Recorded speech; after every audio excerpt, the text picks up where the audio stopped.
Hello, hello, hello. Nicole Roberts Jones here, and welcome to How to Be Resilient in Challenging Times.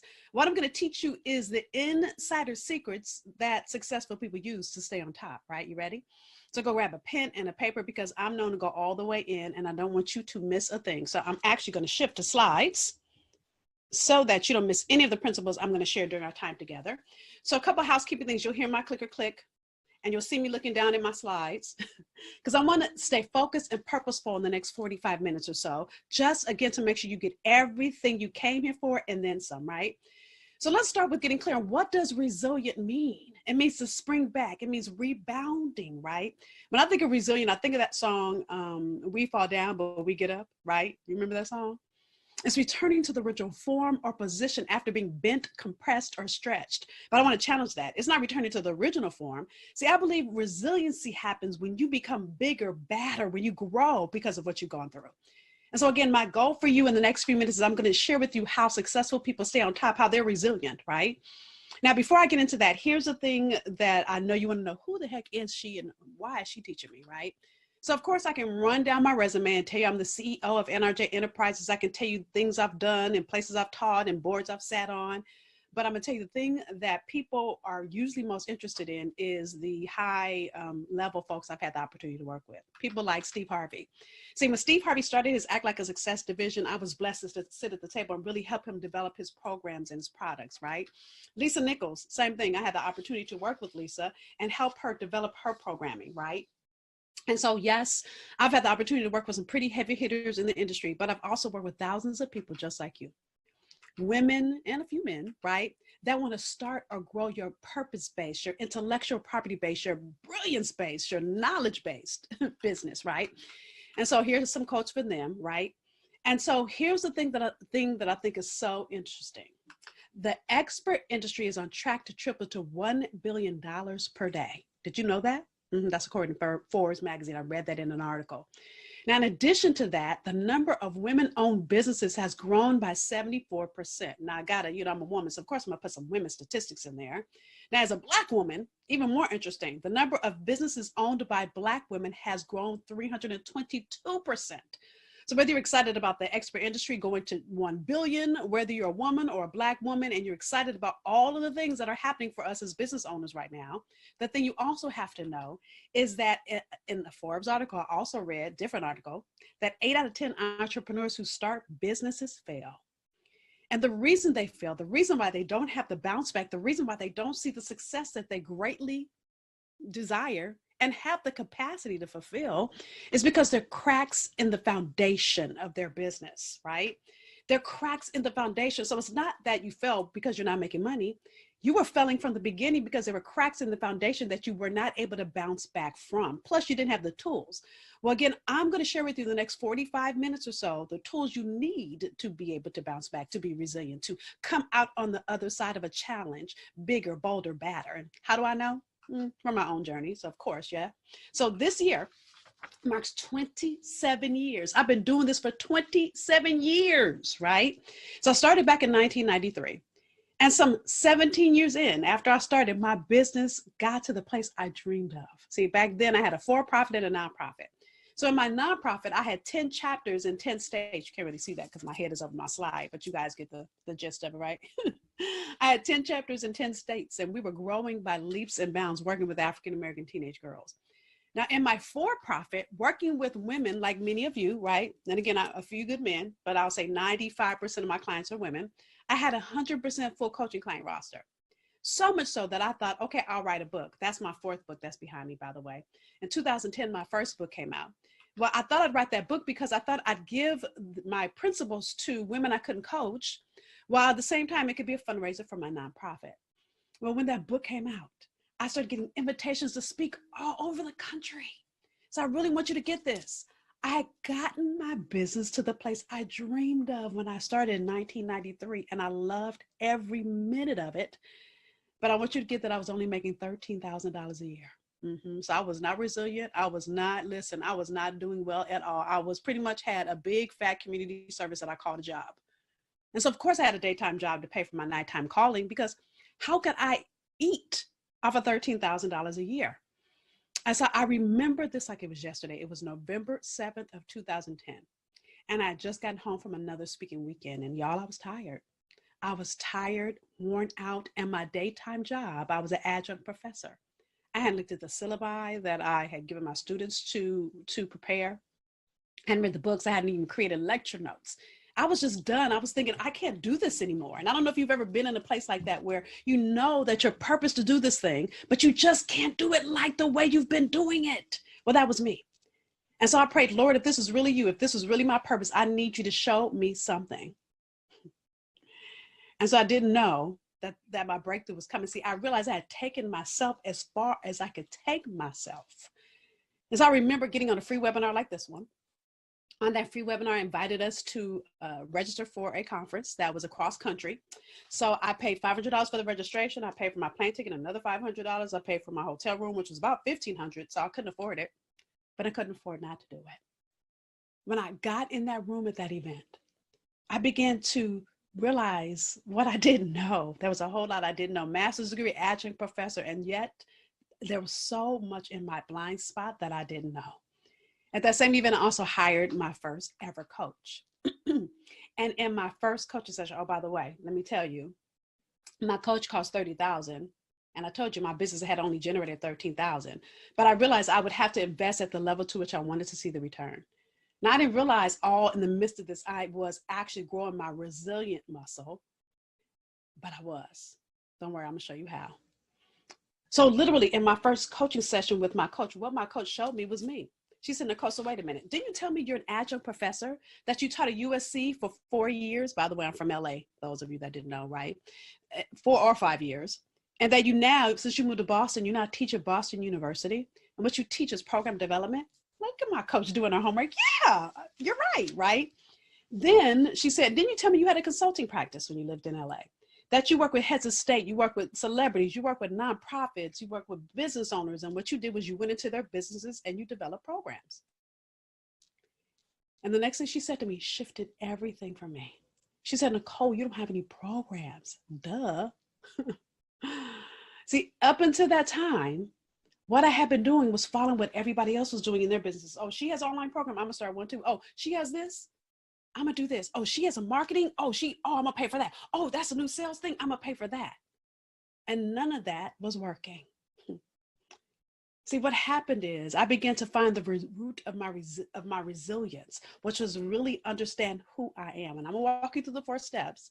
So the 4 steps I'm gonna walk you through today is what I found in that moment for me. See, I got clear on my challenges. As I got clear on my challenges, my business started to grow. Matter of fact, because I got clear, my revenue grew from 13,000 to over 200,000 in 6 months, right? So now you see why I'm excited about what I'm going to teach you. And the first thing I got clear on was what was holding me back. So my question to you is, what's holding you back?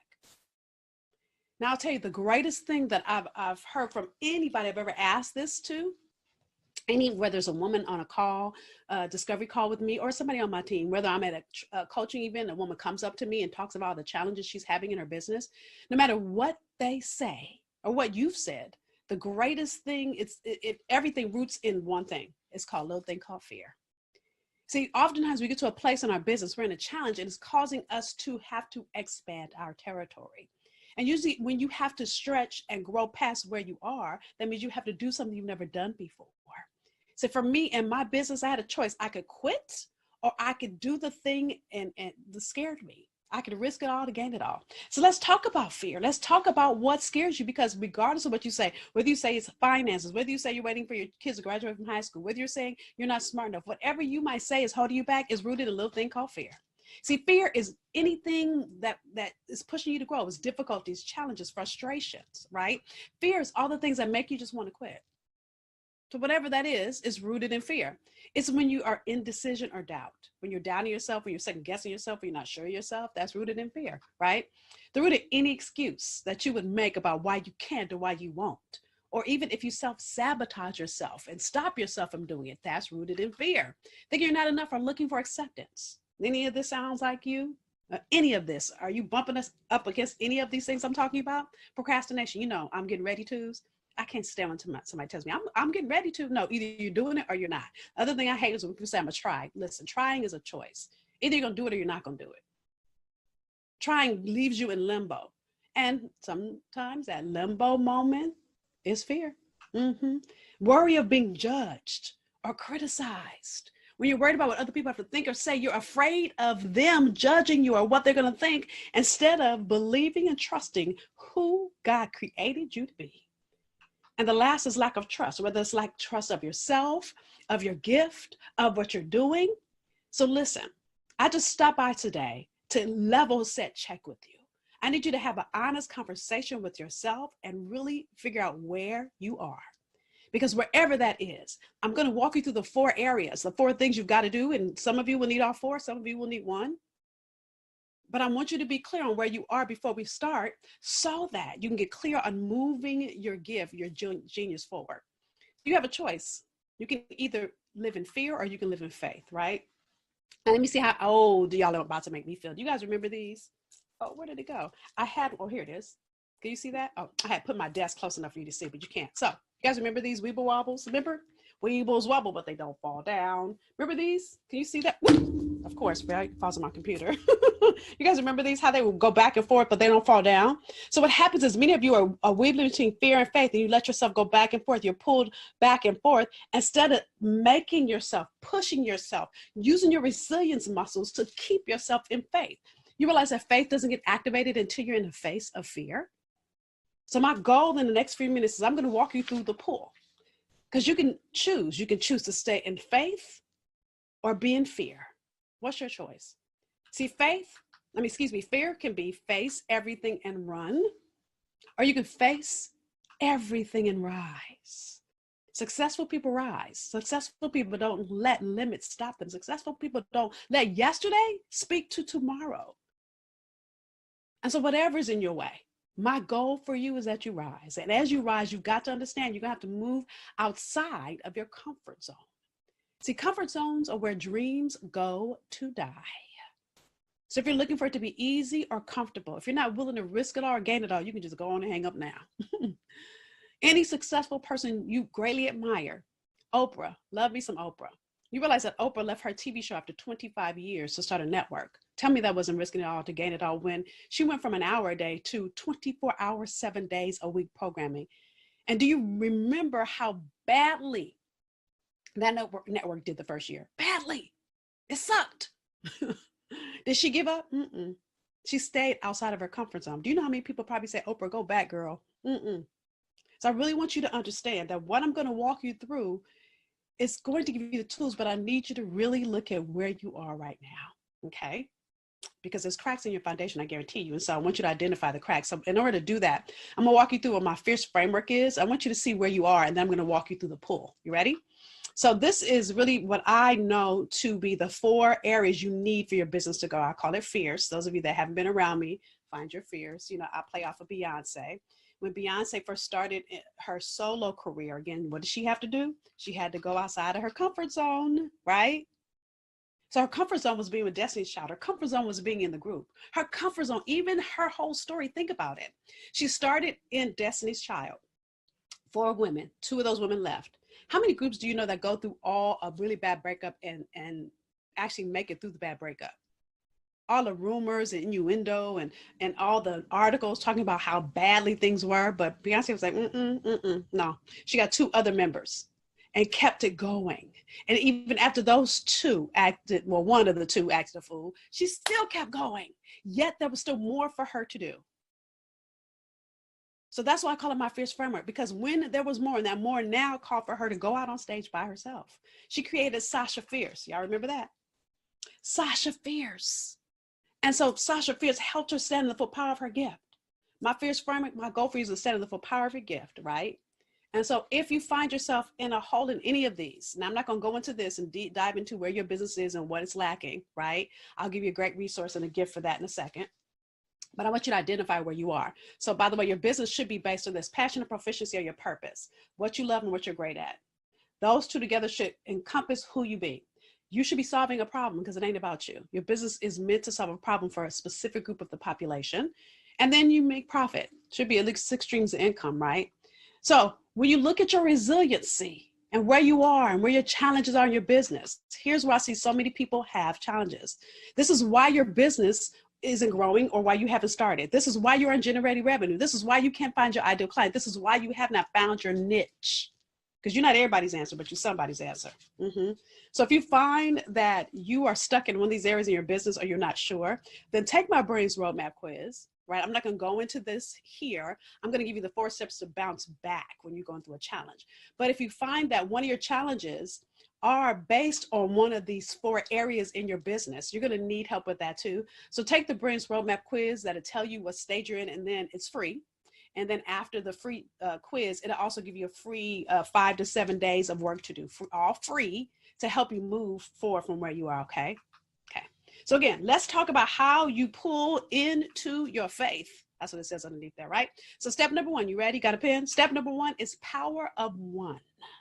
Power of one. This speaks to your niche, right?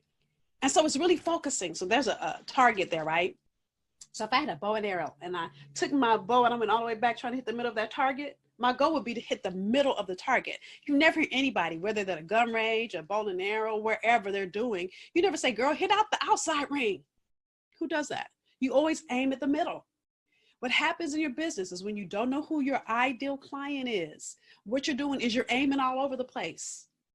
And what happens is when you're aiming all over the place, nobody hears how you're their answer. No one hears you as their need. See, the problem is when you don't have focus on one population, on one gift. You know, it's interesting. I've met women that say stuff like, oh, I'm a sales coach. Oh, and I'm a speaker coach. 2 different things. Oh, I do marketing. Oh, and I set up websites. Now, websites are related to marketing, but it's still 2 different. It could be Facebook ads and websites, 2 totally different things. I'm an image consultant, and I also help financial planning. So where is my arrow hitting? There's no one thing. You need to be known for one thing. Think about brands you love. Nike, just do it, one thing. American Express, don't leave home without it. What's the one thing that people know you for? For me, it's bankrolling your brilliance. I help entrepreneurs create multiple streams of income from what they know. Bankroll your brilliance. Hello, focus, right? So the problem is when you're trying to be everything to everyone, then what happens is you're nothing to no one.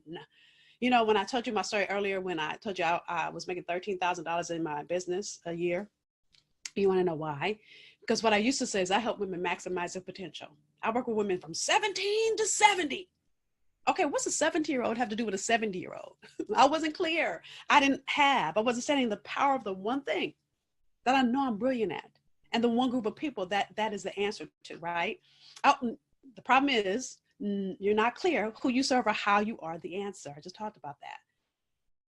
The problem is you have not clearly defined your niche, right?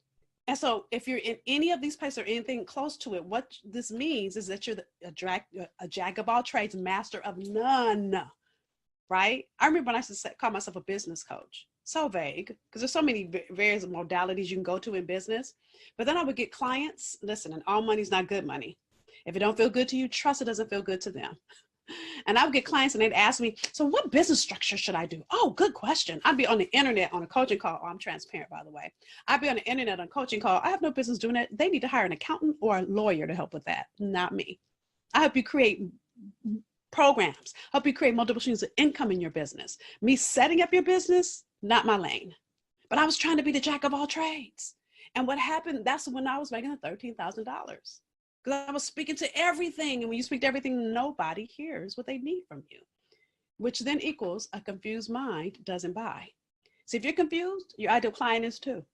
And so you've got to really stand on the power of one and focus. So that's the P of pull, power of one thing, fully and completely. And stop trying to do 20 million things. So this doesn't work, so you jump over here and try this. And then this doesn't work, so you jump over here and try this. I have a client that was a sales coach. That didn't work, so she started being a marketing coach. That didn't work, so then she started being a speaker coach. That didn't work, so now she is a acting coach. I'm going to talk about that in a second. So the U of pull, so again, power of one is P. The U is you've got to be unapologetic. You have to know who you are and who and how you serve. So who you are and then who you serve and how you serve them. You got to understand those 2 things. I call it placing your order, right? So like for instance, when I go to McDonald's on a cheat day, And I go up to the window and I order my filet of fish. It's a cheat day. Don't judge me. And they bring, listen, I don't ever say, I wonder, do they have bread, or wonder, do they have cheese, or do they have the special tartar sauce? I never wonder that. I place my order, I drive up and get it. See, some of you are so worried about what other people are doing out in your marketplace that you're placing your order and you're busy looking at everybody else that you can't get clear on who you be, right? So many of you guys are doing things like you're stopping and starting because you're looking at what, oh, well, she's doing that, so let me recalibrate. Just because somebody else is doing it doesn't mean you need to do it, right? You stop changing with the wind. I just talked about that, a client that was a this coach, or this coach, or this coach, and that coach. I also got to stop doing what other people do. See, when you're unapologetically you don't do any of that. Matter of fact, when you really aren't unapologetic, what you are is you're being Milli Vanilli. Now, how many of y'all remember Milli Vanilli? Don't make me feel old, right? So Milli Vanilli was a singing group that came out in the 90s, and they had a song out called Don't You Know It's True. Y'all remember this? And they won a Grammy. That's them with their pictures with their Grammy award, all excited. And then I think it was their manager or agent, I can't remember, then came out and said, listen, they lip synced on that track. What? So in other words, they weren't singing, someone else was. See, that's what happens when you try to do what other people do and you don't stand in the full power of who you be. That's the fierce in you, right? You'll never see Beyonce try to be Tina Turner or Diana Ross or J-Lo or anybody else you greatly admire. You'll never see J-Lo try to be Beyonce. Be clear in who you be and stand in it alone. Like when Oprah started her network, she was clear, I'm going to do this network. So again, if you need support in understanding why you're failing in areas of your business, take the Brilliance Roadmap Quiz. Write that down so you can do it later. BrillianceRoadmapQuiz.com. Write that down, okay? So then once you are standing in the power of one and you're unapologetic about it, then the next thing you got to do is let go. You got to let go. Why? Like, why is she making it and I'm not making it? Why is her business growing and mine's not growing? Because her gift is not your gift. How is she doing that and I'm not able to do it? See, I want you to understand, you got to drive. See, if I drove and I'm looking sideways and look at everybody else, I would crash in front of the car in front of me. Even if I drive and I look at who I was in my past, if I'm looking in the rearview mirror while I'm driving, guess what else I'll do? I still would crash. You've got to be focused on your own journey, right? See, hope is not putting your focus on the process, but rather on the destination. So this is what I call seed time and harvest. Because those of you that are gardeners, and I am not, those of you that are gardeners, you know that if you plant a seed, you just focus on watering it. You're not focused on watering it. You're not saying, well, I've been watering this seed for 10 days and nothing's happened. You're focused on the fact that a flower will grow if you stay in it. Do you get that? So you also want you to notice there on my side is seed, time, harvest, 3 different words. So you plant the seed, you've got to give it time. See, the resiliency in you is that you don't give up, you don't quit. I'll talk to you about that in a minute. But over time, the harvest comes because you stay in it and you do the work. Many of you may be doing the wrong work because you're being Milli Vanilli looking at what someone else is doing. So that is why your seed isn't growing. Many of you may be focused on the wrong group of people. You haven't niched out your gift. So therefore, a confused mind doesn't buy, so your seed is not growing. Do you get my point, y'all? I like to call it a GPS. See, a GPS ultimately is just strategy. See, when you go to your GPS, now I remember before there was a GPS, especially when I moved to Boston, which is where I live, and I'd get in a car and look up my, where I was going on MapQuest, and I'd print out my MapQuest and I'd get on the street, and this is real talk, and it would say, turn on Main Street. Well, in Boston, there's 20 main streets in every city. So I'd always be confused and lost. But when I got my GPS, I was like, yes, right? All I did was get in my car and type my destination. I wasn't focused on the entire process. I want you guys to get this. When you type in your destination in your GPS, all you think about is your next step. I'm gonna turn left here. Okay. Then once you turn left, it'll tell you, you're gonna turn right here. Okay. And so many of you need to let go. So you have your destination in mind. And sometimes you create strategy and things shift. Welcome to resilience. Because you've got to have a plan, yes, but you've got to be fluid and flexible because things happen that you didn't anticipate would happen, like, hello, coronavirus. So you've got to be willing to shift so that you can grow and let go of your plan. Do you get that? So again, and I want you to see where you find yourself stuck, because either you're stuck in all 4, remember I said this, or it might just be one. Step one is power of one. Are you clear on the niche, the one thing you're meant to do in the one group of people you're meant to serve? Then are you unapologetic about it? Stop shifting with the wind. Stop shifting because you see other people doing things. If it's not in alignment with who you be now, keep in mind, success does leave clues. You can learn a lot from other people and things are doing well.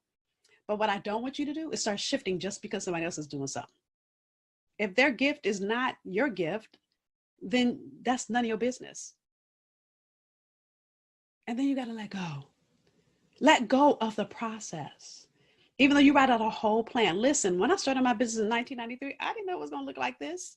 I had to let go of what I wanted. There's a quote that says, man makes plans and God laughs. So God will always show up. That one of my favorite Bible verses is he will do abundantly above all you can ask or think. So if it's bigger than you can ask or think, it's not going to look like what you already know. And can I tell you, the reasons my business was failing is because I kept trying to do what I only knew to do. And I had never run a business like this before. Sure, I had a master's degree. Sure, I was an adjunct professor at 2 prestigious universities, but I had never done this. So it didn't matter how brilliant I was in breakdown. I had to let go and hire somebody that can help me, right? Y'all get that? So here's my favorite one. You've got to have power of one, be unapologetic, let go, and then you've got to be limitless. Now, I've done this workshop quite a few times, but, Chadwick Boseman died not too long ago. And as I was writing the slides for this one, he popped in my mind instantly. Because here is the thing. When he was diagnosed in 2016 with cancer, so many of you would have quit going through chemo. And let me tell you, I've had friends that have had cancer, and chemo makes you so sick that you don't even want to get out of bed. But this brother did so many movies that we love in the midst of being sick. The biggest one of them all is Black Panther. Think about all the stunts he did, feeling nauseous and sick from chemotherapy.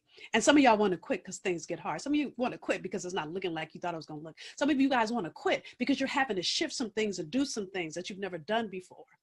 Well, hello, success. Success is not overnight. Success is not easy, but the question is, will you do what it takes to go and get it? See, limits means that you move every other option off the table, that you never have a plan B.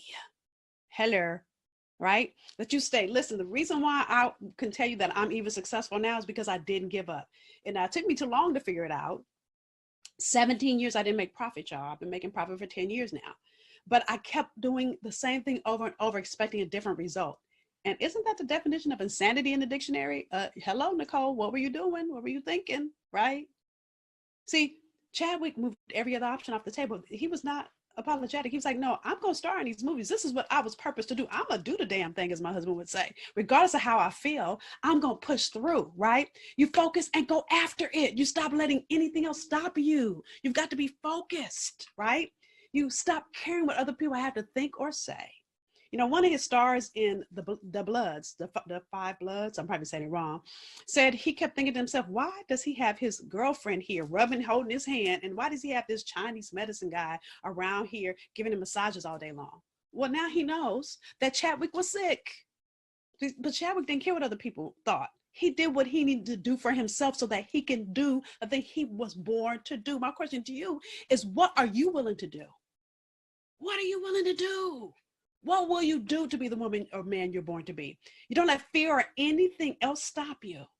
See, literally, this is the difference between an ordinary athlete who wins an Olympic medal. Hello, Serena Williams. Hello, Simone Biles, right? This is a difference between a little girl who gets raped and abused to one day become Oprah Winfrey. This is a difference between a little Black girl from the South Side of Chicago who becomes the First Lady of the United States. Hello, Michelle Obama. This is a difference between a little Black girl, 9 years old, practicing in her backyard every day after school, year after year after year, to become Beyonce. See, it's when the ordinary takes a little extra, what happens is it becomes extraordinary. That's why Chadwick Boseman stood out for all of us. That's why they did a whole special. There are other celebrities that have died. Let me keep it all the way real. What makes him so special? Because he put the extra with it. He was already abundantly above all, but then he did it and he was sick. And you got every excuse in the book as to why you can't or why you won't or what's holding you back. kind of like David and Goliath. One of my favorite stories in the Bible. And maybe you guys know the story of David and Goliath. And let me give you a little context because I did a study on it, right? So David, let's say David was as little as Webster. Y'all remember Webster? My age and myself. If you don't, Google him, right? So Webster was a TV show out in the 80s, little boy. And Goliath was like huge, like the Rock, like big, right? And let me give a little shout out for Rock, a little moment of silence. Anyway, so let's say Goliath was a Rock times 10, okay? And so Goliath was terrorizing the town. The army wouldn't fight him, the police, the Navy, the Marines, everybody was like, you're not fighting him. He too big, he gonna kill us all, right? But little bitty David, 12 years old, some scholars say. He was 12 years old. He said, I'll fight him. See, the reason why David was willing is because he was willing to put the needs of the people that needed him over his own fear. I want you to get that. And so what David did, so King Saul said, here, I'll give you my armor. So David put on his armor to fight, and it was too big. Again, that's that Milli Vanilli. He was like, this don't fit me. Take your armor back. I can't do that. I got to do me. Power of one, y'all. Y'all getting all this goes together. And so he said, the thing that I know I'm brilliant at is my slingshot. So that's how I'm going to take him down. I know people are like, this brother is crazy. He's not going to use a sword. He's going to use a little rock and a little slingshot and kill a giant. But David was clear and unapologetically himself.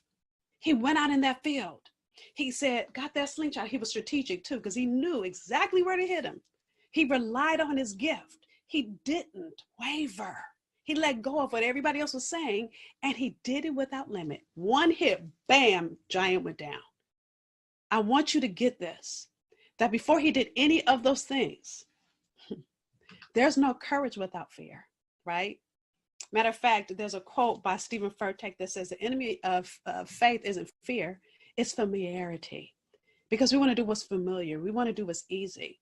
And you don't grow into greater without fear being present.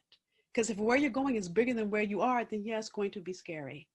You know, I was on a mastermind call years ago, and Ayala Van Zant was leading that call, and she said, if you don't feel like you need to pee on yourself sometimes, you ain't playing big enough. And so my question to you is, how will you overcome fear to grow into the highest and best version of who God created you to be? See, God hasn't given us a spirit of fear, but power, love, and a sound mind. So if he's given us power, love, and a sound mind, that's a Bible verse, by the way, then how will you power up instead of the power of one? Where will you find that sound mind and let go and be unapologetic and no longer let anybody limit you? If the sky is supposed to be your limit, then stop letting other people put limits on you. Stop letting your own mindset of what you think you're capable of limit you, and let what God created you to be your limit. Let David be a guide for you. Let Chadwick Boseman be a guide for you. Let anybody you greatly admire be a guide for you as they push through fear to become all that they're meant to be, and they grow their resiliency, right? And they grow their resilient muscles. So they spring back, they rebound, they return to the original form or position after being bent, compressed, or stretched, because they're willing to do the work, they're willing to do it afraid, they're willing to do what it takes. And all they do is four things. They stand in the power of one, they're unapologetic, they let go of the process and stay focused on the destination, and they don't let anything hold them back or be a limit. And so my hope for you is in our time together that you have seen where you are. You've looked at every instrument that could be in your way. You've gotten clear on where there's cracks in your foundation. And again, if you need support in getting to your pull, if you need support in growing your business, take the quiz. The quiz is going to give you some great insight to where you are, the stage you're in, 1, 2, or 3, and then it'll give you some work all for free that'll help you move your purpose, your brilliance, your resiliency forward. Because here's the thing I want you to get. You're not doing any of this for you. There are a group of people that need that gift inside of you. And every day you don't stand in the power of who God created you to be, you're late for work. You're somebody's answered prayer. And so you're holding up transformation where you don't say yes and do the thing you're purposed to do. Push through it. Do it afraid. When you are willing to come out of your comfort zone and stand in the power of your one, unapologetically, to let go and live without limit. It's been my honor to coach you and teach you, really teach you over the last 30 minutes or so. If I can ever be of service to you, please feel free to reach out. That's how you find me, my website, my Instagram, right? Which is my favorite thing, right? And so again, it's been my honor. My goal and my desire for you is that you move into your pull, that you don't let anything hold you back from the breathtaking future that's available for you. I'll leave you with this. See, again, comfort zones are where dreams go to die. Don't let your dream die because you're trying to stay comfortable. Don't let your dream die because you want it to be easy. Don't let your dream die because you're focused on everybody else's success and you're not focused on mastering your own significance. My name is Nicole Roberts-Jones, Bankroll Your Brains expert. It's been my honor to pour into you. I look forward to hearing how things go for you.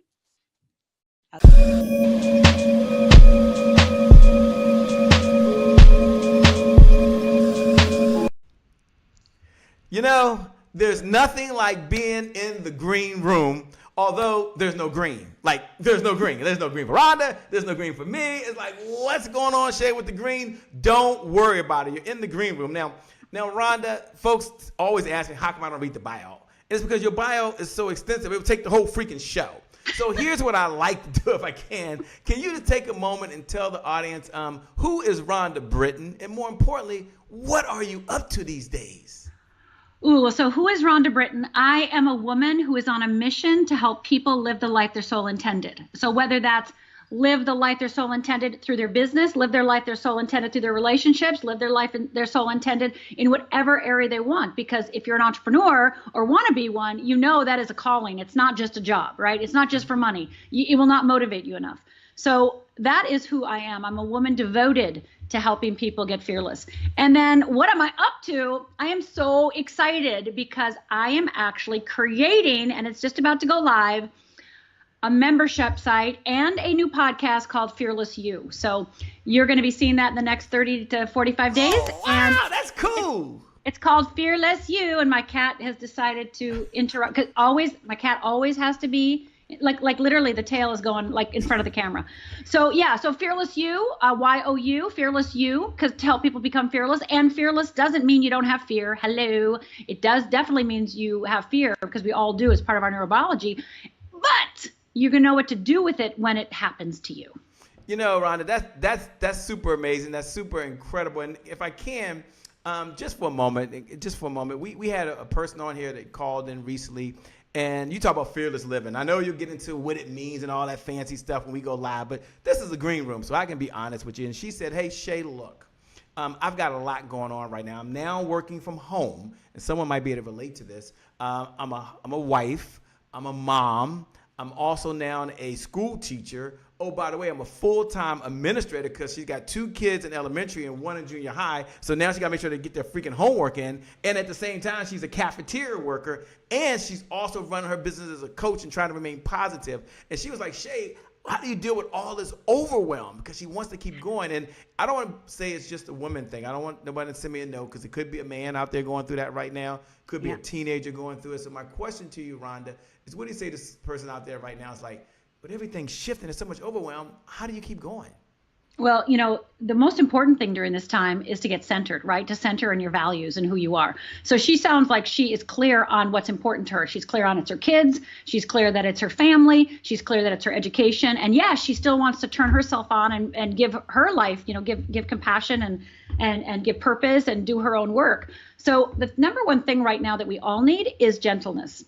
And yeah, for some people, that's a swear word. It's like gentleness, I'm no wimp. I'm not lazy. What are you talking about? But actually, gentleness is actually going to get you. My cat definitely wants to be in on this conversation. I mean, just will not, like literally is like, hey, I need to be interviewed. I have some things to say. But really what we all need right now is a bunch of gentleness and to see our own innocence, because right now these are extraordinary times. And what makes them extraordinary, besides let's put the global pandemic aside and illness and death and all that things, but what this is an opportunity for all of us. I think this is just like a big global breath to say, is this how I want to live my life? Are these the things that matter to me? What do I want my life to look like? Because all of us are being shifted, called forth to do something more or different, etc. So I think it's just a real strong connection to what you really value, a real strong connection to what really matters. And if you have your values and priorities in order, that overwhelm, and again, don't get me wrong, there's lots going on. I have a lot of clients and a lot of family members that are in her situation, so I know how crazy it is. So what I'm about to say may be like, are you kidding around? I can't do that. But what it really is to remind yourself each and every day what your number one value is, and are you living it? And it helps to get you centered and grounded. So regardless of whether you're the cafeteria worker, whether you're the school teacher, the administrator, the wife, the mother, the coach, you're going to know that if you are centered and if you are living that value wherever you are, then it's going to be okay and you're okay, right? Overwhelm has to do with perfectionism, expectations, thinking that you should do more than you are. But if we go to gentleness and go to center and go into our values and really anchor them solidly, then we can say yes and no to things. And, okay, I'm going to slow down. I don't have to be perfect for my kids as the teacher. I don't have to be perfect for my cafeteria, right? Mm-hmm. Like, I just gotta, hey kids, come and help me make peanut butter sandwiches. Like, you don't have to do everything, right? Get the whole family involved. So yeah, I just want to say gentleness, gentleness, gentleness, gentleness. It's going to get you through and get you faster, give you more success faster. And that's what people don't understand about gentleness. Gentleness, you'll move faster forward, be more motivated and inspired, and without giving yourself the overwhelm. Take us behind the scenes, if you would, to the type of conversation you're having with your peers right now. There's a number of folks that, 6 months ago, it was like, what's going on? And now 6 months into this, people did some things or they didn't do some things, right? They were going to write the book or they didn't write the book. They were going to start their business or they didn't start their business. Tell me the type of conversation, if you don't mind, don't give us any names, you're having with your peers right now. And as you prepare, I would say, for the next new normal, right? The last 6 months was like, what's up? What's going on? Now it's like, okay, how do you guys keep each other motivated? What are y'all saying to each other to get ready for the next 6 months?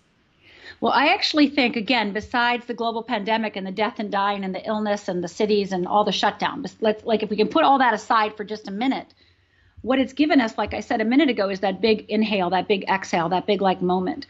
And what me and my friends are talking about, and I just got together with a couple of them, socially distancing, of course, actually went out to my first restaurant for the first time, which was a big deal.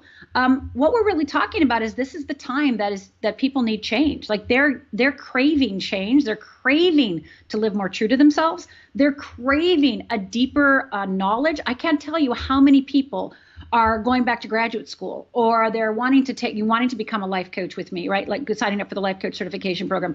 So people are wanting more with their lives. They're being called forth, like they've been running around like chickens with their head cut off. And they're like, I don't want to live like that anymore. So they want depth right now. And that's what me and my peers are talking about. All my friends were like, oh my gosh, this is like, now more than ever, people need fearless living. Now more than ever, I have to get, everything that I need and to do in order to serve more people. Like, I got to get myself going. I mean, during the pandemic, I'm a hard worker, but I don't know if I've ever worked so hard. Like I need to help more people during this time because they need me more than ever. And that's true with pretty much everybody I know. Now, there's a definite line. And these, I wouldn't say are my peers, but I do know that there's two types of entrepreneurs right now. One is that they're really seeing the opportunity here and they're seeing how they can help people more than ever, and they're doubling down, they're tripling down. But there's the other entrepreneur, and I just saw this in a Facebook group. One woman's like, I have a hairstyling business and my business is under and I can't, and it's like, okay, wait a minute. I have a friend who helps hairstylists, and this woman helps hairstylists. It's like, you wait a minute, your membership collapsed. My friend's membership is thriving and he didn't lose one member. And they're hairstylists, right? I have another friend who is working with dance studio owners. The dance studios are all closed. He hasn't lost a member, right? He hasn't lost a client. In actuality, he's gotten more clients. So there's a group of us that are just doubling down and tripling down and knowing that this is the time to really dig our roots in our businesses so that we can expand and grow and scale as we move through this. Wow. As we move through this now, in a moment, don't worry, ladies and gentlemen, I'm going to ask you, what is Fearless Living? What is it all about? We're going to get started. We're in the green room now, but I've got to answer this one question. We got to get going. I don't think we've been in the green room this long for a while, but they're wondering, before we get started, what can they expect from this conversation around fearless living? Like, why is this important for the entrepreneur, for the dualpreneur, or for the mom or dad or person that's trying to move up in their life? They're like, well, I'm still here. I didn't commit suicide, and I know that's very serious. I don't want to make fun of that. I know that's a very serious thing, but why should someone tune in and listen to the conversation we're about to have? Because fear is the number one thing that is having you beat yourself up blaming yourself, shaming yourself, the number one thing that causes procrastination, the number one thing that does cause overwhelm, the number one thing that causes self-pity. It is the number one thing. So we can call it lots of different names, which I'll talk about in just a minute. But if you do not understand how fear really works, and not just a cliche like false evidence appearing real, that's nice, but that's a cliche. That doesn't necessarily help you when you're in the trenches. I actually want to talk about how fear actually works in our everyday life so that you can see it, so it doesn't own you, and that you can make choices. So I think if you do not understand how you work in fear and how fear shows up for you, you're flying blind. You're flying blind. We come back, ladies and gentlemen, because I got a show to get going. I wish I could hang out with you all day, but I've got a show. We got to get going in a few minutes. We come back. I'm going to ask her, give us a definition of fearless living, and then break down 1, 2, or 3 things that you can do to live this fearless life. And you don't want to miss it. And I can't wait to get her secret formula. I can't wait. In a moment, we're going to get going in 5. It's the only thing I get to do, by the way. 4 is my favorite part. 3, 2, 1. Let's kick it off. We got to get out.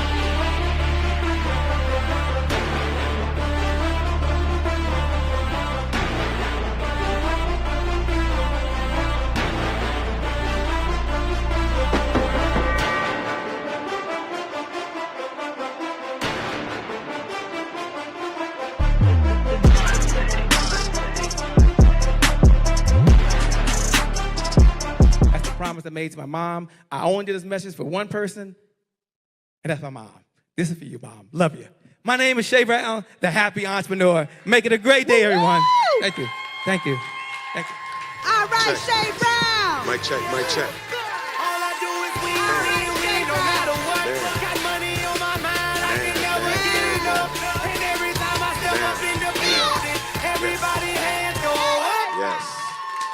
Yeah. And they stay there, and they stay there, and they stay there. Cause all I do is win.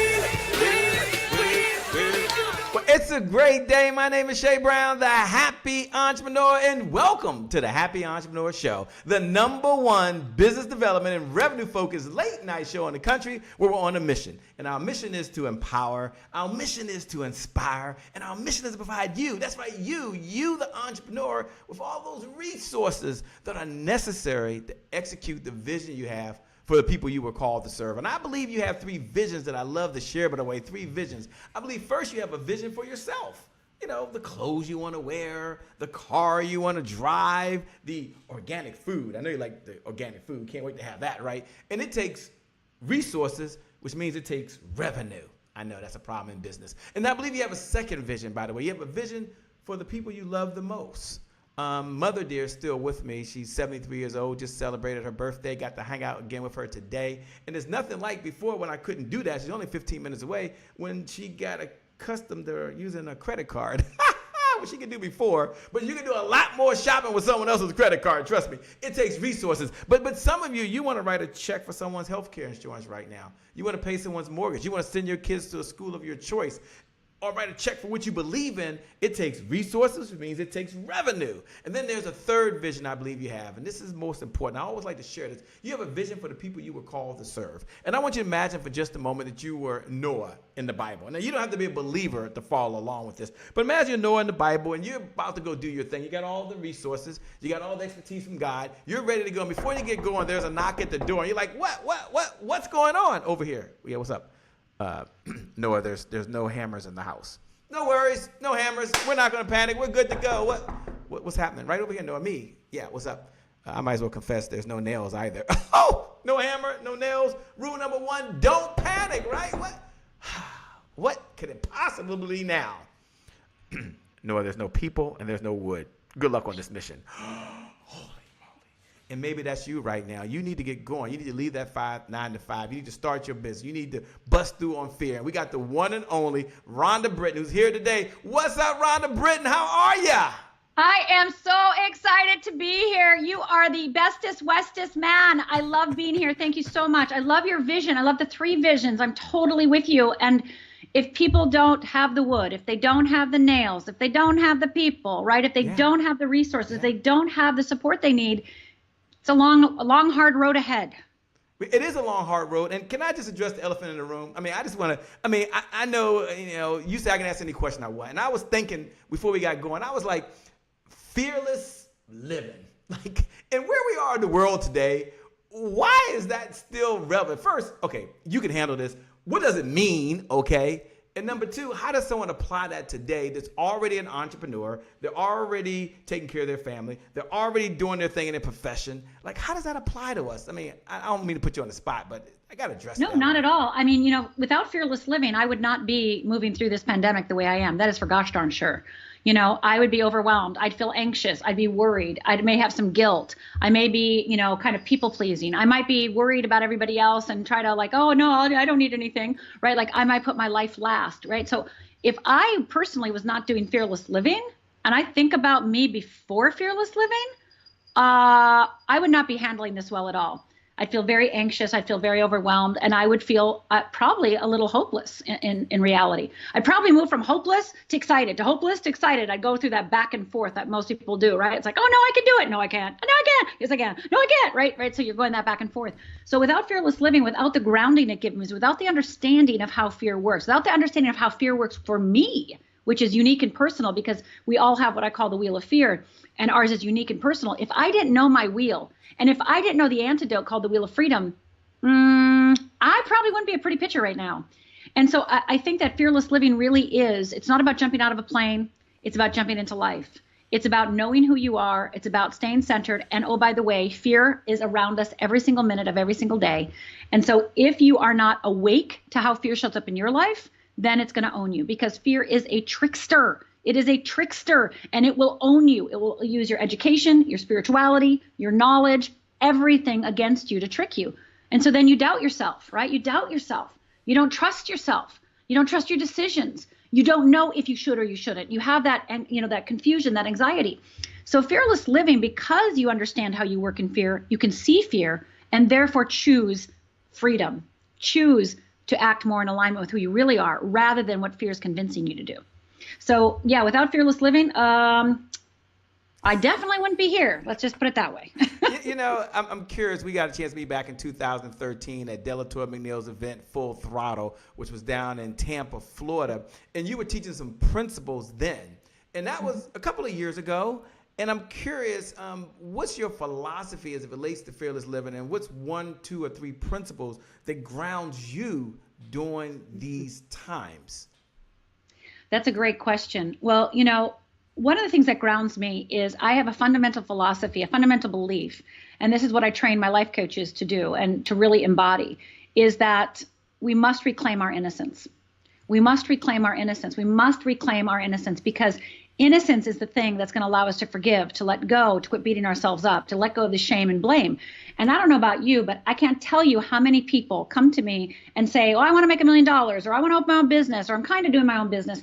But really, after talking to them for a little bit, I discover that they're still paying a debt, not debt of money, but an emotional debt to a behavior they had in the past, or a thing they did in the past that is taking away their right to be successful.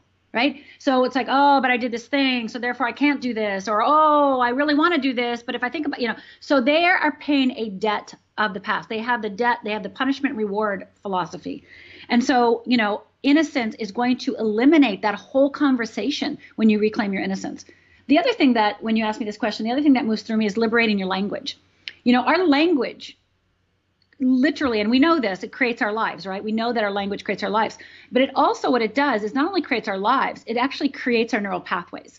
So if we don't take back our brain, if we don't take back our neurobiology, we're going to be on automatic pilot, i.e. fear is going to run our lives. So I like to liberate people's language. I clean up people's language. If I'm talking to somebody, coaching somebody, teaching somebody, speaking, in my writing, everything is about, I know what you think, I know what your fears are just by listening to you. Because your language tells me everything that you believe, tells me everything that you believe about yourself, tells me all of your fears. And then the other thing that moves through me is I want you to master your fears. I want you to understand how fear works, because you can't express yourself until you know yourself. We start expressing ourselves, we get awkward, we feel like, oh my God, should I? Do I have a right to? What if I say the wrong thing? Oh my God, can I start making videos? I don't know, I feel stupid. It's all this conversation that really isn't any of your business. If you're really doing your calling, you don't get to decide all those things. It's none of your business, right? If you're called, you just do what you're told to do, right? You do what the calling is necessary. But we have all these conversations with ourselves because we don't understand what fear and freedom is. We don't understand when we're hearing fear, and we don't understand when we're hearing freedom. So those three things are really the things when you ask me, like, what are 2 or 3 principles? It's like, well, you got to reclaim your innocence, you got to liberate your language, and you got to master your fears. You got to be able to master those fears. And if you can, take a moment to share, why do you do what you do right now? I mean, we're going to dig a little deeper in this whole fearless living, but this might be a good time to slow down, and then we'll speed up. Before we do that, for those folks that are out there right now, you can pay this message forward. Rhonda's okay with this, meaning that you can hit the like button right. You can hit the watch party button right now. You can hit the share button right now. If you want to pay this forward to your network, matter of fact, do that right now. Hit the watch party button, hit the share button. And when that little window pops up, just go ahead and put fearless living, hashtag Rhonda Britton. Just it's not about Rhonda, it's about people understand this whole concept of fearless living. So hit the share button, hit the watch party button, pay this forward to another entrepreneur, pay this forward to another single mom or single dad. We want you to pay this message forward because we believe the person that outgives the competition out-earns the competition. That's the giver's economy. Right. So the question I have for you now, Rhonda, as you're going through this right now, is what do you say to the person that says, before we tell them your story, that, you know what, Rhonda, I've been through so much in my life right now that's kind of been holding me back, and I'm having a hard time releasing. I know it's not a counseling session, but you work with millions of folks over the years. What do you say to folks that says, no, you don't understand what's in my closet. You don't really know what I'm keeping a secret, and I'm having a hard time letting it go. What do you say to those folks? Well, I'm going to say a couple things. One is secrets kill. If you are keeping a secret, it's killing your energetic field. It's killing your ability to be motivated and inspired. It's killing your spirit. So secrets kill. And, I'm a firm believer that you don't have to tell all your secrets to one person. If you want to spread them around, that's okay. But anything that you think you have to keep a secret out of fear of what people will think, or out of fear of reprisal, or out of fear of rejection, out of fear of all those things, then that secret owns you. So just want you to get that. Like, any secret that you're unwilling to tell somebody, and I don't care if it's a therapist, I don't care if it's me, I don't care if it's on a piece of paper, but you better be telling somebody, right? You better be telling somebody. So secrets kill. The other thing that I want to say is that, going back to the reward and punishment, I know for myself, I thought I had a debt, and I paid that debt for 20 years, and I paid that debt with my life. And, you asked me, why do I do what I do? Well, I'll be happy to share that. And I'm going to actually tell you about the worst day of my life, because that's, if you look at it, I think for many of us, the worst day of our life becomes the catalyst for our journey towards following our calling. And that was true for me. Now, I didn't know it for over 20 years. It took a long time for the catalyst to, ignite, or my willingness to see it. I was just like, I don't have a right. I really did not I did not believe I had a right. So when somebody tells me, oh, Rhonda, you don't understand, I'm like, really? Let me tell you a little bit about me, and maybe you will now see that I perhaps understand, right? So when I was 14 years old, I grew up in Upper Michigan, 365 inches of snow a year. My parents were getting a divorce. It was Father's Day. My father was taking us out to brunch. And we have 3 girls, 2 parents, 5 people. That's a lot of money, And we never, and I do mean never, went out to eat. Once in a while, my dad would bring in a home, pizza, but that's it, right? So it's Father's Day. He's taking us out to brunch, to the fancy hotel. This is really amazing. My mom makes me all my clothes. So it's all my clothes for me. So she makes me a pretty white cotton dress for the occasion. And my father knocks on the door, walks in, come on, because we got to go to brunch. And my mother's fluffing up her beehive hairdo. My sisters are in the bathroom fighting it out. We have one bathroom. Our house is about 850 square feet. And I start walking out with my dad. My mom comes running out after us. My sister's still in the bathroom fighting it out. And my dad says, I got to get his coat from the car. Had started sprinkling. And so, and it's a Naga hide coat, by the way, so it was pretty darn cool. So my father opens his trunk to get his Naga hide coat, leisure suit coat. My mom and I are walking out of the door. And as I notice my father lifts his trunk up, I notice that he is not grabbing a coat, but my father is grabbing a gun. And he starts screaming at my mother, you made me do this, and he fires. Now, I am 14 years old, and I start screaming, Dad, what are you doing, Dad? What are you doing? Stop, Dad. And he cocks the gun again, and he points it at me. And absolutely, with every fiber of my being, I'm next. He blinks. I blink. He blinks, I blink. And in that second, literally this, I don't know how long it lasted. It felt like it lasted a year. I'm sure it was just 30 seconds, maybe a minute of us just staring at each other with that loaded gun between us. And my mother, with her last breath, literally sees the gun in my face and screams, "No, don't." And with that bullet intended for me, my father realizes my mother's still alive, so he shoots her a second time. And the second bullet goes through my mother's abdomen and out her back and lands in the car horn. And for the next 20 minutes, all I hear is, eh. And then my father cocks the gun again, jumps to his knees, puts the gun to his head and fires. So in a matter of 2 minutes, I was the sole witness to my father murdering my mother and committing suicide in front of me. Now, if you want to talk guilt and shame, I didn't save my mother.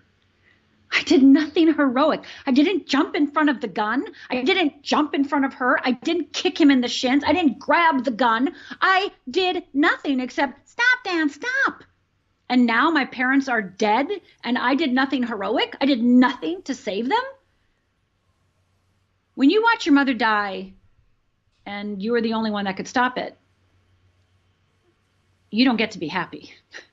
You don't get to be happy ever again. Happiness was off the table. So that day, I like to think, when I look back on it, I basically split into two. I split into the external Rhonda, who was a straight A student, played in the basketball, sang in the choir, and I walked around saying, "I'm fine. I'm fine. No, I'm fine. I'm fine. I'm fine. No, I'm fine. Fine, fine. I'm fine." Some people might be thinking right now, like, "Well, what did your relatives do?" My relatives did nothing. They never came over. They never helped us. Nobody did. We were now ostracized from the community because your father killed your mother, so you're from that kind of family now.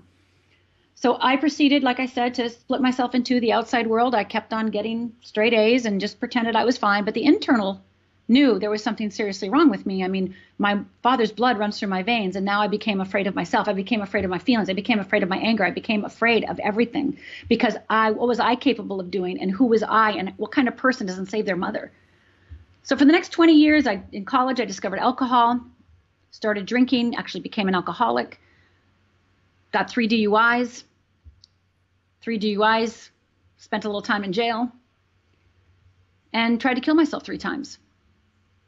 And it was that third suicide attempt that I realized I'm not dying and I'm not very good at killing myself.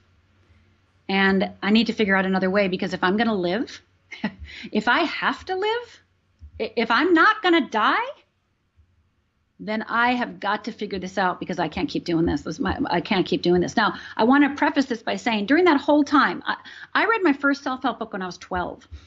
Before my parents died, I had just announced to them I was going to be a minister. So I was a choir girl, in charge of my youth group and church, a straight A student. When I went to every therapy session, I went to every workshop, read every book, did trauma work, energy work, shaman work, oils, you name it, I have done it. And they were all good. They were all motivating and inspiring. They were all lovely, except none of it took away the feeling that I had in the middle of the night that there's something wrong with me, that maybe I really am stuck in the muck and mire. I really can't get out. Because again, everybody was like, "Rhonda, you're so amazing. You're so smart." Because remember, I'm perfect on the outside, right? I'm perfect on the outside. Even though I'm killing myself and trying to commit suicide and alcohol, people were like, "Oh, you're smart. You can do it." And I would hear it. I'd be like, yeah, but I couldn't get it, right? And so it was only after my third suicide attempt when I started making up exercises for myself, out of desperation, mind you, out of desperation, that I really got that it's all fear, that it's really fear. Like everything I'd learned was wonderful and nice, but it didn't take away that feeling. But when I discovered fearless living, when I discovered the tool of what I call the wheel of fear and the wheel of freedom, my life radically changed. And I don't have feelings anymore that I'm not good enough. I don't have feelings that there's something wrong with me. I don't have any shame or blame. Like I don't shame or blame myself, guilt or worry. Those aren't even in my reality anymore. And before, that's all I had. So yeah, it took me time to actually own it. And again, I made the exercises up for me to change my life. And it was only, I was in church one day, and this couple chased me out of the parking lot and said, "What are you doing? You're different." I'm like, "Nothing." Because again, I was ashamed of doing these exercises. I thought I was really screwed up if you have to create exercises for yourself. And I was like, nothing. I did not do it. They're like, "No, you're different. What's going on?" I'll never forget this. "What's going on?" And I just was like, I felt caught. I was embarrassed. And they said, "What are you doing?" And I said, "I'm making up exercises for myself." And they're like, "Well, what is it?" And I'm like, and I gave them one. And they're like, "Thanks." And then next week they come after church, chase me out in the parking lot again and say, "Hey, it's working. Could you give us another?" And I'm like, what? That was the first moment that maybe I hadn't gone through 20 years of hell only to save my own life. Maybe I was here to contribute to others. Maybe I was meant to do something more. Now, it took me time to actually embody that and to actually do it. But that was the beginning, right? So when I say that I understand where you're coming from, I may not have the experience you had, but I definitely know the feeling that life has given up on you, or that you don't get to have the life you want because of, for whatever reason. I definitely understand that feeling. Yeah, that feeling. And, you know, you shared something very personal. Thanks so much for sharing, by the way, and being so authentic. And as you were sharing your story and sharing that feeling, you threw something out there, and you just can't leave us hanging like that. You said there's something called the wheel of fear. I think it was Wheel of Fear. Was that what I heard? Yeah, Wheel of Fear and Wheel of Freedom. So there's Wheel of Fear and Wheel of Freedom. And we don't have time to get into it. I get it. But I know as they're listening to you and hearing your story and saying, that's me. A piece of what she's doing is a piece of me.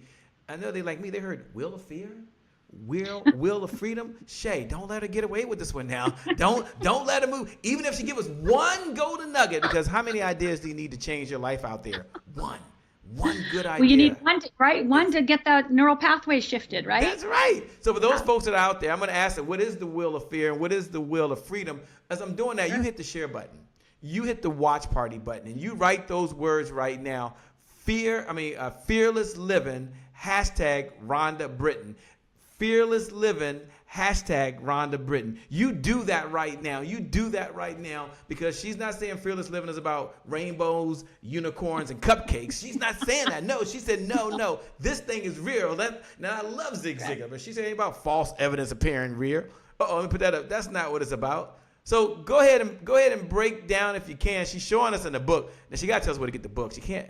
Why is she trying to leave us hanging out here?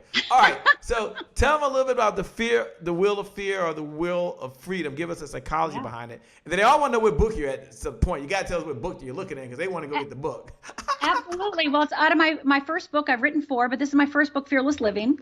And the Fearless Living book is where I break down on how to identify your own personal unique Wheel of Fear. And more importantly, let's get the Wheel of Freedom, because that's even more important, because you got to know what to do, right? Understanding your fear is one thing, but then you got to know what to do, right? Yeah. And so that's the lovely Wheel of Freedom, right? And the Wheel of Freedom actually is what you shift to the minute you discover that you're triggered by fear. So before I do that, do you mind if I give a little quiz out? Yes. Do we have time for quiz? We got time. This is you. Okay, good. It's the one and only Rhonda, by the way. You guys are behind the scenes. This is like so cool. Well, thank you so much. And the reason I want to give a quiz is that there might be somebody just like me. Mm-hmm. I never thought I was afraid during those whole 20 years. During those whole 20 years where I was killing myself and drank, like if you would have said I'm afraid, I would have been like, no, I'm not. Right. I never associated with fear it didn't even, I grew up in Upper Michigan, right? Like I'm a Finlander. Like I'm not afraid. You suck it up, right? So the fact that when I was at my darkest night and that I even was willing to even see fear was extraordinary. Like it was the willingness for me to even contemplate that was amazing. So I want to give a little quiz, because I think people think that fear is I'm afraid or I'm scared. No.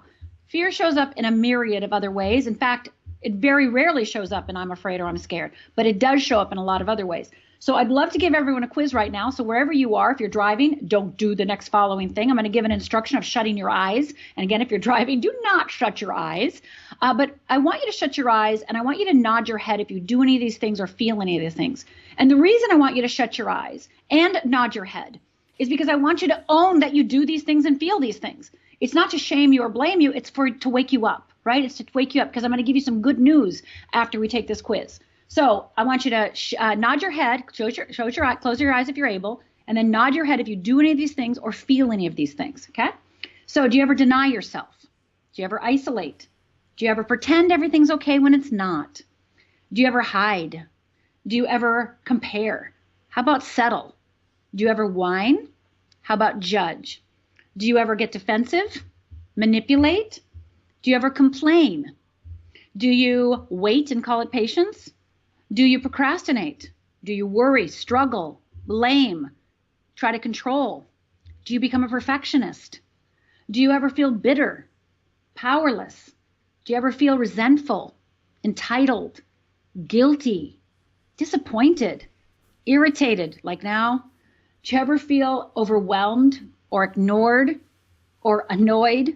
Or do you ever get caught in self-pity? Do you ever feel like a victim? Yeah. So go ahead and open your eyes. And anybody need a chiropractor? Woo, yes. And I'm going to say, you know, when I talk to an audience, I don't care if it's 10 people or 1,000 people, 80% or more usually have all of these. They nod their head on all of these. So these are how fear shows up for most people, right? It doesn't show up and I'm afraid. It shows up, I'm overwhelmed. Well, you can't get overwhelmed. You can't get overwhelmed. This is a symptom. You can't get overwhelmed unless you have the root of fear. You can't procrastinate without the root of fear. You can't be a perfectionist without the root of fear. You can't get anxious without the root of fear, right? You can't feel guilty without fear. So all of these symptoms that I just labeled, that I just read out, are manufactured, are created because there is what I call, again, the wheel of fear, the core fear underneath, causing these symptoms, right? And what we do as human beings is we get caught up on the symptoms. Oh, if I only quit procrastination. Oh, if I only quit being overwhelmed. Oh, if I only quit, being a perfectionist. Oh, if I only quit being anxious, right? And that's, again, I get it, but you're just changing chairs on the Titanic. Instead, we actually want to start going to the root, because this is what happens when you understand the root. Again, this is the wheel of fear. When you understand your core fear, what happens is these symptoms, literally 50%, just knowing it, just knowing your wheel of fear, 50% disappear because there's no reason for it anymore, because you see it. It can't trick you. Then I always say 30% of the 50% left is like, it's going to take some little bit of time for you to practice and see it and go, oh, yeah, and then shift. And then there's going to be 10 to 20% that are kind of your core, like, I'm hanging on to these for dear life. I don't deserve to let go of these. They're going to take a little bit more effort because you need to change your neural pathways. And while you practice going from your wheel of fear to wheel of freedom, you are actually going to dismantle, right? You're going to dismantle your wheel of fear, and these symptoms start either disappearing or you know what to do when you have one, right? You get overwhelmed, you know immediately to go to your wheel of freedom, right? You immediately know to go to your wheel of freedom. So that's what I teach. Fearless living is the bridge between how do you move from fear, which is, by the way, built into our neurobiology. There's no way to get rid of fear. There's no way to, when people say, I don't have any fear, I'm like, okay. Or if you hear a class saying, oh, you're going to never feel afraid again. It's like, that's part of your neurobiology. You're supposed to actually have fear. But what happens is fear paralyzes, or fear creates excuses, or fear creates complaining, or fear creates illness, or fear creates et cetera, excuses. And because you don't know that this isn't your fault. This isn't your fault. This isn't your fault. This isn't your fault. What is your fault is if you hear me now speaking about fear and the wheel of freedom and you don't do something about it, right? So, but it is not your fault that you have fear. Nobody ever talked about this thing. I didn't know about this stuff. I had to, I was good enough that God gave it to me. God gave me this thing, because I know I'm not smart enough to figure this out, but God gave it to me. And I say the difference between me and other people is I listened. I said, okay, God, I'll do it. And I applied it to my life. Didn't know that God had an intention of me of helping anybody else. But then, as I embodied it, it struck me hard, like, this isn't yours to keep. This is yours to give. So yeah, the wheel of fear, man, you have all these symptoms. All the things I read out are symptoms of fear. And that's what you think your problems are, but they're just symptoms of fear. They're not your problems. They're not your problems. Take a moment if you can, and you broke that thing down so brilliantly. This is like really cool. This is like being at a $25,000 type of mastermind session right now. Like, you're just laying those golden nuggets out. Curiosity is just getting the best of all of us. And I got 3 notes. Jeff, Sade is out there right now. Montez is out there right now. Carol is out there right now. And for those folks that are out there, look right below the video right now. Just put Fearless Living, hashtag. Put Fearless Living, hashtag Rhonda Britton. Don't worry, I'm going to ask the question they sent me. Normally I don't do this, but they want to know, okay, affirmations. Do they work? Do they not work? And do you have your favorite, affirmation or thought or something that you tell yourself? I am so grateful that you are asking me this question. I didn't ask the question. That was Monica's question. Okay, Monica, thank you for the question. So let's talk about affirmations versus what I call intentions. So in the world, I'm a God girl, right? And I do, you name it again, like I've done it. I actually studied with Shakti Gawain, who was the first person living in the light, was the very first affirmation book in the world, right? The modern world. I sat in her living room with 5 people in 1985 or 87 and studied with her on affirmations. So I know a lot about affirmations, but I also want to tell you this, that they didn't work for me. And I'm going to tell you why. So let's talk about the difference between affirmations and intentions. And I'm going to talk about the difference between affirmations and mantras, because the way you're using affirmations may be exactly how I use intentions and how I exactly use mantras. So I want to state that, you may be saying affirmations in the way that I'm calling them intentions. So listen to what I'm saying and see, am I doing affirmations or am I doing intentions based on what Rhonda's talking about, right? Again, and by the way, I'll just do another caveat. If affirmations work for you, knock yourself out and keep doing them. My friend Shelly, she teaches affirmations. That's her whole work. And I have several friends that do affirmation work. That's their whole business. That's what they love to do. And they believe in it 100%. Now, again, if it works for you, knock yourself out. Knock yourself out. But they didn't work for me. All right? Again, they didn't work for me. And I'll tell you why they didn't work for me. Affirmations, in the way that I studied it, and the way that I know it, is about changing the external world, right? I am now driving my perfect car, right? I am now, with my soulmate. I am now, right? It's changing the external world. So I am something's happening out there, some energetic, anything I want to change that's out there, I want to bring forward, right? I want to bring forward, right? Well, if I'm doing an affirmation in that particular style, am I looking outside or inside? Am I looking for how well I'm performing on the outside or inside? I'm externally focused. I'm constantly going, how am I doing? How am I doing? Am I getting that car? Am I getting that love? Am I getting that? Where's the money? Right? I'm doing my affirmations and I'm looking eyeball to eyeball, because you got to do them eyeball to eyeball in the mirror for 30 days, 10 times a day. And I did it. And why isn't it happening? Right? And so then, you know what I would do? I'd beat myself up. My affirmations must not be good enough. I must not be doing them right. Go to Shakti's, apartment and say, why am I not doing these right? Why aren't I getting the things that I say I want? Right? Oh, well, your energy must be off, or, you must really mean it, right? Or, right? There's some you have to do something, right? It's come on, people, right? So I don't want to look externally for my results, right? So I created something called intentions. And again, I've been teaching this for over 25 years, and now a lot of people teach intention. But again, they don't do it the Rhonda Britton way, right? The Fearless Living way. So intentions, again, affirmations, let's use a very simple one. Let's say I'm now in a loving relationship with my soulmate. Could be an affirmation. I'm now in a loving relationship with my soulmate. So I'm going to look around. Where's my soulmate? Where's my soulmate? And every man I meet, I'm like, is he my soulmate? Is he my soulmate? Is he my soulmate? Right? Every man, hi, right? I'm going to change that into an intention, i.e. Fearless Living way. And how you start an intention is, I am willing to practice. So I am willing to practice. And so now the affirmation of, I am now in a loving relationship with my soulmate becomes, I'm willing to practice being loving in all my relationships. So I change. I'm the one. I don't look outside. I have to change who I am, my energetic field, everything. Now, if I practice being loving to myself and others, do you think I'll have more love in my life? Yes. Do you think I'm more likely to, quote unquote, attract the love of my life? Yes. Right? But everybody, again, affirmations, as we know, I'm now in a relationship with my soulmate. My brain goes, no, you're not. No, yes, I am. I'm going to do this affirmation. Yeah, no, it's not working. Shut up. Shut up. Right? I'm not. Quit talking to me. Right? So you're fighting with yourself. So instead of fighting with yourself, instead of competing with your brain, I always say never fight with fear. Never fight with fear. Fear will always win. It's as smart as you, educated and spiritual as you are, knows everything you know. It will always win. So you can't go against the grain. You have to work with the flow, not against the grain. So in the world of fearless living, we change affirmations to intentions. And then our goals, because again, we all need goals, but goals serve the intention instead of the intention serving the goal. So if I have my intention, I create goals in order to serve the intention.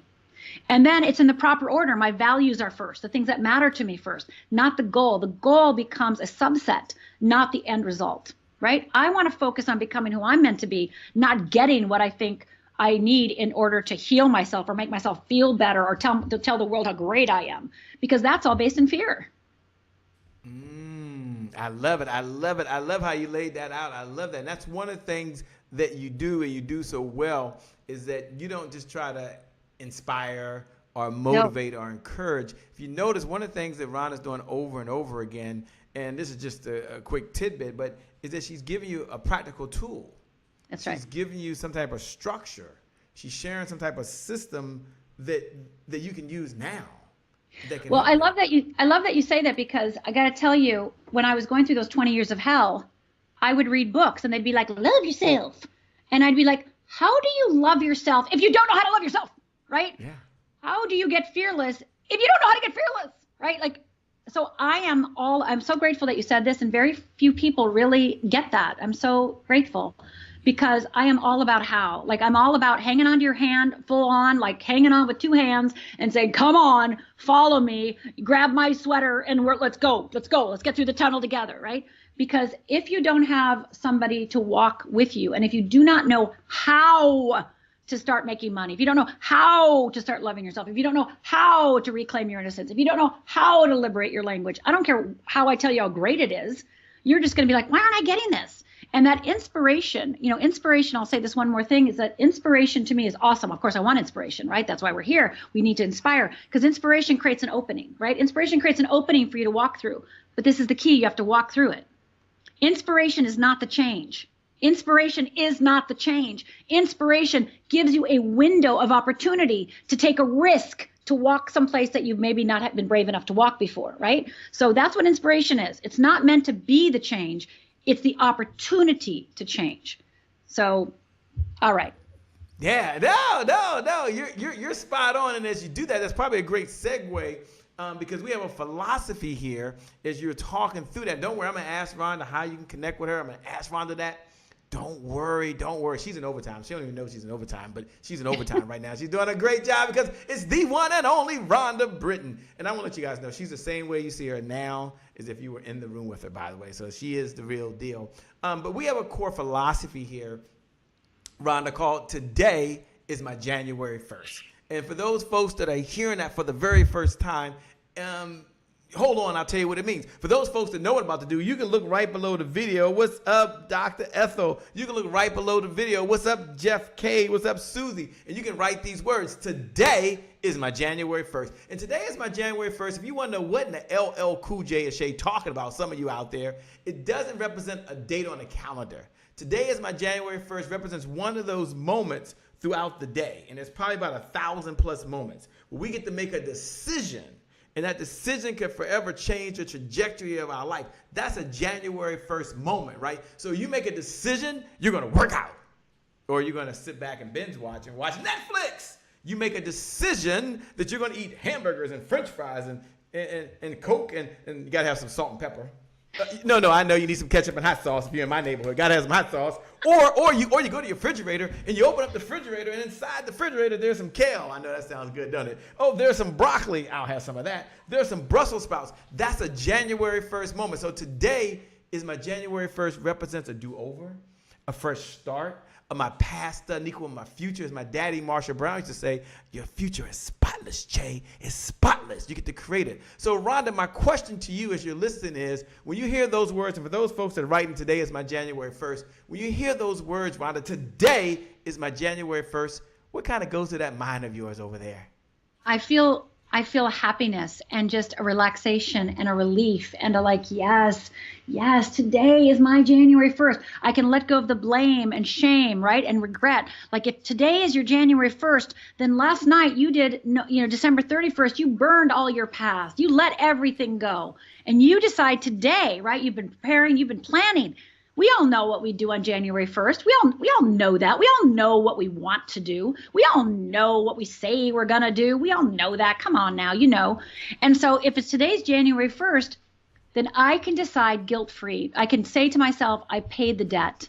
I don't have to stay in the punishment reward module. I don't have to stay in that punishment reward paradox. Instead, I can transcend that and actually make a choice to follow my calling, to do what I'm here to do, and not get held back by the fear that is tricking me into punishment reward and thinking that I have to earn it or thinking that I have to be valuable or worthy. You know, people say to me all the time, oh, I have a worth issue. I'm like, you do not have a worth issue. You have a fear issue. It's not worth. You just call it worth, because then you can keep beating yourself up and putting yourself down. So, you know, if it's January 1st, then I get to give myself that moment, that breath of fresh air, that break, and say, today is the day that I choose to live the life my soul intended. Today is the day I choose to live my life my soul intended. And boy, do I need a lot of support, because I know I'm going to get scared. I know I don't know what I'm doing half the time. Okay, today is the day I choose. Today is the day I choose. I choose this day. I choose what to do, and claim full responsibility. You know, I have something that I teach my students, 3 daily practices. One is compassion. First, got to have compassion for yourself. Reclaim that innocence first and foremost. Then you got to be honest with yourself. But notice I said compassion first, because if you're honest without compassion, you're probably just going to be mean. And then personal responsibility is last, because without compassion first, to reclaim that innocence, then telling yourself the truth, then you can own what's yours, because a lot of people put personal responsibility first and then they're owning other people's crap, and it's not actually even their crap, right? So we want to put it in order. We want compassion first, then honesty, then personal responsibility. And today is the day that I can practice those 3 things and claim them for myself and say, yes, yes to me, yes to my mission, yes to the thing that's moving through me. So to me, when you tell me today is January 1st, I'm like,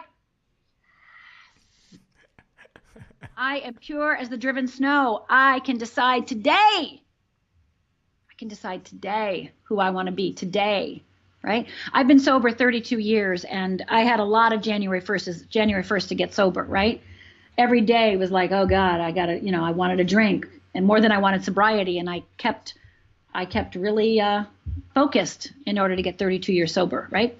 So it's like today, yeah, that's beautiful. I love that so much. That makes me so happy.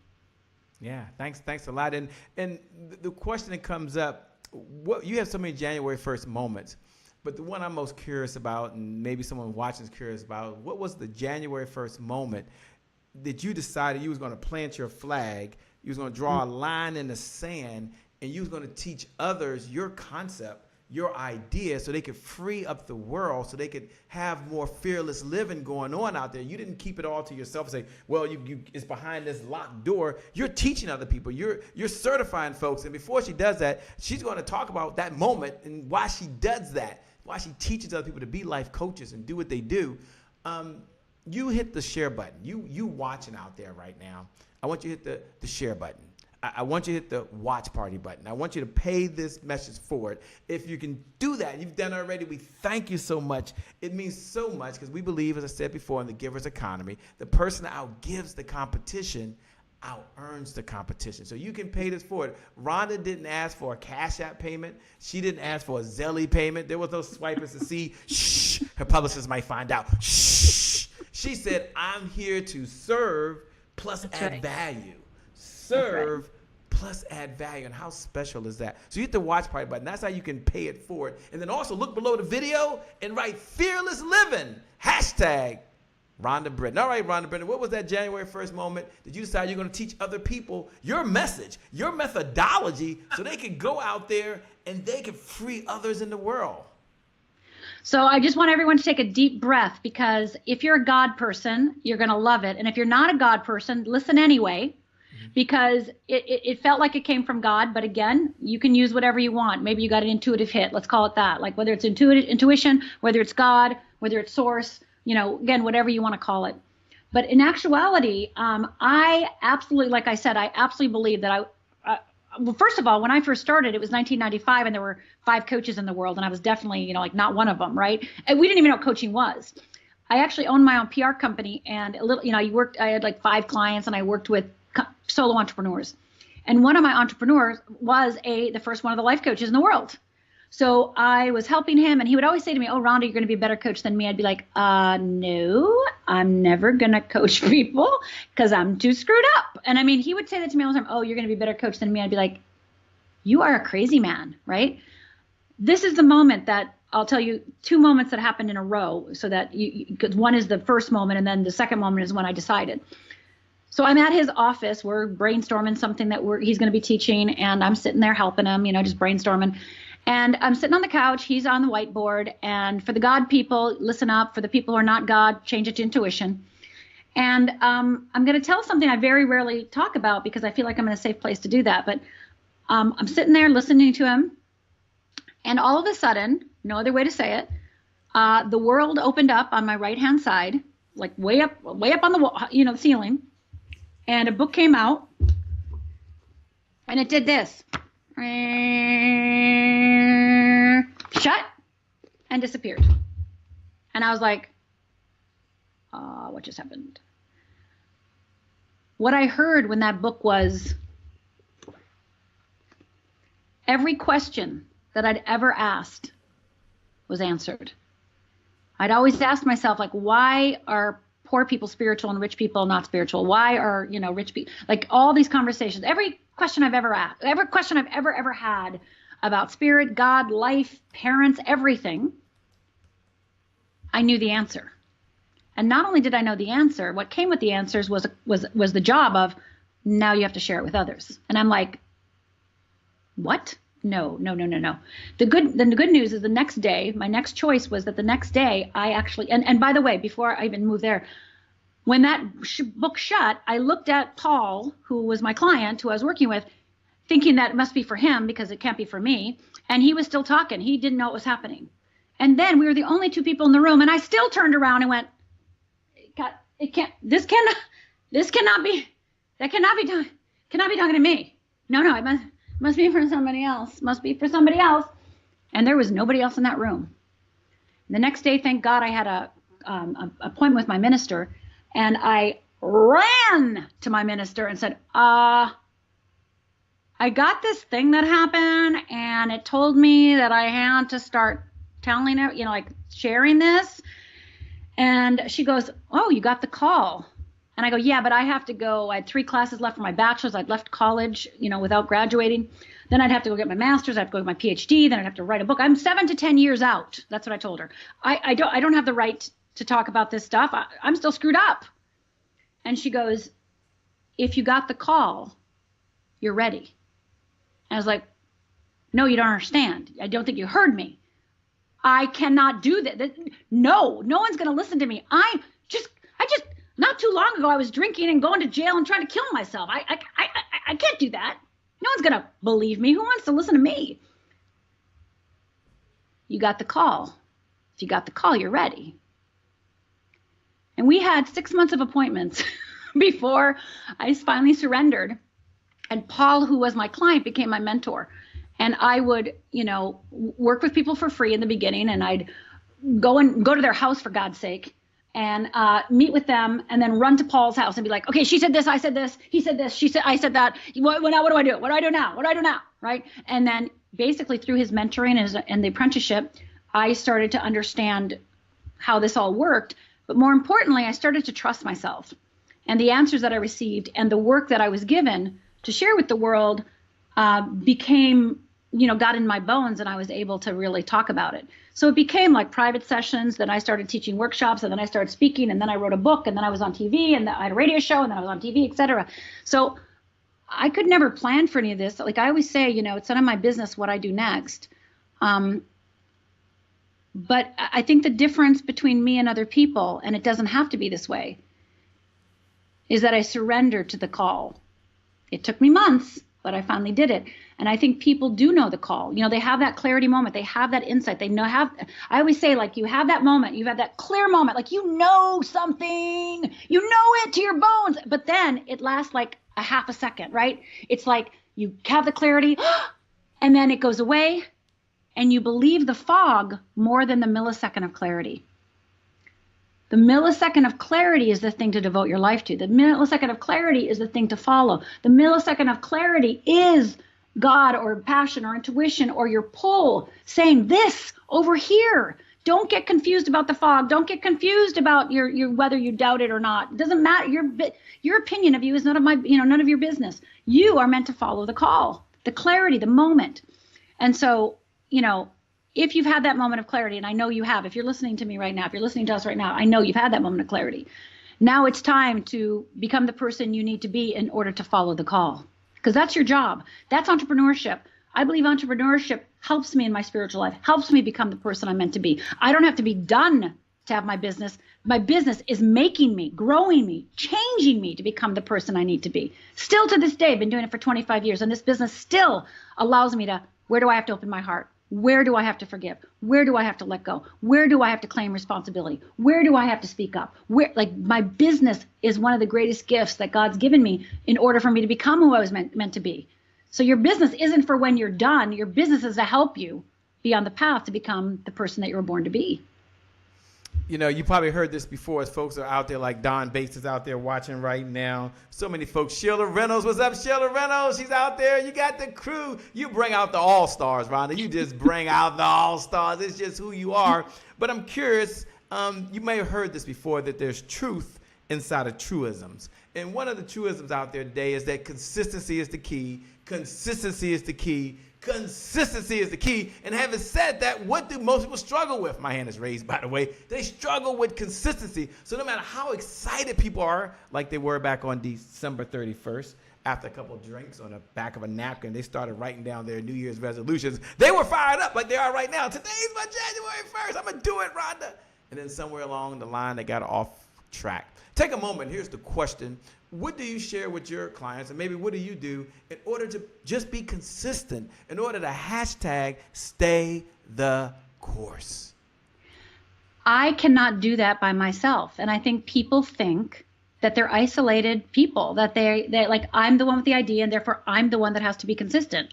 It's like, I could not do that. I'm not a consistent person in that way. That's not how I am. I'm a visionary. And visionaries, the last thing we want to do is be consistent. Right? It's the project managers, it's the integrators, right? It's the operations people. They're consistent, right? They're the ones that are like clockwork. But visionaries, that's the last thing we want to be. We're visionaries, and visionaries are spontaneous, and they want to be turned on, and they want to give. And yeah, consistency, I'm crappy at consistency.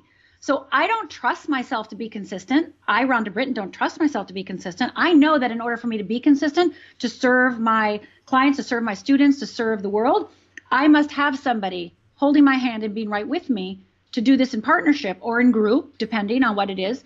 And I need that person that actually has that skill, that is their nature, to help me walk that path. And I think sadly, and I was the same way when I first started in solo entrepreneurship, you think you have to do it by yourself because you're worried about money, you're worried about time, right? But it doesn't take money, right? You just need to find somebody who's on the same path as you and become accountability buddies, right? Or, join a program that has accountability built in, or et cetera, right? So I get it. Consistency is, and you're afraid. I know for me, consistency feels like, oh, I'm not going to be inspired and excited, right? Well, after writing 3 books, it's amazing. When you're on deadline, you get excited regardless of what. Like artists always tell me like, oh, I just need more inspiration. It's like, no, you need to start painting and you'll get inspired.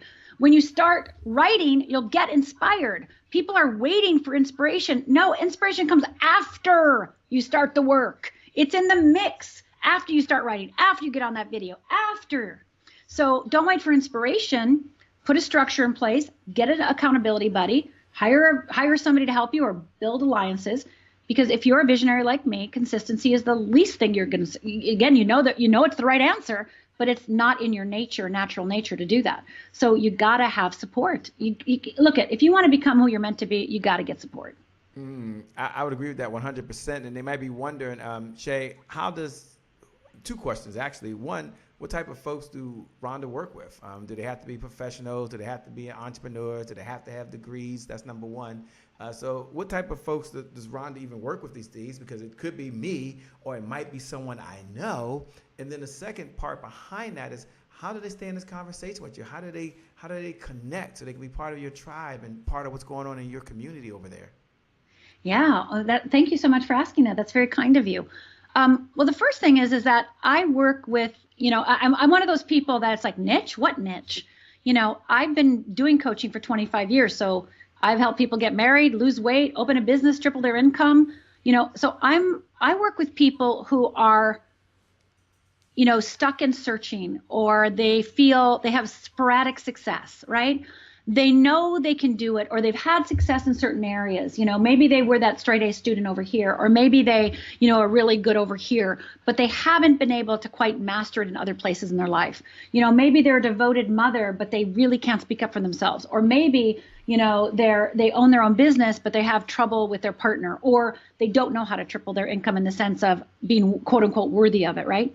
So one is that I am niche free. And really what I do is I help people who want to live the life their soul intended. So I work with people, I've had clients in their 14, 18 to 75, 80.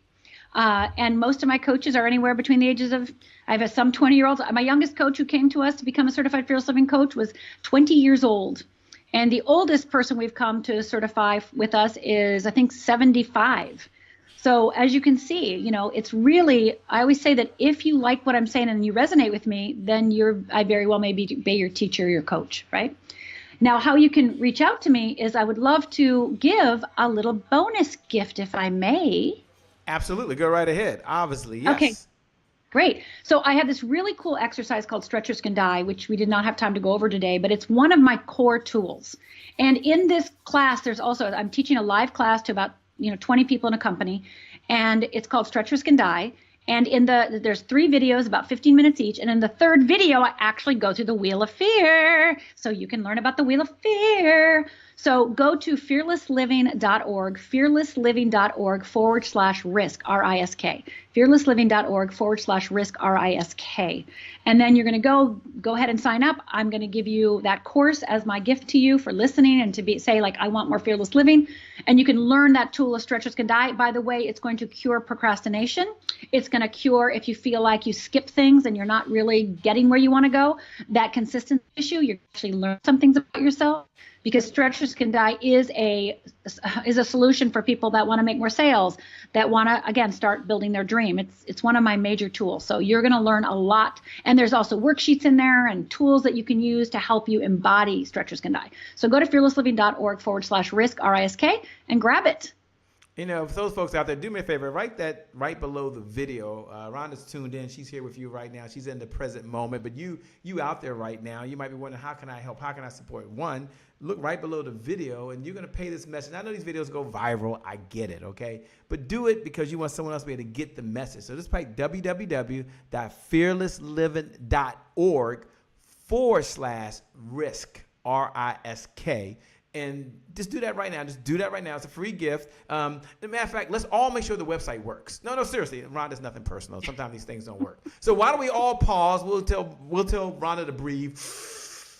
Ooh, yeah, whatever she does. While you out there right now, you watching, you open up a browser, and if you're on your phone, open up a browser, and then let's make sure the website works. If it don't work, we can tell Rhonda, hey, the website don't work. So type in www.fearlessliving.org. It's .org, O-R-G. I'm going over there myself. Hold on, I'm gonna do the same thing here. Okay. Fearlessliving.org. I feel like I have to do the same thing too. Risk, R-I-S-K. S-K. That's right. You're not being fearful over there, are you? You're not fearful your site don't work, are you? No, I'm like this. Damn, I gotta check that. Oh no, it's working. I'm good. Okay. I just want to make sure you're not nervous over there. Okay, and the site does work. Oh yay! Let's get right here. I was wondering if you're going to start sweating over there. I was wondering if there's going to be any fear going through it. Like, oh, my God, did my team get it right? Did they get it right? Did they give me the right website? Go over there now. Fill out the form. You can put your first name in, put your email in, and follow the instructions. Go do that. That's her gift to you, and we certainly appreciate that. Quick question while we're in what's called rapid fire. In rapid fire, Ron, is when I get to ask any question I want. You can deny. You don't have to answer it. But we get to ask any question we want. And the first question that's on top of my mind is, of all the ideas, you got 4 freaking books, you train, you teach, you could talk about this for a whole week, but what is your number one key to success? If you said, Shay, I got to take one, and it might not be your number one, but you got to take one of the keys to success, and maybe you mentioned it already, and what is it, and share that with us. Put your blinders on. What does that mean? Quit looking outside of yourself. Quit looking at your competition. Quit comparing yourself. You are on your own train. You know, when I first started in 1995, obviously the internet was new. You know, I had my first website in 1997, et cetera. I was sending emails through AOL en masse in 1997. But, you know, there were people writing books and doing things, and I put my blinders on, and I didn't give a crap what they were doing. I was on my path, in my way. And again, I get that you want to look and maybe see like, oh, that's a good idea. But at one point, you got to actually stop doing that as well. You got to do what you're called to do, because if you get more ideas, as we know, right? We know like how many ideas. I mean, I love ideas. I want inspiration, so I want ideas. But those ideas actually bog you down and they cause confusion. So putting my blinders on is absolutely the number one reason I'm sitting here today, in the sense of I did that in 1995, put my blinders on and just started going. I love it. I love it. You know, you've had so many mentors. I have my blinders on, by the way. You have so many mentors along this journey of life. And if you had to pick one idea that you learned from one of your mentors that you would pass on to us, so we get the benefit from something you've learned from one of your mentors that you're going to pass it on to us, what would the one idea be or thought that they've shared with you? Mm-hmm. I think I'm going to say that it was the minister when I was, in 1995, when she said to me, "You got the call, you're ready." I think that was the most valuable thing that any mentor has said. And again, obviously had lots of support, but really that moment and working through that with her, because again, it took me 6 months to say yes, to get my first client, to start this process. And then it took me 6 months to have, in the first 6 months of my practice, in my coaching practice, I had 2 clients. I couldn't get anybody to hire me. But at the 6-month mark, I figured it out. Like I got it. I got what I was supposed to do. And within 1 week, I had 20 clients, and I've never looked for clients since. So, and I've been doing this for 25 years. So I think just knowing that if you are called, that you are ready, regardless of your opinion of yourself, I think that is faith. That is walking your path. Yeah. Why does Rhonda, still do this? When I say still do this, you're taking time out of your life right now. And I know you can always make more money, but you can't make more time. You can always make more money, but you can't make more time. And you're giving us the most precious resource you have. And you, the viewer, you're the one that's watching. Thank you so much for being here. We love and appreciate you too, because you're trusting us with your time. You're trusting us with your energy. And we want to make sure we're giving you value. So look right below the video. And you can write, "Thank you, Rhonda," or "We appreciate you, Rhonda." You're like, well, I don't want to mention that. You can put "Fearless Living," #Rhonda Britton. That's a big thank you to her, because someone else will see that, and that might give them some energy. So I'm going to ask her, she didn't have to stop and do this program. She could be out loving life and hanging out with her cat and doing some other things. So I'm just curious, why do you still stop and do something like you're doing right now, where you're blessing other folks, making a difference for them in their life and helping them break through, not only break through, but live a fearless life? Why? Because my life is devoted to this, right? This is what I'm meant to do. But really more importantly is I am here to help create a fearless world. And so more than ever, we must join together and create a fearless world. So I don't care if you have 50 people, 10 people, 1,000 people, 800 people. Really right now, I don't want to say more than ever, but it just feels such an urgency. When the pandemic hit, I spoke to 40 groups in 30 days. And it's like, people need to hear my voice. People need to hear that it's going to be okay. People need to know that, when you have the certainty, when you understand who you are, when you understand how fear works, that your life can be what it's meant to be. You are going to become the person you are meant to be. You were born to be. So yeah, I'm devoted. I'm passionate. I'm just as passionate now as I was the day I surrendered. So what does Rhonda do for fun when she's not out saving the world, making a difference in everybody else's life? Well, one of the things that I've been doing during the pandemic, which has been a lifesaver, because, I'm in LA, which is still a hot spot. We still don't get to go out to restaurants. We still, we're on mandatory masks, et cetera. My best friend, every Saturday, I have a beautiful balcony, a patio out in my back of my house.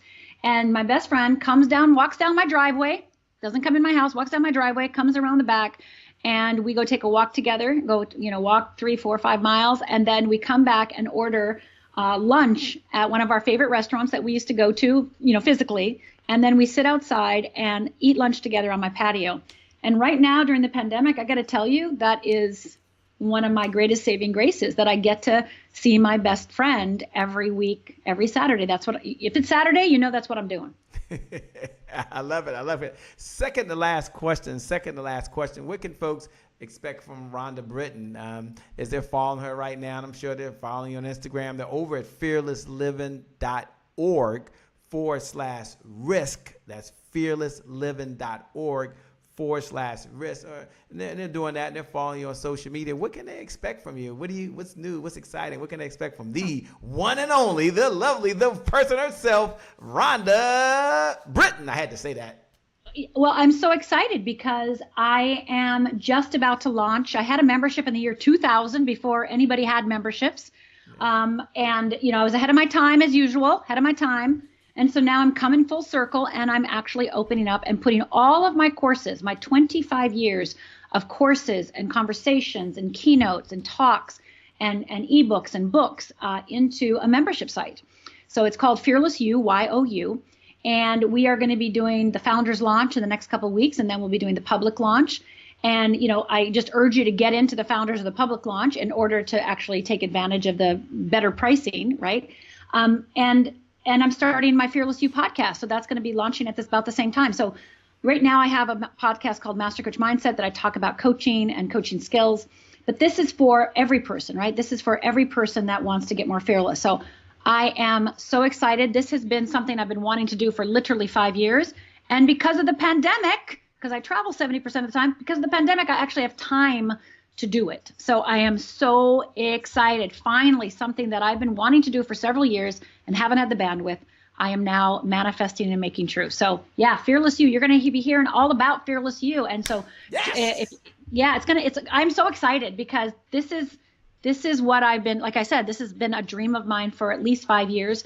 And now it's coming to fruition, and it's a lot of hard work, and I'm so excited. And it's going to be where you're going to be able to take How to Find Your Purpose class and 21 Days of Love and Change Your Life in 30 Days and Create a Year That Matters, and, and then get coaching and get support and ask me questions. And yeah, wow. It's exciting. I'm excited. I can hear the excitement in your voice. We can't wait. Now, if someone says, hey, how do I get on the list to make sure I'm part of and know what's going on, you go over to fearlessliving.org/risk. And I'm assuming once they register, then they'll be put into a system that will allow them to stay in this conversation, stay connected with you, so they're getting the updates that are coming out. Because I know some folks are like, I'm on the edge, Shay. Hey, I want to be part of this founders launch. Come on, somebody, please.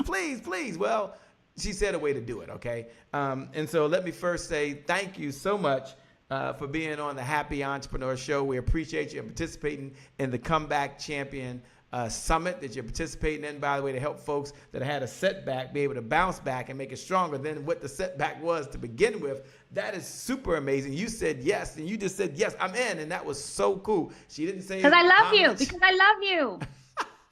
Thank you.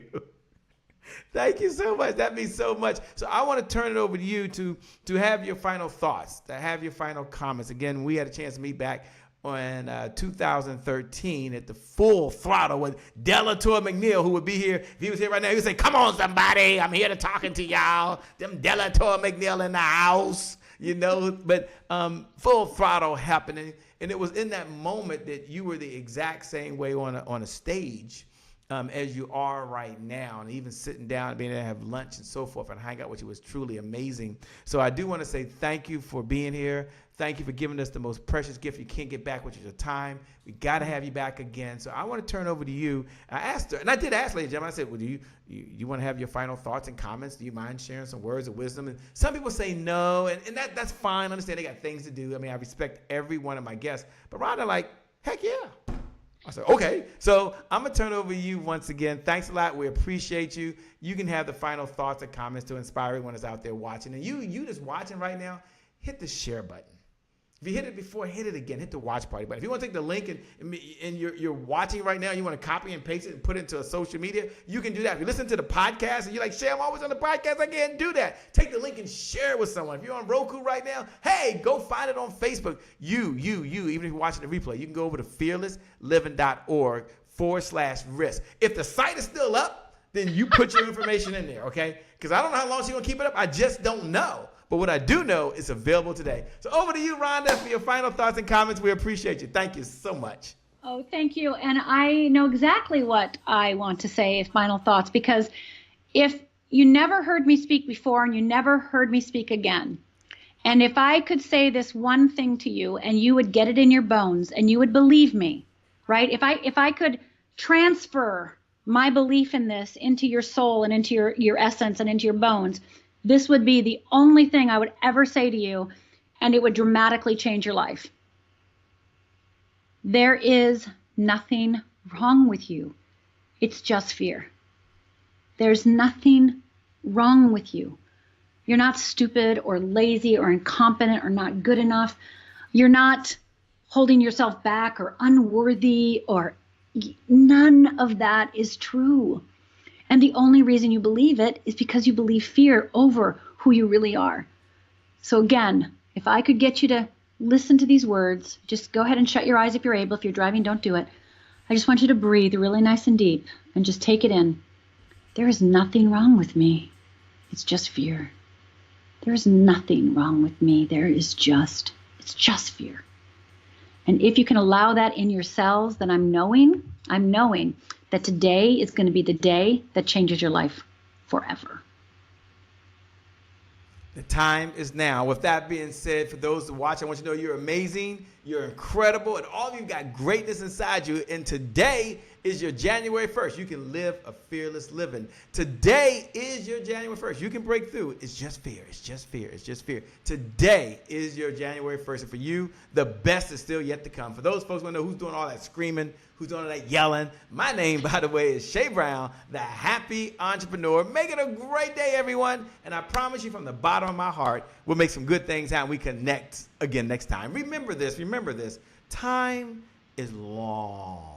Very, very long. Life, on the other hand, is very, very short. So you got to live in the moment, and you got to make it count. God bless, and we wish you success. Peace. Thanks a lot, Rhonda. You're amazing. See Thank all you, y'all BJ. later. You guys are rock stars. Everybody.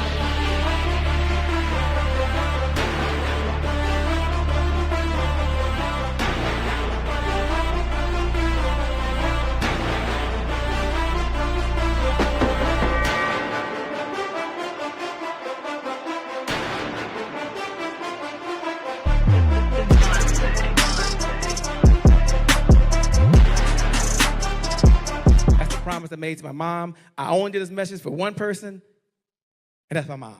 This is for you, Mom. Love you. My name is Shay Brown, the happy entrepreneur. Make it a great day, everyone. Thank you. Thank you. Thank you. All right, Check. Shay Brown. Mic check, mic check. All I do is win, no matter what. Damn. Got money on my mind, I can never get enough. And every time I step up in the building, everybody hands go up. Yes. Yeah. And they stay there, and they stay there, and they stay there. Yeah, yeah. Cause all I do is win. If you doing it, put your hands. Thank you. Thank you. You know, there's nothing like being behind the scenes in the green room. There's no green here, obviously, and I don't see any over there where Willie is either, but Dr. Willie Jolly is, but we're in the green room. And I'm not going to read this long bio because I'd be here all day talking about this gentleman that coined the phrase, a setback is a setup for a comeback, the gentleman who's one of the top 5 speakers in the world. I'd be here forever talking about him being in the NSA Speaker Hall of Fame and so many other things. So let me just say, Dr. Jolly, why don't you tell him who is Dr. Willie Jolly? And more importantly, what are you up to these days, man? Well, thank you, Shay, and greetings to everybody. I am Dr. Willie Jolly, and I am grateful to say who I am. I'm just a friend of Shay Brown. That's my claim to fame is saying I'm a friend of Shay Brown. That opens doors. When I go to places, I say, Shay sent me in, and they open the door. They give me the best table. Well, for those who don't know, I am Dr. Willie Jolly. I'm the author of the book, A Setback is a Set Up for a Comeback. The book, It Only Takes a Minute to Change Your Life. The book, An Attitude of Excellence. The book, Turn Setbacks into Greenbacks. And the book, Make Love, Make Money, Make It Last, that I wrote with my bride of 35 years. I've been honored that I've been named one of the outstanding 5 speakers in the world by the 175,000 members of Toastmasters. I'm grateful only 50 people in the world have ever been given that honor, including Norman Schwarzkopf, Nelson Mandela, Margaret Thatcher, Christopher Reeve, Les Brown. I'm also honored that in 2000, that was 1999. In 2005, I was inducted into the Speaker Hall of Fame. And then in 2013, I was named a legend of the speaking industry. And I am a guy who was a former nightclub singer who got fired and replaced by a karaoke machine because it was more cost effective for the nightclub owner. I decided I was never going to let anybody else determine my destiny. And I started looking for new opportunities. I had a setback, but I believe that setback was not the end of my story. And I took a job with the school system as a drug prevention coordinator and started giving little speeches to kids about staying away from drugs. And from there, started a speaking business that has now gone on for 30 years. And I've been very grateful to be able to have those accolades. But that's my story. And now I am able to do radio, television, books, speaking, virtual events, radio with Sirius XM, where I have the #1 self-help show in the country now on channel 141 every week. Daily radio on Radio 1. My dear friend, Dr. Kathy Hughes called one day and said, I want you on my radio stations. And so we are doing a syndicated session every day on her station on Wake Up and Win with Dr. Willie Jolly. And then a lot of online programming. We've got a media company now called Jolly Media that I'm running with my son, who's an attorney. And we're growing that. So we got a lot going on, and I'm very grateful. Last but not least, I think it's very important for people to know not only am I a motivational speaker, but many consider me to be a motivational minister because my doctorate, which is earned, by the way, I'm very grateful that I took a year off and went back to school, and it grew me. It wasn't just something I thought about, but something I wanted to do to grow my potential, my capacity. And so I went back to school and I got my doctorate in faith-driven achievement. And in that, I am also a man of faith. So in 2014, when Zig Ziglar had died after many years of being on the Get Motivated tour with General Colin Powell and Les Brown and U.S. presidents, and Zig died, I'm honored that they said, we want a man of faith who's also a minister or has a motivational messaging like Zig did. And they called me, and I'm grateful that for a number of years, from 2014 to 2018, when they ended the tour, it was me and Les Brown and Damon John, and we went around the country doing 2 cities a week. So I'm a man of faith who believes that my gifts and my abilities are just a blessing from the Lord. And so I give him glory for everything that I do, everything that I am. So that's me in a nutshell, man. That's my story. Man, I love how you share that, and that's so important. And let me ask a question, because the book you wrote, I know we'll talk about that when we get going. We're in the green room, so they like to hang out in the green room, by the way, for these snippets. A Setback's a Setup for a Comeback was written, many years ago. Why is that book still relevant today? Huh? It's over 20 years old. I know. So my question is, we're going to be talking, doing a deep dive when we get into the main segment. For those folks that are watching, the entrepreneurs, the speakers, the authors, the coaches, the trainers, the experts, the moms, the dads, why is that book still more relevant today in your mind than it was maybe 20 plus years ago? I think that's a great question, Shay. And the reason that it is more relevant now is because we are in a time like nothing we've ever seen. We're in a time where we've got a pandemic, we've got economic downturn, we've got massive job loss, we've got racial strife, we've got social upheaval, and we're in the midst of a very divisive presidential campaign. Now, any one of those by themselves could be disruptive, and we got them coming all at the same time. It's unprecedented, unparalleled that anything we've seen. So when I talked about 20 years ago setbacks, somebody might have lost their job. They bought the book. Somebody might have gone through a divorce, or what I call the devastating D's of life. They might have gone through a divorce, a disease, a diagnosis, a disaster, a downsizing, a death of a loved one. And one of those things might have come upon them and they needed a comeback. They were in the midst, but we're having all of this stuff coming at the same time. This is unprecedented. And so right now, people need it more than ever. They need that book, and that's why the book is jumping off. We had 197 orders of the book just the other day. 197 just one day. People heard me on the radio and ordered it. I gotta have it. That's just one day. So it's amazing. It's more relevant than I think ever before. And I'm very grateful that, and I tell people this, Shay, you'll appreciate this. That book, which many people give me credit for, and some on the other hand don't. And some people think Joel Osteen wrote it because I sent him a copy and he says every week, I said nothing but a set up or come back. And then P.D. Jakes has used it and people think he wrote it. I wrote the book, but here's what I want to say. I tell people that book didn't come from me. It came through me. So I was just a conduit for God to use it to get to people, to help them through their tough times, their tough moments, to let them know that there was hope for their future. And so I just am grateful for the fact that I was able to be used as a conduit to get that book out. And it's, I've said over the years, that book is like nitroglycerin. I mean, I'm still going through the book. I pull it off the shelf often. And I've had people who call me and say, I had the book on the shelf. I went through something and I pulled it off and found the answer right in chapter X or chapter Y or chapter Z or whatever.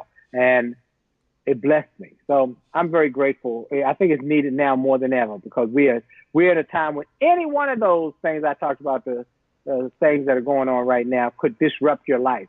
And we got them all going at the same time.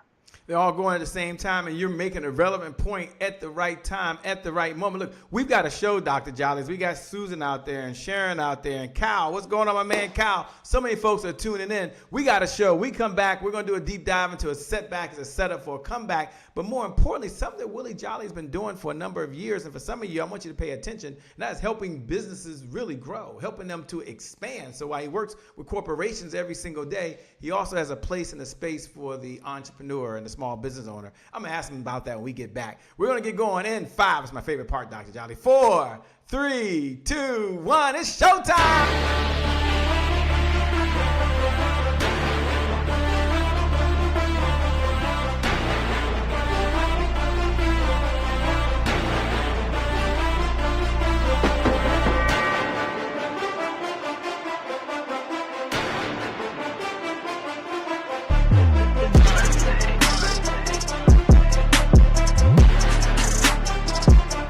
Promise I made to my mom. I only did this message for one person, and that's my mom. This is for you, Mom. Love you. My name is Shay Brown, the happy entrepreneur. Make it a great day, everyone. Thank you. Thank you. Thank you. All right, Shay Brown. Mic check, mic check. All I do is win, no matter what. Got money on my mind, I can never get enough. And every time I step up in the building, everybody hands go up. Yes. Yeah. And they stay there, and they stay there, and they stay there. Cause all I do is win. Well, it's a great day. My name is Shay Brown, the happy entrepreneur, and welcome to the Happy Entrepreneur Show, the #1 business development and revenue focused late night show in the country where we're on a mission. And our mission is to empower, our mission is to inspire, and our mission is to provide you, that's right, you the entrepreneur, with all of the resources that are necessary to execute that big, big, big vision you have for the people you were called to serve. And I believe you have 3 visions that I love to share. 3 visions. I believe first you have a vision for yourself. I don't know, the clothes you want to wear, the car you want to drive down the road, the organic food. I know you can't wait to eat, right? You can't wait to eat that. And it takes resources, which means it takes revenue. And I believe you have a second vision, by the way. You have a vision for your loved ones, the ones you care the most about. Mother Dear just turned 73 this month. I had a chance to hang out with her yesterday. She's only 15 minutes away. And one of the things about Mother Dear, even during this pandemic, before I could go there, is she got really good at ordering stuff online. It takes resources because it was my credit card, by the way. But she loves to do that. And some of you want to write a check for someone's health care insurance. Some of you want to write a check for someone's mortgage. Some of you want to send your kids to a school of their choice or support a cause you believe in. And it takes resources, which means it takes revenue. And I believe you have a third vision, I believe you have. And that's a vision for the people you are called to serve. And I want you to imagine for a moment, I always like to give the example of Noah, and you don't have to be a believer, but imagine you're Noah in the Bible, right? And you're ready to get going on your mission. You've got the expertise from God. You've got all the resources you need. And right before you get going, there's a knock at the door. You're like, what's going on? What is it? Door over here. Here, see me? Yes. No, I'm sorry to report, but there's no hammer in the house. No hammer, no big deal. We don't panic. We're going to keep going. We do this thing. Excuse me. No, I might as well confess over here. I couldn't find the nails either. There are no nails. No hammer, no nails. Rule number 1, I never panic. Oh, geez, what is it now? Over here, me, yes. There's no people and there's no wood. Good luck, Noah. And you're like, maybe that's you. You've got the purpose. You got the passion. You can't freaking believe anymore, but it takes resources, which means it takes revenue to get your business off the ground. Today, you got the one and only Dr. Willie Jolly that only can provide you the resources to help you get the revenue, but he has the expertise. So with that being said, let me welcome to the stage the one and only Dr. Willie Jolly. How are you, my man? I am grateful to be able to be on with my friend Shay Brown. I've known him and his family for many years. His brother, Kwame, is a dear friend. His dad was one of the icons in our city. And so I'm very grateful to be able to be on with my man, Shay Brown, the happy entrepreneur. So the happy entrepreneur got Willie Jolly on. So the jolly and happy are all working together. It's all working together. Thanks a lot, man. I appreciate that. And let me just address the elephant in the room. You got this setback is a setup for a comeback. And if you can, take a moment for the person that's watching right now and define what that means and what the premise is behind not only the book, but in my opinion, it's a whole movement that's really taking place. Yeah, right now I am probably more popular, more in demand than I have been in a number of years because people are desperate for a comeback. In the midst of all these trials and tribulations, calamities, pandemics, they're looking for a comeback and they're looking for a way to get this done soon. And so many have heard about the book, A Setback Set Up for a Comeback. Some have heard about the exploits that came from the book, i.e. in 2006. Now, the book came out in 1999. In 2006, I got a call from the Ford Motor Company. They were on the brink of bankruptcy. Their market share had gone from 50% down to 15%. They brought in a new CEO named Alan Mulally, who said, we got to change the culture. We need a comeback. One of their execs, when he said the word comeback, one of their execs in the executive suite said, there's this guy, I have his book, A Setback Set Up for a Comeback, named Willie Jolly. We need to get him to help us. They gave me a call. I remember that day I was in my car on my way to a speaking engagement in Hampton Road. And I had to pull over so I could listen to this. This is Ford CEO and COO and top executive saying, we need your help. And so they told me the problem. Market share had gone down. They wanted to bring a bankruptcy. They needed help. They needed to change their culture. They needed to come back. So they said, we want you to be part of our team. So they brought me on. I worked with Ford in 2006, 2007, 2008. And in 2009, you might remember that Ford was the only one of the big three automakers to be able to reject a government bailout and go from losing millions per month to making billions per month. Now, did the economy go up between 2006 and 2009? No. Did circumstances in our country go up? No, they went down. What changed? Thinking. When we were able to change the thinking of the people at Ford and get them a comeback spirit and a comeback mindset, then we were able to give them first hope and then help and give them principles that would work. They used them, and Ford went on to stage an amazing comeback. So right now, a comeback, a setback is a setup for a comeback. My story, getting fired, replaced by a karaoke machine, setback. But it was just a setup to get me out of that nightclub environment, to get me to where God really wanted me to be, which was sharing a message of hope and possibilities that would empower, encourage, inspire, uplift, and do it on a global stage. I had to get out of there to get to here. So that was a setback, but it was all just a setup for a greater comeback. And I'm saying to all of you who are watching this program that you're going through some tough moments. You're going through some challenging times. Your business has been impacted. Your marriage has been impacted. But there's just a setup for a comeback. It's comeback time. And my job, my mission, my assignment is to give you hope first and then specific help to help you turn this setback into an incredible comeback. I love it. And folks out there like Eric Heilich says hello to you. Jan Goss is out there. Danny is watching. Frank Marshall down in Atlanta said, what's up, Dr. Jolly? Uncle Frank, my main man, Uncle Frank. I got to give a quick shout out. Uncle Frank, Father's Day, Uncle Frank had a special program where he invited fathers and sons to do a panel. And it was my son and I. And it was great. But we also had one of my dear friends, Joe Dudley Sr. and Joe Dudley Jr. For those who don't know, Joe Dudley Sr. was founder of Dudley Hair Care Products. He's in his 80s now, and they were part of it. It was just a phenomenal experience to hear fathers and sons talk about building businesses, building a legacy. And that's one of the things that we want to do as well, help people build their legacy. I love it. You know, take a moment, if you would. We got a call recently, about 2 or 3 months ago, Dr. Jolly, and there was a woman that was calling in, and she was hearing her voice a little stressed. She said, hey, look, by the way, I'm now working from home full time.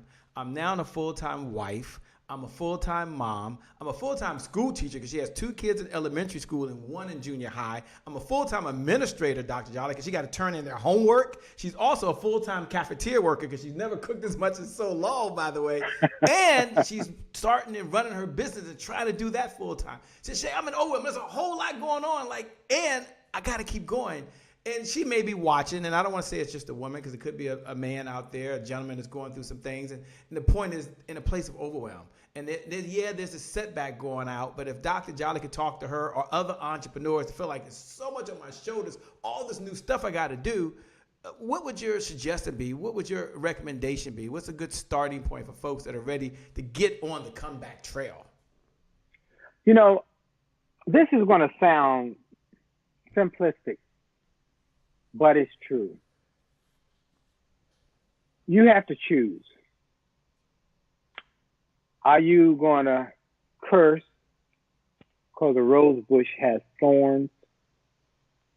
Or are you going to celebrate because a thorn bush has roses? Are you going to curse because you're overwhelmed with a lot of stuff that is just demanding? Or are you going to celebrate that you are still here in the land of the living, that you're healthy, that you are able to do all these things, even though you're stretched thin, you're going to celebrate and be grateful. Look, it's not like she has the capacity, ability to say, well, I'm just not going to do one of those things and be responsible as the person she wants to be. So she's being pulled. But being grateful gives you another perspective. It's a perspective what we're going through right now. It's about perspective.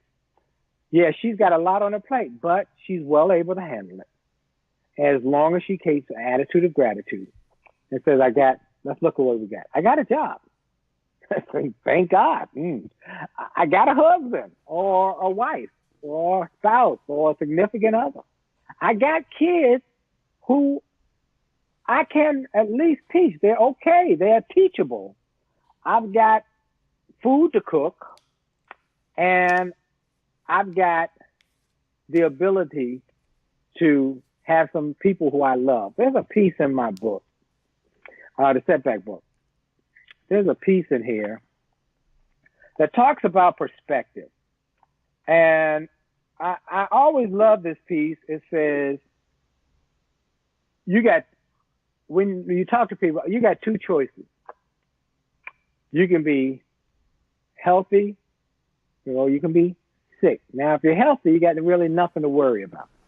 And if you're sick, you only got two things to worry about.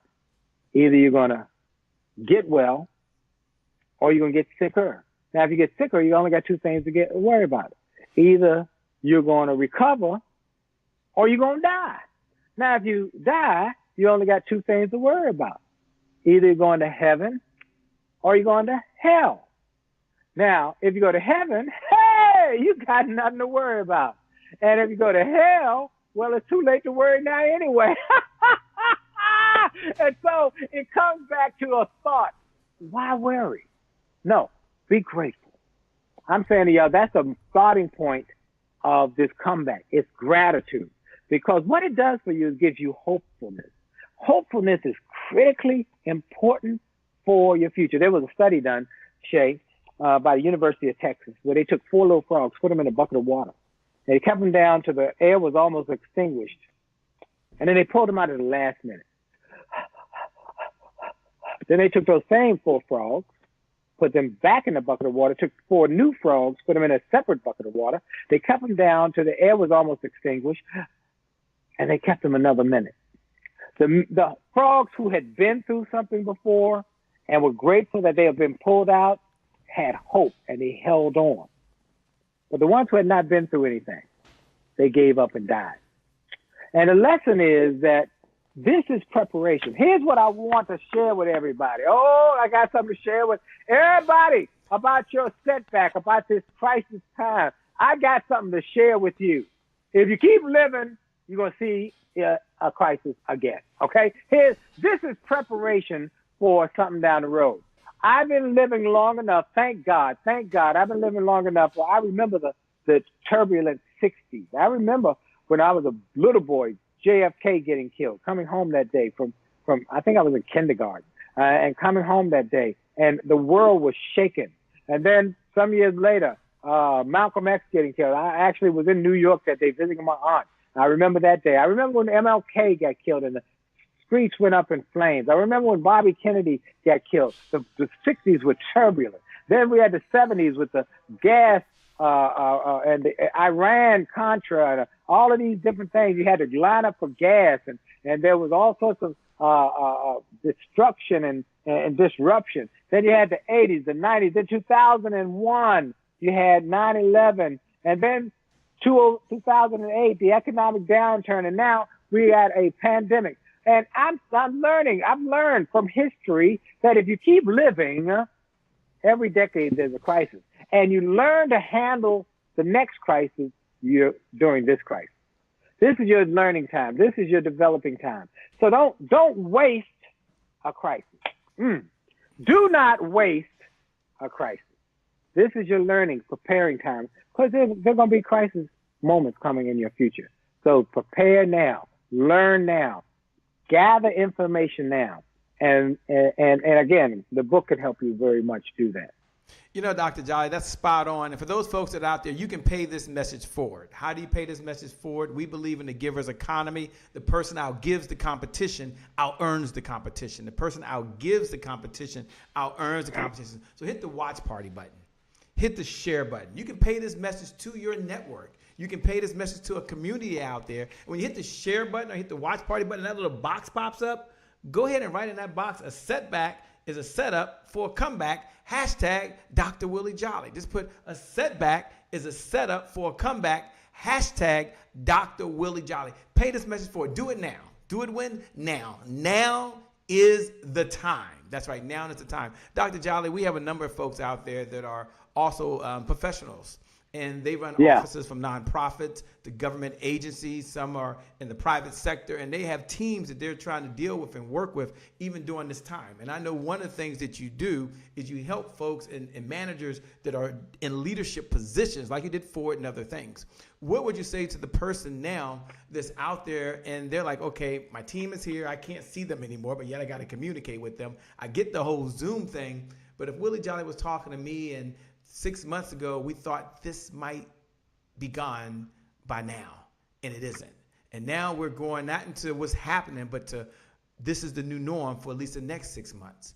And so for someone that now has to bounce back as a leader, as a manager, and of an organization of people, which you work with, you go, and one of the things y'all might know, he goes into organizations. He works with folks just like he's doing now virtually with whole teams. What are you telling leaders how to be leaders right now in this type of environment?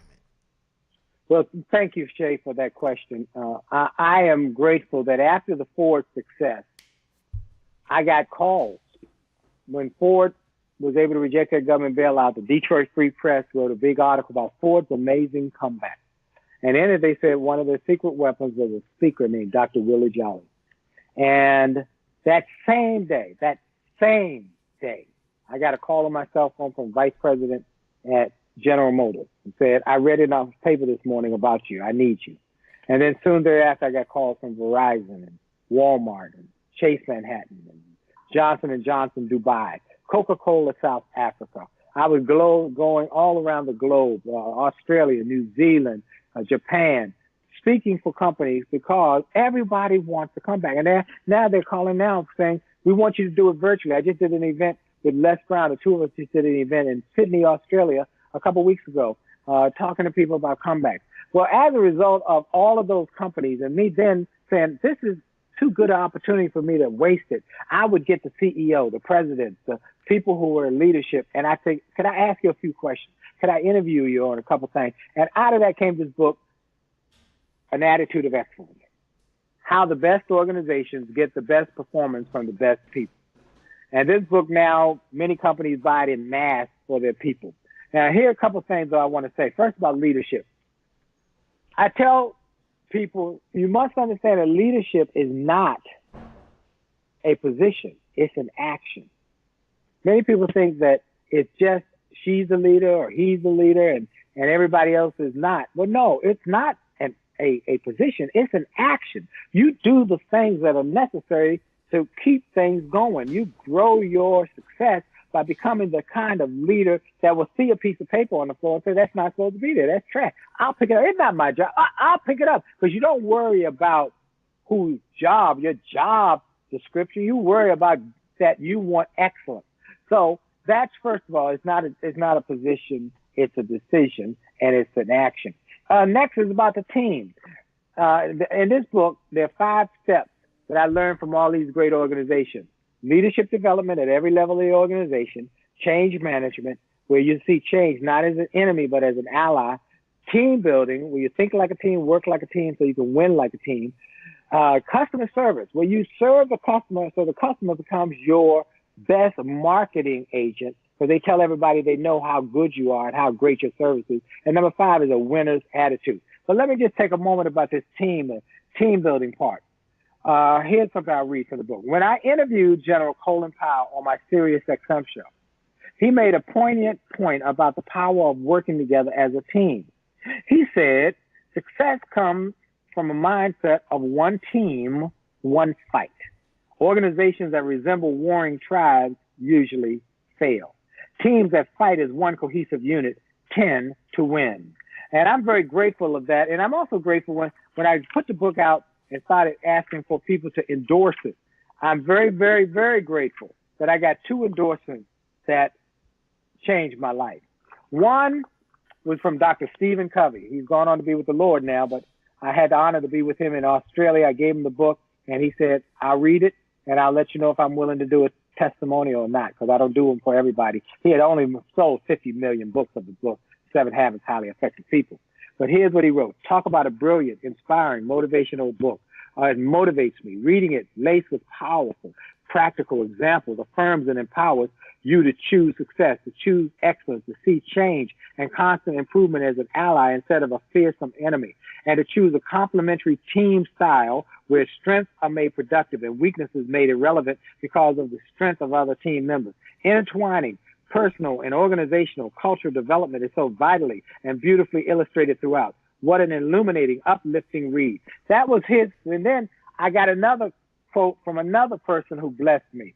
Alan Mulally, who was the CEO of Ford, who helped Ford to come back. He said, Dr. Willie Jolly has written a powerful book that speaks to the impact of an attitude of excellence by every member of our team. Our attitude of excellence creates a high-performance, smart, and healthy working together culture that pulls everyone together around a compelling vision, comprehensive strategy, and relentless positive implementation for the benefit of all the organizational stakeholders. Share this book with every member of your team. And so it goes back to those people who are entrepreneurs. You've got to do a couple things. First, the best way to grow your future is to grow yourself. Come on. You see all these books here? Now, these are mine. And these are my audio books and my PBS specials. These are my music products and some of my other products out here. But below that are books. Over here are books. That's one of my Whammy Awards. But they're all the books. There are books all over that whole wall. Books over here. Books. I have invested hundreds of thousands of dollars to grow me. And I've never regretted one penny. Because Jim Rohn was right. He said, you must make a commitment to work harder on growing yourself than even growing your job. He said, because if you grow yourself, you, by the nature of the person you will become, will grow your business. So if you're really serious about growing your business, you really serious, then you got to invest in you. You got to grow you. You got to put money in you. Hard to get water out of a dry well. So you gotta put something in. So first thing is the best way to grow your future is grow yourself. Invest in yourself. I spent one time Shay knows I spent $10,000 that I didn't have to go to a seminar where I couldn't afford to go. But I knew there was a price for success, and then there's a cost of not being willing to pay the price. The cost of staying the same, the cost of losing time. And I borrowed that money, went to the seminar, and came back and quickly made $100,000. So I was willing to invest that $10,000. The next year, he had the seminar. He went up to $15,000. I paid for myself and my wife, but I wrote a check this time because I had the money to do it. So first thing is grow yourself. Next thing is grow your people. Your people, the people who are in your attitude, in your surroundings, the people who support you, your support team, your teammates. You got to grow them because that chain is only as strong as the weakest link. You want great people. Look, great people give great service. Good people give good service. Mediocre people give mediocre service. And negative people will kill your organization. That's true. Am I right about it, Shay? You're right about it, Dr. Jolly. You're right about it 100% on time. Yes, sir. Yes, sir. So you got to grow your people. So that's why everybody, these are two of the things I want to just encourage. This for your setback, and this is for growing your business. And so personal, setback, set up for a comeback, business, an attitude of excellence. So I want more success stories. We need more billionaires, millionaires, multimillionaires. We need them in our community. We need that. Yeah. And we need legacy. We need legacy. I recently had on my XM show Amy Griffin, who is a super lawyer who helps create generational wealth by creating your estate plan. We got far too many people who work their fingers to the bone, build a bunch of money, but they never establish an estate plan, a legacy plan. And so the day they die, there's a warring tribe that comes upon the culture of their family. They fight each other over every penny. They stop talking to each other. Where it could have been set up that you got a legacy plan, that you're going to put it in an irrevocable trust. And that way, that when you die, everything is the trust decides who gets money, how they get it, how much they get, and how much of it stays in the trust for the next generation. For some people will go through that money like Sherman went through Richmond. I mean, they'll go through that money and burn it down like a wildfire. So then the next generation got nothing, starting all over again. But the wise ones, we look at the Carnegies, the Kennedys, the Rockefellers, they got wealth that 10 generations, that 10 generations from now, some kid could be blessed by your efforts if you are wise enough to say, I'm going to put this into a plan. So, I'm trying to create wealth, not just riches, folks, wealth. And as you're talking about creating wealth, one of the things that folks may not know about you, for Tahana, who's out there right now, she's watching, she says hello to you. Teresa's out there. For those folks that are out there and now is the time. Now is the time. Now is the time. Look below the video and just put number 1. Just hit number 1. Number 1 is just a bat signal. It's just a bat signal that you know what? Now is the time. Not tomorrow, not next week, but now. Now, for all the entrepreneurs, I'm going to ask Dr. Jolly, why he works with entrepreneurs. Now, he works with these big corporations, but he has this little sweet spot where every now and then he reserves a little place in his business to work with entrepreneurs to help them grow their business, to help them have the right structure, to help them be able to deal with the market, to help them transition. Here's someone who's made to do this for 25 plus years. That's hard to do, ladies and gentlemen, in today's world, and he's still very relevant today. So as you're hitting number 1, because now is the time. We're not talking about the setback anymore. We're talking about the comeback power that you have right now to create something that does not exist. My daddy used to always say, Che, the future is spotless. And so you're going to create that future right now. So Dr. Jolly, take a moment, if you would, and talk about how you help entrepreneurs. Everyday folks like myself and others that might have 1 or 2 W-2s, a host of 1099s, a bunch of people working overseas with them. You help them grow their business. You help them have structures in place. Talk about the importance of that and why you still do that today, man, when people think you just motivate folks, and that's just a piece of what you do. Well, there are 2 parts to this. One is I told you about help and hope, or hope and help. So first I got to give people hope. How do I give people hope that there's a worthiness of, I love that quote, the future is spotless. Every day, we send out a daily 1-minute motivational message via my newsletter list. If you're not on my newsletter list, you should be. You're missing an opportunity. That's free. Go to winwithwillie.com, winwithwillie.com. Just sign up for the newsletter. And every day, 1 minute. And so many people all over the globe say that one I needed today. I'm struggling here. Just what I needed. Okay, so first, that's that first.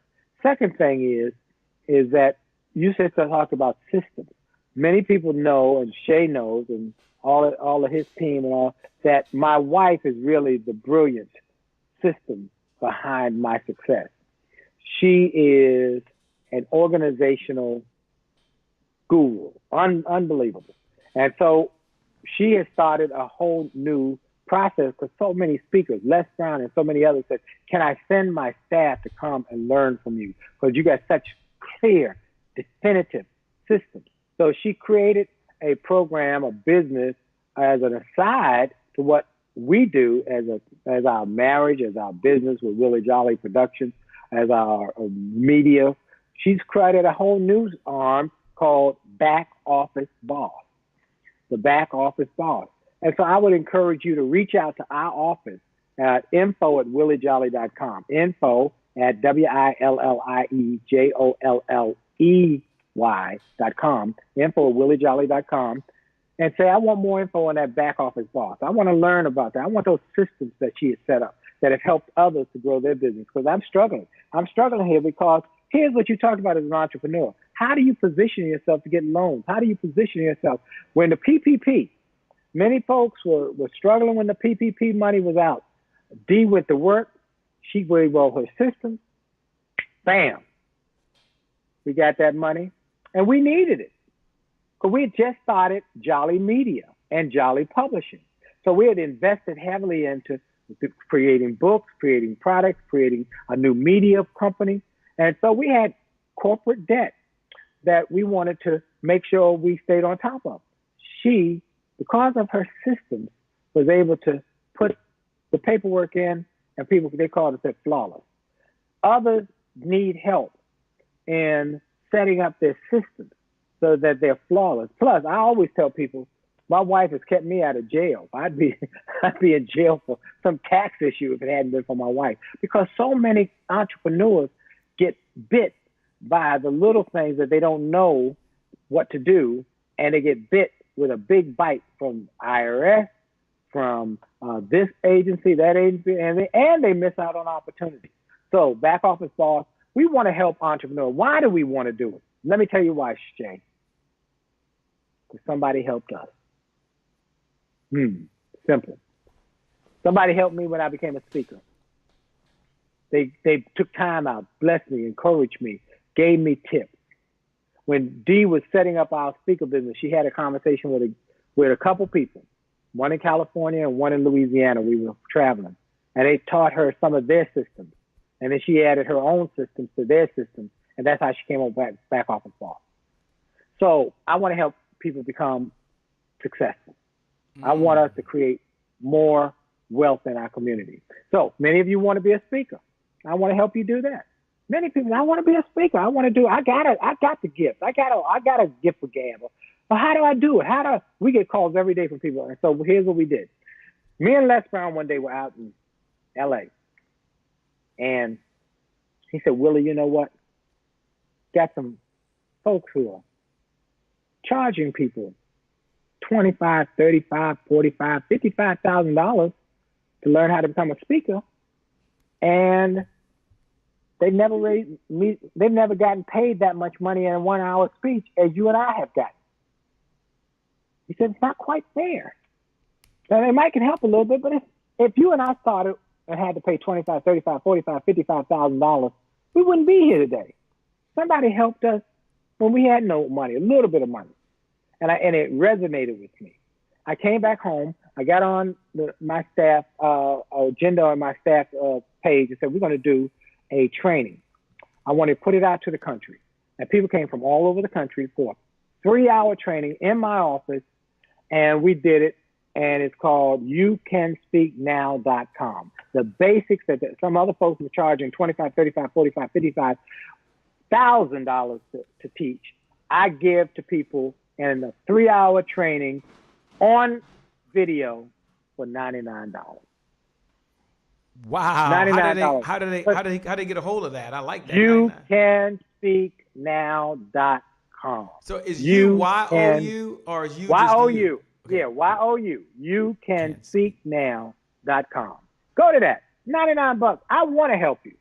And what do I want in return? Here's what I want in return. Pass it on. Just pass it on to somebody else. Give it to somebody else. Give it without, just give it to your friends, people in your network. Just bless them.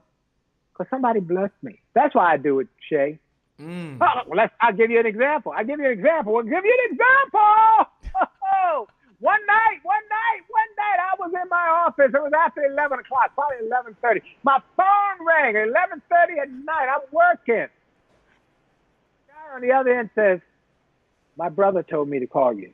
My brother Kwame told me to call you. My name is Shay Brown, and I want to do what you're doing. I want to go to the next one. My brother said, call him. He said, but it's late. He said, call him. He's probably still in the office.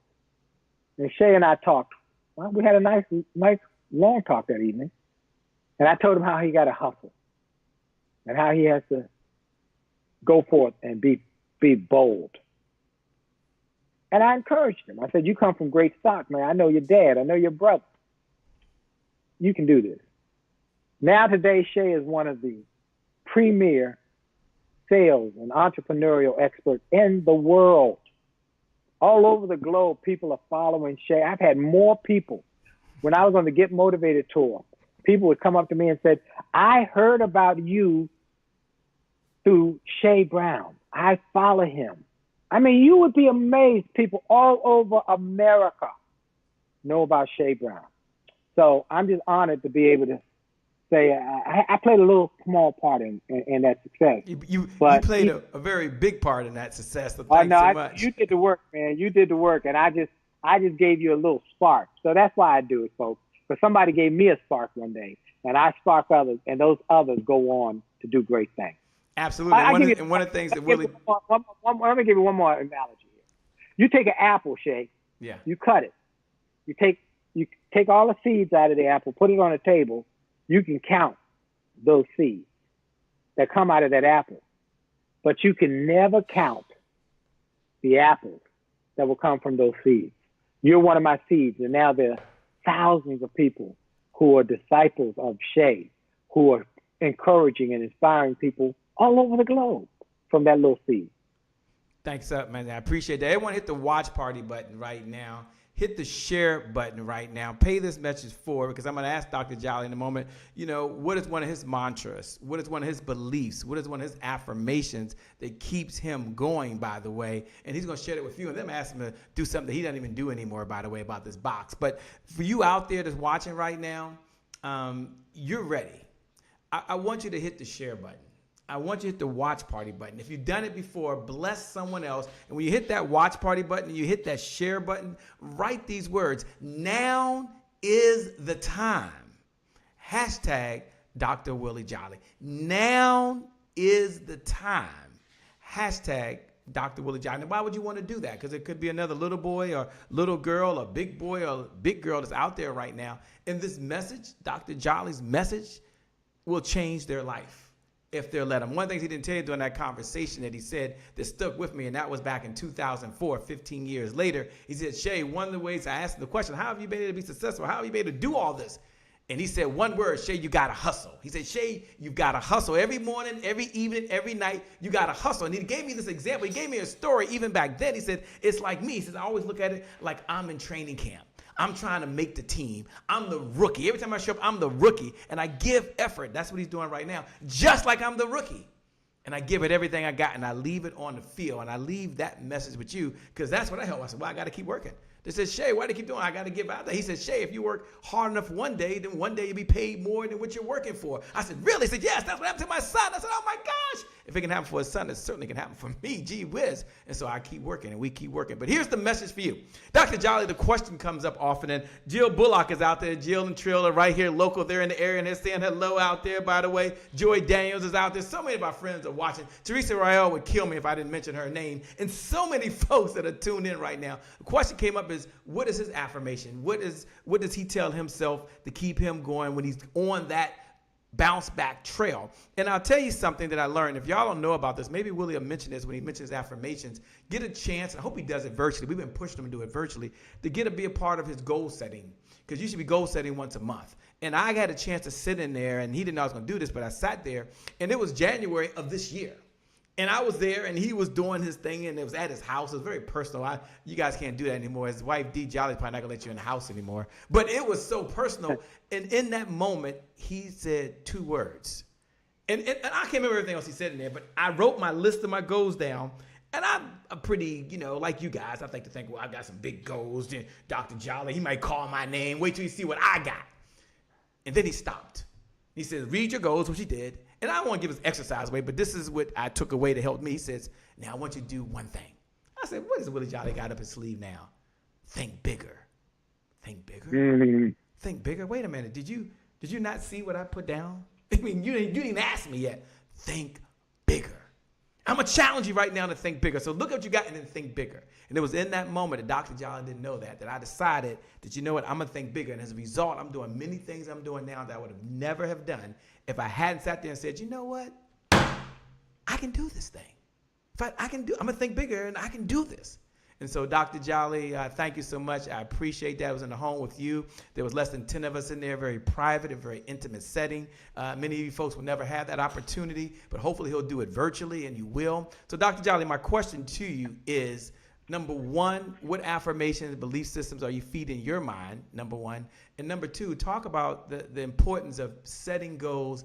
And I know we're going to do this, and thinking bigger, because they all need to be in this type of conversation with you. And Dee Jolly, who did all the work to make sure we had forms and we had questions and we had stuff we filled out. I mean, it was very intense. It was, man. It was cool. It was like a $25,000 VIP day sitting up in that house. And I'm telling you, from the bottom of my heart, Dr. Jolly, and I get a chance to hang out with you often, I would not be doing what I'm doing now. You didn't ask what I wrote down, but if you go back and look at next year and I'm there, if we do it virtually, you say, darn, Shay, you really thought that. I'm like, yeah, you said think bigger, dude, and I believed you. I Wow. believed you. Wow. Well, thank you, Shay. I was glad you were able to be there. And let me first answer the first question, and I'll give the second question. What are the affirmations? I believe in affirmations. I believe that what you speak is what you create. Once you speak it, you own it. If you say you're sick, you're going to be sick. You say you're poor, you're going to be poor. You say your children are bad, they're going to be terrible. That is why you must speak good into your life. Speak good into your family. Speak good into your finances. The world was created by words. Let there be light. There was light. Whether you believe it or not, but there is power in your words. There's power in your words. I used to do a exercise when I was speaking in the youth. I tell them how they have to be careful what they say. I tell them, put your arm out. And I say, now, you got arm, you're person A, person B is on the other side. Person B, put your hand on top of their hand like that. Okay. And now, person A, who got the arm out, say, I'm weak. I am nothing. I'm a weakling. I'm a worm. I'm lower than dirt. And just a terrible, weak person. Now, person B, push the arm down. Now, do it again. Person A, repeat after me. Say, I'm strong. I'm born for greatness. I've got greatness all inside of me. I am a healthy, wealthy, strong individual. And I am primed and prepared to win. I'm going to be a victor, not a victim. I am on my way to greatness. Now, person B, try and push the arm down. Can't do it now. Why? Because your words impact your neurological system. So psychoneurological immunology is one of the things I've talked to people about over the years, about healing your body, getting past sickness. And so I affirm, I make affirmations because I know the power of words. If you will go to jollygoodnews.org, that's my faith-based site, my nonprofit organization. There's actually a chant on that site. If you'll just go around that site, you'll see it. We can get my daily affirmations. And I do one with my staff every day. We do it through Zoom. I'm healthy. I'm wealthy. I am happy. I am whole. I feel terrific. I am blessed and highly favored. This is the day the Lord has made. Let us rejoice and be glad in it. And today, prosperity is coming my way. Millions are on the way today, so I can make a difference in other people's lives today.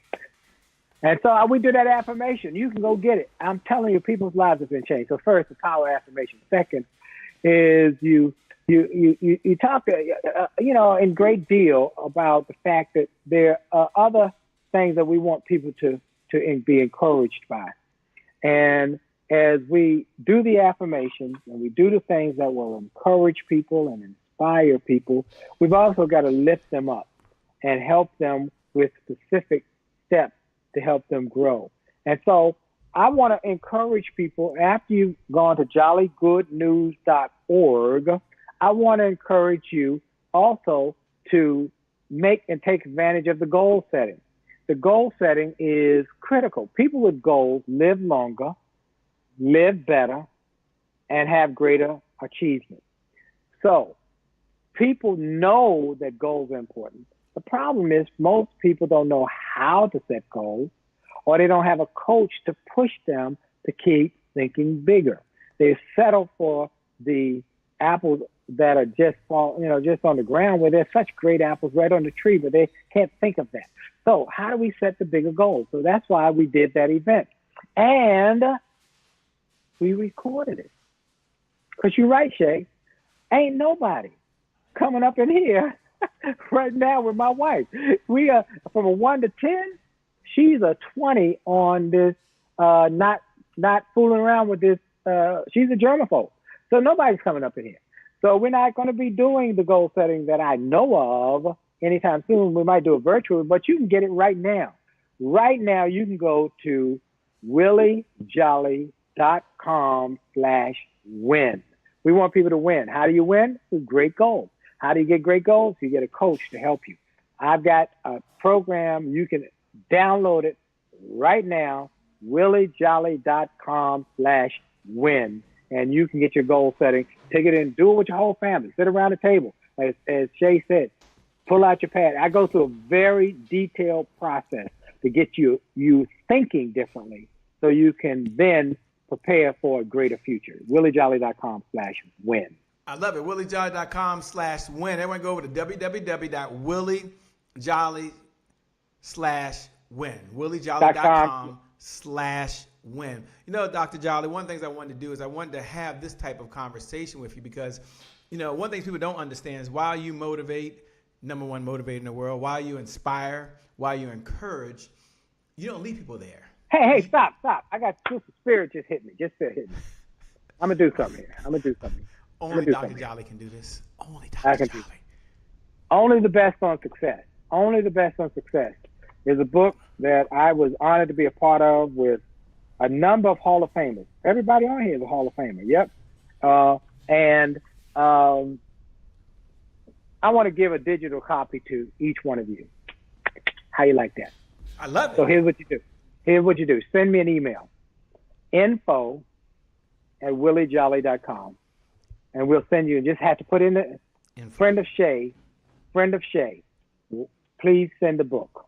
Info at friend of Shay. What's the email again so they can get it? INF as in Frank O at WILLIEJOLLEY.com. Info, but you got to say, friend of Shay, I want the gift, the book or whatever. A friend of Shay. Son. There's something in my spirit said, for some people right now are struggling. They might not have any money, but they need a boost. They need something to help them.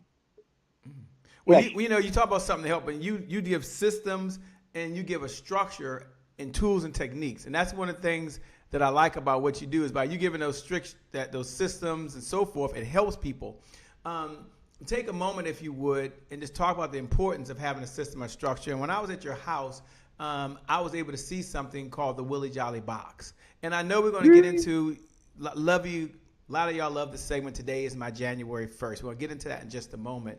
But I wanted Willie Jolly to slow down for a moment and make sure you understand that he don't just leave you pumped up. He don't just leave you encouraged and inspired. And then you're out there on your own and you got to figure out how to stay that way every day.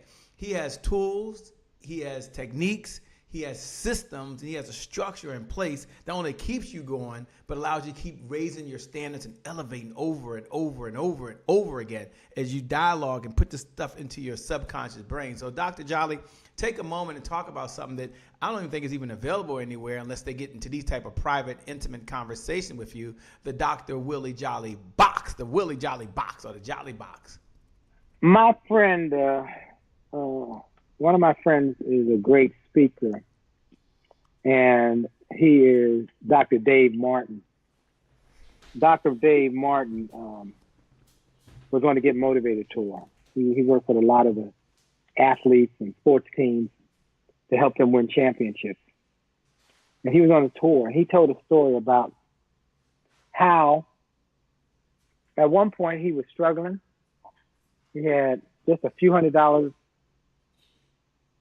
to his name. I think he had like $2,000 in the bank, and that was all he had. And he said, "I got to do something. I got bills coming up. I got to do something." He went to a Get Motivated tour event, and one of the speakers talked about systems and programs and techniques and principles. And I only had 45 minutes because each one of us I wasn't on that tour then, but each speaker gets 45 minutes. And when he said, "I got so much more to give you. I just don't have time. I want to help more people." He said, "So look, at the break, I'll be at my table. Come see me. I got a package for you." So Dave and his buddy ran down to the table, and the package was $1,500.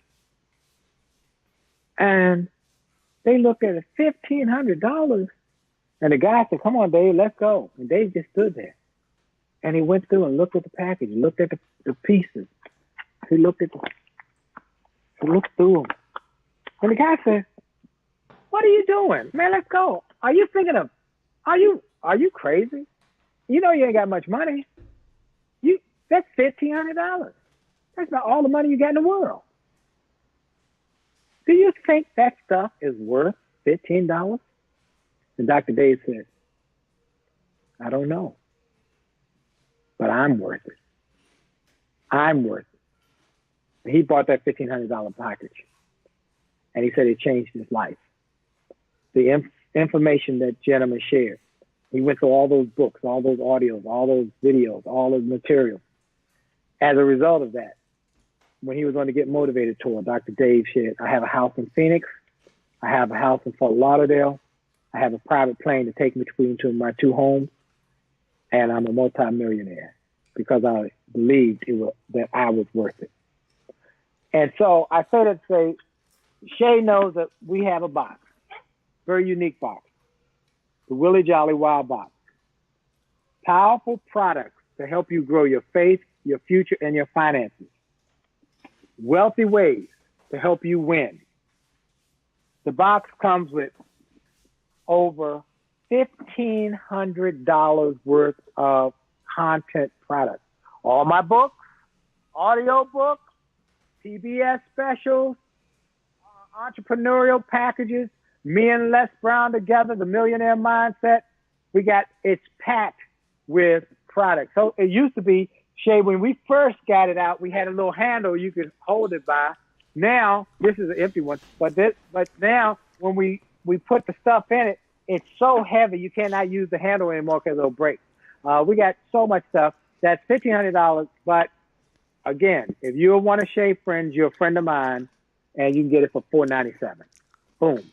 Bam. How do they get it? They go to williejolly.com/billionaire. williejolly.com/billionaire. I spoke for the Billionaire Mastermind Forum, and I offered it to them. They said, we want a deal. Billionaires want a deal like everybody. They said, we want a deal. So I gave it to them for $497. And so I just left that site up for my friends. Everybody don't even know about it. Unless you hear me give this speech, you will not. Not on my website, williejolly.com/billionaire. Not promoted. So I'm encouraging everyone right now to go with www.williejolly.com/billionaire. www.williejolly.com/billionaire. And you can get the Willie Jolly box. I promise you, you will not be disappointed. And you'll look back and it'll be one of the most profitable investments you ever make. Dr. Jolly, as we come down the home stretch, one of our core beliefs here is this whole mantra. This is our core philosophy that today is my January 1st. And today is my January 1st. For those folks who know what I'm about to do, you're like, oh, I love this, Shay. It's my favorite segment. You can look right below the video right now, and you can say, today is my January 1st. Write those words right below the video. You can hit the share button. You can hit the watch party button. You can write those words. Today is my January 1st. For those folks who want to know what in the LL Cool J is Shay talking about over there, today is my January 1st represents one of those moments throughout the day where you don't wait for the calendar to come up and say January 1st. You create a January 1st moment, you get a do-over right away. So there's probably about 1,000 plus moments throughout the day. When you make a decision, that decision could forever change the trajectory of your life. So you make a decision, you're going to work out. That's a January 1st moment. Or you sit back and you binge watch and watch Netflix. You make a decision, you're going to have some hamburgers and french fries, a little salt and pepper and ketchup, and some of you got to have some hot sauce on it. Or you decide you're going to go to the refrigerator. You're going to open it up. Inside the refrigerator, there's some kale. There's some broccoli. There's some Brussels sprouts. It's a January 1st moment. It's a do-over. It's a fresh start. It's my past does not equal the future. So my question to Dr. Jolly is, when you hear those words, today is my January 1st, what goes through your mind, and why would that even be significant? I love that. I always love that quote that you say, the day is my January 1st, because January 1st is a day of optimism. We leave the old year and we go into new year, and everybody's excited about the future because it's an optimistic day. And when you get that optimism and you maintain it, you get up in the morning with the expectation that good things are going to come, that good things are on the way. And you need that. Let me tell you again, hope is a powerful tool, powerful. So I love that. There's a friend of mine who he's gone on to be with the Lord, Ray Pelletier. Ray Pelletier was one of the great speakers for the college football teams. And he would go from college football team teaching almost that same concept And he put signs in the locker room as you go out the locker room, and each one of the players would hit that sign on their way out. The day's out January 1st. And they go out and win a championship because they play at a different level because of that expectation. I want all of you who are in this time now, who are serious about changing your life, turning these setbacks into comebacks, creating wealth, that you say to yourself, okay, I'm really serious. Today is my January 1st. I'm expecting good things. And then I'm going to act on those expectations. Shay, I hope, again, everybody went to winwithwillie.com and signed up for my newsletter, because it's critically important that you get these lessons and messages I'm sending out during this pandemic to keep people encouraged. One of the lessons that I sent out really has struck people massively. We've got so many people who said, wow, that spoke to me. There are two kinds of creatures that are going to show up strong during this pandemic: an ostrich and an eagle. The ostrich sticks his head in the ground during the tough times, the challenging times, and it says, wake me when it's over. The eagle does something different. The eagle takes off and flies right in the face of the storm, and flies right through the eye of the hurricane, through the center of the problem, the challenges, without batting an eye, but keeps going. It's tough, it's hard, but gets above the challenge and looks down from another viewpoint, has a panoramic view of the terrain, the environment. He says, I see now. Yes, right here where we are right now, very difficult. It's a tough time. But there's good up the road. Come on, somebody. Woo! There's good up the road. Keep going. Keep moving. Keep pushing. There's good up the road. And that's what I want to say to everybody who's watching now. I want you to tell Lottie, Dottie, and everybody that re-listen to this program. Share it. Send the link.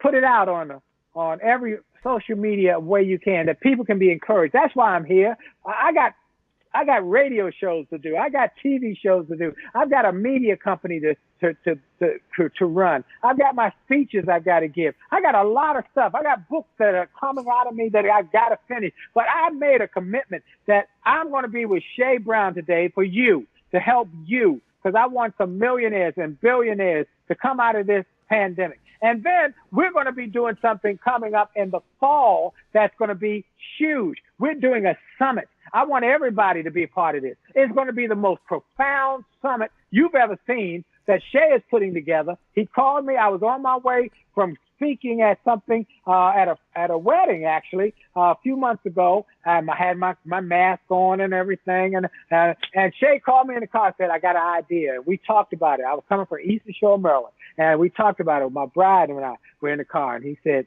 I want to do this. We want to help people, Willie. And I need you. You're the king of comebacks. You're the number one authority on comebacks in America. Everybody knows you. I need you. It's not going to happen unless you say yes. Then I'll put it together. I say, Shay, you my guy. Let's do it. So we got it coming up. I want everybody to be a part of it. Yeah, the Comeback Summit, you can all go over to www.comebackchampionsummit.com. Again, www.comebackchampionsummit.com. Here's the good news. There's no Cash App needed. Here's the better news. There's no Zelle payment needed. Here's the better news. There's no credit card needed. This is an opportunity for you to show up and you to pay the message forward. We're showing up for one reason only, and that is to add value. We believe in serve plus add value, and then the magic happens behind that. And that's one of the things we're going to do. And I've asked Dr. Jolly to share one of his messages, which he will do with you. But here's what I want you to know. Here's the question I want to ask Dr. Jolly. And then thanks, Dr. Jolly, for letting them know about the summit, because we're coming down the home stretch. We're at the home stretch, actually. They may be wondering, as I'm listening to Dr. Jolly, what type of clients is Dr. Jolly looking to work with now? Or what type of folks? So if they want to refer, it's a two-part question to help folks out. And that question kind of comes out. Someone said that Lauren Brown is watching right now. Mavis is watching right now. And kind of like, what type of clients does he work with? So two-part question. He can handle it. Number one, for folks that are like, oh my gosh, I'm liking the message. I'm loving the message. What do I do if I want to share this at my church? Or I want to share this with my community? Or if I want to be able to bring him in and he can do something like this virtually for the organization I'm a part of? That's question number one, because they don't know. And then question number two is, you talked about you work with different folks. What type of clients are you looking to work with within your media company? So they're kind of clear. Okay, so I'm working with first question is we're doing a lot of virtual events. Dr. Kathy Hughes, I just did one for the school where her grandfather started in Mississippi, Piney Woods Country Life School, the biggest Black boarding school in America. And they, of course, being a boarding school in the pandemic is really hard. So she asked me, and I spoke for them. I've spoken for realtors. I've spoken for financial services. I've spoken for meeting planners. I've spoken for corporate groups. We're doing all this virtually. So we're turning setbacks into comebacks. So if you're interested, just send me an email, info@williejolly.com, and send my team. They'll follow up and say, we'll figure out a way to work out the details so that I can come and speak for your organization or some team that you're involved with. And in terms of the clients I work with, corporate clients, I work with every kind of client, from schools, as I said, I did that earlier, corporate associations, rallies, and I've even had a family say, I want to hire you to speak for our young people. They had a few meetings. I've had a business that had a prayer program, and they said, we want you to speak for our prayer group. So I'm doing all of this because I tell you the truth, Shay. I told you I did an event with Les Brown a couple of weeks ago in Sydney, Australia. And I've been to Australia 3 times. And here's my regular schedule to go to Australia. I leave my home, let's say on a Monday morning at 9 o'clock. I get to Dulles International Airport, IAD, at 10 o'clock. I have a 12 o'clock flight to Los Angeles. It's a 5-hour flight. So we got 9 o'clock, 3 hours, to 12 o'clock, 3 hours, to 5 o'clock is 8 hours. Then I got a 3-hour layover in LA before I catch my flight to Sydney, Australia, which is 23 hours in the air. So we had 34 hours total from the time I left my home to the time I get to my hotel, or maybe even 35 hours till I get to my hotel in Sydney. Versus, I did our event in Sydney. I came downstairs right here, where I am now, did the sound check, the tech check, spoke for an hour and a half, I'm done, went upstairs, had a midnight snack, and went to bed. So I'm loving this, man. I'm loving it. I love my house. I love my bed. I love my wife. Well, my wife travels with me when we go. But so our clients, now, some people say, well, I want personal time. I've had people call recently. I want personal time. So we have a couple options. I have group coaching for people to be involved with that. Again, info@williejolly.com, and then personal coaching. Now, I only take a few personal coaching classes because it's got to be a serious commitment that you're going to commit. Because I don't have time to fool around with people who aren't serious. So if you're really serious, then we got a few people who I do coaching, personal coaching. They get an hour of my time every month, unlimited email, but that's very few.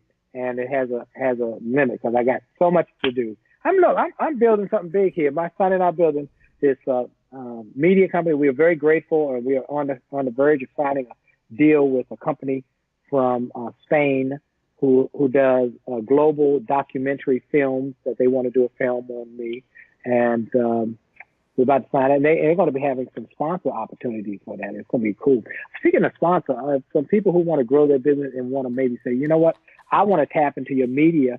I got that XM show, folks, and it's the #1 self-help show in the country. and it meets millions of people every week. If you want to grow your business, promote your business, you reach out to us, and we might be able to have you as one of our sponsors. One company just called, I want one of those sponsor places. I want to get my company promoted and showcased on your XM show. So, how can we help more people? How can we help more people? How can we help more people? This is the time when you come out of this. You can be the ostrich or you can be the eagle. You choose. I want to be the eagle. Come on down the road. That's right. It's a little better down here. It's Not better. the ostrich. Good I can't be the ostrich with my head in the sand. That's not going to work. Y'all listen to the one and only Dr. Willie Jolly, who's in triple overtime. We're down the home stretch. We're closing out. I want to first say, one, make sure you connect with Dr. Willie Jolly now. He's given a couple of ways and tools to do that. He mentioned you can send an email in at info@williejolly.com. Put friend to Shay, said you can do that. He mentioned some other ways you can connect with him and some other websites. If you got a hold of this long lost video file, for some reason you got a hold of it, and those links are still working, go do it. Like, go to williejolly.com/win. Go to those websites. If they work, man, take advantage of it right now. If his office responds, say, yes, I'm a friend of Shay. So you can be listening to the podcast, and it's okay to do that. Dr. Jolly, as we close out, I want to first say thank you so much. And I want to give you the second and last questions, 2 more questions. The first question, before I give the last question, is, can you share, it's my favorite question I ask every episode, and they would kill me if I didn't do this, I'm sure. What's up, Michelle Davis? Mario's in the house. You got so many all-stars today. And my favorite question is, what's the number one idea that you've learned from one of your mentors that you could share with us? Now, you've interviewed so many people, so that's an unfair question for you. You've been mentored by so many folks along this journey. But if you had to pick one idea, not even if you don't mention the name, one idea from a mentor, you say, you know what, if y'all want to benefit from something that I've been taught, that I'm going to pass on to you, well, then you need to watch with new eyes right now. You need to listen with new ears, because Willie Jolly is going to share with you one of the best ideas or ideas that he's learned from one of his mentors along this journey of life. That's a hard question, Shay, and I'm going through my phone right now to look. I have a whole file of mentor messages that inspire me, that keep me going, that encourage me, that bless me. And I got so many mentors who have blessed me. Les Brown went from being a mentor to being a peer, and now he and I talk often. He'll call me and say, Willie, what should we do? What should I be doing here? What should I be thinking here? So it goes, but Nido Qubein, one of the wealthiest, wisest people I've ever met, John Maxwell, mentor, friend. I've had some of the greatest on my XM show. In fact, I want to encourage everybody to go to my podcast. Go to the Willie Jolly Wealthy Ways podcast on iHeartRadio, C-Suite Radio, TuneIn, Stitcher, Spotify, and Apple Podcasts, and listen to some of these incredible people I've interviewed. Damon John, Gladys Knight, Bob Johnson, Sheila Johnson. But one of these quotes I love is from Bill Picard. Bill Picard is one of the wealthiest men in America, a black man. Started with McDonald's, owning one McDonald's with some partners. Struggled. He did everything, mopped the floors, cleaned up every night, worked hard. Finally, he brought out his other partners, so they didn't want to work as hard as he worked. And he ended up having numerous McDonald's all over the state of Ohio and Michigan. As he got to Michigan, he said, I want to look for new opportunities. So he went to Ford Motor Company and said, I want to get in the car business. And they said, well, what we really need is, we don't need more car dealerships right now. We need people to help us create the cars themselves, the little things that we need on the car. So he got into a company, and he had a factory to make the little, back when they had door handles, the little things you would, doorknobs that you roll, and the doorknobs the little things you put on the top of the pop up and down. He made those, became a multi-millionaire. But then he said, I want to also grow this money. So he got part ownership in MGM Grand in Detroit. And he said something I love. I love this quote. Talent is one thing. You're going to love this, Shay. This is perfect for you. Talent is one thing, and hustle is another. But every day, hustle will beat talent when talent does not hustle. Come on, somebody. Woo! Is that good, Shay, or is that good? Talent is one thing and hustle is another. Because every day, hustle will beat talent when talent does not hustle. Woo! All right, now let's go both through the things that I've offered here because I want to make sure people grow. Yeah. I'm serious. If you want the book, Only the Best on Success, a digital, don't be waiting in the mail. I'm not spending money to send you the book free, but I'm going to pay your post. It's going to be digital. We'll send it to you. Send me an email. Just say info@williejolly.com. Info at INF as in Frank, O at WILLIEJOLLEY.com. You got to put friend of Shay. Please send me the book. Number 2, if you want the setback book, the box, if you go to williejolly.com/billionaire. williejolly.com/billionaire. If you want goal setting, you go to williejolly.com/goals. You need to set your goals. And I want to help you set big, bold, empowering goals that change your life and change your future and change your finances.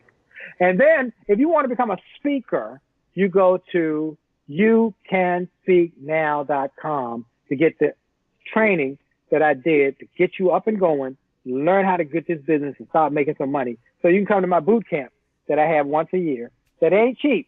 So, but by the time you're making money, you'll be like, I'll pay that. I'll write that check because I'm making money now. We'll probably have to do it virtually. The next one we do, we usually do it the weekend before Thanksgiving every year. We're definitely not doing it live. The people who've already registered know that. But we might do a virtual pre-event, and then we'll do the live one as soon as we all clear. We got to stay healthy. I want to say this to everybody. Please do 2 things as a favor to me. 1 is stay healthy. Don't take chances. This is a time when you need to be paranoid. You need to be over the top careful because there's no cure. I've spoken at so many funerals over the last few months from people who I loved, who let their guard down, and they got this terrible virus, and they died way too early. Please be vigilant. Don't let your guard down. People will call you crazy. They'll call you paranoid. Let them do that. Just stay healthy. That's first. Number 2, please vote. You gotta vote. It's critical you vote. Critical you vote. And I'm going to say it loud and clear. Vote for Biden. I'm making this clear. Now, people know I'm not a political guy. You never heard me, but this is so critical because I'm a conservative. I'm a fiscal conservative. I am a man of God. I love God. I'm an entrepreneur. I'm a capitalist. I'm a free enterprise. I love America. I've got all the conservative values, but I got to make sure we treat people well. You treat people kind. John Lewis is right. You treat people kind. You treat people good. You treat people with dignity. And this divisive spirit we have in our country is going to tear up this country. And so we've got to vote for decency. And so as a conservative, I'm not a Republican, I'm just a conservative, a fiscal conservative. I believe you be wise with your dollars. You be careful with your dollars and your family. I'm pro-life. I believe but that starts with baby to death penalty. I don't want nobody getting killed. Die and don't kill nobody.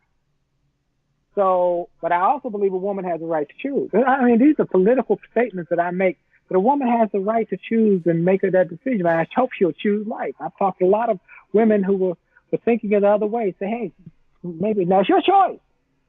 But I want you to think about it. And I got one who I'm very proud that I shared it with her when I was in seminary. Think through this. I know it's difficult. Think through it. And she had that child, and now 34 years later, that child had a baby, and this mother loving on this grandbaby. She sends me pictures every day. So I'm pro-God, pro-family, pro-free enterprise, but I'm also pro-being decent. Be decent. I'm voting for Joe Biden from Kamala Harris. I'm making that vote because we've gotta stop this insanity of hating on people. It's bad. It's bad. So I fed my stew. You know where I stand. Love you, man. Vote. Go vote for Biden. Go vote for Biden. He's made it clear. I made it clear. There's no question about that at all. Dr. Jolly, as you close out, I want to say thank you so much. For those folks that are out there that are watching right now, look right below the video. Just put, thank you, Dr. Jolly. Just put, thank you, Dr. Jolly. And why are you thanking Dr. Jolly? Because it's not about Dr. Jolly. It's about the message that he was given to share with you right now. Because he was open to delivering that message, you now can change your life. And he will change your life if you let him. Yeah, the message is that powerful. Yes, his system is that powerful. But more importantly, the information will make a difference for you, your family, your community, and everyone you touch. And that's what it's all about. As we close out, Dr. Jolly, I always like to close out the exact same way. You had one of my favorite stories. One of my favorite stories, Dr. Jolly doesn't even probably remember this thing, but back in 2004, when I launched the Silver Partner Program, he was my very first guest, by the way. And the very first guest that he was on my show, and the show was a Silver Partner Program. And I asked him if he would be there, and he said yes. And then he told this story, and that story forever changed my life. I used to tell the same story for about 5 years. You know how you have a mentor? You kind of duplicate what the mentor does. I said, well, Dr. Jolly gave me this story, and I used to tell the story, but I can't tell the story like Dr. Jolly. But it's always in my mind. It's in my head, and it makes, hey, what's going on, D? You got the one that does all the work, by the way. Dr. Jolly does all the smiling. D does all the work. What's going on, D Jolly? How are you? She said, how are you? Oh, that's right. Great. She can't hear me. That's right. She can't hear me. I got the ear.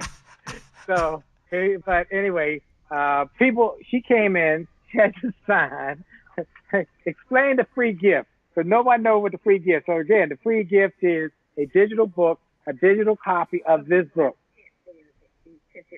Don't send your address. I'm not sending you the full copy because I'm not, unless you want to. I tell you what, we don't even have enough of them to send them out.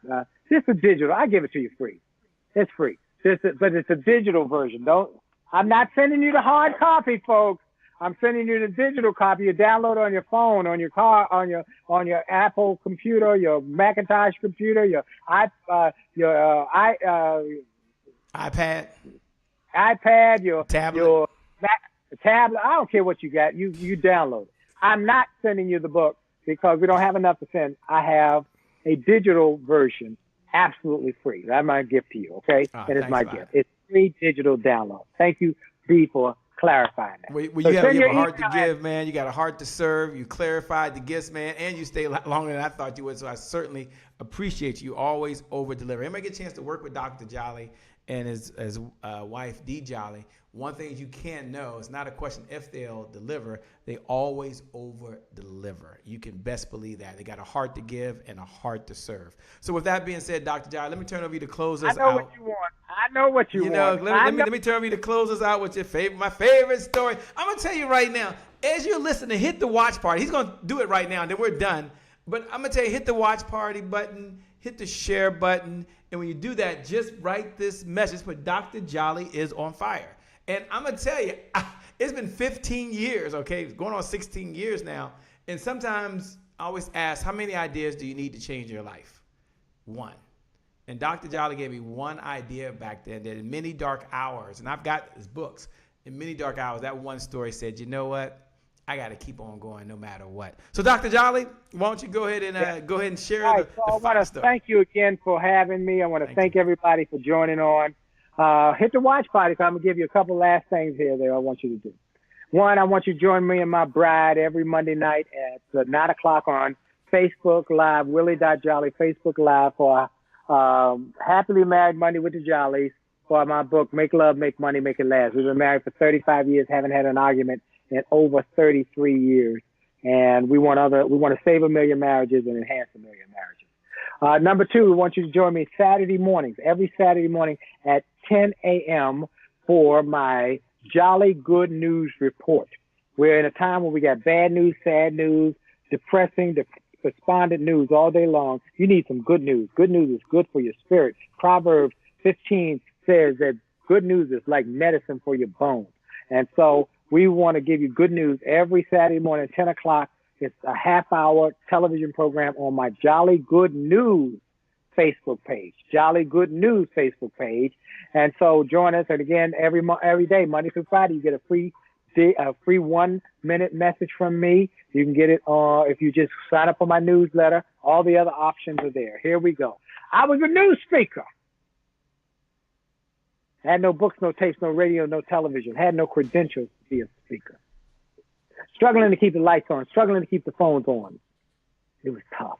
I make sales calls. People say, I don't know who you are. I've never heard of you before. Bam! Hang up in my face. Got that kick in the gut feeling. Anybody ever been there, that rejection? I wouldn't make any more calls that day because I'd be discouraged. Take me a couple of days to get my dander back up. And after I got my dander back up, one day I made a call. And the first guy I called said, I like the way you're talking. I'm having a meeting. It's going to be in Orlando, Florida. I actually need a speaker. I think you do good. Here's the budget for the speaker. Yeah. Are you available? Yeah. We'll fly you down. Yeah. Oh, my goodness. I went to Orlando, Florida, and I gave the speech. And when I finished speaking, they stood up and gave me a standing ovation. And then they gave me my check. I looked at that check. I was ecstatic. Oh, wow. I put it in my breast pocket, finished meeting and greeting people. Went on back to the airport, feeling good. Got on that plane to fly home, feeling good. Sat in my seat, feeling good. Plane took off, feeling good. And then I took out that check a second time to get that thrill a second time. And when I looked at the check, the second time I got depressed. Because I realized that money was already allocated. I owed the water company, the water company, the electricity people. I walked there, I owed everybody. Anybody ever, before you get home, your check is gone. Before you can get to the bank, the check is gone. Start having a pity party with myself when I'm looking at that check right there, B-22, in my seat on the plane. Oh, the gentleman across the aisle must have sensed I was struggling. He struck up a conversation with me. Told me he was a minister. He lectured every day in a different city about health and wealth. I said, you fly every day? He said, yes. I said, you speak every day? He said, yes. We talked for a few more minutes, and then he asked me a question that changed the trajectory of my future. He said, young man, how old do you think I am? I looked him up and down. I said, sir, I think you're maybe about 60. He smiled. He took off his glasses. He said, young man, I'm 88 years old. I'm 88, and my best is yet to come. In that moment, everything shifted in my head. If an 88-year-old man could have the optimism to believe that his best days were in front of him and not behind him, what did I have to whine and cry and complain about? And I went home with a new attitude. And I got on that phone and started making sales calls. And if people say no, I say next. I say, I'm not interested in what you got. I say, thank you. You're not the right one. Well, 29 years now. 29 years have gone by. I've been inducted in the Speaker Hall of Fame. I've been named one of the top 5 speakers in the world. I got best-selling books, television and radio. I travel all over the world. But it's just the tip of the iceberg. And I came here to say to you, without a question in my mind, your best is yet to come. Your best is yet to come. Your best is yet to come. God bless you. God bless you. With that being said, thank you so much. He said it best. Your best is still yet to come. With that being said, hit the share button, hit the watch party button, join and connect with Dr. Willie Jolly. My name, for those folks that are wondering who's been doing all that yelling and moderating and so forth, my name, by the way, is Shay Brown, the happy entrepreneur. Make it a great day, everyone. And I promise you, we'll make some good things happen. We connect again next time. Remember, time is long.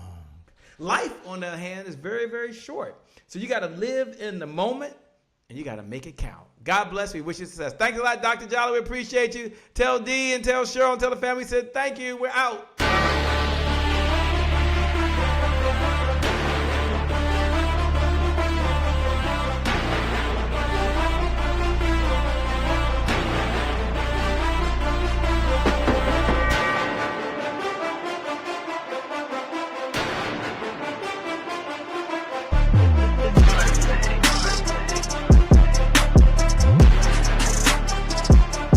Promise I made to my mom. I only did this message for one person, and that's my mom. This is for you, Mom. Love you. My name is Shay Brown, the happy entrepreneur. Make it a great day, everyone. Thank you. Thank you. Thank you. All right, Shay Brown. Mic check, mic check. All I do is win, no matter what. Got money on my mind, I can never get enough. And every time I step up in the building, everybody hands go up. Yes. Yeah. And they stay there, and they stay there, and they stay there. Cause all I do is win. If you going in, put your hands. Yeah. Thank you. Thank you. God bless. I can remember the day as if it was yesterday, although it was several years ago. I got a notice that said, in a short, Ramon, you're fired. Actually, it was just not continuing my contract. I worked at the United Nations for many, many years. Fear gripped me. Fear gripped me. What do? I had 2 children to take care of, wife to take care of. She was a stay-at-home mom, homeschooling our kids, sole breadwinner. Man, now thankfully, of course, I had my side hustle going on. So that's when that time kind of launched me into being who I am today. But the point, fear gripped me. And I think that's what this whole conference is about today. Congratulations to Shay Brown and the whole team. That's what this conference is about, the Comeback Champion Summit. And what I want to talk to you about today is the importance and how and the aspect that's been going through my mind the last several months, the last several weeks, that we have to think bigger. We have to think different. So how can we do that? What does that mean? How do we make that happen? And that's what I want to touch on a bit today. So going back to the story, but I should say, hi, I'm Ramon Ray, founder of smarthustle.com. So thanks for being here. That's who I am. So I go back to that day and I think, wow, it was a time of fear. It was a time of where I felt nervous, where I felt down, where I felt, what do I do? But as we're learning today, I had to make a comeback. And of course, the United Nations was not the only fearful experience that I had to make a comeback from. I can remember having a child when I was very young. Some of you know what that's like. I love my son today, who's an adult, a grown man. But man, back then, it was scary having this young life that you have to nurture and take care of. The responsibility is yours. What do you do? There's a time in my life where I suffered with some deep, deep bouts of depression. So why do I share that? Because the things you're going through today, the things we're going through today is not our first rodeo. It's not the first time we've been down, not the first time we've been feeling low, not the first time we've had fear, not the first time, in fact, we've had to make a comeback. It's not the first, and it won't be the last. So we've all had moments in our life. Think about that. Close your eyes a minute. Think about what are the moments in your life you've had where you've been gripped with fear, you've been gripped with circumstances that were beyond your control, and you've had to make a comeback. I'm sure you can think of those times. So my point being, as I say that, yes, indeed, the times you're going through now are tough. It's a sucky moment in time. But remember, this is not the first time that you've had to face challenges.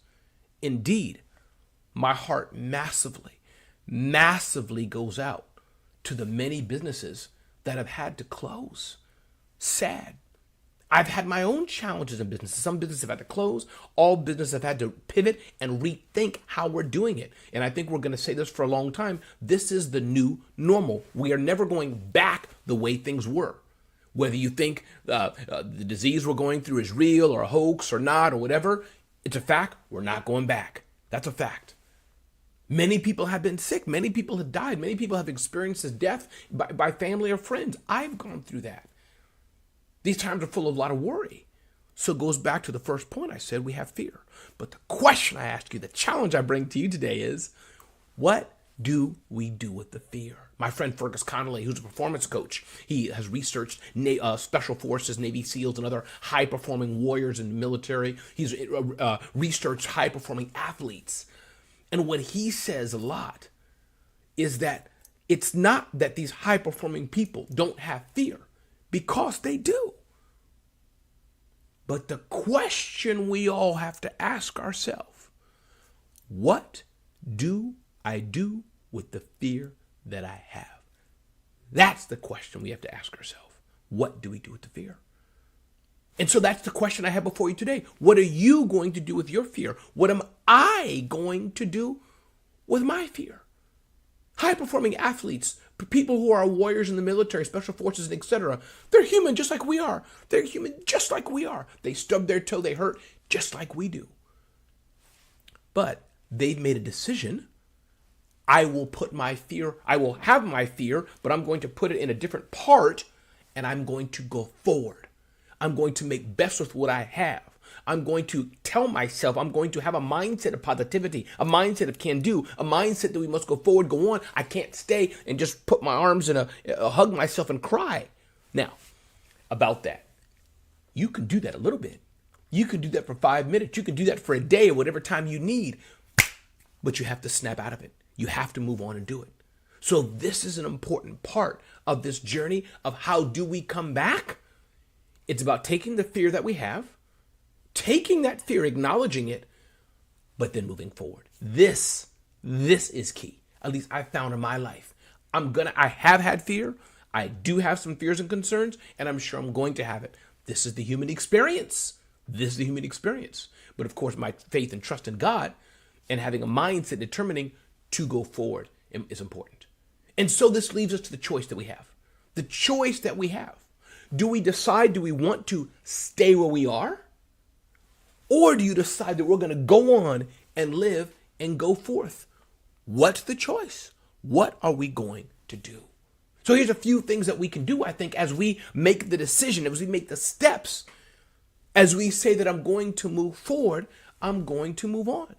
I remember March 13th, I remember very clearly, South by Southwest. I was headed to South by Southwest, this big event in Austin, Texas. And is it going to cancel? Is it not? Hoping it would go on. They canceled. Oh, the concerns and bringing a lot of people together. Man, it like hit me, boom, because that started a domino effect in my industry of event after event after event being canceled. And I speak around the world to audiences all over. Single income family. I'm the breadwinner. I'm seeing $10,000, $15,000, $20,000, tens of thousands of dollars dry up as a clip. What to do? So here's what I did. Here's exactly what I did. One, what you can do as we face fears and concerns and anxiousness, and as we seek to come back, as Shay Brown and the other speakers are trying to tell us today. One, focus on your family before you focus on your business.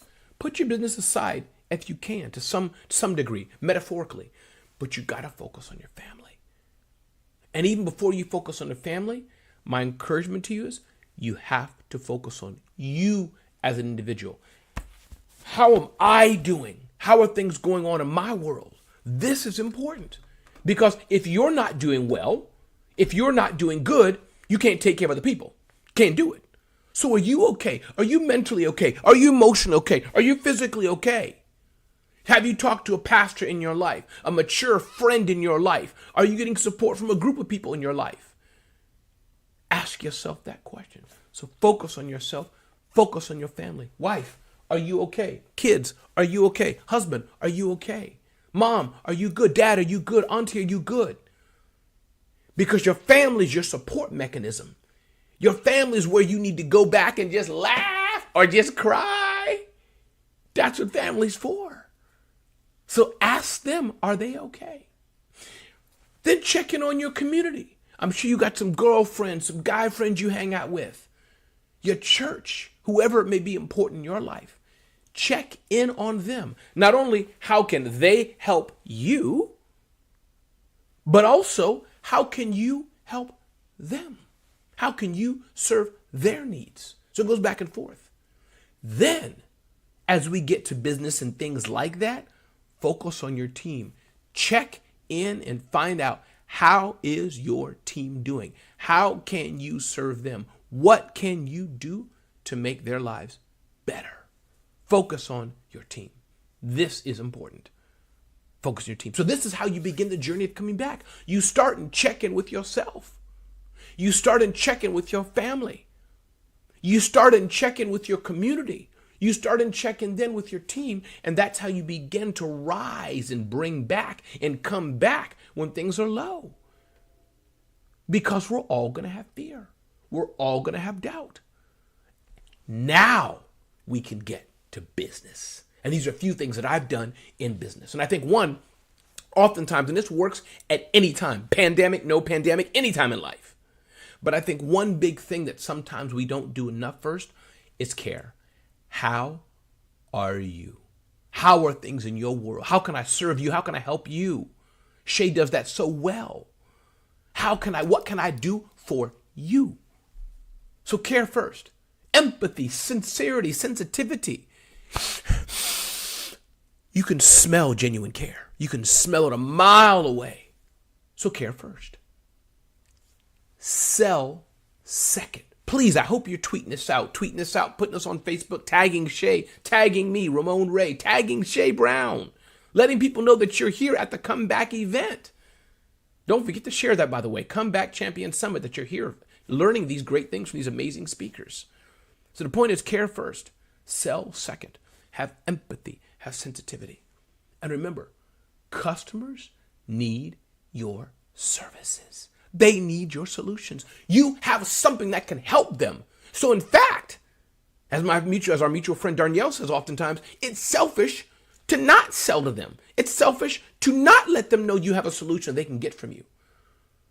Then, as we're going back to how can we get our businesses in order, and some of you may be thriving and doing great. Some of you may be not doing so great. Some of you may be in the middle. What about your current customers? Stop trying to get new customers today. And see how you can get your current customers back in order. Your past customers, how are they doing? What are they doing? Is it time for them to buy again? How can you serve them and help them? Because the customers who are past customers, they already know, like, and trust you, as my friend John Jan says. They already know, like, and trust you. Then, after you've tapped out your current customers, got them to buy again, got them to refer business to you, got them to upsell, now you can go towards those who are new customers. This is how you do business, by care and empathy first. By, as I say in my book, Celebrity CEO, smile before a sale. This is how you do that. Other thing that you can do, think backwards in your business. And I get this from Mike McCallowitz, author of Profit First. Mike talks about going backwards. So let's say you're a restaurant selling food. Normally, you would sell food to people and bring it to their table. Obviously, a lot of that's changed. And a lot of businesses are doing curbside pickup. They're exploding in their delivery. They didn't do it before. But think backwards. I can't do this step, bring food to the table. But I can have people come to me more. And let me do a campaign around that. So all of you should think, what can I do to think backwards? What can I do to think different? What can I do to reverse engineer the process I've been doing? My own business is simple. It's a example. But I fly around the world speaking. I can't do that anymore. But my business of hosting and producing online events, thank God it's exploding. The other point, as you're thinking about how to grow your business, is the aspect of creativity. This is important. When there are rough times, when there are challenging times, it's the power of creativity that will often win. This is important. Power of creativity that will often win. And this is being able to say, okay, this door is closed. How can I go over it, under it, around it, or even break the darn door down or find a new door? So the aspect of creativity, of innovation, the ability to execute, to adapt, to learn, to leverage other people. Damon John talks about in his book, Leverage. This is important. How can you do this? Don't be stuck and say, the escalator's not working. How do I move up the stairs? Think about that for a minute. Just walk up the stairs. The elevator's not working. How are we going to get up to the second floor? Walk. You feel me? The apple I was going to eat fell down. It's now all mushy. That's okay. Make an apple tart from it. This is how businesses survive and thrive. This is how businesses succeed. This is how business owners can make a comeback. I haven't always been successful. I've always been blessed, but I haven't always had a thriving business. I've had my times. SmartHustle.com was not always a resource for small businesses and growing like it is. No. I've had to struggle and get there and learn from others. And I'm sure Shay will tell you his own journey the same. But we have to be creative. We have to tap into things that other people are not doing it. That's how you grow. So, last point I'll leave you with, or not last point, a few more points here, but is this power of an aspect of mindset for business. Some people are in business. I would dare say you shouldn't be in business. It shouldn't happen because you don't have the mindset for it. It may sound rough, but business is tough. Business, you have to love being punched in the face, as Gary Vaynerchuk is often prone to say. You have to love that process and be able to get back up again, right? Donnie McClurkin, get back up again, right? Those who know that song. So the point being, this is the mindset for business. A few key points. One, getting comfortable with being uncomfortable. Do you enjoy the pain, the discomfort of entrepreneurship until you get to a point, of course, where things are going smooth? That's one. Two, you have a network of mentors around you that you can go to for advice and emotional support, who you can support as well. I do. Every Tuesday I have a call with 5 guys. We pray, we support each other, talk about our families, problems we're having, we laugh, we cry, we support each other. Always be willing to learn. Always be willing to learn. Don't think you're the smartest person in the room or the smartest person, period. Always know that somebody else can teach you something. Another thing I found is the power of seeing possibilities in everything. Some people look at a glass like this and say, this glass is half empty. Me, I look at it and I say, no. Well, today it's not half, but you get my point. It got some liquid in it. I can do something with that. Seeing possibilities in everything is powerful. Another thing, take time to think and sit alone and just meditate. Sometimes we talk too much. Take time to read and get insights. You can see my library here, library back there. Read and get insights. Take reasonable risks. Reasonable risks. I'm not saying go crazy, but take some reasonable risks and do that. Sometimes we're too comfortable. I don't think that's good. And this all sums up this aspect of think bigger, think different. This is so important. And there's other things I can talk about, but I won't right now. I want to stay on this inspirational point. Leadership and your finances and your team, sales and marketing technology. These are things so important. I'm sure other speakers are going to cover elements of this. But the point being is I want you to think bigger, think different. If I've helped you today, feel free to check out smarthustle.com. Look at that. Check out, you'll see the book I've written, Celebrity CEO, and so many other resources for you. But man, Shay Brown, thank you, brother. You brought it home. Kudos to my other speakers. I'm so honored to be here at the Comeback Champion Summit. God bless you. Have a great day. And if I can serve you or help you, just look me up, Ramon Ray. But Shay Brown, thank you so much at the Comeback Champions Summit. Take care.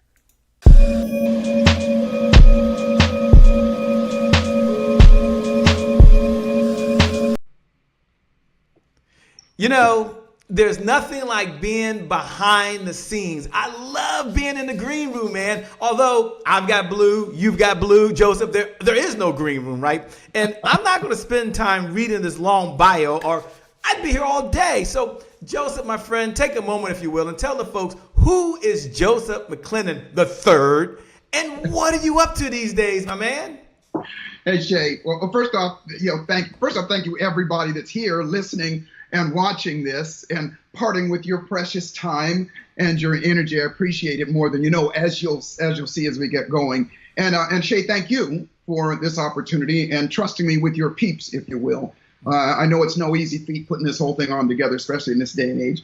And and thank you for not reading that whole bio and everything, because it gets long, and I get people that, read it and read it and read it, and I'm feeling like, hey, we didn't need all that. So by profession, I'm a neuropsychologist. I have a doctorate in neuropsychology. I help people get over fears and phobias and emotional challenges that hinder their lives. I always say to people, if you come into my office and you got a fear of dogs, take a guess what's going to be in there. It's going to be a dog, and my methodology, being that it's unorthodox, is very effective. 1 or 2 visits, I'm going to have you over your challenge. By profession, I'm what's called an ultimate performance specialist, kind of a high-end life coach, if you will. And I've had the privilege of working with a lot of A-list movie stars, Academy Award winners and Grammy winners, and millionaires and billionaires and sports figures, and you name it. But everybody always wants the same thing. They want to go further, faster, and they want more. It's part of our nature.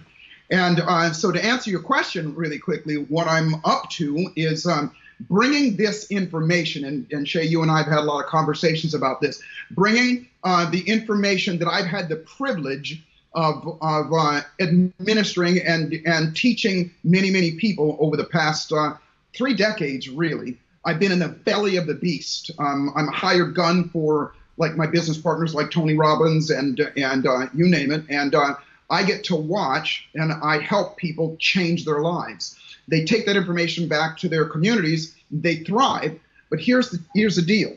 And this is not to the exclusion of anybody. Only 3 to 5% of those audiences are Black. And so what I'm up to lately is bringing that information at this juncture in time for as many people as I possibly can.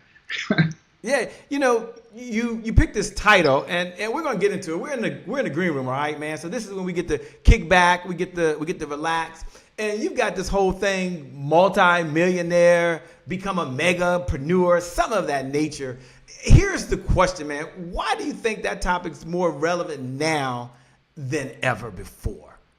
Well, 2 reasons. First off, let's get on the same page of what an entrepreneur is. An entrepreneur, by definition, is anybody that chooses to and actively proceeds in engaging in creating income through means other than the traditional employer-employee relationship. And that can be part-time stuff, what do they call it, side gigs and things like that. And anybody that chooses to do that, but actively engages in doing so, doesn't just think it. But here's the challenge. Now, I got these numbers. These came from, and you can look it up. These came from the Center for Small Business Recording Administration here in the United States. Last year, in 2019, 775,725 people registered for a business, meaning entrepreneurs. And those are just the people that registered. It's probably twice that many that started without registering. Out of those, only 13% reported having had a profit. And that number is 100,714 people. Now, out of that, only 3 to 5% actually become successful at that. Okay, and that number is 5,035 people. And so out of 770, and that's just the recorded people, most people fall by the wayside. A megapreneur is in that upper 3 to 5% of people. But they're also, Shay, they're wealthy. And wealthy means healthy, happy, and financially abundant. So a multi-millionaire megapreneur, obviously the money and the business side of it is huge. And that's part of, what we guide people to do and what we want to do. But the other side of it as well is a megapreneur, in my opinion, is somebody who's effective at whatever they go after. Whatever they go after. And I don't teach theory. I don't do things I don't teach anything that I haven't done myself or haven't taught other people to do as well. So everybody wants to be wealthy and everybody wants to be a megapreneur. If we make that distinction alone, and then we get the skills to be able to do it, then we move to that higher level. For those folks that are out there right now, you can go and hit the share button. One of the things I've asked Joseph McClendon III, and I think he's okay with this, is you can pay this message forward to your network. You can pay this message forward to your community. How do you do that? Hit the share button. Hit the watch party button. And if you're ready to be a megapreneur, if you're ready to be a multi-millionaire, just look right below the video, and put, I am a megapreneur. Hashtag Joseph McClendon III. Just put, I am a megapreneur. Now, Joseph, they're writing I am a megapreneur right now, and there's so many folks that are out there watching. Beverly's out there watching. Mavis is out there watching. Carol's out there watching. Janice, I see you out there. Carl, my man, is in the house. We're in the green room, right? I can't stay here all day, but I've got to ask you a question, and this is very serious, and I know you're a serious person, but okay, they call one of the worst global pandemics ever. I get that. Take us behind the scenes, by the way, if you would. What's the conversation you're having with your peers where for some folks, their whole speaking business model has been taken off, right? It no longer exists. For others, they've had to transform how they're working from home. For others, they've had to change their mindset and their beliefs. They're 6 months into this, by the way. March 20th, they said they were going to do some things. We're where we are. Some folks haven't written the book, Joseph.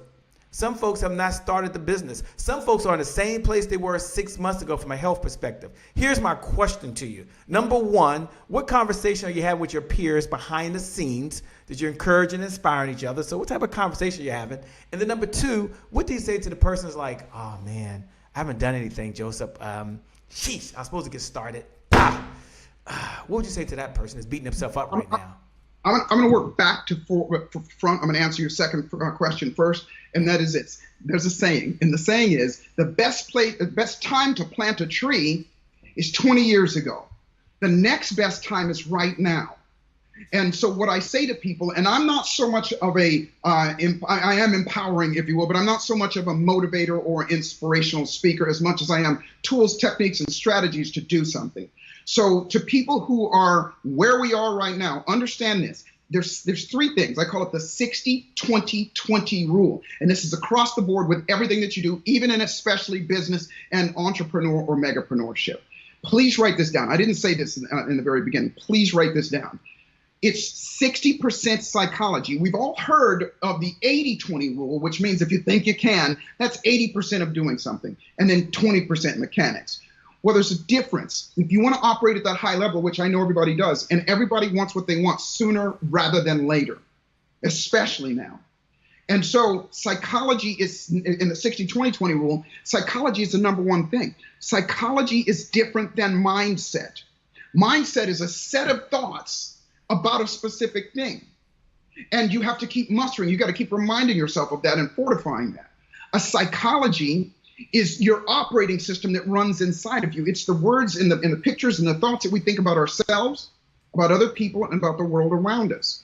And so when we get that stuff in play and we get control of that stuff and we direct it, then the other two things, 20% our energy that we bring to any situation.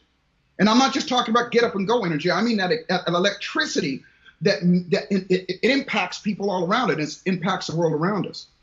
And then the third thing is our magnetism.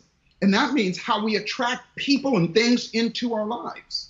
And so to that person, to everybody, I'm going to say this. You're human. I am too.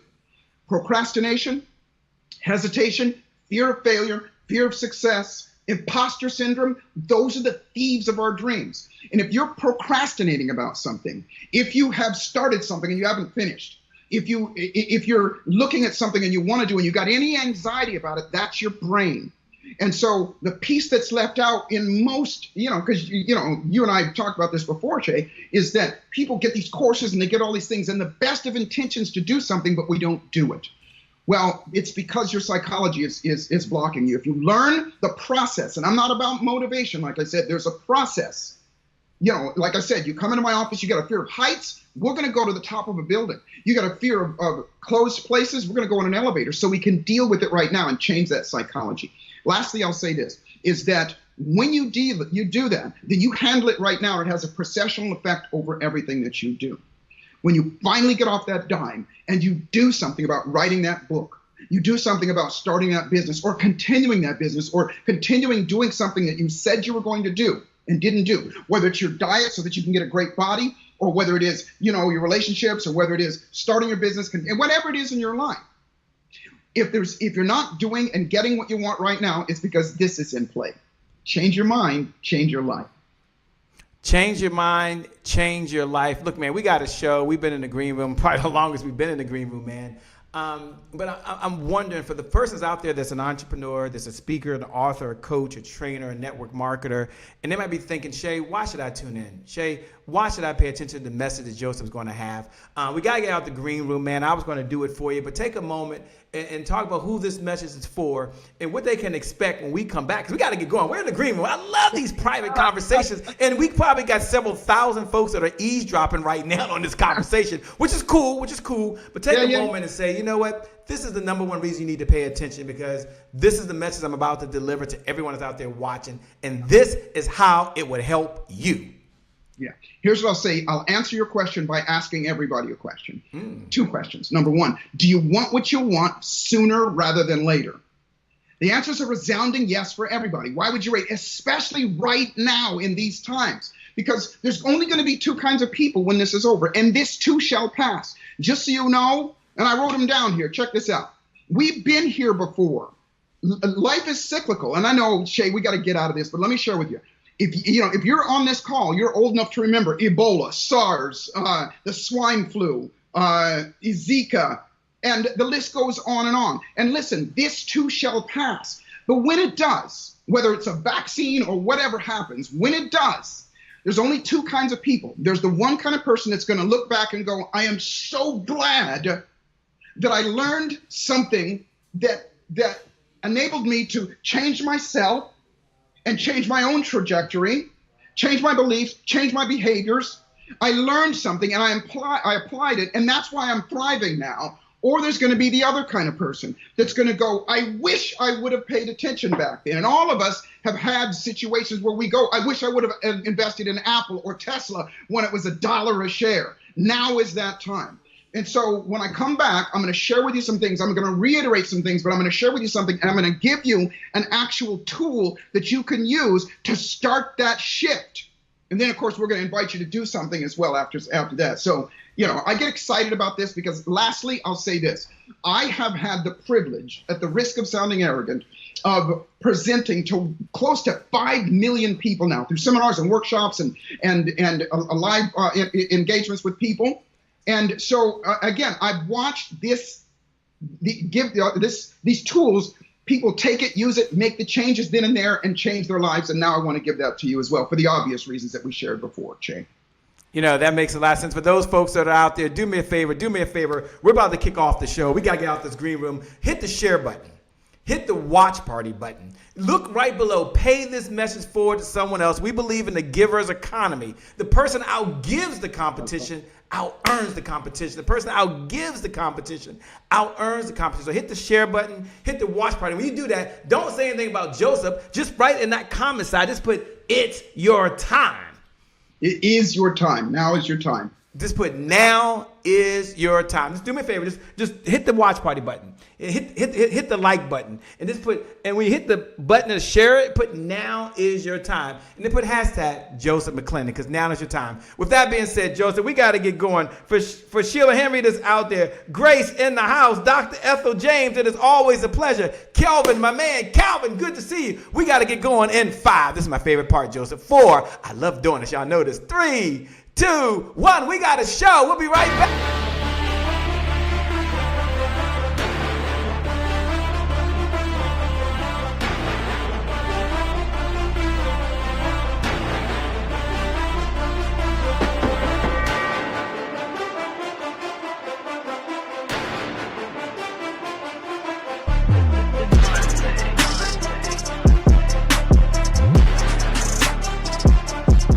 I made to my mom. I only did this message for one person, and that's my mom. This is for you, Mom. Love you. My name is Shay Brown, the happy entrepreneur. Make it a great day, everyone. Thank you. Thank you. Thank you. All right, Shay Brown. Mic check, mic check. All I do is win, no matter what. Got money on my mind, I can never get enough. And every time I step up in the building, everybody hands go up. Yes. Yeah. And they stay there, and they stay there, and they stay there. Cause all I do is win. Well, it's It's a great day. My name is Shay Brown, the Happy Entrepreneur, and welcome to the Happy Entrepreneur Show, the #1 business development and revenue-focused late-night show in the country where we're on a mission. And our mission is to empower. Our mission is to inspire. And our mission is really to provide you, that's right, you, the entrepreneur, with all of the resources that are necessary to execute that big, big, big vision you have for the people you were called to serve. You know, I always like to share 3 visions. I always like to remind you got 3 visions, I believe. First, you have a vision for yourself. You know, the clothes that you want to wear, the car that you want to drive, the organic food that you can't wait to eat, right? And it takes resources, which means it takes revenue. And then the second vision you have is you have a vision for the people you, not me, the people that you love the most, your loved ones. And I think about Mother Dear, by the way. She recently celebrated her 73rd birthday, maybe watching right now. And there was a time when this whole global pandemic took place that I couldn't go to her house. And so she's learned, she's only 15 minutes away, how to use online shopping. And some of you out there give your credit card to a loved one as well, and you get pleasure out of that. She's very good at this, by the way.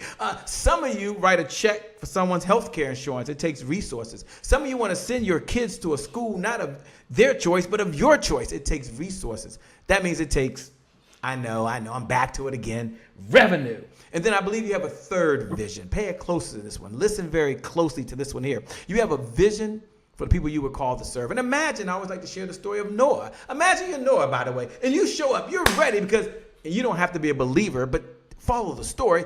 God's giving you all the talent. He's giving you all the experience. He's giving you everything you need. Noah's ready to get going. Before Noah gets going, there's a knock at the door. Noah's like, what's up? What's up? Over here, Noah, over here. Yeah, what's going on?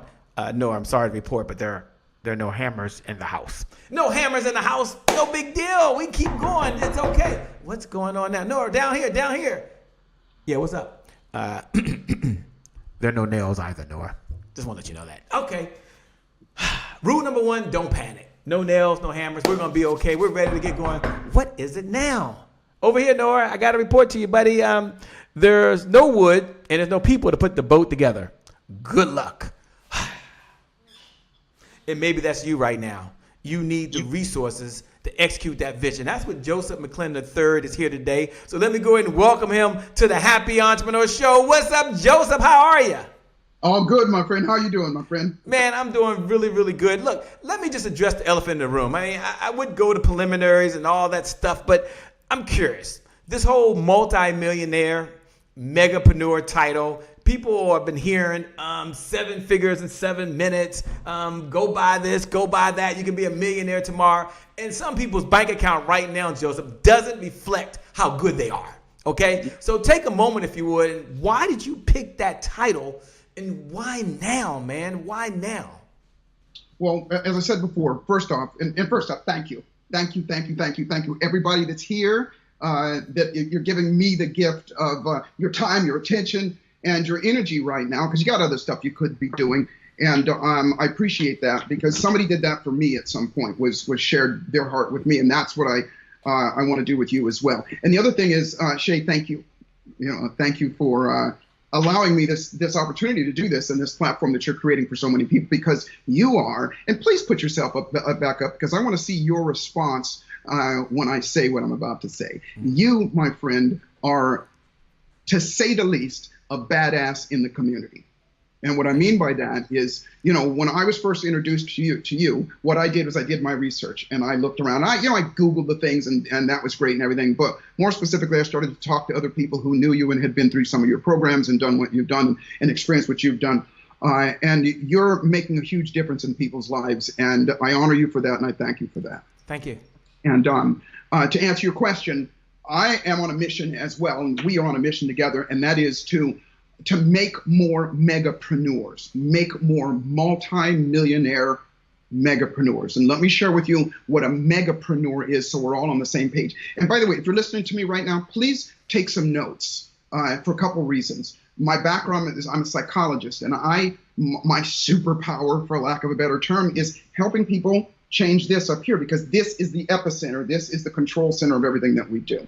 And so I want you to write this word at the top of your page, megapreneur.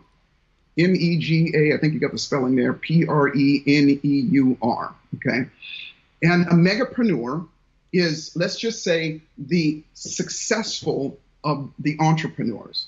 And what I mean by that, I read some numbers off before, over 700,000, almost 800,000 people registered to have a business last year, registered in the United States. Only 5% of them, 13% of them actually showed income. That was 714,000 people showed income. And out of those, only 5,000 of them actually were able to leave their regular jobs and that business that they started become their, what you're calling resource, their finances for doing that. Most people dabble. Most people, only 3 to 5% of the people that go after making more money or doing something, only 3 to 5% of them are successful. I'll give you some examples here in a minute, but a megapreneur is somebody that's in that 3 to 5%.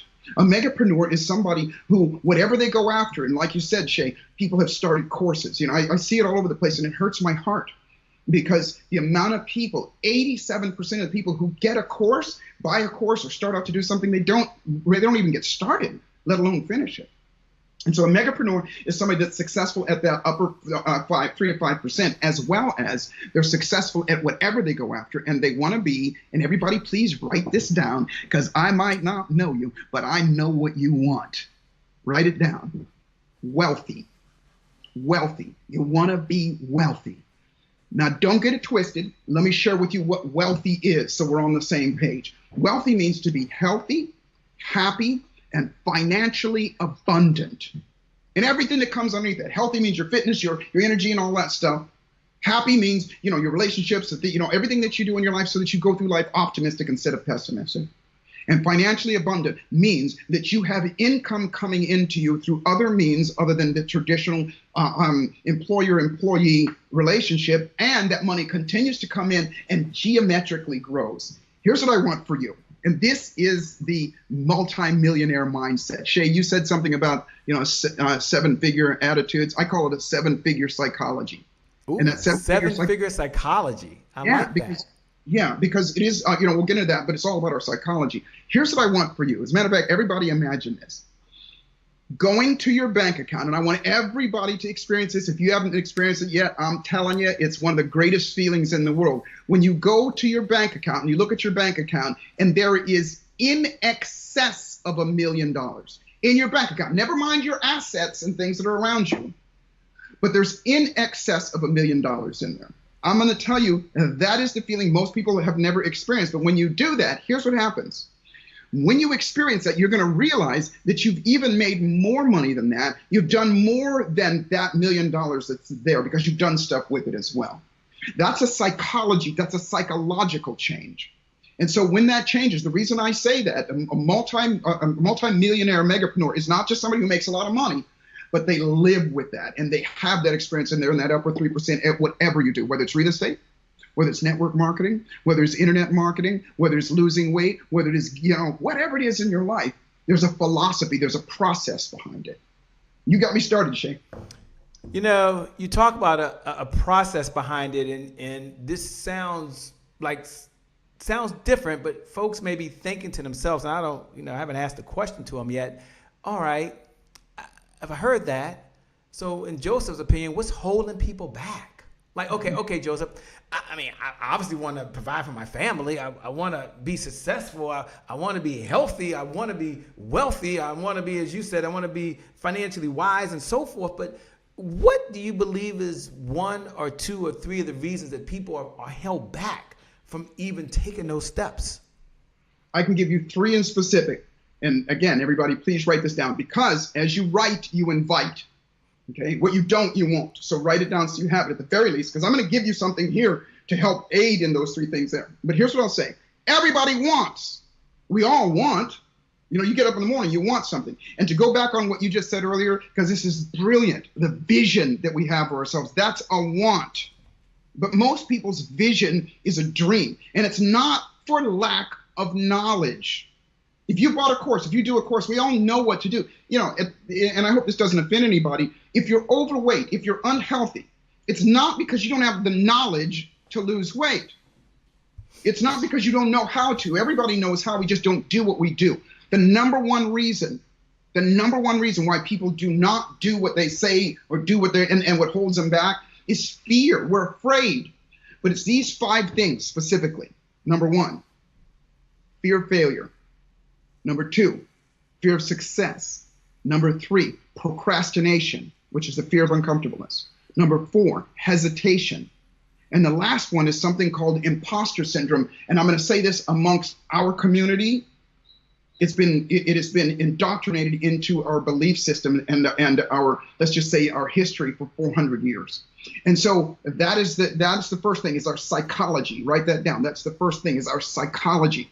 It's 60%. I call it the 60-20-20 rule. It's 60% of everything that you do. If you procrastinate, if you've not done what you said you're going to do, ever, it's because you're afraid. It's because something's going on inside. And if you're pounding your chest and saying, no, that's not me, I'm not afraid of anything, then you're the one that's more afraid than anybody else, because you're denying reality. You're denying the human nature. Human nature, we're born with the fear of rejection. We're born with it. And by the way, I might not have shared, or maybe people weren't on the green room, Shay, but I don't teach theory, meaning I don't teach something that I haven't done myself. Secondly, I don't teach something that I haven't done for other people as well. I'm a neuropsychologist by profession. I help people get over, in a very short amount of time, fears, phobias, emotional challenges that hinder their lives. Most of the time in one visit, because I have a secret weapon, if you will, or my friend calls it a superpower. And that is to be able to go in here and surgically help you remove what's stopping you, that fear, and replace it with something that's empowering. So the first answer is, and I'll go through these quickly, I promise. The first answer is your psychology. Change your psychology, you change your world. There's a definite different psychology of a multi-millionaire than there is of somebody else, and it's not a mindset. The second thing is your energy, what you bring to the table, the electricity that you bring to the table. It doesn't take a rocket scientist to figure out that millionaires, multi-millionaires, people that are successful in that 3 to 5% of people, have a different energy about them, have a different electricity about them. Not just a get up and go kind of thing, but a different stuff about them. Shay, you've got it. And by the way, everybody on this call has it as well. My outcome is to help people just enhance it. I call it being magnificent. Magnificent is to magnify the essence of who you are, which brings us to the last thing, magnetism. I don't have my props with me here. I forgot to bring them up, Shay, but it's to magnetize yourself and what you want. And I'm not just talking about the laws of attraction and as you think and all that stuff. I'm talking about the physical ability to impact other people and other things. Everybody, let me ask everybody a question. And Shay, can they respond back like with typing a 1 or anything? Will you see that? Yes, what they can do is anyone that's watching right below the video on different platforms, they can respond right below the video. Yes, they can. Okay, so here's what I want you to do. Type a 1 if this has ever happened to you. You're sitting in your car, your windows are rolled up, you're listening to your jams, and all of a sudden you feel somebody looking at you. And you look over, and sure enough, there's somebody looking at you. Type a 1 if that happens to you, if that's happened to you. Shay, let me know if they're responding back. I will do that, yes. Okay, fabulous. To everybody, it happens. Or vice versa. You're sitting in your car and you see somebody else. You look over in another car, 20, 30 feet away, and maybe that's an attractive person or an interesting person, and you look at that person and they feel you and they look over and they catch you looking at them. Type a 1 if that happens to you. Type a 1 right below the video. Look right below the video. Just type the number 1. Now, I'm talking science. By the way, while you're doing that, I want you to know, I said I don't teach theory. I taught at the University of Southern California for 7 years as a professor there. And I had to prove this stuff that I'm about to tell you.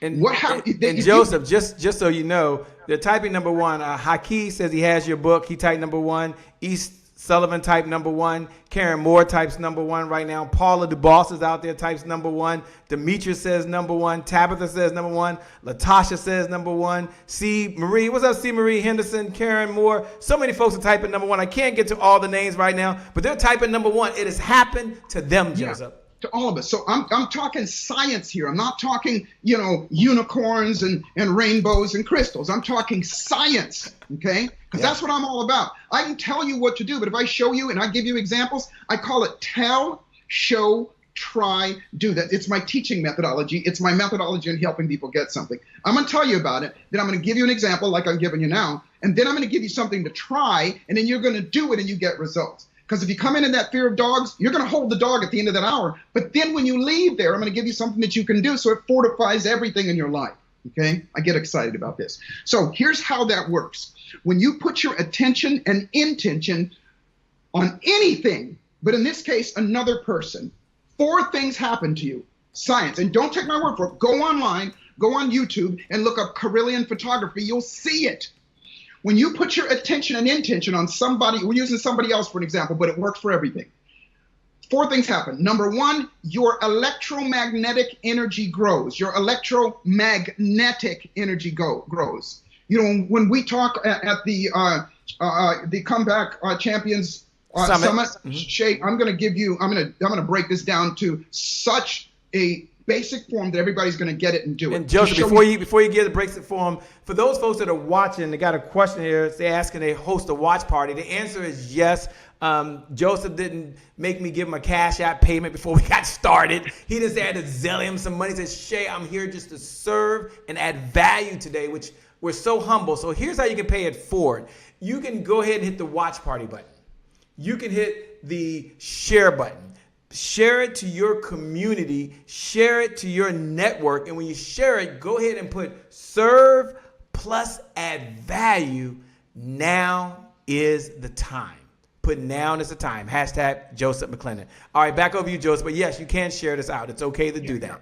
Please do, because that's why I'm doing this, and I'll get into that a little bit later. It's the reason Shay and I are doing this together is because this is our time, as it is your time, to give back. That's how we grow, okay? And so I'll get back to what I was talking about because I get excited about this. So when that happens, number 1, your electromagnetic energy grows. Go on YouTube and you look up Carillion photography, you'll see it. When that energy grows, the other thing that happens is they feel it. That is why when you look at somebody, they feel it. It's unconscious, but they feel it. It's something inside. It's that 7th sense, if you will. The third thing that happens is their electromagnetic energy grows. And the 4th thing that happens is that you become attracted to each other. You become magnetized. You've actually magnetized yourself, meaning your electromagnetic energy grew. You caused their electromagnetic energy to grow, and now you move towards each other. Now, guess what? What if that was the same for your business, for your health, for anything at all in life? I'm here to tell you that it is. And when you learn that secret weapon, if you will, that's what moves you into that megapreneur psychology. Now, lastly, I'll say this. Shay, you said something that's brilliant, and that is in terms of our vision about ourselves, other people, and I'm going to add to it the world around us. Okay. Oh, I'm going to add that too. Yeah, because those are our core beliefs. Our beliefs are our psychology. Our psychology is the underlying thoughts, the operating system that goes on. It makes us do or not do, that makes us afraid or courageous, that makes us loving or hating. Anything that psychology that goes on.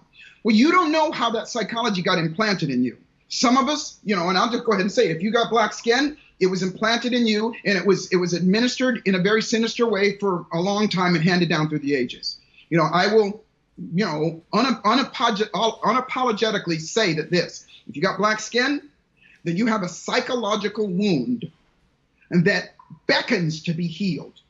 And when you change it, that's when life changes. That is when you because we are strong. We are, and I'm not just, and by the way, this is not to the exclusion of anybody else. Everybody's this way. But now is our time. It truly is. The world is ready to change. Are you? Okay. So you've got to have that vision about yourself, about other people, about the world around you. But a vision is different than a dream. And get this really, really important. A dream is what most of us have. A dream is something we want. Earlier you said, Shay, you said people want stuff. Everybody wants stuff. That's a dream. But a dream goes away. Most of you don't even remember what you dreamt about last night. That's how quickly a dream goes away. A vision, on the other hand, is a dream that is repeated over and over and over and over again with intensity, with emotional intensity, to the point that it becomes a belief inside of you. What is your vision about yourself? Most of us don't know. And if we do have it, it's wrought with a lot of, like I said, imposter syndrome, all of those things that are going on. Self-worth issues and things like that. What is your vision about yourself? What is your vision about other people? What do you believe about other people? Do you believe they're good people? Do you believe they're here to help you? Do you believe that you can help them? What do you believe about other people? And then lastly, what do you believe about the world around you? Do you believe that the world is a cruel place? Do you believe that we're stuck where we are in this pandemic? What are your beliefs? Most people don't know. But when you do that, and that's what we're going to do on the comeback challenge or comeback champion challenge or summit, then what we're going to do is we're going to explore those things so you can have those things. But when you start to change those things, then you change everything about you. And when you change everything about you, guess what? Just like I just told you, you change the world around you. Now, Joseph, they may be wondering, folks out there like Eric Swanson who connect this together. Thanks a lot, Eric Swanson, a fantastic human being, by the way. Dr. Ethel, Demetrius, so many Nadias out there, so many folks that are watching. Not everybody's read your book, by the way. And you just took off. That's just how you roll, bro. You just like bam, bam, bam. Can we slow down for a moment and then we'll speed back up? So we'll slow down for just a second. There's some folks that might be wondering, Shay, I'm meeting the guy for the first time, okay? Can he take a minute or two or three to tell us, all this sounds good, I believe it works, but can he give us a little bit of his backstory? I mean, I'll go read the bio, and that's good stuff, but can he give us one or two little times in his life when he's had to utilize some of these skills and apply them for himself? And they didn't ask me that question, Joseph, but I think it's a reasonable request at a reasonable time. A reasonable request at a reasonable time. So take a moment, if you would, and share maybe a time where you had to apply some of this in your own life and a little bit of your backstory, just so they have an idea. Yeah, and thank you for that, because I think it's important that people know that who they're talking to has been there, done that, and had that experience, so we're not teaching theory. I do what I do because somebody did something for me at the worst time of my life. And what I learned is what I'm paying forward. And Shay, what you just said with regard to giving is living, and with regard to our outcome is to give to other people, that's how our life is shaped. When I was 17 years old, 3 grown men tried to take my life because of the color of my skin. The things that they said to me, the things they did to me, they broke my body. I still have a rib, because you can't cast a rib. When they broke my ribs, then they left me for dead. They said they were going to kill me. And it destroyed me. You know, long story short, it destroyed my self-esteem. It destroyed my pride. It destroyed everything about me. And I became homeless. Not homeless living in my car. I became homeless living in a cardboard box behind an old drive-in theater. And what changed my life was somebody that I didn't know cared for me and introduced me to, let's just call it personal development. They gave me the book, Think and Grow Rich. Now, pay attention to what I'm about to say. I was desperate, by the way. I was at the bottom of my life. I read the book and I did what the book said. I did the exercises in the book. And I didn't know what I was doing, but I just did them. And as a result, I know now that was the beginning of changing my psychology, my beliefs about myself, about other people, about the world around me. Because before, I felt like I was worthless, and that people thought I was worthless, and that people were bad, and that people were after me, and that the world was a cruel place. And so I did the processes, and I changed my life. And when I went back to that man to thank him, and I said, "You've changed my life. What do I do for you? How do I thank you?" What he said to me, he said, "Joseph, you repay me by doing the same thing that I've done for you for as many people as you possibly can for the rest of your life." And so that's why I'm here, and that's why I do what I do. Because I made that, not just that promise to him, it's that I made that promise to myself as well. And that's just one side of it. And so that's when I started studying psychology, because I wanted to understand how I did what I said. And if anybody tells you that they start psychology because they just want to help people, they're lying to you. They got to help themselves first. And so it's physician, heal thyself. And I changed my own life. And I became, let's just say, financially abundant and successful at a very young age. I became a megapreneur very young, because I applied those 3 things that I just taught you. I applied changing my own psychology. I applied changing my own energy. And I applied changing my own magnetism. And now I have it down to a science, obviously, taking the neurosciences and mixing them in with practical wisdom of things that you can do to help people. And so now, again, and again, maybe you weren't on the green room, I'm a hired gun to a certain extent. Yes, I do my own workshops and seminars and things like that. But for the past almost 3 decades, I've had the privilege of presenting a very specific set of skills to close to 5 million people now around the world internationally. Before COVID, I was in front of easily 15 to 20,000 people every single month, internationally. And I teach these people, and I don't just teach. We get an experience, they get a change, and then they take that information back to their communities, and they thrive. Well, only, and Shay, you've been, maybe 3 to 5% of that audience are Black people, which means we're not getting what we desperately need, especially in these times right now. This is our opportunity. Shay, you said it so well. Now is your time. Now is your time. If you're not doing what you know you could, should, would be doing, now is your time. If you procrastinate, if you hesitate, if you've got something that you really want to do, but you're not getting up early, staying up late, and doing all that extra stuff now, then guess what? Later on, you're not going to do it either. And so now is the time to set the stakes in the ground and not just say it, but to do it, to make something happen. Not to say it, but to do it. For those folks out there that believe that now is your time, look right below the video and just put the number 2.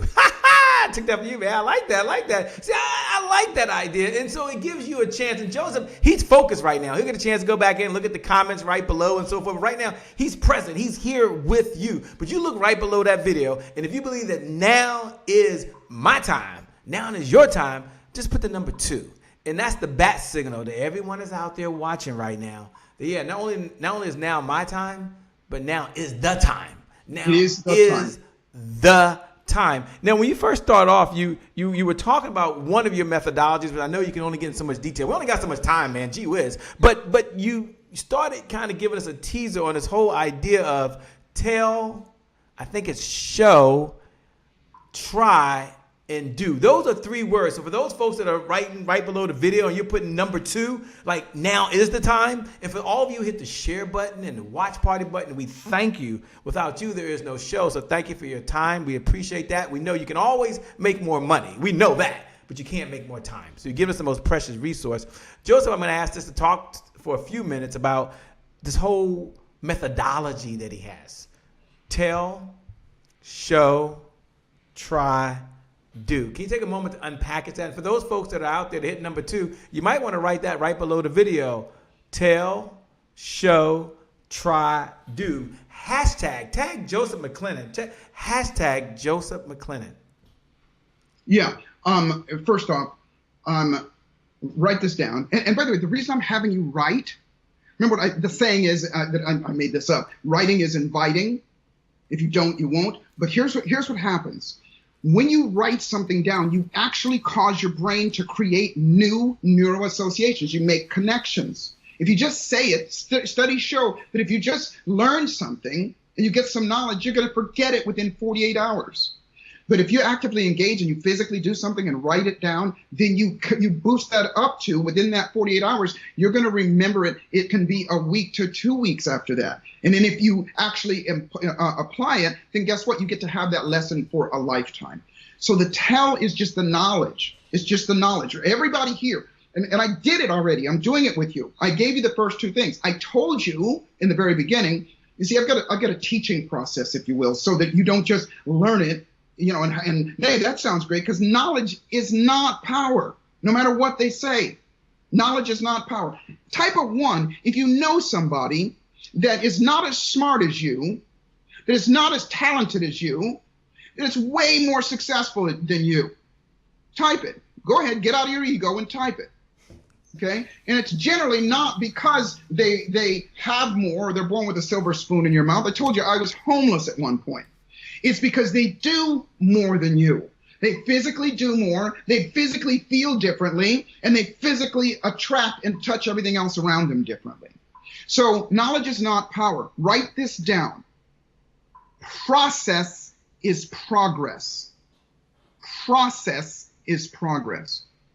You see, if I just tell you something, and I don't give you a process to do it, if I just say to you, listen, you gotta have courage. You got to have determination. You got to have clarity. You got to have focus. All of that stuff is true. But what if you don't have it? How do you get it? And that's where so I've told you something. That's one thing. And then I show you an example, just like I did. The example was you looking at somebody in another car. Inside of you, in your nervous system right now, because I gave you that example and I had you write it down, your nervous system went like this. Watch.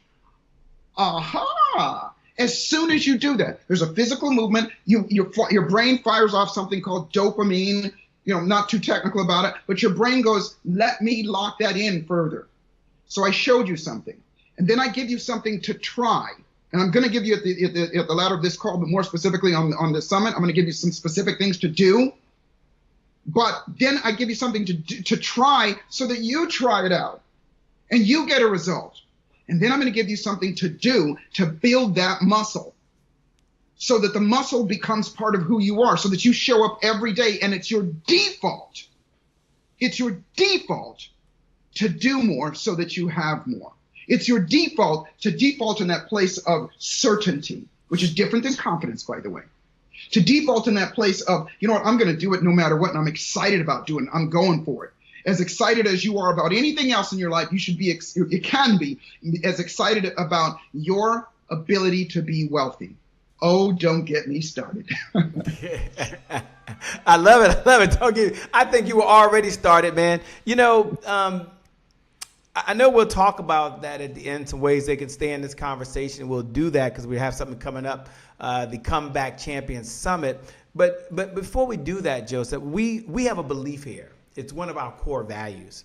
And one of our core values is this concept called today is my January 1st. And for those folks that know what we're about to do, all the regulars that watch, you can look right below the video right now and you can put today is my January 1st. And for those of you who are watching and want to know what in the LL Cool J is Shay talking about over there, no worries.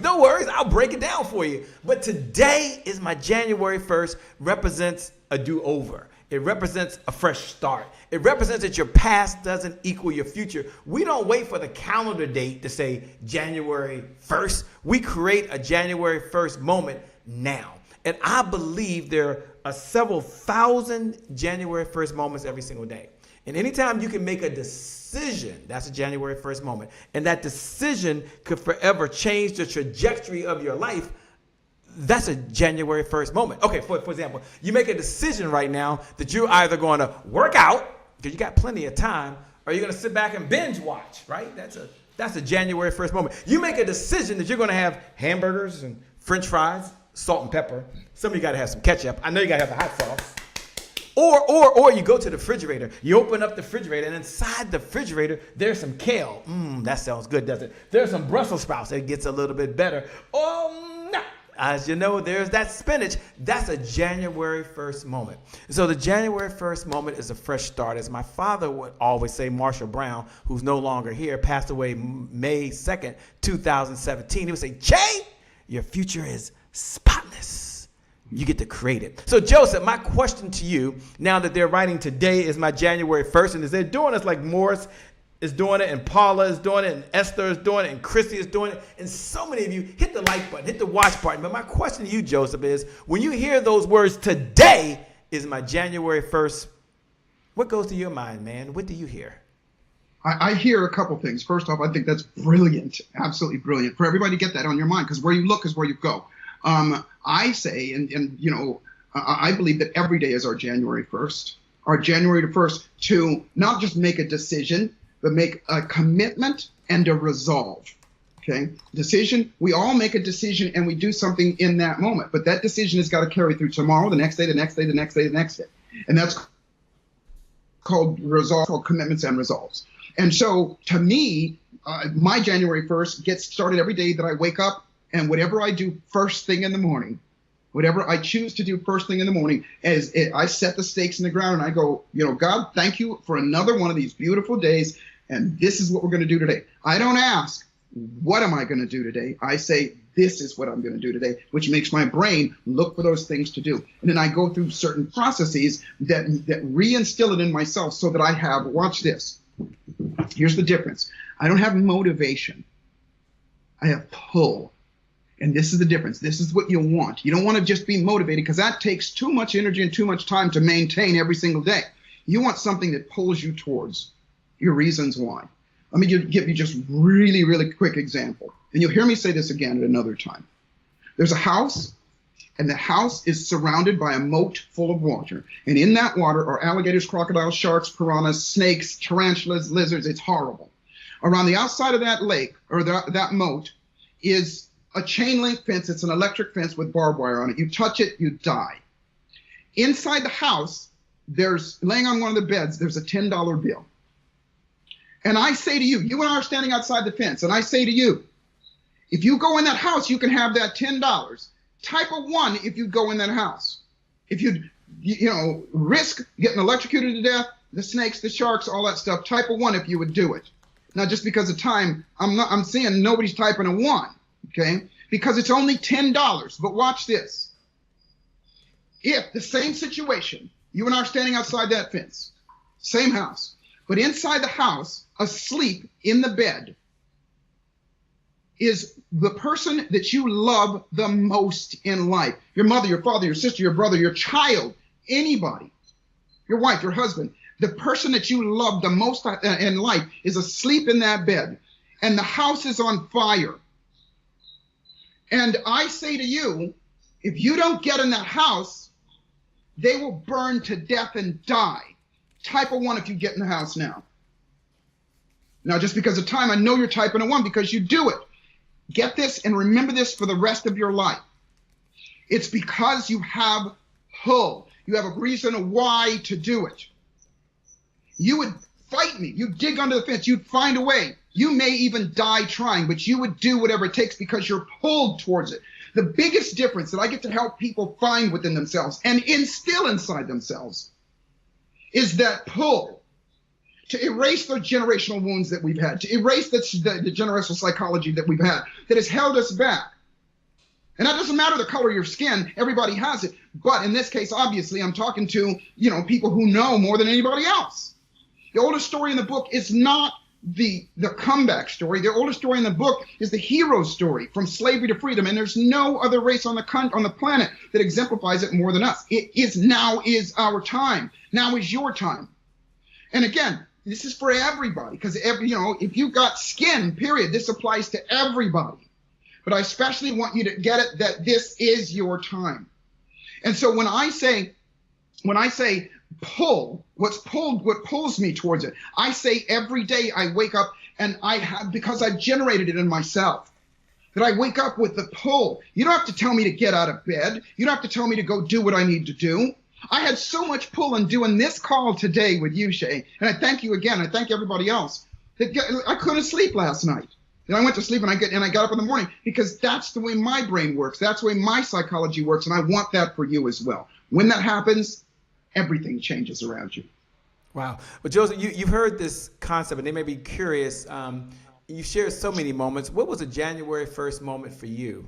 A moment maybe for you where maybe one of the moments was when you decided you were going to do what you're doing now. You decided you were going to plant your flag. You were going to draw this line in the sand. And you said, you know what? I'm going to do the doggone thing. This is, quote unquote, my jam. And for those folks that are out there right now that have hit the share button, we appreciate it. For those folks that are watching on Roku or Apple TV or Facebook Live or YouTube Live, wherever you are, even if you listen to the podcast, you can't even see us. We appreciate you. Do me a favor. Hit the share button. Hit the watch party button. Pay this message forward to another little girl, another little boy, or someone else out there right now that needs to make a change in their life. But the question I asked Joseph McClendon III was, what was one of his January the 1st moments? I remember one right and clear. And I've had a lot of them, but this was one that changed everything. This changed my financial trajectory.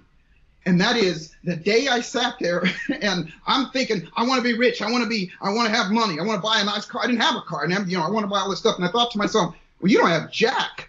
You don't even have a place to live. How dare you? I made the decision right then and there. I made the decision to do something about it. I started looking for it. And when I made that decision, I set this, like I always say, I set the stakes in the ground. I said, nothing's going to stop me from finding something. And ironically, I went to the library, and at the library, Shay, because I believe that we making that decision magnetizes us and things start to flow to us. We've all had coincidences and situations. I went to the library because it was warm. And I'm sitting in the library and I'm glowing the stuff, and I see on television. Now this is many years ago. It was an infomercial, and it was a guy by the name of Robert Allen. And Robert Allen said, "Come to my seminar, and I'm going to teach you how to buy houses. You don't have to have any money, for no money down, and you can build a financial fortune." That was it. And I made the decision, this is what I'm going to do. But I also had the skills that I had learned before with changing my psychology, changing my energy, and all that stuff. So long story short, I saved up. I'm dating myself when I say this. I saved and collected soda pop bottles, Coke bottles, and cans, and cut grasses, and I did everything that I could to save up enough money, $300 back in the day, to go to his seminar. I went to his seminar. Very long story short, in less than a year and a half, I bought 26 houses. 26 houses, and I still benefit from that. That was my very first financial win. 26 houses. But here's the deal, Shay. 500 other people were in that same seminar. Nobody else did it. Nobody else. The one person bought 3 houses. And the difference was because that was my January 1st. I made that decision and I applied the process to it as well.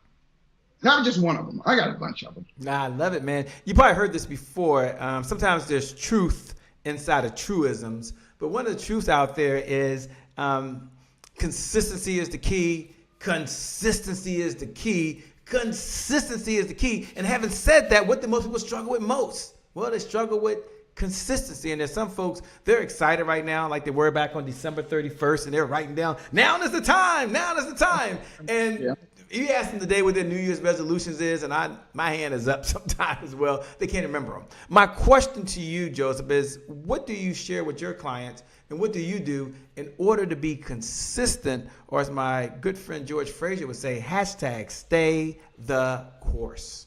Yeah. First off, you got to understand consistency, okay?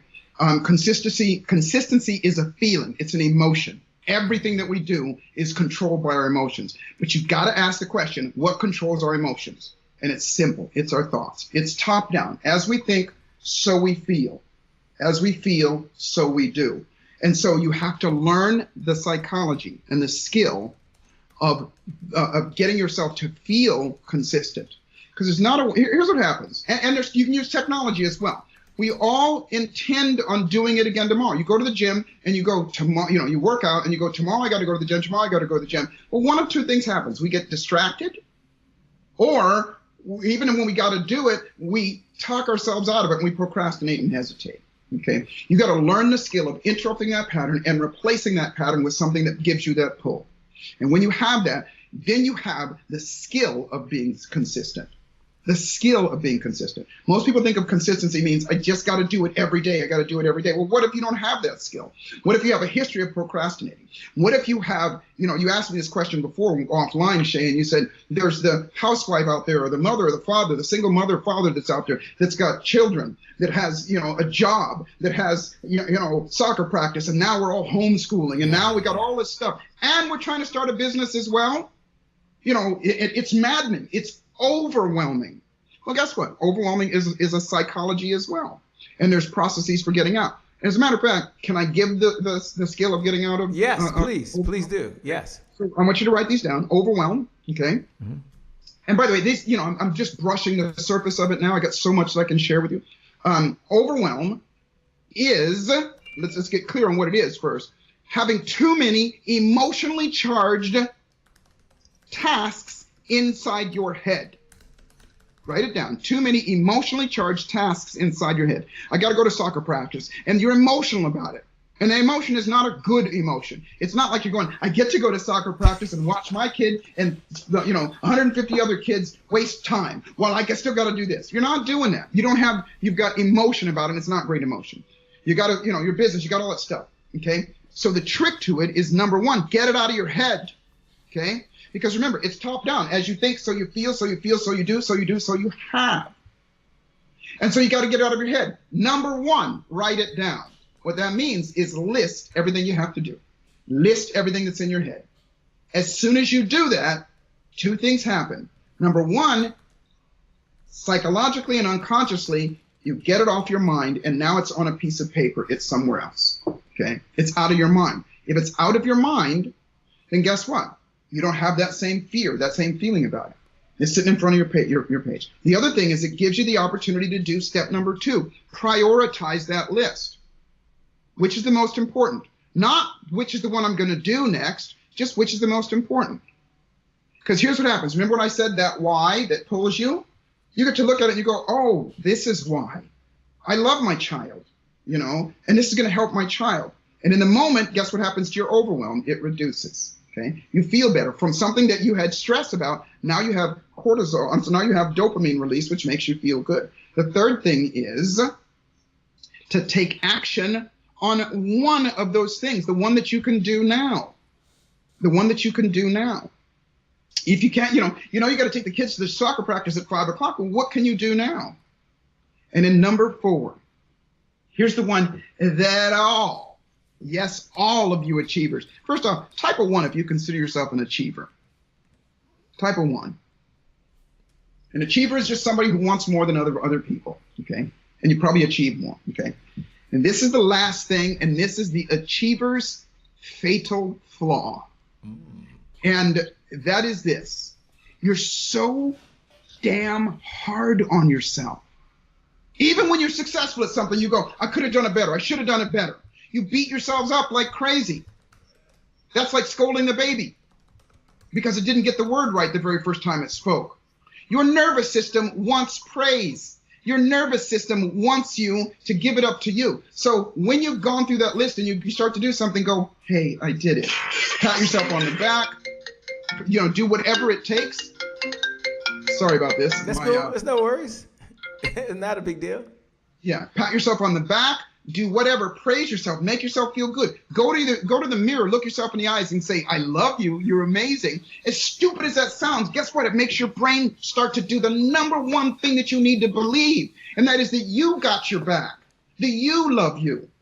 That you are the one that's calling the shots. That you is today is your day. When you've done those, if you're following what I said, guess what you feel? You're out of overwhelm. And then you get to put it into context. Listen, I'm busy as well. I'm a single dad. I'm homeschooling my kid. I've got literally 12 different businesses that I'm running. 12. But guess what? I'm not stressed about it.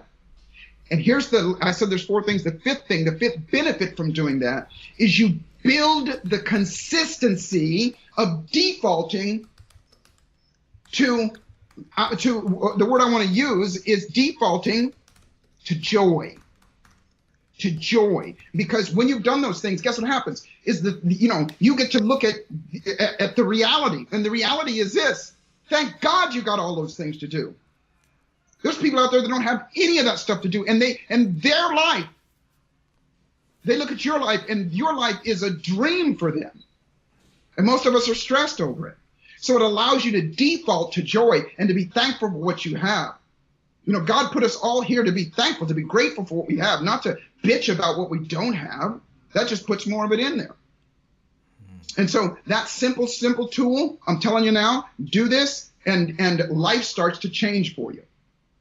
Man, Joseph, it's one of those situations, man, we could be here all day, but we don't have all day. I mean, when you get going, it's like, right.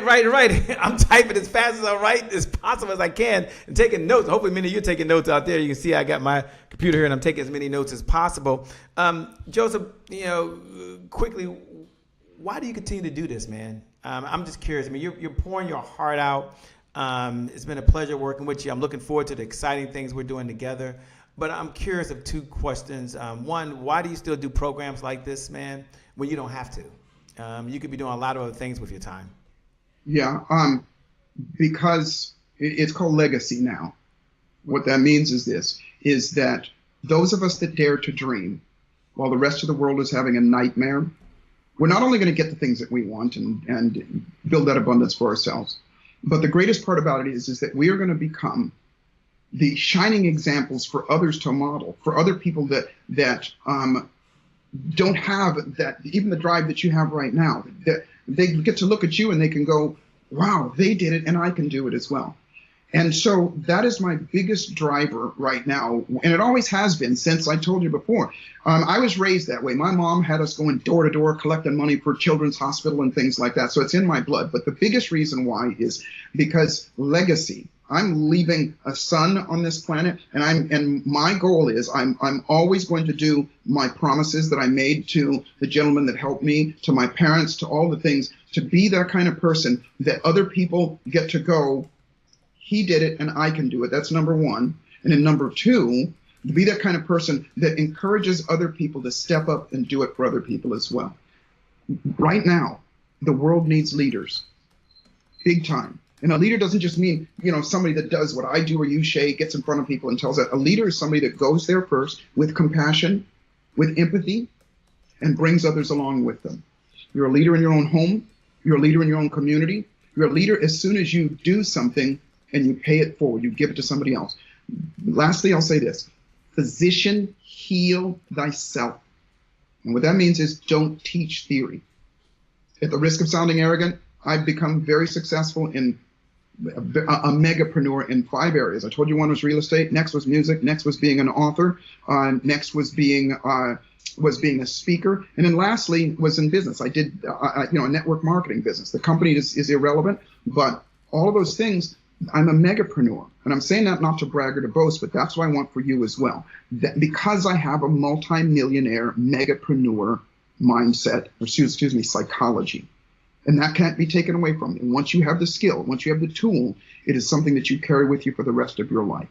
And that's what Shay, that's why I do what I do. And that's why you and I have partnered in doing these things together. And whatever I can do, that's my reasons why. And I now challenge everybody else to take that belief on as well, that you are the example for so many other people.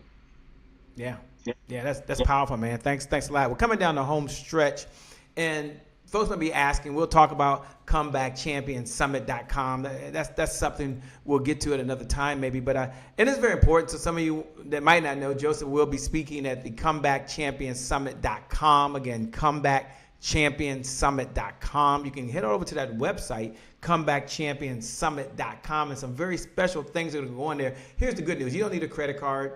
You don't need a checkbook. There's no swipe and succeed. It's open to the public because of Joseph and so many other folks that want to make this a difference. But you might be wondering, who does Joseph work with these days? So let me give him a minute or two to step back and say, Joseph, 5 businesses. Joseph, you're talking about becoming a multimillionaire and a megapreneur. Joseph, I'm hearing you talk about dare to be magnificent.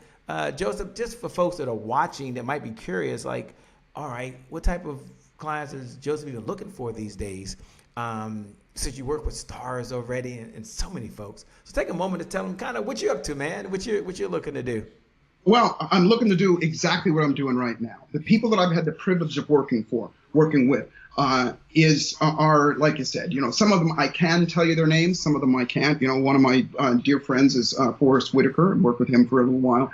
Malcolm Jamal Warner. And here's what you do. You can go to my website and you can see a whole lineage of people that are through there. But people, Les Brown, as a matter of fact, Les wrote the foreword for my new book. Les is a dear friend, has been for many, many years. But the list goes on and on. Academy Award winners and Grammy winners and things like that. But here's what's important. Those people are human just like you. And guess what? All of them have the same insecurities, have the whole things that hold them back. My outcome with everybody is always to share people these 3 things. Number 1, awareness. Awareness of what is stopping you specifically, not in general. In general is one thing, but what's stopping you specifically? What holds you back in your life? Why you're not, I always say to people, if you're not, past that area, and I mean past that area of financial abundance, health, happiness, and all those things, there's only one reason.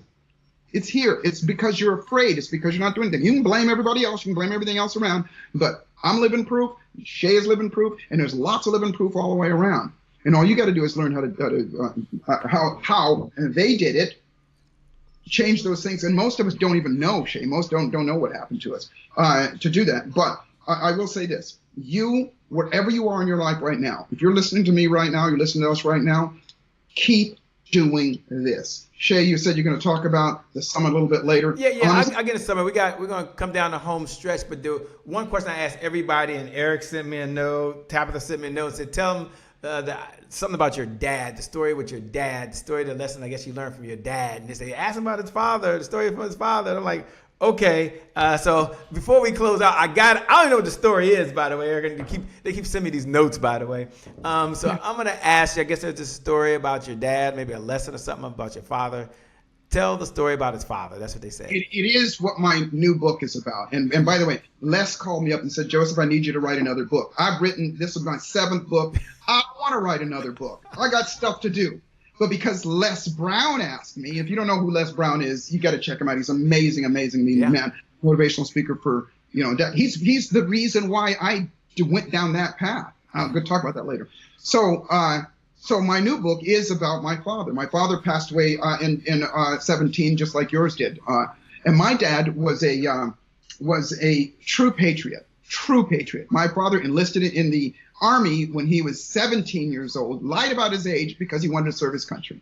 And he transitioned from there into the Air Force, 26 years in the service. Now, my father was extremely, he grew up in the 20s and 30s, so it was very, very hard times, especially for a black man. So he would always tell us, things like, you got to have your education and things like that. But he taught us 5 things, and here's what they are. And I'm not going to tell you the stories about them just because of time. Number 1 is you got to have integrity. Do what you say you're going to do for yourself and for other people. Integrity. And my father would demonstrate it everywhere. Number 2 is you got to have tenacity. That's what we call consistency now. And my father, I'll give you one quick story. My father he believed that health was important, and he my dad had us doing 50 push-ups, 50 squats, 50 sit-ups, and 50 pull-ups every single day. Not some days, not most of the days, every day. And he put a chart on the wall. Now, I don't recommend this, but I'm glad he did it. He put a chart on the wall. And if we didn't do it, if he'd come in late at night, because my dad would work 2 jobs, and if we hadn't done it, if we hadn't checked it off on there, and we couldn't lie about it because we had integrity, right? He would wake our asses up. Get out of bed, do your exercises. And guess what? You only had to do that a couple times before you did it anyway. The third thing was that you have to have energy. Now, you probably noticed I got a lot of energy. I've had it my whole life. I've got a lot of electricity. And that comes from, I'm not going to go into it, but that's what he taught us as well. The 4th thing was joy. Do this a lot. Joy, gratefulness, all of those things, joy. And the last thing is kindness. And that's where we come in right now. Shay, you asked me why I do what I do. It's because it's in my blood. And that's what I encourage everybody to do as well. I have a poster around here that says, each one, reach one, and teach one. Giving is living. What you give is what you will receive. And there's so many people out there that need you right now. You said this before. If you're a speaker, if you're a presenter, if you got a business of any kind, people need your products and they need you. They need the love that you're giving out. And so those are the things that my dad taught me. And I give examples of how to do those things in the book. But that's it. Yeah. Well, second to last question, because we're coming down the home stretch. I know I said that. Joseph, tell me about energy. I don't think he understands. We're in like double overtime, okay? So y'all, oh my gosh, Joseph is still going. We're like in double. It's not even be triple overtime, okay? It might be triple overtime. But we're learning. And isn't this what it's all about? I mean, I believe that all superstars, they hold one common belief. You know what that belief is? They can always get better. That's the belief they have. So Joseph is certainly doing that with us right now. Joseph, you're going to be speaking at the Comeback Champions Summit. And the Comeback Champions Summit is an opportunity for us to inspire others to success, but more importantly, to provide them with the resources that are necessary to execute the vision for the people they were called to serve. What's one of the reasons why you cleared your schedule and said, I'm reserving this block of time just so I can make sure that I share my message with the platform? You could be doing a whole lot of things with that time. And this was just a conversation you and I were just hanging out right now. And we thought we'd let them eavesdrop on it. This is kind of turned out pretty cool. 2 reasons, Shane. I'll say these really quickly, I promise. And that is, number 1, the reasons that I said before is the pay it forward part of it. Yeah. And it is our time. It is our time, everybody's time to get it right now. And then the second reason is because you're not going to get it anywhere else. Yeah. If you've been doing what you've been doing and haven't gotten the results that you want, it's because you don't have this last element, if you will. And so what my outcome in all of this stuff is to give you that last element, to give you the pieces of that last element so that you'll do something about it. So you change your psychology, which will change how you feel, which will change what you do, which will change what you get. If you want a change, you got to change. For things to change, you got to change. Most of us just don't know what to change. I've had the privilege of doing this for 30 years now. I've had the privilege of watching people, and people come to me and, at the risk of sounding arrogant, pay me a whole lot of money to spend an hour a month with them, for a year's time. 6 figures and more to spend an hour of time with them. And it ain't because I'm so cute, Shay. You're so crazy. It's because of the processes that I teach you to do change you internally, which reflects in your external. Yeah, so I'm going to suggest you all head on over to www.comebackchampionsummit.com. Someone do me a favor that's out there watching right now. Look right below the video as we close out. Look right below the video and write those words, www.comebackchampionsummit.com. Come over and join us and pay that message forward. You'll be hearing more from Joseph. Joseph has been so kind to share not only his vignettes, but the number one idea he learned from his mentor. He's been kind to share, the secret to finishing strong so you can go into next year with momentum. And then recently he also shared the number one idea he learned to bounce back after a setback. And so he's been playing full out. And, I know everyone else is busy, but he's done it. So what you hear him say he's doing, he actually does, and I'm blessed to be behind the scenes. Joseph, I want you to be able to close us out. I know you said you would give your final thoughts and comments, and I certainly appreciate that for those folks to empower and to inspire them. But as you do that, I want you to make a comment on one of the posts that you had on Instagram. I now have this as part of my 5-minute journal, and the 5-minute journal right below it asks you a question of a daily affirmation. I've had the same daily affirmation now for about 3 years, right? So I thought I'd die with that affirmation, by the way, which is say less, do more, execute the plan. That's my favorite. Like, say less, do more, execute the plan. But then I saw this one. This is just you randomly posting. I'll read it, and maybe for those folks out there, I'll post it. But he says, strive to be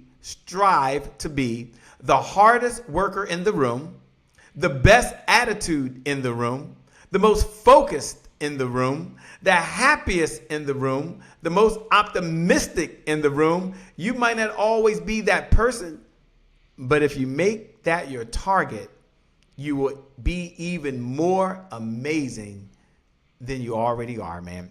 As you close out with your final story or final thoughts to inspire and empower, I want you to know that you're amazing already.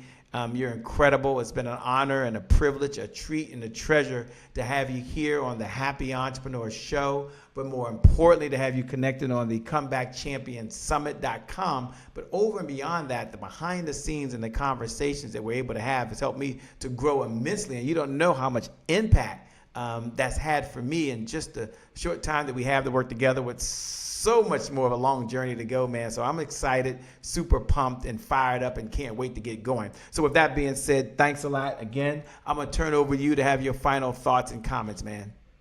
Okay. Thank you. And first off, thank you so much. And thank you everybody that's listening. Look me in the eyes. I'm going to tell you 3 things. Everybody look me in the eyes. Okay. And here's what it is. And I want you to write this down. You ain't seen nothing yet. However you spell that, however you do it, you ain't seen nothing yet. Out of me, out of Shay, and out of you. This is just the beginning right now. That concept, which I love, that this is your January 1st, is not just a romantic or motivational speaking talking point. It is the truth. You ain't seen nothing yet. When you come to the challenge, it's not going to be just talk. I said it before, tell, show, try, do. I'm going to give you a tool that you can use that you're going to get a result right then and there. So you ain't seen nothing yet. The second thing is this, in all seriousness, it's never too late to have a happy childhood. Write that down. It's never too late to have a happy childhood. And as crazy as that sounds, and counterintuitive as that sounds, what that means is this. You can't change what happened. History is what it is. But you can change how you feel about it, how you think about it. That's called your psychology. And when you change that, then you change how you go forward. And most of us don't even know that it's there. Acknowledgement is always the first step. I'm going to show you how, yes, you do, all of us, have a psychological wound that has been instilled in you. Forget how it came about, but it's been instilled in you. But you can change it. When you change that, you change everything. The third thing is this. I want you to write this down. Remember this. Life is exactly what you dare to make it. Write that down. Life is exactly what you dare to make it. Next, fortune favors the bold. And I want you to remember that. Whatever you dare to do, and when you dare, it's not daring, because somebody else dared you to do it. Dare yourself. If you're sitting here and going, well, this was great and everything, but I'm not going to click on that because that is you procrastinating. that is you doing it. I'm just being straight up with you. And you spend enough time doing that. Please join us. It gives me the opportunity to pay myself forward and do what I'm on this planet, Shay, and you as well. Life is exactly what you dare to make, and fortune favors the bold. Boldly step up and dare to make your life magnificent. Shay, I appreciate you. You who are on this call, I appreciate you. I thank you. I have so much more to share with you, and it's not going to be just me. It's going to be Shay and several other people that are just monsters. I can't wait to learn from them as well. I look forward to seeing you at the top. Well, thank you again so much, Joseph, for being on here. Thank every single one of you for watching. Here's how we're going to close out. Look right below the video. Look right below the video and write your number one takeaway. What was your number one takeaway? Because your big takeaway could be someone else's big breakthrough.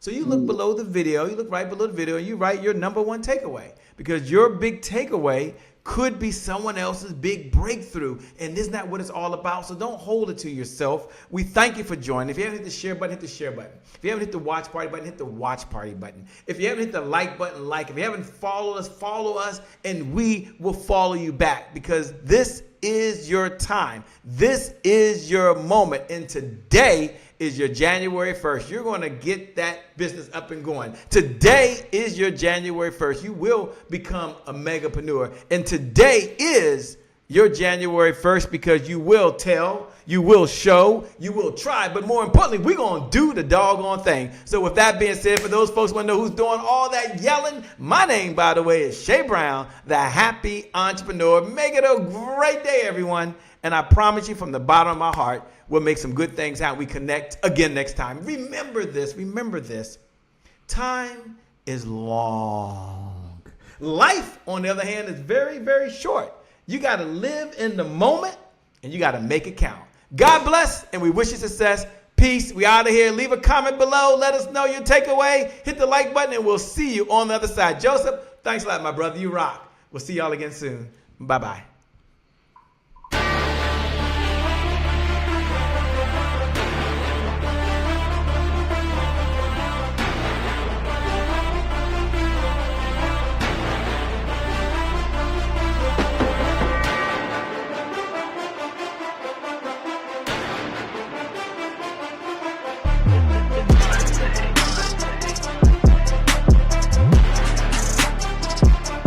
Promise I made to my mom. I only did this message for one person, and that's my mom. This is for you, Mom. Love you. My name is Shay Brown, the Happy Entrepreneur. Make it a great day, everyone. Thank you. Thank you. Thank you. All right, Shay Brown. Mic check, mic check. All I do is win, no matter what. Got money on my mind, I can never get enough. And every time I step up in the building, everybody hands go up. Yes. Yeah. And they stay there, and they stay there, and they stay there. Cause all I do is win. If you're going in, put your hands. Yeah. Thank you. Thank you. God bless. What's going on, Comeback Champions? This is Brian Oles, founder and president here at Black Speakers Network, and I am super excited to welcome you to the Comeback Champion Summit. Let's go. This is absolutely your time. I'm so excited that you have decided to make sure that you are in the building to get this information. And how about these speakers? Like, this entire day has just been filled with so many great thought leaders, so many great ideas. You cannot have a pulse in your body and not feel like you are ready to take things to the next level. And so I'm super excited today. Guess what? Buckle in. If you are a current, aspiring, professional speaker, you are in the right place at the right now, at the right place at the right time, because we're going to be talking about the 5 M's. That's right, the 5 M's of building a profitable speaking business. Now, in the comments, go ahead and drop a hashtag me if you know that you have an audience that you're called to serve, that you have a group of people somewhere out in this world of 7 billion people. There is someone waiting for your message. Go ahead and drop a hashtag me in the comments. And that's what we are absolutely going to be talking about today. And so, a little bit about myself. Again, Brian Oles, founder and president here at Black Speakers Network. Our mission is to equip, connect, and inspire the next generation of Black professional speakers. And so if that is you, get ready to buckle up and have some fun. And so one thing I want you to know about me, if you're in this situation and you might be like, Brian, like, I don't know if I see myself as a speaker. You know, I'm more shy, I'm more introverted. Like, I don't necessarily like being in the limelight. Trust me, I absolutely understand. In fact, you know, if you have been sitting next to me in 2006, I started Black Speakers Network in 2016. So 10 years even before I even had the thought of even creating something like a speaker development and training organization like we have today. If you had been sitting next to me in a small classroom at Morgan State University, you'd have watched as I stood up,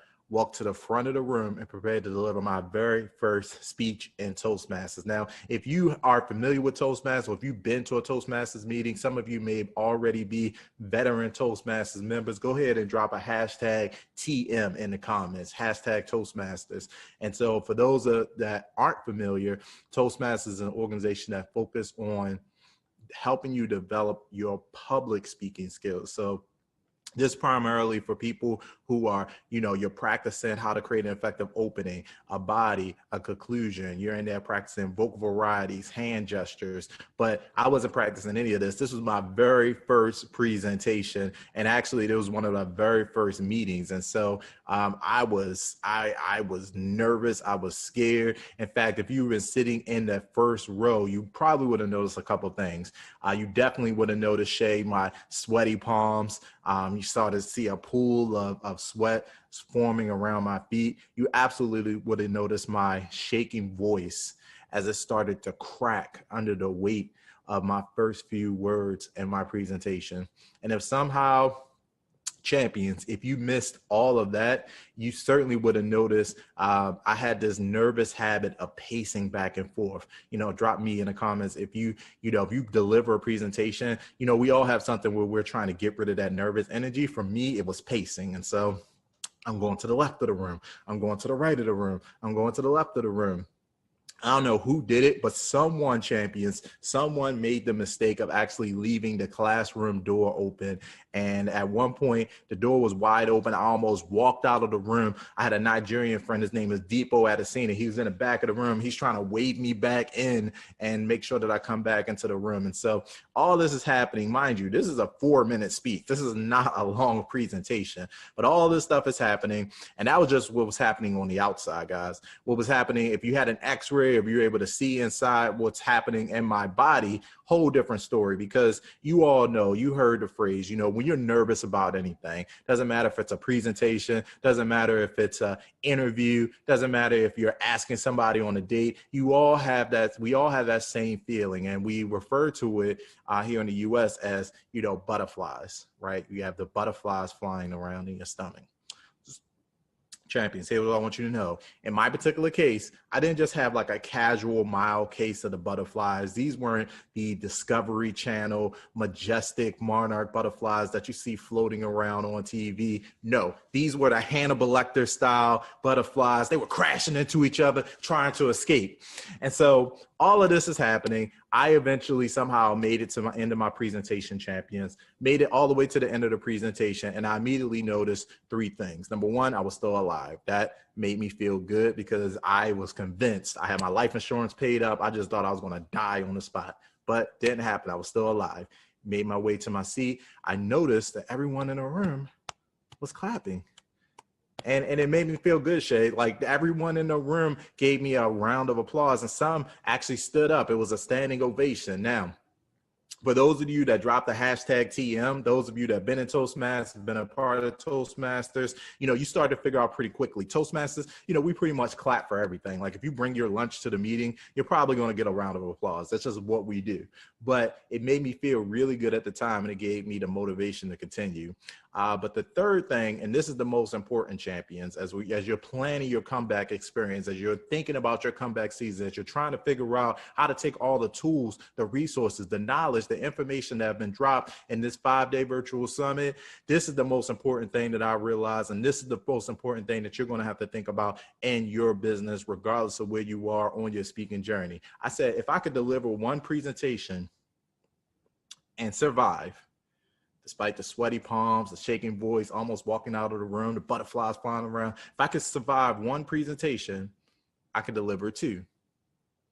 And that's what I did. A few weeks later, I gave my second presentation, and eventually 2 turned into 4. 4 turned into 6. 6 turned into 8. I eventually did my first 10 presentations in Toastmasters. I started getting really comfortable standing on stage. I still had some eyes, you likes, you knows, but I got more comfortable being in front of an audience, practicing my opening, practicing my body, practicing my story, my transition, vocal variety, hand gestures, my East Baltimore accent, all the things that I thought were going to hold me back from being a speaker, I was able to eventually overcome. And guess what? Toastmasters wasn't the end. I started speaking outside of Toastmasters. I started hosting my own events. I got promoted in my job. I got my dream job of being a full-time corporate training and development specialist. I was dropping knowledge on people every single day. And all of those experiences eventually led me to this place today with you champions at the Comeback Summit. But here's the deal. Why do I share that story with you? I want you to know that there's nothing special about me. Obviously, I was the guy that couldn't lead 2 people in silent prayer back in 2006. So now that I'm even able to present to you today, to do the things that we do in Black Speakers Network, to lead a global organization of 10,000 plus current aspiring professional speakers, how did that happen? Nothing special about me, something very special about the process along the way. And I want you to know, no matter where you are on this journey, if you have a message inside of you, as long as you are committed to organizing yourself, organizing your message, and really creating an experience for your audience, you can actually do that. And Toastmasters is a great place to start. But today, since you've invested the time to make sure that you showed up, because there are some people, they didn't get out of bed. It doesn't even matter, that we have amazing speakers on here, Shay Brown, Dr. Willie Jolly, Dr. Cheryl Wood, Andy Henriquez, all these amazing people. They think that because this is a free summit, no value. Listen, so much value. You showed up, and you're the one that is going to get these nuggets. So in the time I have left, I am going to share 5 M's, the letter M, 5 strategies that you need to think about when it comes to actually going from a public speaker to a professional speaker. Because here's the deal. Everybody raises their hand and says, I want to be a professional speaker. They think they want to be a professional speaker, but most people have no idea how to actually structure the components in order to build a profitable long-term business. So drop a hashtag, $signs in the comments. If you're not just worried about, you don't just want to get, speaking engagements to be, speaking on stage. You don't just want to collect logos for the logo's sake. Like, you actually want to have a message where you can impact people, you can have fun, you can make money, and you can make an impact. If that is you, then you are in the right place at the right time. And so generally, they're going to be people in a couple different categories. You're going to be either aspiring speakers. So those are individuals who are, just trying to figure out exactly what your message is. You want to be a speaker, but not exactly sure where to get started. Some of you may be in the emerging speaker category, meaning you've been speaking for probably a little over a year, probably 2 years. You already, have delivered presentations. Maybe you got paid, maybe you haven't, but you are absolutely on the journey to where you're trying to get to. And some of you are seasoned speakers. You've been speaking for multiple years. You have really solid programs. You know exactly who your target audience is, and you are, out there crushing it. You are just, the fire is burning. You just need to pour more gasoline on it. So regardless of where you land, you will get something out of these 5 M's. And so the 5 M's for us are what we call getting clarity on your mission, your message, your marketing, how to monetize, and how to manage your speaking business. Okay.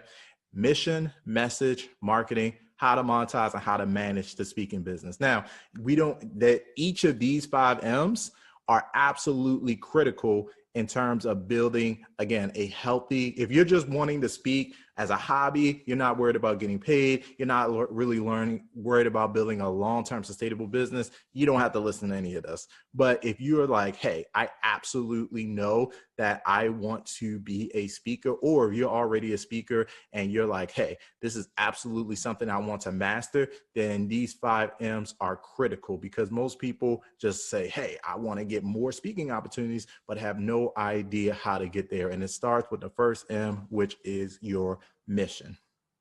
Your mission.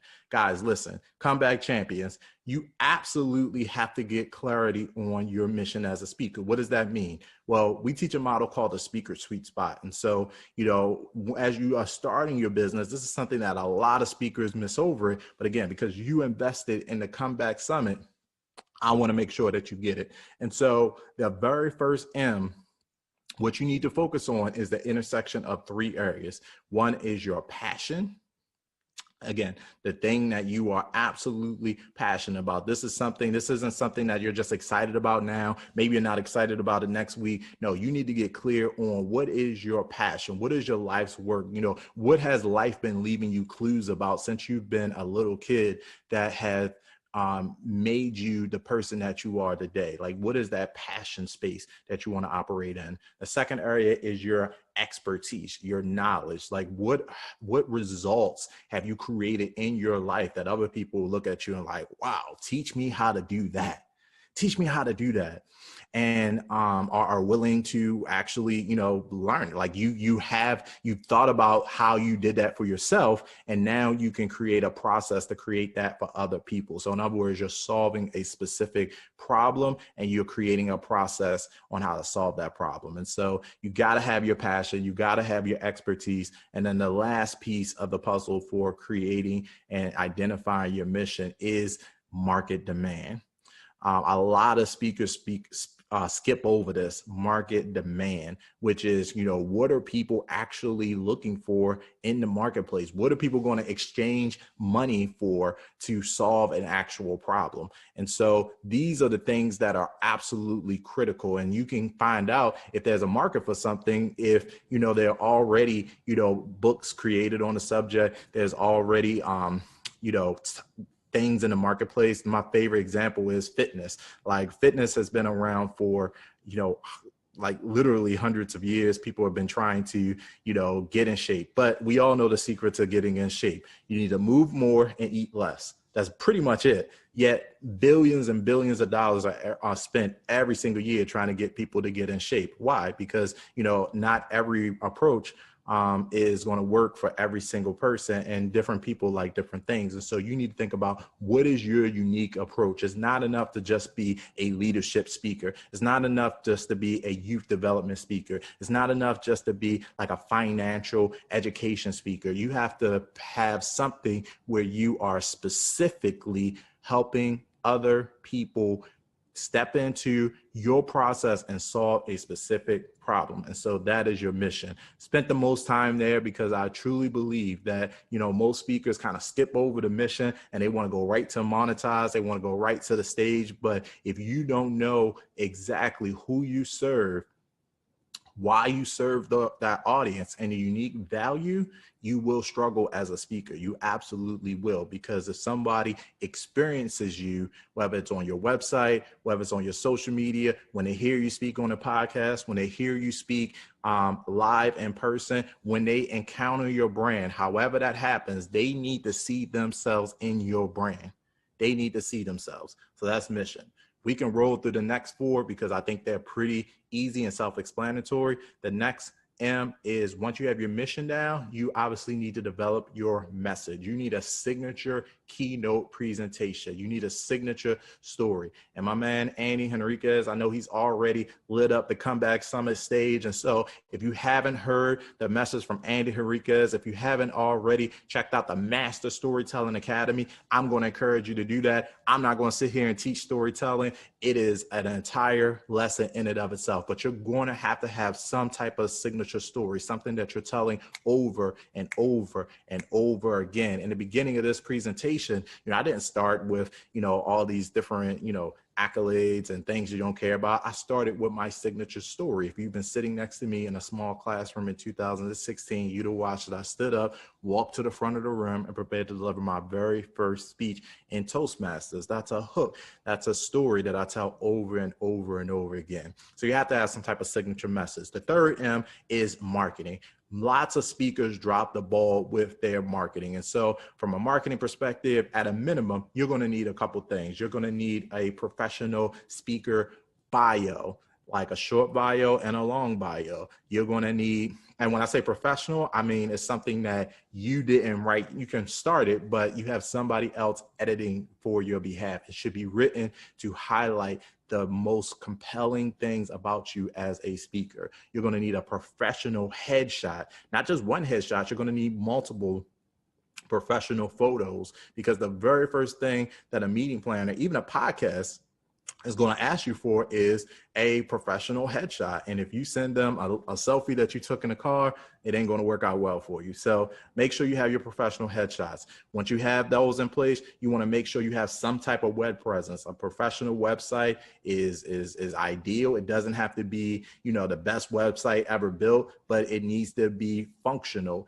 People need to know who you are, what you speak about. They need to get access to your resources, and they need to, you know, have a place where they can reach out and contact you if they need to. So it needs to be functional, and it needs to have a way to capture the leads that you're looking for. And so those are the big three things that I would recommend that you have: bio, photo, and website. And if we add a fourth thing, it would be speaker video. Make sure that you have really compelling speaker video so that people can hire you. Here's the deal.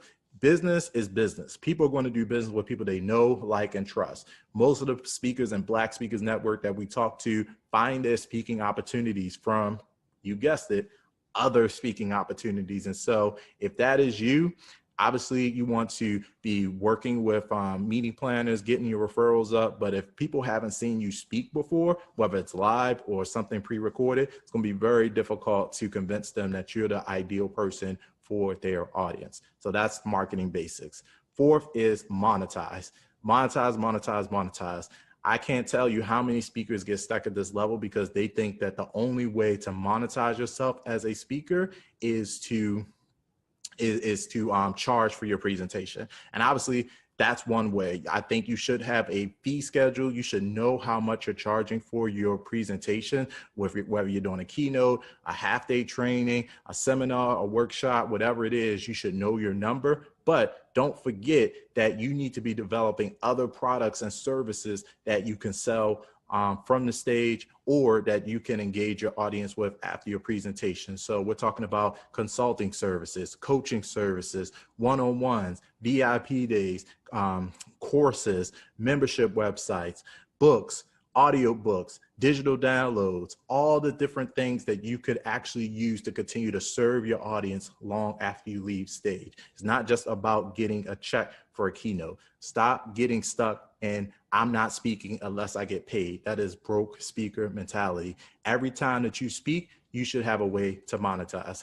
And finally, you want to make sure that you are managing your speaking business appropriately. What does that mean? Listen, we are about creating professional speakers. And so if you're going to be a professional speaker, you have to operate professionally. You should be registering your business with the state. You should be set up as an LLC or, you know, a legal format. You should be filing your taxes. You should have an accounting system. You should be using speaker contracts. Sorry, that's my alarm.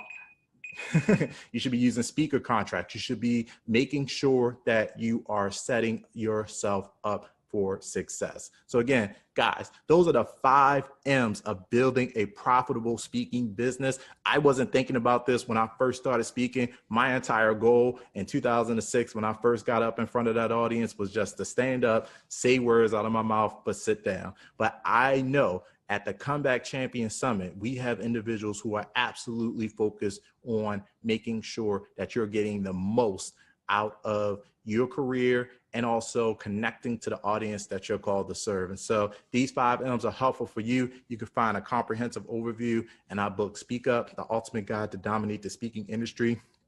You'll get a free copy. If you come on over to the Black Speakers Network group, we always give a free digital copy to anybody. Just go to blackspeakersnetwork.com and jump in there. But guys, here's what I want you to do.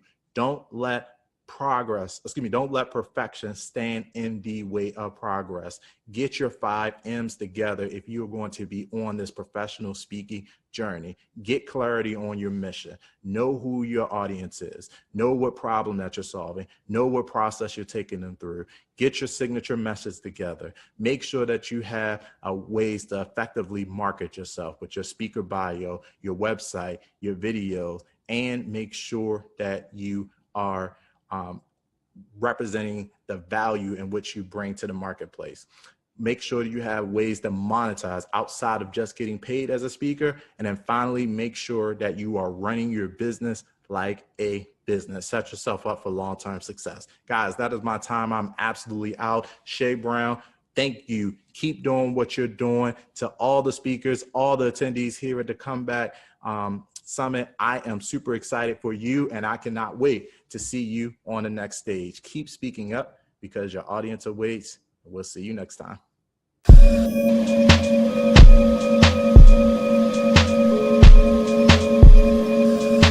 Let me set this up by saying I've been no-touch selling since 2008. How do I know that year's the right year? It's because that was the year I read Gary Vaynerchuk's book, Crushing It. And in there, he talked about how video was going to be the big play. And so I remember going all in with video, creating content to drive traffic to my site. And so if you look at my model, this is my no-touch selling model, and I've been living this for many years now. Here's how I drive traffic. And then I want you to start brainstorming and say, how can you use this? Now, for example, when I go online, I produce podcasts, right? I also produce videos, and I hit all the different social media channels. And what happens is my objective is to put 2 or 3 pieces of content out every week. Now, by the way, I'm not talking to salespeople right now. I'm talking marketing people right now. And what I do is I put out content because I know that people go online to look for this content. Google did a study several years ago called the ZMOT study, the Zero Moment of Truth study, which talked about how people go online and look at 10 sources of information before deciding to reach out or contact a vendor or show up at a store, right?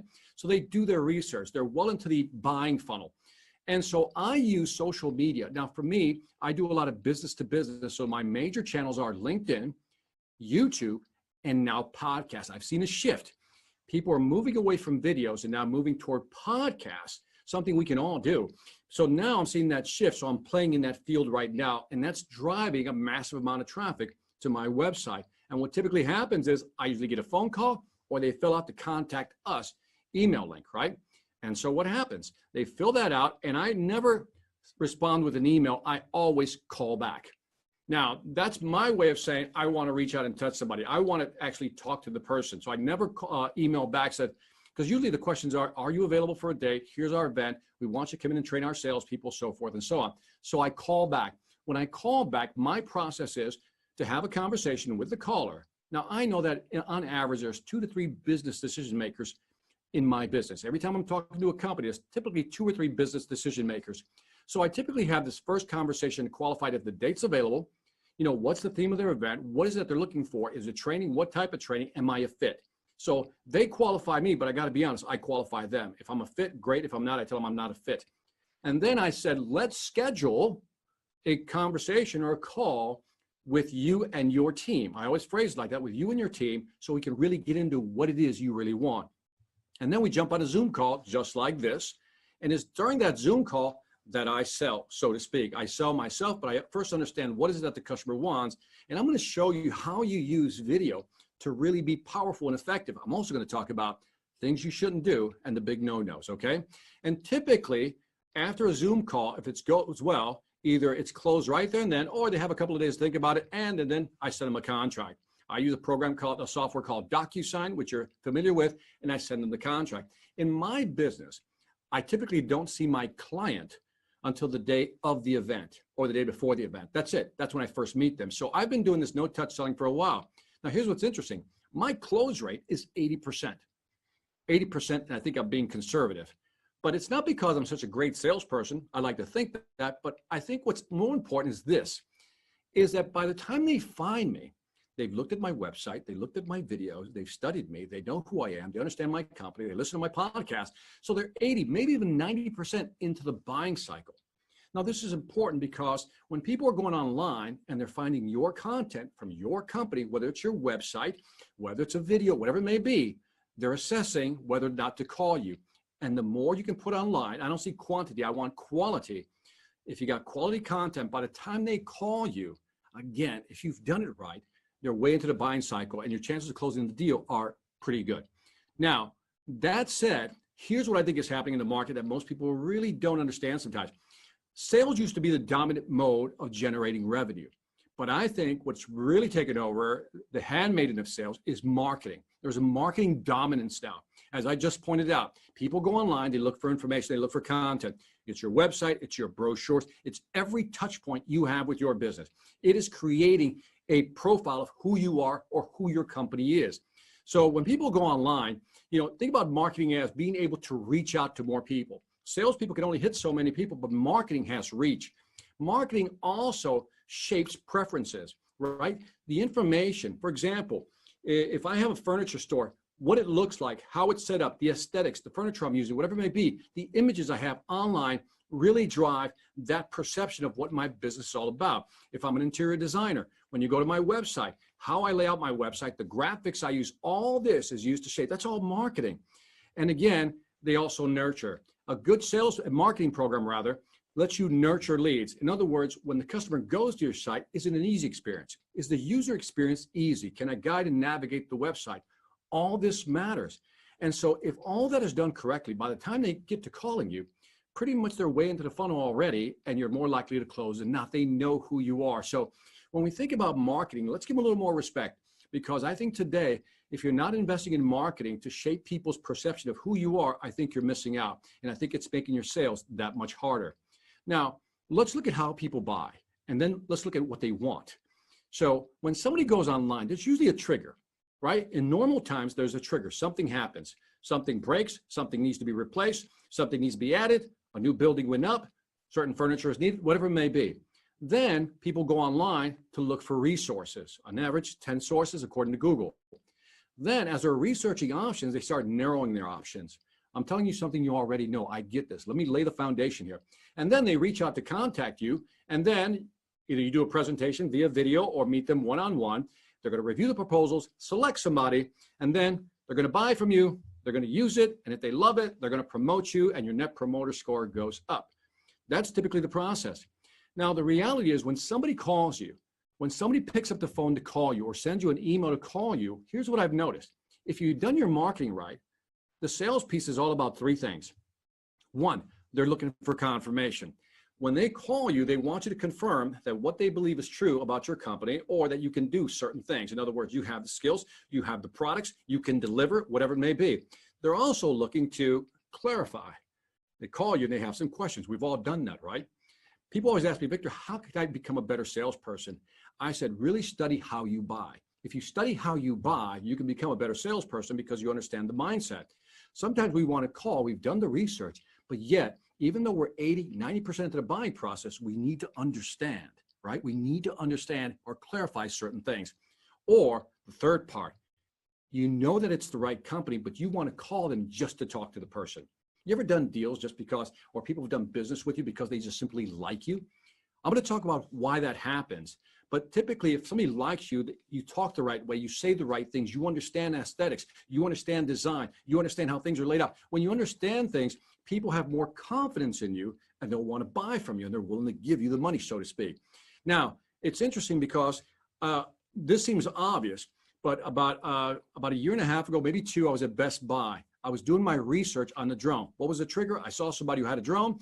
I said, I want a drone. I started doing the search. I started looking at different options, and I narrowed it down to 3 drones. I walk into Best Buy, go to the display. There are the 3 drones. I'm looking at them, reading the little placards, and this big guy comes over. He's like 6'8", 6'9", and he says, can I help you? And I said, yeah, I'm thinking of buying one of these drones, and I just need to like study this a little more. I'll call you if I need you. He says, fine. I'll be right over there. Call me if you need me. And now I've budgeted $1,200 for this trial. I'm ready to, my credit card is flying out of my pocket. That's how anxious I am to spend my money. I narrow it down to 2 drones. I call the guy over, the giant comes over, and I said, all right, between these 2, what's the difference? Here's what he says. He said, he starts, first of all, reading the placards. I said, yeah, I read that, but between these 2, beyond that, why is one better than the other? And he's like, oh, well, you know, and I could tell he didn't have an answer. And I asked him, I said, do you own a drone? He said, no. I said, have you been trained on the drone? He said, no. It was an awkward moment. And I remember walking out of the store with my credit card still intact with its money. And I realized I was ready to buy, but he didn't help me clarify what I needed. He didn't give me the confidence that the decision I was making was right. This is what people are looking for. This is what sales is all about. Now, I know you know this already, so let's zoom out and now let's look at tools. If we understand up to this point that we have a situation, it's called a pandemic. People are panicking. We got 3 states, fight, flight, or freeze, right? We got those states. But at the same time, we have to understand that these people are going online and they're looking for content, they're looking for information, they're looking for sources. Now, things will go back to normal, hopefully in a few months. God willing, things will go back to normal. Let's assume that it is 4 or 5 months, whatever it may be. And all of a sudden, we need to know that we're ready. We need to be out there marketing ourselves. But here's the problem. We want to market. Let me show you some marketing tools, like sales and marketing, right? And here's the problem. Here's why a lot of us get stuck with technology. This is what they call the sales tech landscape. Look at all these applications. No wonder people don't want to do something. Look, when there's this many options, and by the way, this is an all-inclusive. When there's so many options out there, a lot of us, and I'm talking to those of you who don't like technology, don't like using it, can we both agree that when you see stuff like this, you're like, I'm done. Because what do they say? A confused mind will never make a decision. And that is confusing. I don't know where to start. And so most people say, they throw up their hands. I don't know what to do. I won't do anything. Or you know what? I'll do it next year. And they never wind up doing it. Inside sales. Here's their sales landscape. Look at all these options. It'll drive you nuts. If you look at marketing, look at all these tools. Where do you begin? I'm glad you joined me today because I'm going to show you where to begin. Now, many of you probably already use a lot of different technologies in your technology stack. Again, different technologies used. If you use a lot of different technologies, hang out, you might learn something. But again, I'm aiming at some of those folks out there who are afraid to use the technology to what? Run their business and market themselves. But I'm going to show you, because of this new no-touch selling approach, because of a new environment where sometimes you can't meet with the person, let's use the technology, but I'm going to simplify it for you. What I've done is I curated all the technology that I think you'll need, put in a simple package, and we're going to tie that in with our sales process. Let me get through it real quick. So here's what I call a technology stack, tools to do your job. Now, you guys have a computer, I'm sure, with a webcam, so beautiful. You're in, right? But now let's talk about CRMs, video calls, video emails, calendars, and proposals. Don't be intimidated. Don't be scared yet. This is going to be good. Here's the first one I want to recommend. If you do not have a CRM. Now, I know right now there's somebody going, well, of course, everybody has a CRM, Victor. No. I speak to a lot of companies and I talk to a lot of their sales department. You'd be amazed at how many people don't have a CRM and are still using an Excel spreadsheet. If you're using an Excel spreadsheet, shame on you. Get off of that thing. Let's go to Pipedrive. With Pipedrive, you can manage your leads, as it says there, track the communication, in other words, what emails go out, and you can also automate the process, have stuff going out periodically that you can design. And if you're thinking it costs too much, it doesn't. I'm going to recommend for you, if you don't have a CRM, by the way, this is a simple CRM. You can go get some complex one, like, for example, I'm not saying this is simplistic. It's a good CRM. But if you want to get something like a Salesforce.com, where they have some AI capabilities, artificial intelligence capability, great. That's you. I get that. But if you just want something simple, something where you can enter the information easy, manage your leads, this is it for you. And again, I'll recommend the advanced. So let's put $25 into our budget to invest in our company. And by the way, adding leads is this simple. I mean, literally click this plus deal, and then you just add the information.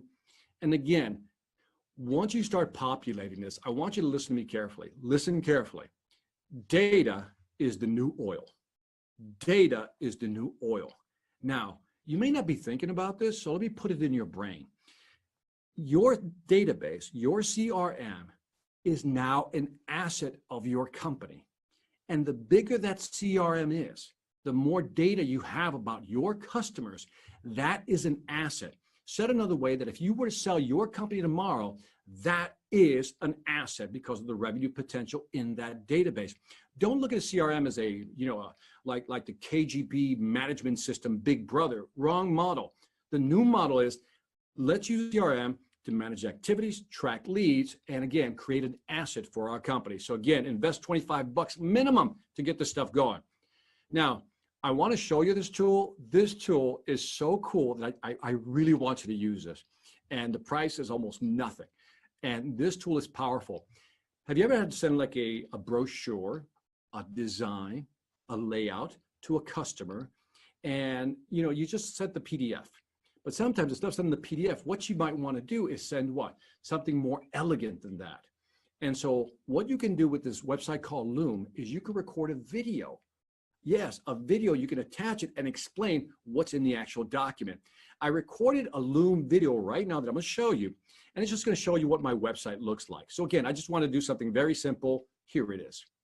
Now, let's pretend for a moment that you wanted to send your customer, but you also wanted to have this video to explain what's going on the screen. Now, I'm using Loom, and it's really easy to use because you can kind of move, my face all over the place. And you can do the same thing as click and draw, click, drag, and drop. And then let's say I wanted to look at the home page. I want to talk to you about who is Victor Antonio. As you can see here, who's Victor Antonio? Why hire Victor Antonio to speak at your event? You can play the video. You can feel it. The difference. And then you can explain what's going on the website. Here's my background. Here are the places I've spoken at internationally. All the books I've written, my reality show, and so forth and so on. Register for a newsletter. So imagine instead of this being a website, this is a brochure, a product brochure that you can actually tag this video and actually put it on the brochure. Think of a proposal that, again, you have this video face here, but you're also explaining what's going on in the proposal, and you can walk them through it. That's the type of interaction and intimacy you want to create with your clients. Simply just click off of this, and this will create an automatic link that you'll send to your customers. Now that is simple to use. And once you click on let's stop recording, which is usually at the top of the screen, it'll immediately take you to this page. Now you'll see the video right in the middle. It'll render it out very quickly. And then over to the right, you see where the arrow's at, it'll give you that link. And now you just write that to your customer. Here is the proposal we're looking at. Now, also think about this. Let's combine two things. I'm just giving you ideas. Imagine if you had Pipedrive as a CRM and you programmed emails to go out. Some of these emails that you can program to go out can be very generic emails with the video. Again, just to stay in touch with your customers. So again, if you have new product launches, it'd be great to use the product. And again, I think it's between $0 and $4 a month. $0 and $4 a month. We can add that to the $25. We're up to $29 already. All right. Now, with regard to video, rule number one, get over yourself. Yeah, I'm talking to you. Get over yourself. Because everybody's always self-critical. Even myself, when I first started doing videos, like, oh God, I look horrible, right? This is my best side, that's my best side. And so it's always about how we look, right? And we get it so into our heads. That's rule number two. You got to get out of your head. Because first of all, you probably notice your imperfections, and we're all imperfect. That's what's perfect about us. We're all imperfect. But oftentimes you're so in your head, you like lock up, like, oh, that didn't sound good. Oh, that wasn't any good. And then nothing gets done, and you're afraid to use the tool because you don't look good, right? I'm going to show you later on how to look good, but I want you to, first of all, get over yourself. That's the toughest part about doing video, is being comfortable with this. And then second, don't get in your head. Don't overthink the process. What people want is not a character on a screen like this. They want a personal connection. Connection, not character. So as long as you have that character, you're honest, you're direct, people will love you on the video. And the third rule is, it's better than you think, usually. And this is a perfect example. I was working with a company and part of the sales training process was to use Loom and the video. Without telling them, without any warning that I was going to do an exercise with them, I told them, everybody had a computer. I said, go out and do a 1-minute promo with your webcam and come back in 15, 20 minutes, something like that, right? Well, they came back in 30. And some of them came in like visibly shaken, like, some came in like red, like, and I made them all like upload their videos to a drive. And then we watched them one at a time. And what was fascinating was at least 2 or 3 people who said, mine was horrible. It's the worst thing I've ever done. They went on. And when we played the video, it was some of the best videos because they were honest, they were direct, and they were so into their head that they didn't think it was that good. And it was a mind blower. So again, don't be afraid of the video, okay? Now, if you're not collecting emails, I'm just going to say, why not? Why not? Now, this is MailerLite. MailerLite is a simple tool that you could use. Now, if you have a good CRM system, you don't need this, okay? Because it's typically integrated. But for those of you who are just trying to set up a simple mailing system, something to start with, something that can do email campaigns and even automate, get some landing pages. A landing page is just a one-page website, and it can automate a lot of your mailouts, also like sending out those little videos we talked about. So this is a program that I used in the past. I use an integrated package now, but this is a perfect way to start. And again, it's just add to your website and you'll be able to collect leads. If you're not collecting emails, why not? Because think about it, what's the easiest way to generate revenue or leads, or even, dare I say, referrals? By having a database of contacts that you can reach out to through a newsletter, send them a monthly newsletter, maybe send them a gift, send them a video, whatever it may be, ask for referrals. All these things are possible. So if you don't have one, you should. By the way, if you're wondering the cost of this thing, look at that. You can get the first 1,000 for nothing, okay? And then after that, you probably pay like $10 or something like that.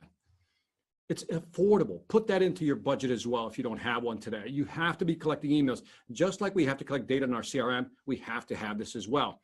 Now, this is, again, a calendar that you can use, assuming you don't have a CRM. This is a calendar that you can use called Calendly. And what it does is you can register it, and it'll just give you calendly.com/your name or your company name. It's so simple to use. But what you can do is you send the customer your link. It says, look, these are the time slots and dates I'm available, and then they can select. So they'll go in there, they'll click the 17th, they'll click a time, they'll confirm it, and then they'll put their name, their email, and then boom, they'll confirm, and there's the confirmation. It's that simple. What I love about this application is that you can also block out times where you don't want to meet with people, so you really control who they are, those folks, okay? Now, one more tool, DocuSign. If you're sending a contract to somebody, again, you're probably using this right now, but if you're not, again, I'm throwing it out there for those who might not be using this. DocuSign is a way of getting a contract signed without having to send an email, sort of, without having to have signed it, then scan it or whatever it may be. This is really simple to do, and it increases speed. Here's how it works. You go to DocuSign.com. You drag and drop your document, your contract on there. Once you drag it on there, I dragged one called Contract Webinar/VA. That's the one I just dragged on there. And then I'm sending it to Johnny B. Good, right, at johnnybgood.net. And then I hit next. And then off to the left, you see these little highlighted yellow blocks. And basically one says signature, initial, stamp, date, sign. And all you have to do, my technophobes out there, is drag it over onto the document. And it looks something like that. That's all you have to do. And then bottom right, you hit next. And then who you're sending it to, whatever message you want to have, and boom, it is done. Now, what's good about DocuSign is that it tracks it. It lets you know when somebody's opened it and when somebody signed it, so you can proceed with the deal. Very simple. So there you have it, a simple technology stack that you could use. Call this the starter pack for people who want to use technology, okay? This is what you want to use if you're just trying to get started. Again, there's more advanced stuff out there. I know, I get it. But again, I'm talking to people who are just really trying to come to grips with using technology in this new environment where we have to sell remotely. Think of this as baby steps, and eventually you'll graduate to something more sophisticated. Now, Nancy Nardin wrote something called Selling with Social. She's known for understanding a lot of these different technologies. She said the average amount spent on sales tech per user is $129 per month. Now, she says, she admitted, and I agree with her, that this number is a bit low. I think you should be in the 200 range easy per month spending on tools that you're using to run your business. Again, a couple of tools can help you be more effective at selling. And lastly, embrace technology. Don't be seduced by it. Okay, so if there's a new shiny object, if you don't need it, don't get it. I see people always just jumping from app to app, have like 50 to 60 apps, and you're like, how do you even manage your life? So embrace technology, but don't be seduced by it. Find what works for you. Everybody's different.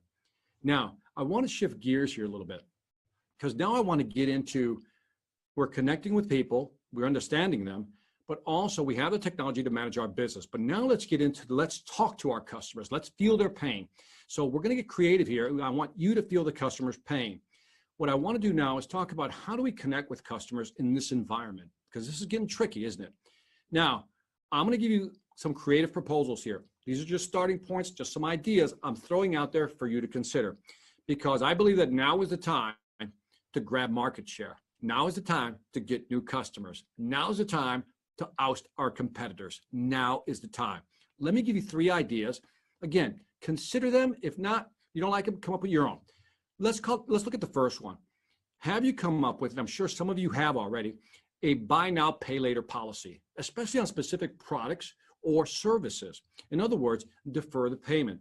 Go back to what I said earlier. A lot of companies, or especially the status quo people, the freeze people, they're trying to hold on to their money.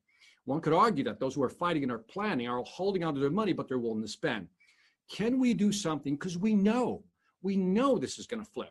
And I got a feeling that revenge spending, you know what I mean by revenge spending? Revenge spending is what's happening in China right now, is that people who've been locked up, so to speak, are now unleashed into the market and they're spending.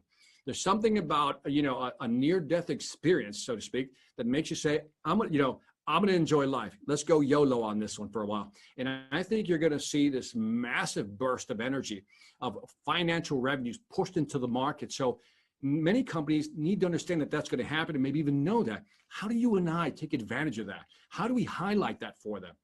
I said, look, Mr. Customer, you and I know this is going to turn around. And when it does, it's going to hit hard. Let's prepare now. And what we've done is I've worked with my marketing team, I worked with my finance team, worked with my sales team. We've put something together where we can create a deferment payment plan, so forth and so on. You get the idea. How about this one? The buyback program. This is where it's protection against the unknown. Now, before you poo-poo this idea, allow me to give you an example of a buyback program. Now, Hyundai, remember that company? Still around, very big, eating up market share. But years ago, back in the 90s, it had a problem. People weren't buying their cars. Now, back then, when people weren't buying the cars, what was the problem? Why weren't people buying the cars? One could say the problem was the brand was not well known and poor quality perception. That was the perception. I don't know about the quality. But what was the customer paying? Why wasn't the customer really buying? Think about that for a second. Why wasn't the customer really buying? Good question, right? If you said price, you're wrong. If you said because it's a foreign car, you're wrong. If you said because of the models, you're wrong. The real pain was people were worried about maintenance. What if the car breaks down? So what did Hyundai do? What did Hyundai do? I know some of you know this answer. What did Hyundai do? Knowing that the real problem, the real pain was maintenance, wasn't price, wasn't model, wasn't look, wasn't style. The real problem was maintenance. Hyundai was the first company to say, you know what, let's offer them a 10-year guarantee and a 100,000-mile warranty. Boom, sales went up. Things were good. Then we were hit with this little thing called a recession. 2007, 2009, but really popped in 2008. Recession. People stopped buying cars. Why? Why did people stop buying cars? Why do you think people stopped buying cars? Think about this for a second. Why did they stop buying cars? Not price. Now's not a good time, so forth and so on. The answer was here's what Hyundai figured out. People were afraid of losing their jobs. They actually wanted to buy a car, but they were afraid of losing their jobs. So now, what did Hyundai do? Understanding the customer's real pain, they came up with the buyback program, which basically meant if you lose your job, you can return the car. And marketing, those geniuses, put it together, this program, within 37 days. And what happened? Beautiful things happened. But here are some interesting data points. The buyback impact. Let's look at what actually happened when they implemented the buyback program. 2010, they implemented the program. After 1 year, less than 100 people used it. Only less than 100 people used it. In other words, people bought the car and they kept it. They wanted it. And then when they ended the program in 2011, less than 350 people actually used it, which means people wanted their cars and not that many people took advantage of it, because that's the first thing that comes to your mind. A buyback program, people are going to take advantage of it. Not really, not if it's an earnest offer. But at the end of the day, bottom line is bottom line, numbers are numbers. And they started selling almost twice as many cars a month because of this buyback program. Now, I don't know how you can apply that, but what I want to drive home is that Hyundai took the time to understand what is the real pain, what's really holding the customer back. Yes, we're in a bad situation right now, but what's really holding them back? Because every CEO, every business owner believes, knows in their heart that this is going to turn around. So what's holding them back from investing? I offer to you that maybe they just need you to put a program together to make them feel safe, to reduce that anxiety. The third one, how about a buyout? A buyout, not the company, but buy out or swap out their equipment. Many years ago, I was in the telecom business, and I had a customer whose system was failing, wasn't the best. He bought our competitor's system, and it wasn't doing as well as he thought it should do. Now, he didn't have enough money to pay me for my system, so I said, I'll tell you what, I'll take that as part collateral, I'll buy it, right? I'll add that number to our system, or subtract it rather, and I'll sell it to you at a discounted rate. He took the system, and what I did was I took that system and sold it into the secondary markets, find somebody to buy it, right? But what I also did is I ousted my competitor. That was the moment to oust my competitor, because once I ripped out the system, you know how it is. Once you're in if you can hold your position. And that allowed me to rip out their system and put mine in. And that was a great customer for many years because I was able to do some type of swap out. Now look at these 3 strategies and ask yourself, can I use any of these? Can I bend them, twist them, contort them, and find a way to use them? If not any of these, what other ideas can you and your team come up with? Because I'm telling you, there's always a way to move it forward. Now, having said that, you got the mindset now that we got to find creative ways to talk to our customers. Now let's start putting this all together a little bit, okay? Create this flow. Here's the question I want to ask you. This is an important question, probably the most important question I got for you right now, right? During this conversation. What's your strategy? Let me be more specific. Let me help you out here. There's 4 ways that you can move forward. Literally 4 ways. That's it. The first one is you can gain new customers. So you can use outbound strategies or inbound strategies, invest more in marketing, get more people in the funnel, get some new customers. Not a bad strategy. Second strategy is you could retain your existing customers. In other words, through retention or renewal of contracts, whatever it may be, we want to hold them in. Strategy number 3, you can grow your existing customers. So you can go back to your existing customers, upsell them or cross-sell them on something else that you have to offer, right?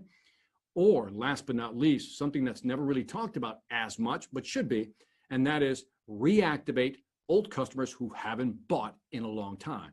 Let's go through all 4 and let's just assess this. I'm going to give you my perspective, and then you guys can argue with me later to see if I'm right or wrong. I think this one's a tough one. Gaining new customers right now, I think it's a tough one. I'm not saying that we give up and don't try it. I'm saying I think that's the toughest one. Where I think there's low-hanging fruit is right here in the retention piece, right? Keeping customers close, buying from us, renewing contracts, renewing service contracts, whatever it may be, getting small deals with them. There was a study that came out that said a 5% increase in customer retention, 5%, can lead to 25 to 95% in profit margin boost. Why is that? Well, think about it. Your client acquisition cost is nothing, right? All you got to do is hold on to them so you don't have to spend any money in terms of cost of sales. But do you have a retention program? Do you have a strategy to keep your customers? Let's look at growing your customers, upselling and cross-selling. Again, low client acquisition costs, you already have them. Also, shorter sales cycle. They bought from you once, it's going to be easier to sell them again. But the most important part is, depending on which study you believe, you can find up to 30% more revenue just by upselling and cross-selling. Last but not least, this is always an interesting one.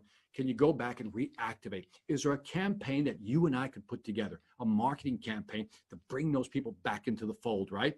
Maybe, I don't know, we missed you, come back, something like that. You know what I mean? What strategy can you use? So now you have 4 strategies. I'm going to recommend 3 for now, but 4 strategies in general. And as a business, a small business owner, a medium-sized business, which strategy should you focus on? Or which strategies, maybe 1 or 2, I don't know. It's really up to you. But now let's put the flow together. Let's put our strategy together with our technology, and let's see if we can pull them all together now, okay? Here's where we pull it all together. So I call it a sales flow because it's taking your sales process or your sales strategy and tie it together with your workflow, which is the tools you use to actually sell. So here's a workflow I put together, right? Imagine for a moment that in this case, you want to go out and you want to go get some business, right? Let's talk about, maybe this could be a retention strategy. I don't know. You have 3 options: grow, retain, or reactivate. One of the things you can do is go back into your CRM. See why a CRM is important. Go back into your CRM, and what if you could pull out that information, that data of your top 100 customers? Top 100 customers, just giving you an idea for a strategy. By the way, the blue icons mean that's a piece of technology you're using. That's what the blue icons mean. So now, let's say you pick out your top 100 or the top 50. And let's say that you decide to call 5 a day or 10 a day. You pick the rhythm, you pick your cadence. Now, what I'm going to suggest in your first call right now, as we're working through this, is the empathy call. The empathy call is really about, how's it going, man? How's everything going? How are you guys hanging in there? Because nobody wants to be sold right now like that. Coming in, how's it doing? Love to sell you something. But really try to find out what's going on with your best customers. Really be empathetic. I mean, really listen to their pain. Much like Honda understood the customer's pain, do that. And reach out to me via phone, email. I'm always recommending either phone or, video. And then wait a week, whatever it may be, you pick the time frame. And then there's a second call. By the way, you're going to design a script. When I work with companies, we typically come up with scripts, things to say, questions to ask, really things that we want to inquire about that really lead to a solution we offer, a service we offer. And then let's say a week later, you call back and just say, hey, just calling in to check in. And maybe again, it's a phone call or a video call. And again, now you're looking for, has anything changed? What's going on? Because now we're looking for changes. Is it getting better? Is it getting worse? And if it's getting better, great. Let's talk about what's getting good. If it's getting worse, how can I help? And then another week, that's when you really get into the call. That's when you really maybe come up with a creative proposal. Maybe that's the time, depending on your strategy, that you come up with a buy now, pay later, a buyback program or buyout program, whatever it may be. What strategy? Here's what I'm driving home. You have to have a strategy at the end. What do you want to offer at the end? Is it some type of package that we could offer them to make them buy a little bit more? And what's your long-term strategy? Do I want to oust a competitor? Do I just want to hold my customer? Just hold them close. Pick one of these three strategies or invent one of your own and then create a flow just like this. Now, the reason people are anxious, employees, salespeople are anxious, is they don't have a process. They don't have flow. They don't know what to do. You as a leader, business owner, this is where you come in. What if you said, you know what, out of these 4 strategies, here's what we're going to do. We're going to go for the retention strategy. We're going to try that one first. Let's build out a process sales flow just like this. Let's get the scripts in place. Let's get this all into the CRM. Let's really start working our contacts. And again, sometimes it's just staying close to the customers, right? Because when they buy again, they're going to buy again from you because you were there for them. I know right now, I don't even know your business like you know your business, but I know somewhere that you can do something for one of your customers. It could be something small. I don't care. Call them up, send them a pizza. Say, hey, just worried about you. Thought you should have pizza while you're on lockdown. I don't care. There's something you can always do. Maybe there's a service you can offer for free. Things you can do so people can enjoy this, right? In other words, enjoy your service is something you can offer. So think about that. But look at the strategy and begin to think about, what is our strategy? Is it a retention strategy? Is it a reactivation strategy? Is it a growth, upsell, cross-sell strategy? Or are we going to still try to gain new customers? But maybe if you pick a direction, you'll feel less anxiety because that's all it's about that, isn't it? Sometimes when we don't know where we're headed, that's when the anxiety rises. Keep that in mind.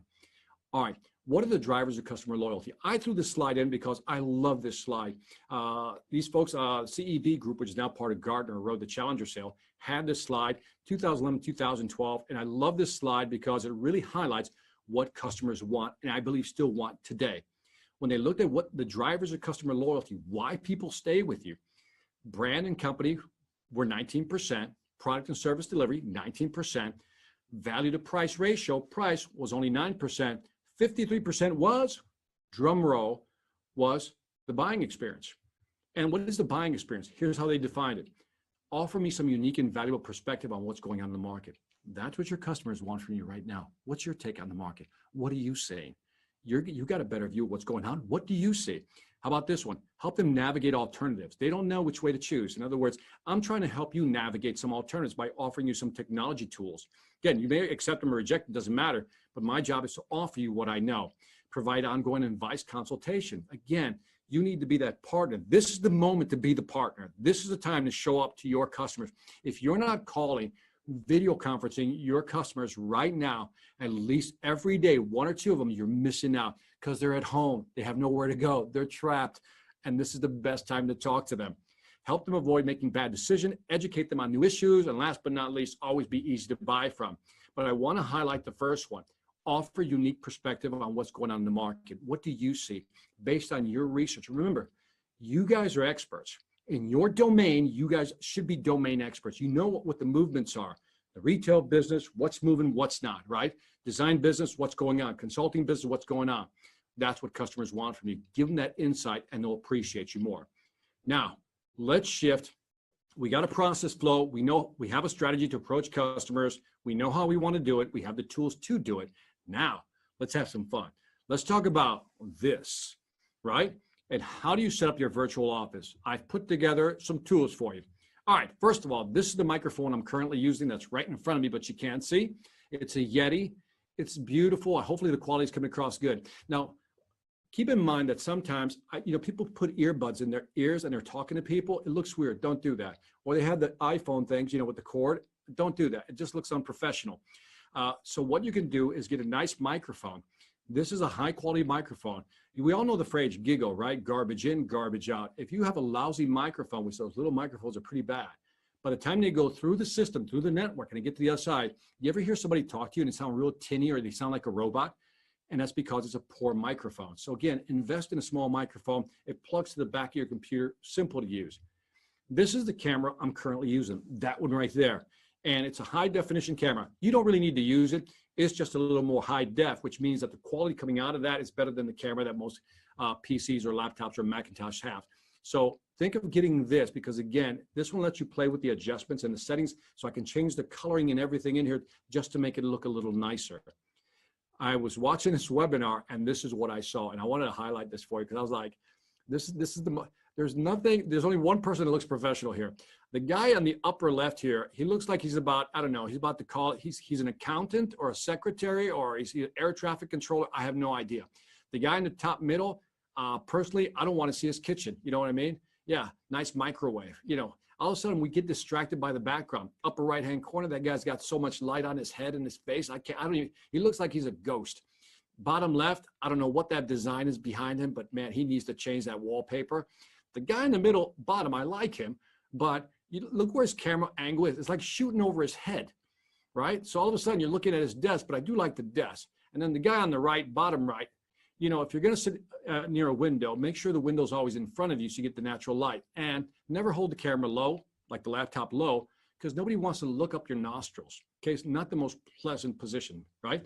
So this is the lighting system I use. That's the one right there. It has adjustable lights so it can dim on and off. It's only $110. Now, I know what you're thinking. Okay, Victor, I don't know if I want to spend 110 bucks. I think you should.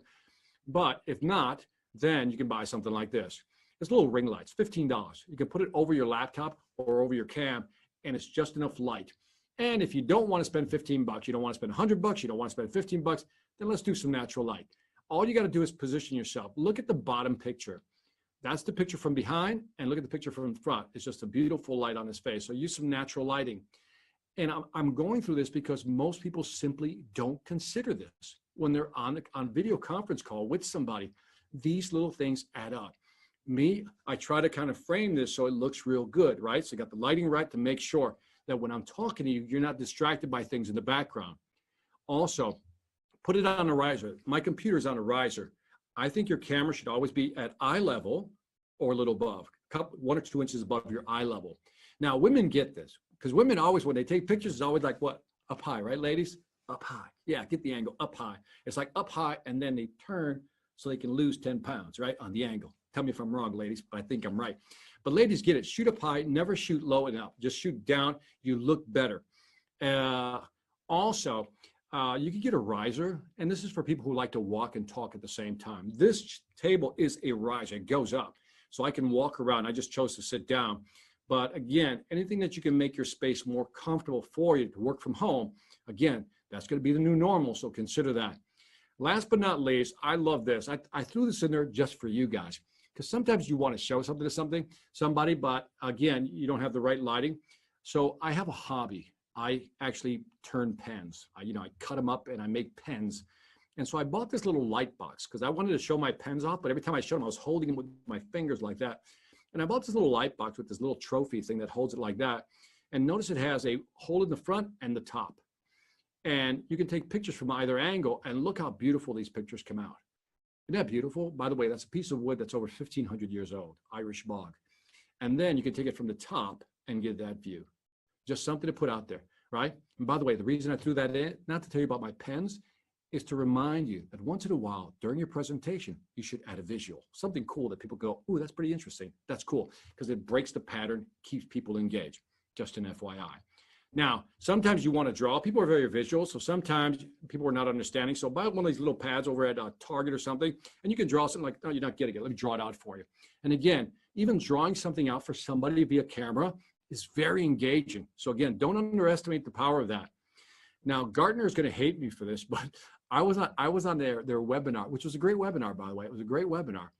And this was the panel of people from Gartner who were on the webinar, right? Like 2 days ago. Again, Gartner, great webinar. But I'm looking at this going, Gartner, your folks don't get it.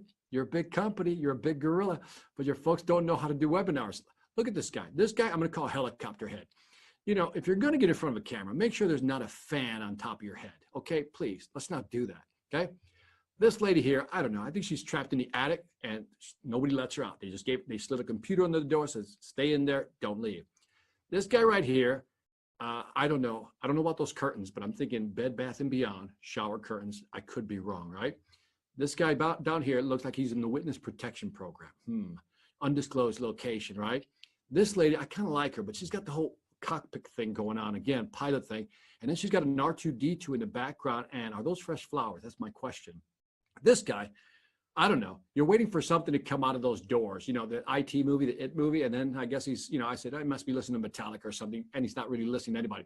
This lady's my favorite, but also keep in mind that stuff in the background is very distracting. Now, the reason I threw in this slide is because once in a while, you got to insert a touch of humor just to wake your audience up. So a visual and a touch of humor. So hopefully that was somewhat funny.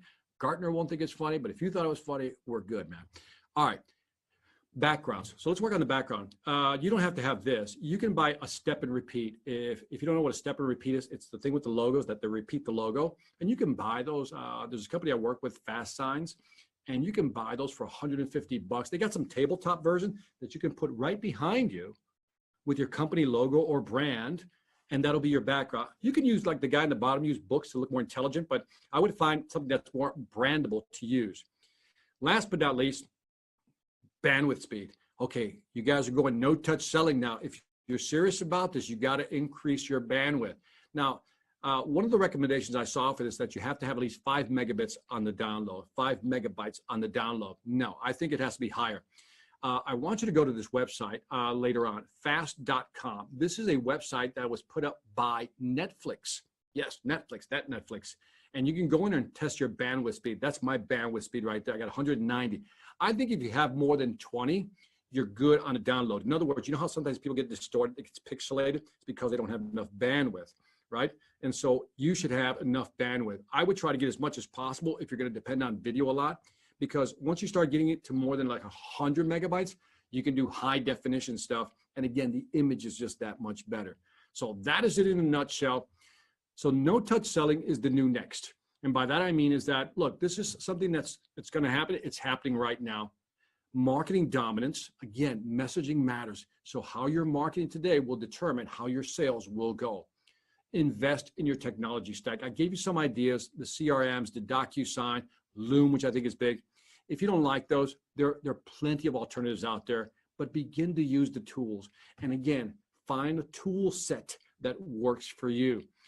4 strategies. Again, we can go after the gain strategy, but is it a retain strategy? Is it a growth strategy? Reactivate. Let's begin with the strategy. If you have a 5th one, let me know. And design your virtual space this right here, because I think that's important that you know, again, this has to look.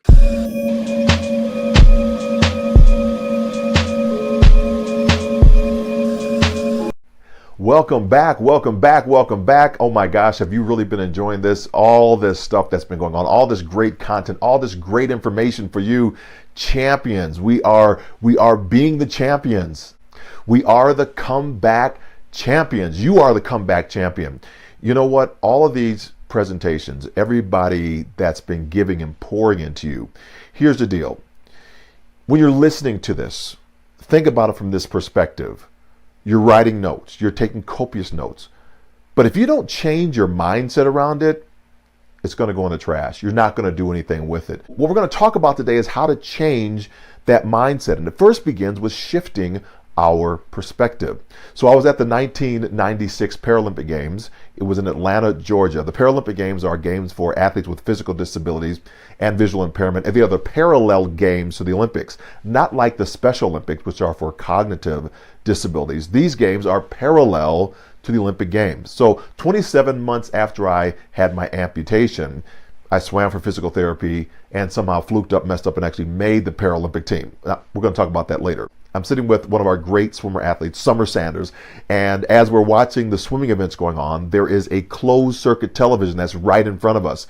And on this closed circuit television, I am watching the track and field venue, and the camera is zooming in on this guy on the long jump runway who has an above the knee amputation, an artificial leg made for running, and I can't believe it. At the University of Arkansas, I was a 27-foot long jumper. I had never seen a person run and jump on an artificial limb. This guy starts going down the track, running leg over leg, faster and faster. The whole crowd is cheering. They're clapping for him. He hits the takeoff board, leaps into the air, and at the apex, the height of his flight, his artificial leg flies off. Now, I've never seen this before. And he lands here. Artificial leg lands about 3 feet up in front of him. Whole crowd goes dead silent like Macaulay Culkin Home Alone, you know? But that long jumper, quick as a whip, turns back to the official and says, "So hey man, we're going to measure my jump from right here or my artificial leg landed up there." And I said, "Oh my gosh, that is a brilliant attitude to have." Now, here's the message. Here was the lesson I was learning. I was in the swim venue, but I was a track and field athlete, 4-time All-American, twice have been to the Olympic trials. I was the 8th fastest hurdler on my way to make the Olympic Games. Why was I swimming? I was doing something excellent, but I wasn't in the right lane. Have you ever felt like that?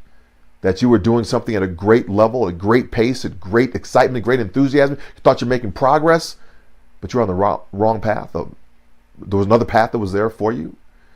That's what I was thinking about in this moment. That I had to shift my perspective.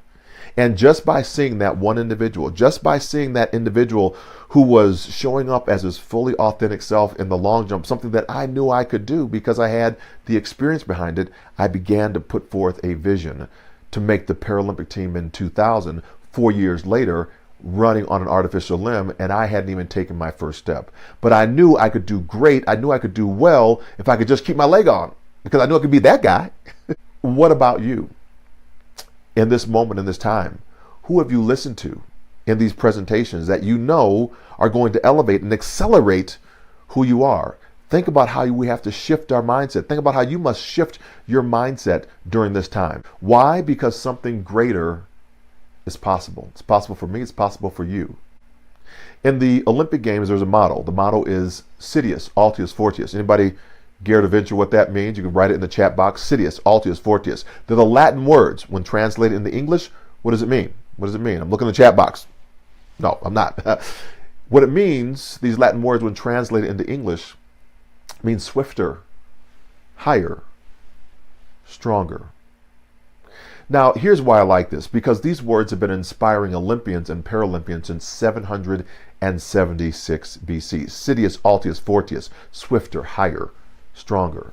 Notice that the words are not written in the superlative. It's not the highest level of the word.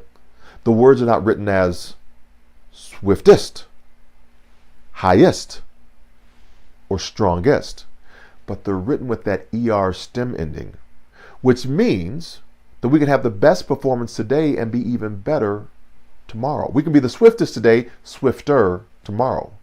We can jump the highest today, jump higher tomorrow. We can be the strongest today and be even stronger tomorrow. Citius, Altius, Fortius, swifter, higher, stronger. You can be greater tomorrow than you are today. The ceiling becomes the floor. And that's what we need to take away when we're talking about this mindset. Let me give you an example. In 1984, my coach, John McDonald, University of Arkansas, Razorbacks, go Hogs, took me, a redshirt freshman, down to the Dallas Morning News Invitational in Dallas, Texas, run the 55-meter high hurdles. I won the collegiate division. A gentleman who came up in a beautiful tuxedo hands me a golden sealed invitation and says, "Mr. Register, you have just won the 55-meter high hurdles." And I looked at him and said, "I know this." He looks back and says, "Mr. Register, we would like to invite you to come back here tonight and compete in the open division." That's my best Texas accent, y'all. On the way back to the hotel from the Dallas Morning News Invitational, just for our afternoon rest, Mike Conley's driving the van. I'm in the passenger seat. And Mike, one of the greatest doublers of all times, long jump and triple jump. He says, you know what that invitation means, John? I said, absolutely not. He said, that means you get a chance to come back here and run against your heroes, your role models, the people that you have on the wall at the University of Arkansas, the Ronaldo Nehemiahs, the Greg Fosters. And I got really excited and terrified at the same time. A lot of imposter syndrome was going on, right? Because sometimes you want to be in the room where it happens. I like that song, the room where it happens, the room where it happens, the room where it happens. But maybe you get imposter syndrome like I was feeling. So I get back to the room and I walk into my room and I open my drawer up and I have a little 35 millimeter camera. Remember these things right here? So I take it back to the track later on that evening because I want to go get a chance to see my heroes, my role models. And I see Greg Foster. Take out my camera. Click. There's Ronaldo Nehemiah. Click. Anyway, it's now time for the race. And I'm in lane number 3. Greg Foster's in lane number 2. Ronaldo Nehemiah's in lane number 1. And that announcer's voice comes over the loudspeaker and says, ladies and gentlemen, welcome to event number 67, the men's 55-meter high hurdles. In lane number 1, fresh off a stint with the San Francisco 49ers. He is the first person to run underneath 13 seconds in the 110-meter high hurdles. Please welcome back to the track, Ronaldo Nehemiah. And the crowd goes wild. I know you're out there clapping right now. The crowd's going wild.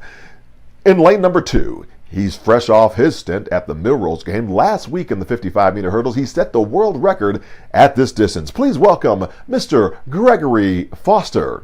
Crowd ballistic, going wild. In lane number 3, John Register, University of Arkansas. In lane number 4, blew right over my name, Jack. Really? I can't believe what's just happened. So I want to show him who's boss because I just won the afternoon session of the 55-meter high hurdles, and I got in the blocks. The starter called us to that bird dog set position. Gun goes off, and I am linear expression. I am flying down that track to the first hurdle. I get ready to see the first hurdle. I get ready to lift my leg up, and I swear to you, when I lift my head and I lift my leg up going over that first hurdle, I'm watching the best hurdle race of my life. And I get to the end of the race and I have finished in DL, dead last. And as I'm sitting down in the state of euphoric dissidence, changing my spikes back to my flats, a woman comes over, sits down next to me, and she says, you know, young man, I saw you win the 55-meter hurdles this afternoon. I also saw you with your 35-millimeter camera down there taking those little pictures. And I'm going to tell you, young man, I saw your race this evening and you got exactly what you deserved. Who is this woman? She leans in and she says, what you need to do is develop those pictures, blow them up, put them as bullseyes on that wall at the University of Arkansas, circle targets around there, come back here next year, kick their butts. Then she got up, walked out of my life forever. Who was that woman? On the van ride back to the University of Arkansas from Dallas, Texas, Mike says, what was Jeanette Bolden talking to you about down there? Now, Jeanette Bolden, oh my gosh, 4x100 meter relay gold medalist at the 1984 Olympic Games. What an amazing individual. She had just taken time out of her day, out of her schedule, to come down and pour into me that Olympic motto of Citius, Altius, Fortius, swifter, higher, stronger. Yes, you were the fastest today at the collegiate level, but you needed to be faster tonight to win this race. And it had to do with shifting your perspective, with shifting your mindset. Who does that for you? Who pours into you? Who sees greater in you than you see in yourself? That's who you need to be hanging out with. That's who you need to be gravitating to. I remember it like it was yesterday, and I often recall that every single time I have a challenging situation that comes up in my life, that I can be greater tomorrow than I actually am today. You see, the deal is I was tolerating my existence. I was in a space where I should have been elevating and really pushing into that model, but I was tolerating where I was. Are you tolerating where you are? Is that the reason why you're not coming back, that you're not pushing that championship mindset? Don't tolerate where you are. Think about that. I'm going to put a definition on the screen. I want you to look at this definition and put down whether you agree or disagree with the statement. And then we're going to have a dialogue, a discussion with it on a TEDx I did called Why Tolerance is Not Valuable. Take a look. We'll come back and have a chat. As an audience, I would like for us to read this definition of tolerance together. Tolerance is an important concept that helps people to live together peacefully. To be tolerant means that you accept other people's opinions and preferences, even when they live in a way that you don't agree with. Tolerant people show strength and that they can deal with different opinions and perspectives. Thank you.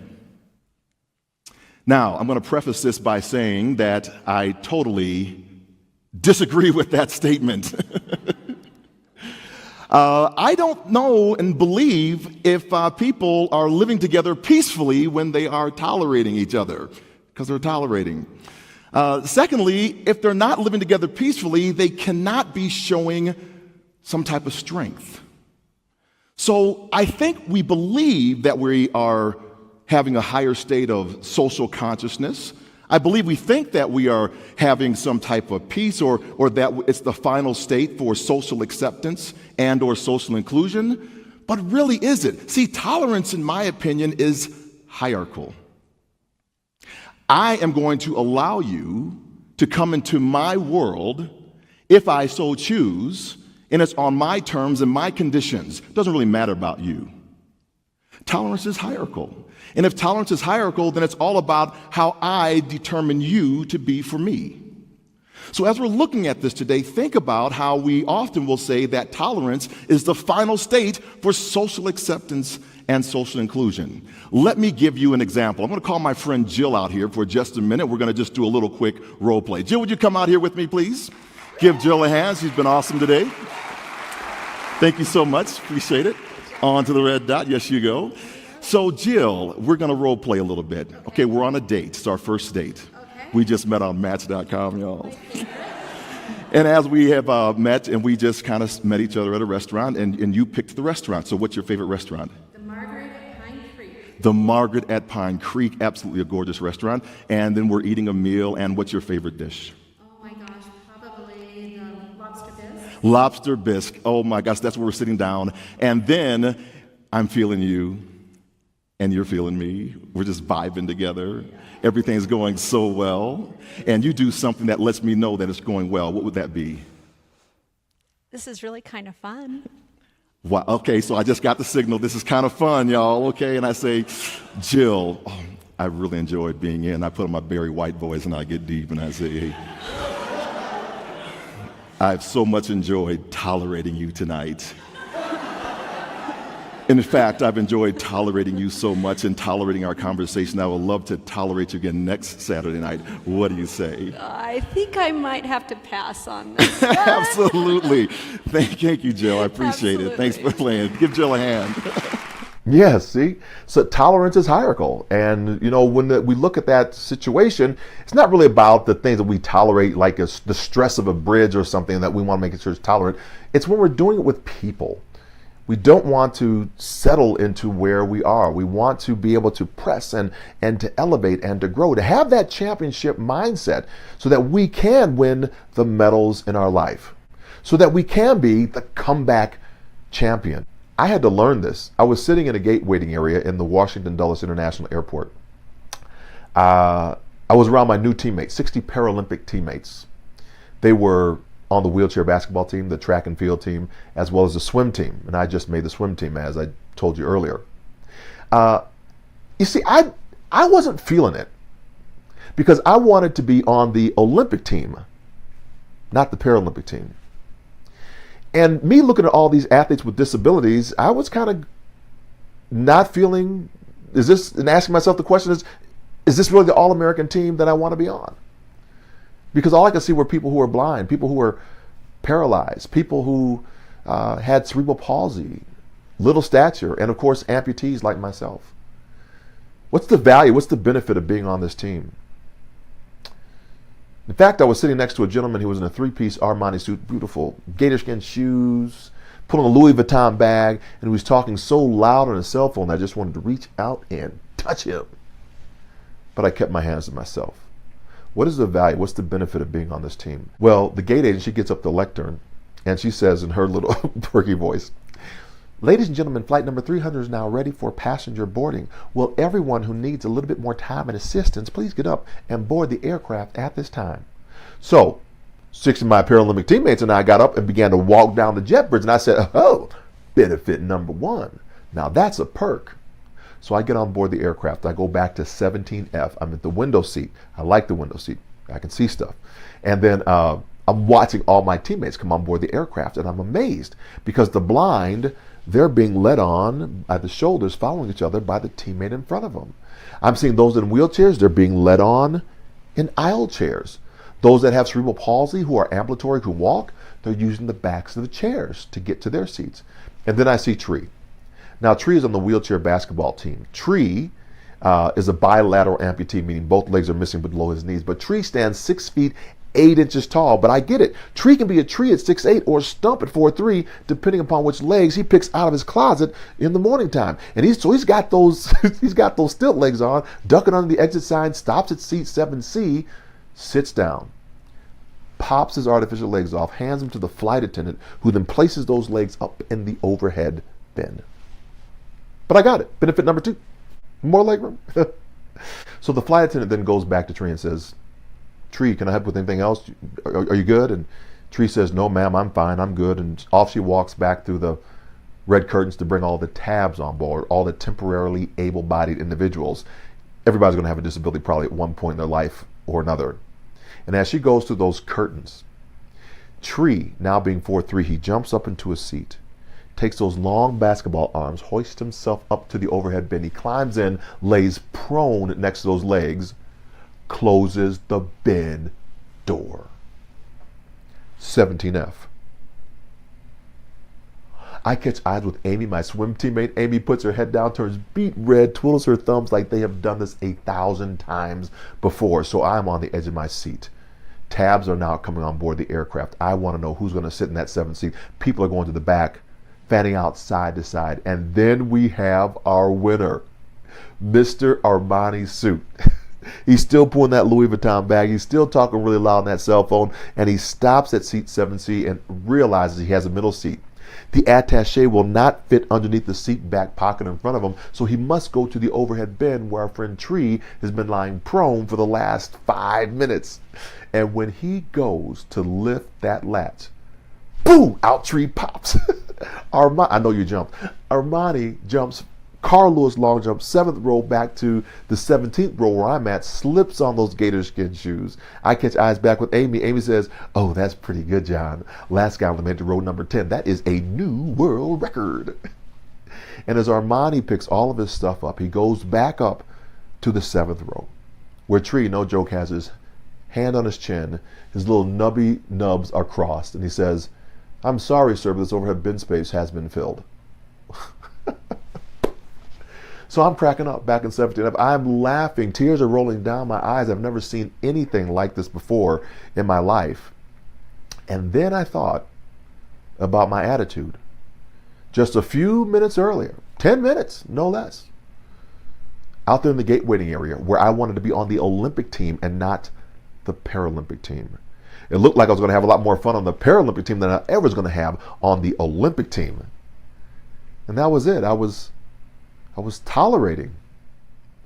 Have you ever done that? Have you ever tolerated your teammates? The third lesson I was learning in this entire process was that Tree was showing up as his full, authentic self, despite how I was showing up for him. As we're talking about being a comeback champion, how do we tolerate ourselves and the people around us to hold us back from the ideas and the ideals that we could do to elevate to a higher level of existence? What I learned in that moment was that tolerance and acceptance does not equal value and appreciation. So how do we get there? I'm glad you asked. Let's talk about how to embrace a new normal mindset. October the 30th, 2000, I'm sitting in a gate waiting area in the San Francisco International Airport. I'm reading a USA Today newspaper. I'm wearing shorts, which has exposed my artificial leg. Boop, boop. In earshot of me, about 20 yards off to my left, your right, two boys about 5 and 7 are talking to their mother, and these two boys have made a new discovery. Mommy, look at that man's leg over there. See that man's leg? Look at that man. There goes Robot Man. So I chuckled. But I went back to reading my USA Today newspaper. Then something else happened. There began to be this outer speak conversation, which really should have remained inner speak conversation, about the two boys, 5 and 7, who had just discovered Robot Man. Shut those kids up. So impolite to stare. Such a bad mother. Leave that poor man alone. I said, wow, now that's interesting. But I went back to reading my USA Today newspaper. Out of the corner of my eye, I saw the woman get up and begin to move in my direction. Now, I thought she was going to do like the song said and just walk on by. But no, she stops in front of me, leans in and says, "Excuse me, sir. It looks like you've overcome so much adversity. My children are fascinated by your leg. You're such an inspiration. Would you please tell them what happened?" In that moment, I was taken aback. No one has ever asked me such a direct question in front of all these people, loud enough for them to hear, all the naysayers that were there that were talking this inner speak, outer speak conversation. And in the space between her question and my response, I began to try to figure out how I was going to answer her question. And the space gave me pause. Why did she think I'd overcome so much adversity? Maybe I was just born this way. And why did she think that I was such an inspiration? I could be an axe murderer. I'm not. Yet. And then why was everybody else that had that inner speak conversation, that was now outer speak conversation, leaning in? And in that space between her question and my response, I found my answer. I did not overcome the adversity. You see, 6.5 years earlier, I was lying on a hospital bed in Wichita, Kansas at the Wesley Medical Center. My wife, Alice, was holding on to my left hand. My parents were on the opposite side of the bed, and my son, John Jr., was at the foot of the bed. Dr. Randy Mullins, he walks into the room. He's wearing a white lab coat, stethoscope around his neck, clipboard in his hand. He takes one look at me and sees my countenance, because the pain that I am in is tremendous. And as he looks at me, he says, "John, you have a tough choice to make. You can either keep your leg, and you can use a walker or a wheelchair for the rest of your life, or I can amputate your leg, and you can use a prosthesis for the rest of your life." Now, what kind of choice is that? You see, just 7 days earlier, on May 17th, 1994, I'm on top of the world. I am on the Army's world-class athlete program team. I am a 4-time All-American, twice have been to the Olympic trials. USA Track and Field News has picked me to make the Olympic team, one of the favorites to watch for the 1996 games, because I'm top 8, top 20 in the world. And I'm doing my shakeout in the 400-meter hurdles. And I'm in Hays, Kansas, and the wind's blowing kind of hard that day, and I'm having trouble with my steps. So on the 400-meter hurdle, which is one time around the track, over 10 barriers spaced 35 meters apart, with a 45-meter lead into the first hurdle and a 40-meter runoff on the last hurdle, I'm approaching each hurdle at the speed of about 8.7 meters per second, which equates to what? If you put in the chat box 19 miles an hour, you'd be absolutely correct if you didn't do a Google search on it. So I'm going pretty fast. Somebody probably said pretty fast out there. So I'm having trouble with my steps. My right leg's coming up, my left leg's coming up. And sometimes in hurdles, as in life, we just want things to stay the same. And I wanted that right leg to come up because that was my dominant leg to go down the backstretch for this hurdle race. So I get in the blocks, and I do my one last proverbial pass. I'm going to shut it down after this one. And I come out of the blocks, and I get my steps to the first hurdle. I'm on. Right leg leads. Second hurdle. 13 steps in between the hurdle. Again, right leg leading. I'm on again. And then I feel the Kansas wind push against me, but I push back against that Kansas wind. And I realize I'm going to be short and have to take the hurdle with my left leg. No problem. I'm ambidextrous. I can do that. Don't want to, but I can. So off the right leg I go, across the hurdle with my left leg. When I land, this time I hear and my body sails and twists in the air, and I see my left shin pass in front of my face. My shoulders hit the ground, and I bounce to a halt. I did a quick once over my body, you know, my shoulders are okay, my waist is okay.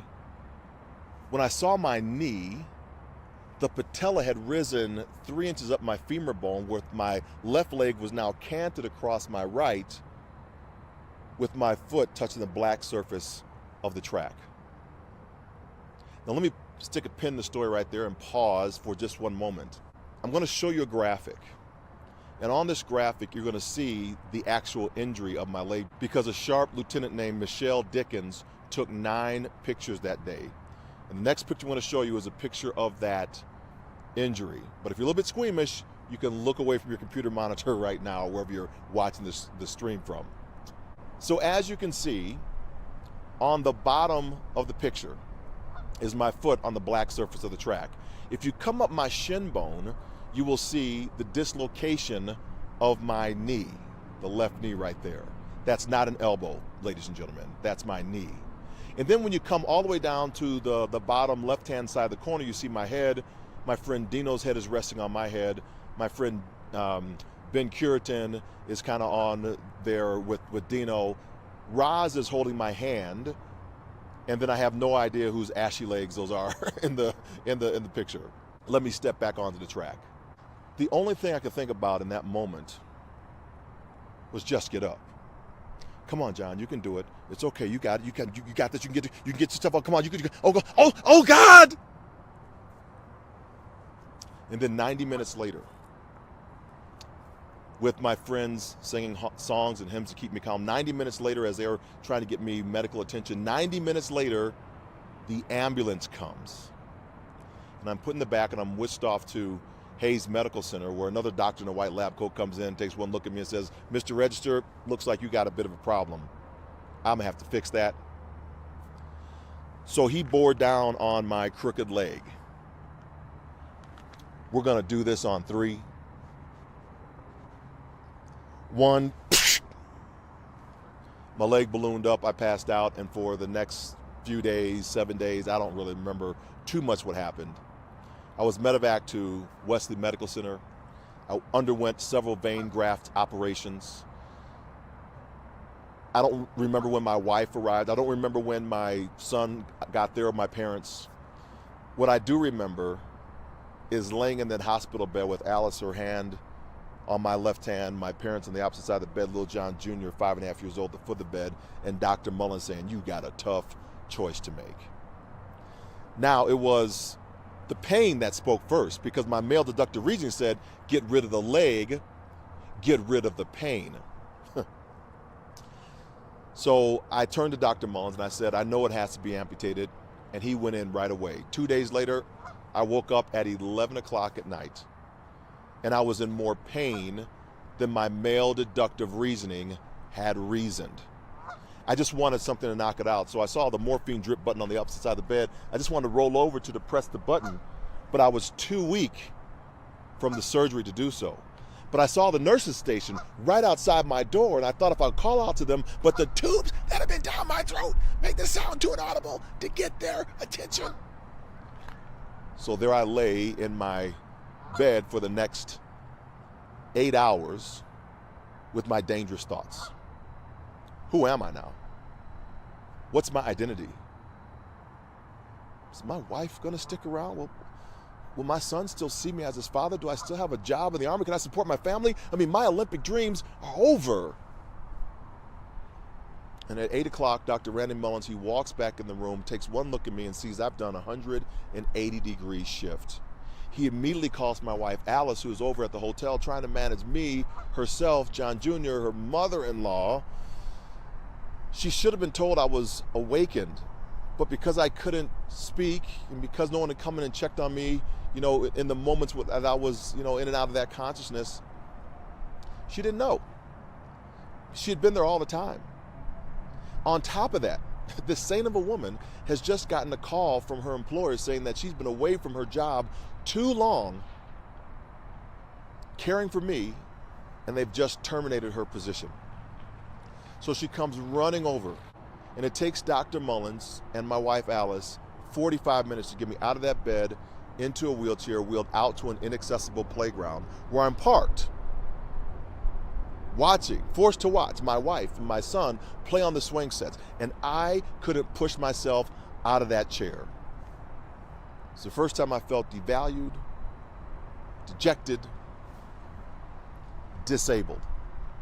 And I lost it. Started crying uncontrollably.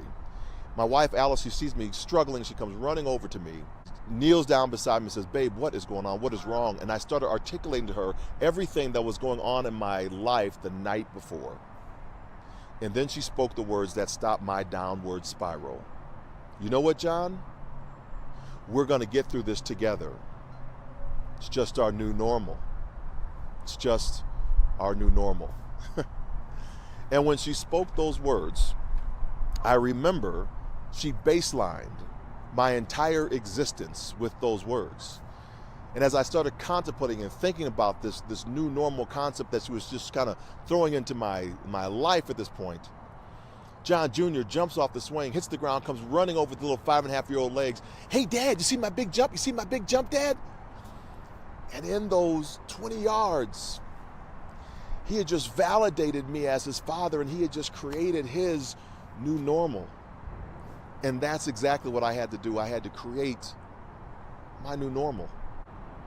Let's take a pause right there and just unpack what we've just heard. Did you hear all those ducks quacking? So what do you think overcame? I think overcame those ducks out there in the pond. This is a beautiful park, right?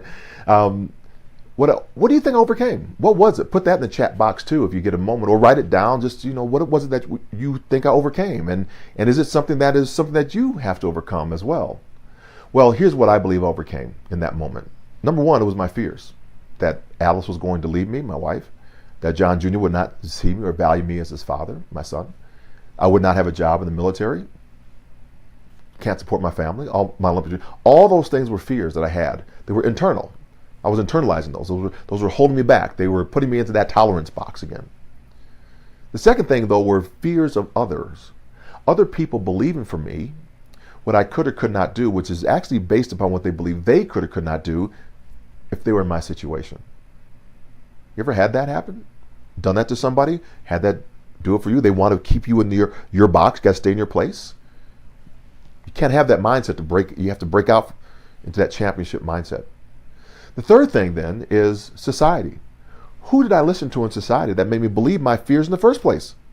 Was it when I watched the Walt Disney movie and I see Captain Hook? Captain Hook's an amputee. He's got his arm bit off by Tic-Toc the crocodile. He's dark. He's scary. He's mysterious. I'm 5 years old and he's terrifying. I'm terrified of him. But wait a minute. I'm now an amputee. Do I now associate Captain Hook onto me and people are afraid of me? Is that why children and their parents walk down a different aisle in the grocery store to get away from me? Because we say it's impolite to stare? We don't want to confront what is uncomfortable? How do we shift that and get greater from it? And I believe it begins with a false summit. We think we are rebuilding. We believe we're rebuilding. I think that I'm going to get it back again. So we say things like, I can't wait till things get back to normal. Or when normal gets here, when we get back to the way it used to be, that's because we're trying to rebuild off of a faulty foundation, because that is gone. Normal is gone. Had I overcome the amputation of my left leg, I would have my leg back. That's what I discovered. And when I heard the ahas around that, I began to understand I was overcoming something greater than what I thought I overcame, what I thought I was overcoming. From the rebuilding, I'm still trying to redefine who I am? Will I show up as in my fears of myself? Will I show up as with fears of others, or societal? Or is there something that's greater? What have I identified as my fear? And once I've identified that fear, will I have the courage? Do I have the courage to choose to amputate that fear and embrace this new normal mindset? And that's tough, because you don't get that in a book. There's no 10 points on how you overcome the adversity. You have to do it. It is your choice. If you've ever jumped out of an aircraft, no one pushes you out. You have to make the choice to jump. You have to make the choice. And that is tough. That's scary, because you may make a choice that other people don't really agree with, and they're not having the courage to go with you. But if you can, and when you can, that is when you start on the path to being a comeback champion.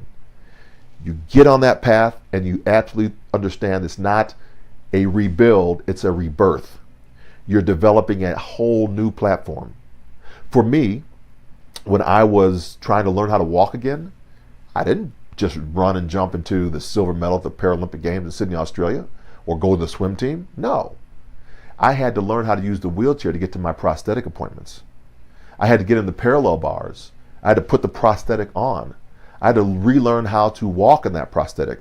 First with the 4-bar walker, and then with crutching my way around, and then with a cane, and from a cane to unassisted. It's a process, it's a journey, then to running, and then to jumping. We just don't fly into flying, as Nietzsche says. But when we're doing that, we grow strong in it, that's when we get our resolve. And our resolve, it's no longer are we thinking about those other individuals or our families or our friendships that are trying to hold us back into who we used to be.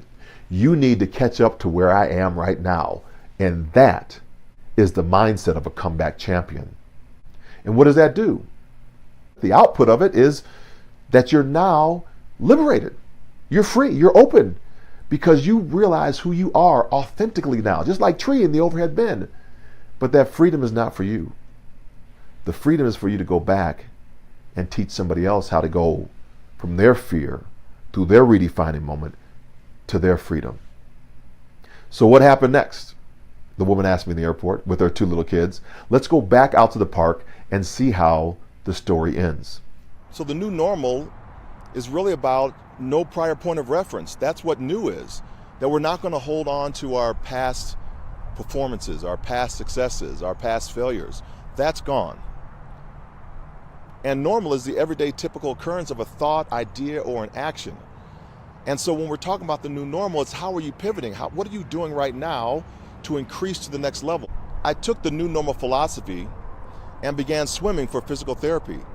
I got so fast in the water that I somehow fluked up, messed up, and made the Paralympic swim team. So instead of going to the Olympic Games as a 400-meter hurdler, I went to the Paralympic Games as a swimmer, African-American swimmer. In my book, we just didn't do that sport too much. And it was at those games that I saw athletes running and jumping on artificial limbs, and that birthed the idea of how I could press more into this new normal, right? It's because it's not a destination, it's only a plateau to grow.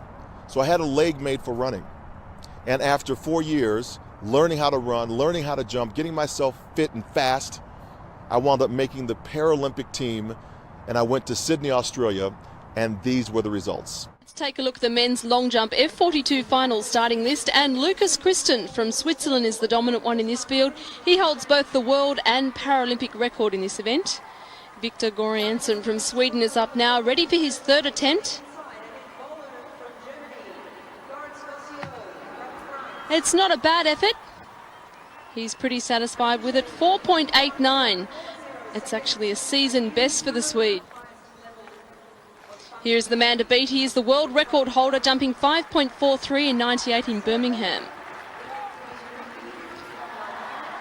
Well, he's pleased the crowd. He's happy with that one. And so he should be. He's smashed his world mark with 5.57, a new world mark. Well, the pressure's really on now for John Register from the USA. 5.57, the mark to beat. Nice lead up, but it's short. He's not able to take the gold from Kristen, but he does move into second spot. So here are the results of the men's long jump final. Gold to Kristen, silver to Register, and Gorianson home with the bronze. So here's a caveat for you. Every time I see that video, I think I'm actually going to win the gold medal. Missed it again, doggone it.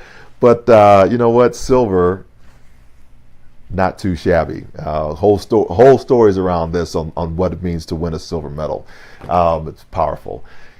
So, reporter asked me after that long jump competition. She says, John, I saw you jump in the Southwest Conference when you jumped against Carl Lewis and you ran against Michael Johnson. Could you be that fast again with artificial limb technology? And I really had to think about her question. I paused for a moment, and then I told her, no. But maybe the question should be, if God forbid Michael Johnson or Carl Lewis lost a leg and became an amputee, could they run as fast or jump as far as I do? That is the catch-up. That's where we got to get people to shift over to who we are right now. You know what that is? That is the attitude and the language of a comeback champion. That's you. There's so many heroes in this moment in this story. The woman in the airport, I can't believe she came over and gave that experience to her children. Against all those naysayers, all those people who were in the gate waiting area telling her not to do it, to get those kids out of there, she opened up their world, not knowing who I was. Her actions changed all the language in the gate waiting area. I began to hear, did you hear that story? How cool was that? Those children's lives will never be the same. And I'm like, never be the same? What are they talking about? Where are they now? Are they amongst us? That story happened 20 years ago. Those children have grown up. And what about me? How many times did I miss it? That I was reading my own proverbial newspapers in gate waiting areas and checked out to how other people might want to interact with me and unwilling to share my story in such a way that it would change people. Are you unwilling to share your story because you don't think that you have something to offer? That's not the attitude of a comeback champion. You are a comeback champion. You share those stories. You help people to shift. You're not following the crowd. The crowd's following you. So I think she's a heroine. Secondly, I don't see my picture the same way anymore. I don't see the dislocation of the knee. I see my best friend at that time, Dino Napier, his head is on my head. I see Ben Curitan, who I'm supposed to go to officer candidate school with. He can't look at me, but he's cradling me. I see Tony Sylvester, who has the hat on, the white. He's looking directly at me in case I open my eyes up. Why? Because he's a combat medic who saved lives over in Iraq and Afghanistan. And he knows as a combat medic what I might be going through. And I see whose ashy legs these belong to. The EMTs who are supporting me and getting me the triage that I need. And even behind the camera, Lieutenant Michelle Dickens, who took 9 pictures that day to preserve the moment in time. Who's your team? Who's your team that supports you when you can't support yourself? So where are they now? My wife and I have been married for 32 years. We just celebrated our 32-year anniversary. She's great and gave me the new normal mindset attitude. John Jr., now 32 years of age. Do the math. He's coming up on 32. So, and then we have our daughter, Ashley. Now, Ashley's here because remember those fears I had in the hospital? Well, Ashley's here because everything still worked. And now we have Ayana. Ayana is my son's daughter, and wow, if I just knew about granddaughters before I had children, I would just skip straight to them. I'm just kidding. But it's such a great way that we see life move forward because we become greater tomorrow than we actually are today. So I'll leave you with this thought right now. If you want to engage with me any further, just go to amputatefear.com. I'm going to give you a pathway from fear to freedom. It's just a little handout. Just take it, look at it, see where you might be on that spectrum. We talked about how to shift our perspective, how to live beyond tolerance, how to amputate our fear. And finally, I just remind you that the next time you go to board an aircraft and you go to reach for the overhead bin, just be careful, because you never know what life's overhead bin has in store for you. My name's John Register, saying go forth and inspire your world. Thank you for your time. Bye for now.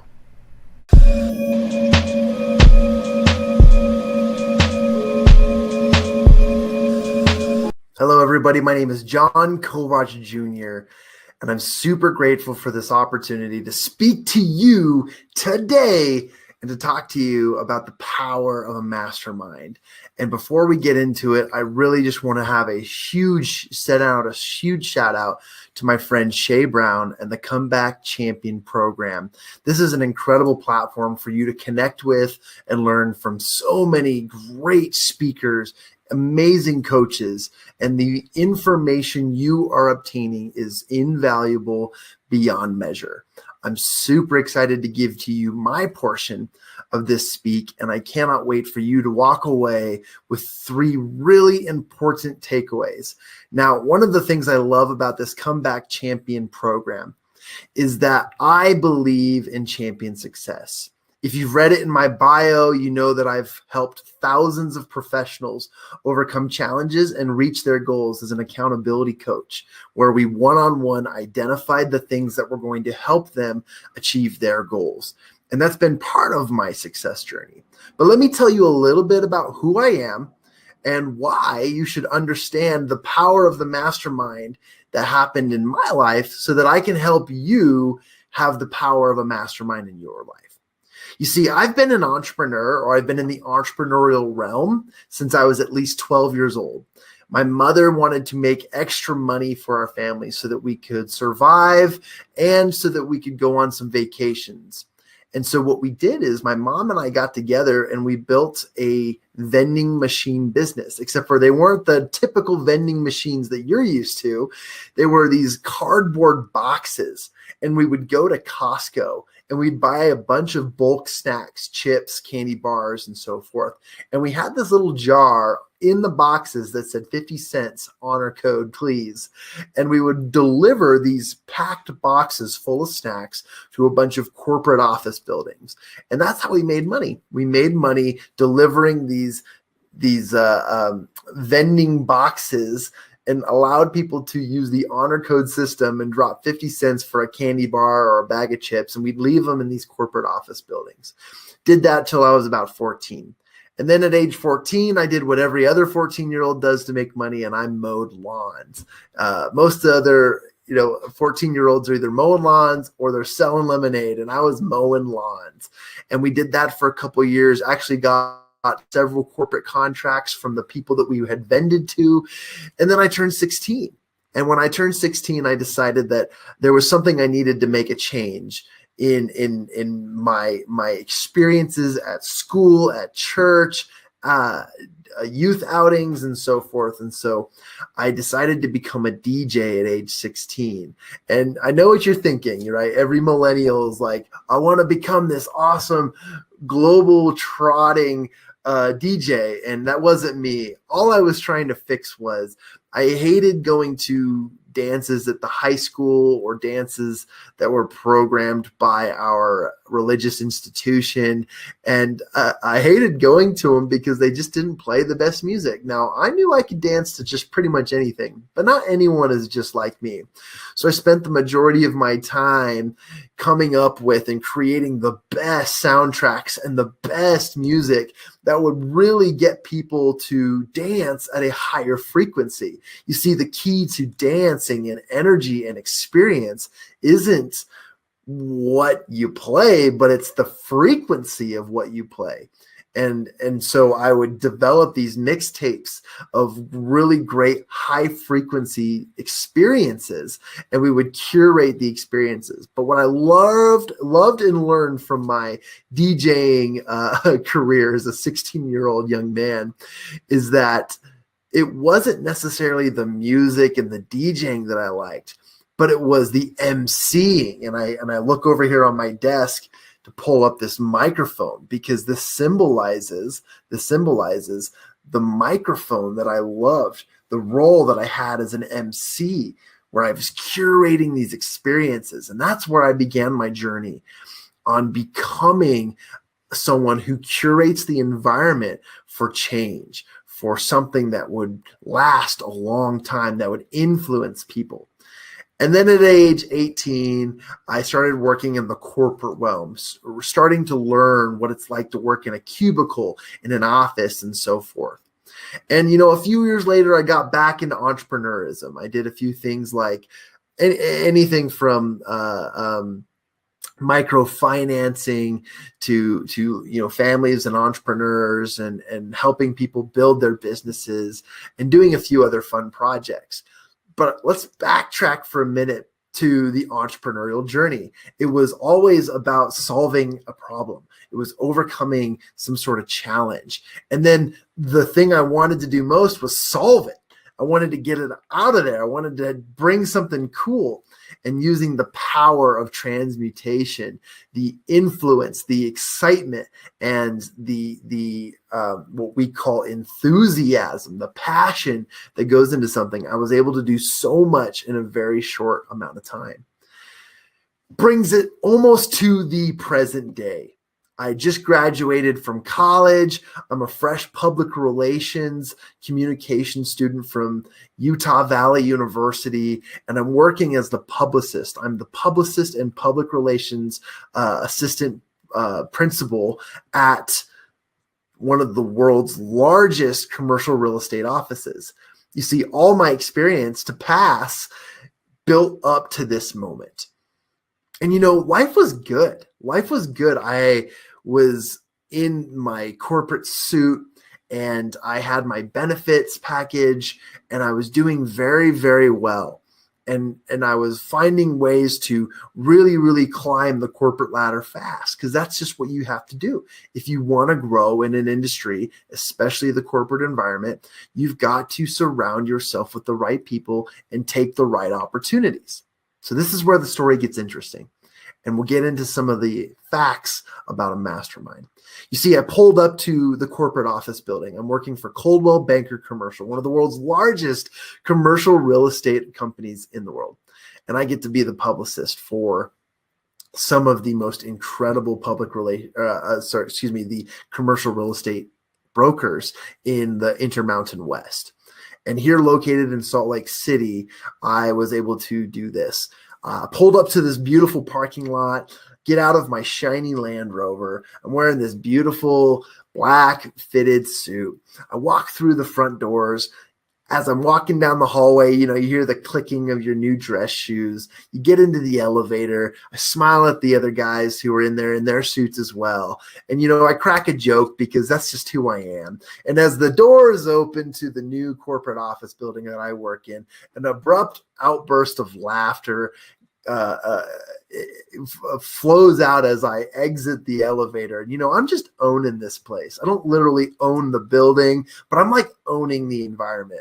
And I start to make my rounds. I'm walking around the office saying hello to the usuals and granting them a good day. And I walk through the rec room or the break room where you have your lunches, and you get that smell of corporate coffee, right? And then I'm making my way through the mail room, and you smell and you hear the machines and the paper doing its thing and the clickety clackety. And I round the corner, say hello to CEO, chairman, vice president, and I sit down at my desk, my beautiful corporate desk. Really a glorified cubicle, but it was there. Like, I had done everything to get to this point. And I was looking at the stack of papers on my desk, and I said, yeah, you know what? Today's going to be a good day. I've convinced myself that today is going to be a good day. And I love where I'm at. I love who I worked with. I love everything about this. And then the most common but unusual experience happened. You see, you have one of these at every desk, right? And I was writing some things down, and all of a sudden this pen dropped below my desk. So in my suit, I moved around a little bit, and I backed up, and I crawled under my desk. And I got on all fours, and as I'm crawling deeper underneath the darkness of my desk and reaching for that pen, it feels like I'm doing a yoga pose because I'm in these tight pants and the fitted suit.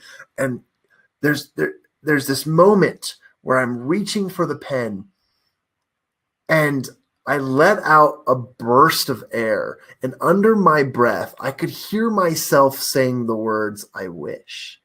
And I had to pause. Because for a moment, and for the first moment in a long time, I was being honest with myself. And so I gave myself permission. I said, go ahead and finish that. So I'm holding this pose, right? And I gave myself permission to finish the phrase. And I said out loud to myself, I wish I could hide under this desk all day. And in that moment, as I pick up this pen, I realized that the pen led me to the truth, that I had been lying to myself, that I wasn't actually going to be climbing this ladder in such a short amount of time, but it was going to take me a decade or more to build myself up, to grow and to rise above my station and to become what I really wanted to become. Now, just a week before I met this true moment of honesty, I was told that if I were to join a mastermind group, that I would be filled with a community of entrepreneurs and like-minded individuals who would help me overcome every challenge. And that's what led me to this moment of truth.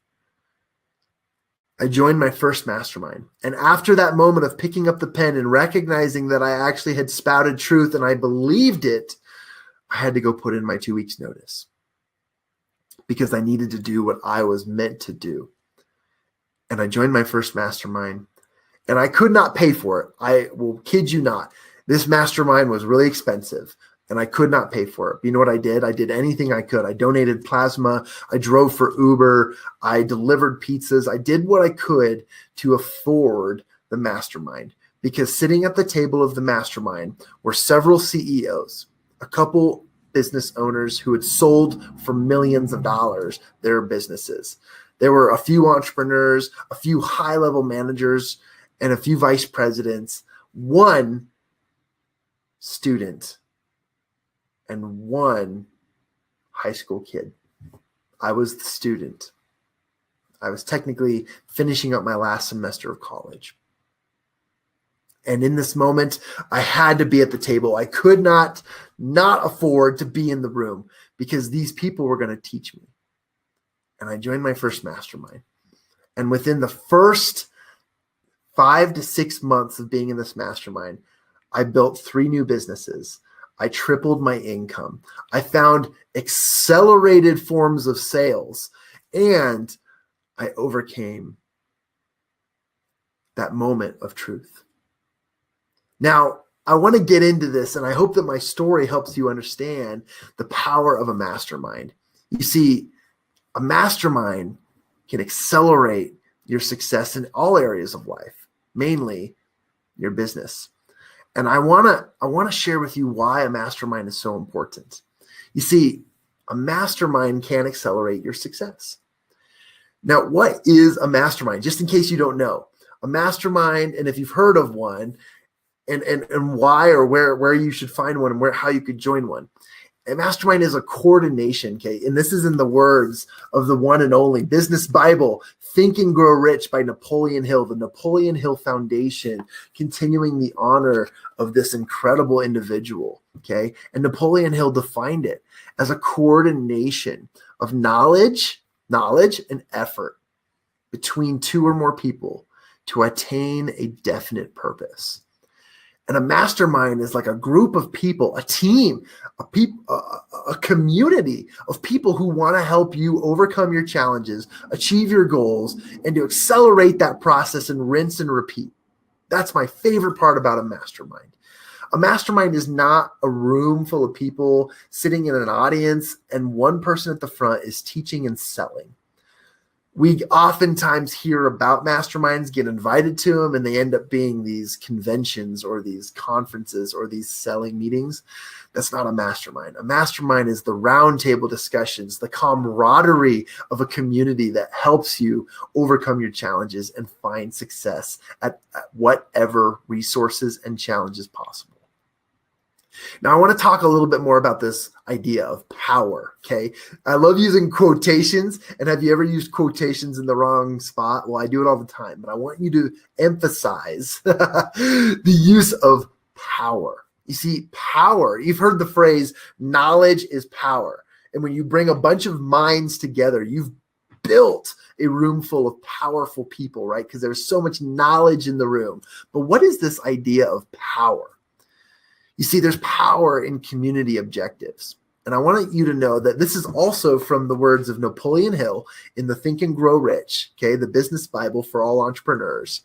I would say that power may be defined as organized, there you go, there's the quotations, organized and intelligently directed knowledge. So knowledge is power, but power is organized and intelligently directed knowledge. It's what you do with your knowledge, right? And so there's so much power in what you can do with a community, a team, an army of people who want to help you succeed.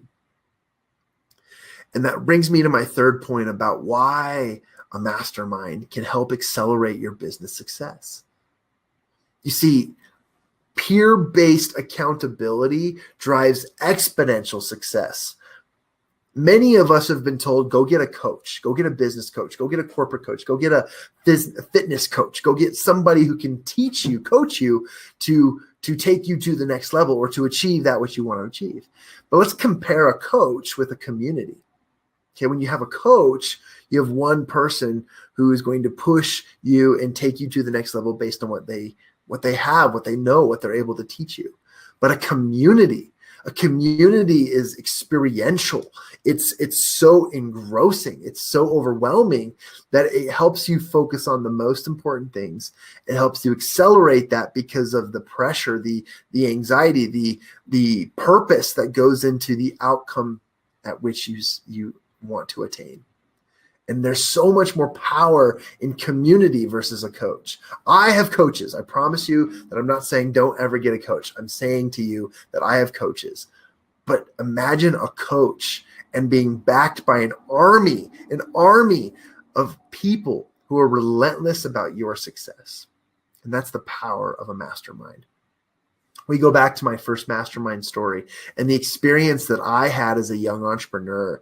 And I want you to know that in that mastermind, not only did I have success, but the people across the table that we were sharing resources with and helping them and challenging them, they were having success too. Remember the other student I mentioned, the young 16-year-old kid? Well, let me tell you what he had a dream of doing. He wanted to fly drones. And so he took his drone skills and he started filming photography and selling them to local real estate agents. And all of a sudden, within just 2 months of flying and selling photos and graphical videos for real estate agents, this individual started making over 6 figures. A 16-year-old making over 6 figures. It's incredible. So I want to invite you to participate in the right kind of masterminds. I have partnered with an incredible individual, and it goes without saying that if it weren't for this individual, his name is Mr. Awesome, Eric Swanson, and the Habitude Warrior community, Habitude Warrior conferences, that he has introduced me to Shay Brown and this opportunity to hang out and chat with you. And we have built the Think and Grow Rich, the Napoleon Hill founded Robert's Rules of Masterminds that follow the methodologies that Napoleon Hill found and developed in masterminding, and we follow it to a T. And I want to invite you today to attend a mastermind. And this is just a free offer. This is an invitation to come check out our mastermind, because what we do is we don't just help people, we influence a really, really fast and accelerated growth process in your journey. And so the way that you can join us, or the way that you can come to one of our masterminds for free, is you can just go to www.ridealongguestpass.com. And this website will take you straight to our website and will teach you how to get registered for one of our masterminds for free. Just come and attend. It's virtual. You can attend from anywhere. And there's some going on all over the world and all over the country.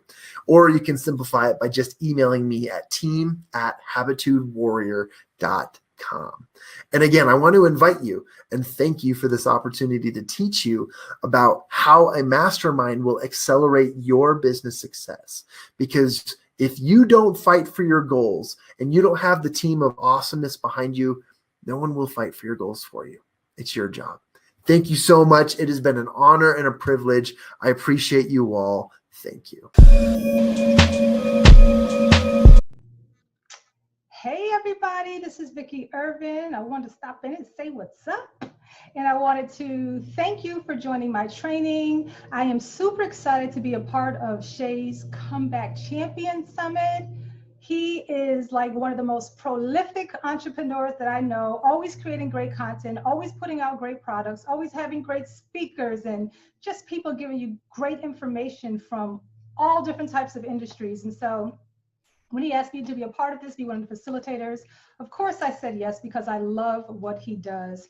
And I also want to be able to give back some great information out. We are talking about comebacks, right? And as an entrepreneur, I am a firm believer that you are always going to have to be prepared for some type of a setback, right? Entrepreneurship is all about failures. It just is. Like, nobody just wakes up and becomes a successful entrepreneur overnight and never hits or stumbles or has a pitfall, right? And so this is perfect because it's never too late to start over. It's never too late to scrap something, to tweak something. It's never too late.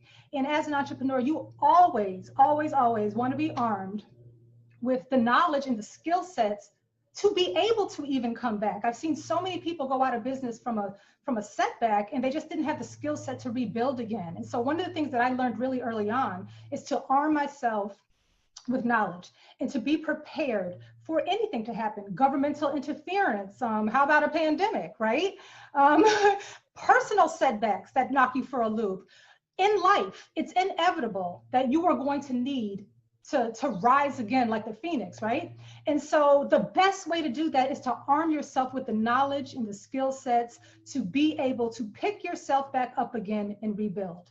And I don't think enough entrepreneurs have grasped this. A lot of them get started, they make some money, they get lucky, but they aren't focusing on the things that could potentially be coming their way. We think it's always going to be smooth sailing, and that's just not how life works. And so I love what Shay is doing by bringing so many professionals together to give you great information so that you can add some tools to your arsenal and be prepared for that setback, and you'll be able to come back no matter what comes your way. All right. So I'm happy to be a part of the training and to be able to give you some of those tools and give you some key points that I think are really important that you can just really take with you and start to think. My style of teaching and my style of training is I can overwhelm you. You know, I've been doing this a really long time. I can give you a whole bunch of stuff. And so I try to sit back and remember how it was when I was learning in the way that I learn. And one of the things that I think that I am really good at is putting myself back in those shoes of where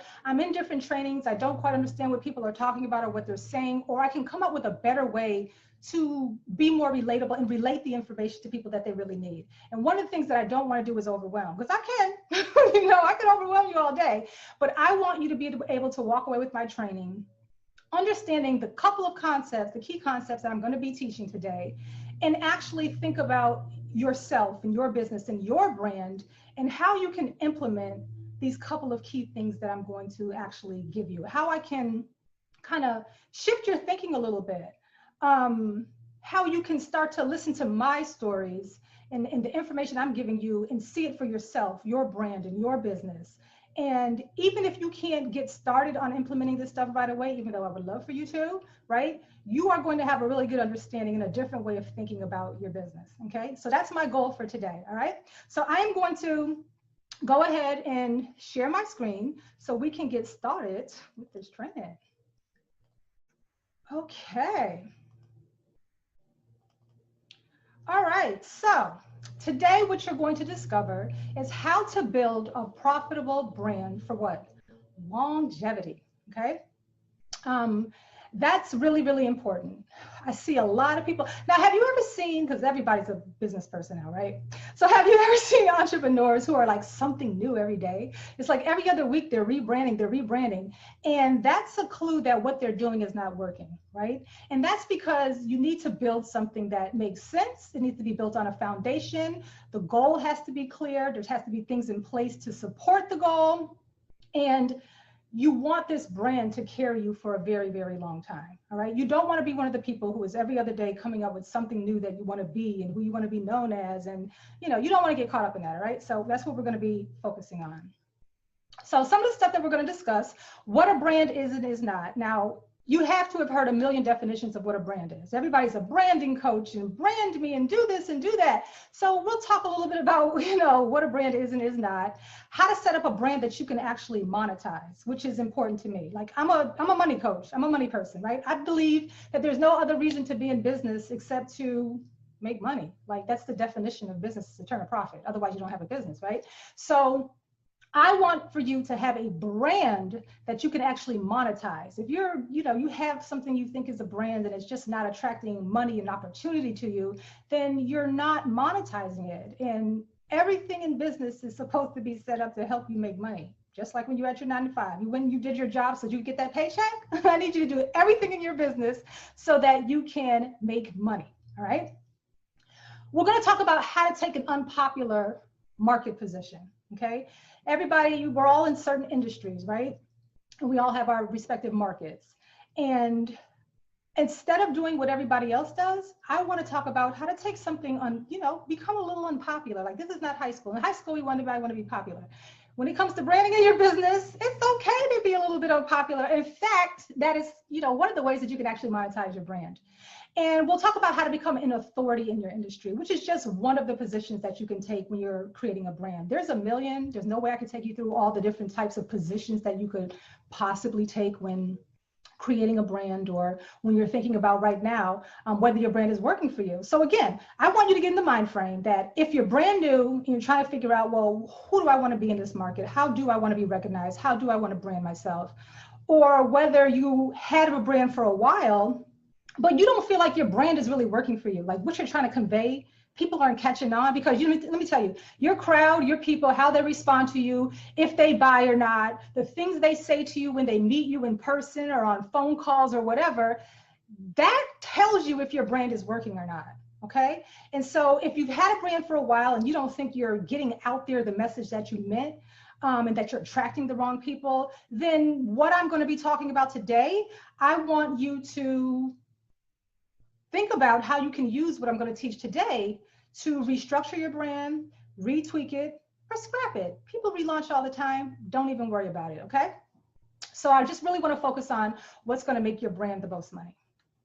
All right, so when you stay on with me to the end, and this isn't going to be a super long training, it's going to be succinct, and I'm just going to focus on, like I said, just a few key things so that I don't overwhelm you and that you're able to walk away and with some stuff that you can actually implement and really change your mindset and give you some clarity on it, because I think branding is super convoluted. I don't know, maybe it's just me, but I just see a million definitions. I see people who think they have a brand, they don't have a brand. Okay, and I want to clear up some confusion. So if you stay on with me to the end, I do have a free gift. I'm going to give everyone access to my 7-day business and branding bootcamp, which is an amazing training that I created years ago that is still cranking. Love this training. I literally spent an entire day filming a video series on branding that I give away for free. So it's a really good, solid training, and I'm going to give you the URL where you can get that at the end of the presentation. All right, just for hanging out with me. I'm not selling a dang on thing today. All right.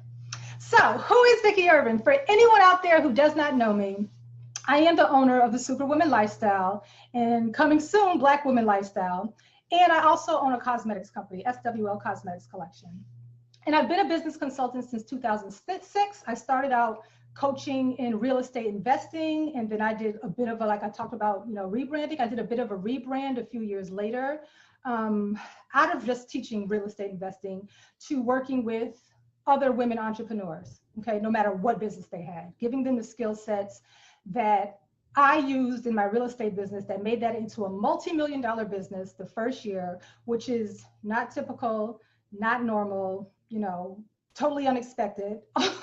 But I do know what helped make that business so lucrative so quickly. And so I wanted to take what I did in that industry and rebrand and help other women. So many women were coming out to my real estate seminars and asking, like, how do you do this? My son was young at the time, and they were like, you know, I would love to be able to do what you're doing. I was all over the radio and doing big marketing, and people were hearing me all the time. And other women were just like, I need help in my business too. And so I did a rebrand, okay, into Superwoman Lifestyle, which is my current brand.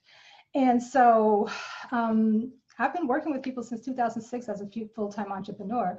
So I've been doing this for a hot minute, right? So I've created more than $1 million business and brand. I consider myself a consultant, a marketing expert. I'm an author. I'm a speaker, but I really only like to speak at my own events. I don't do a whole lot of speaking just because I don't want to, except for my own live events.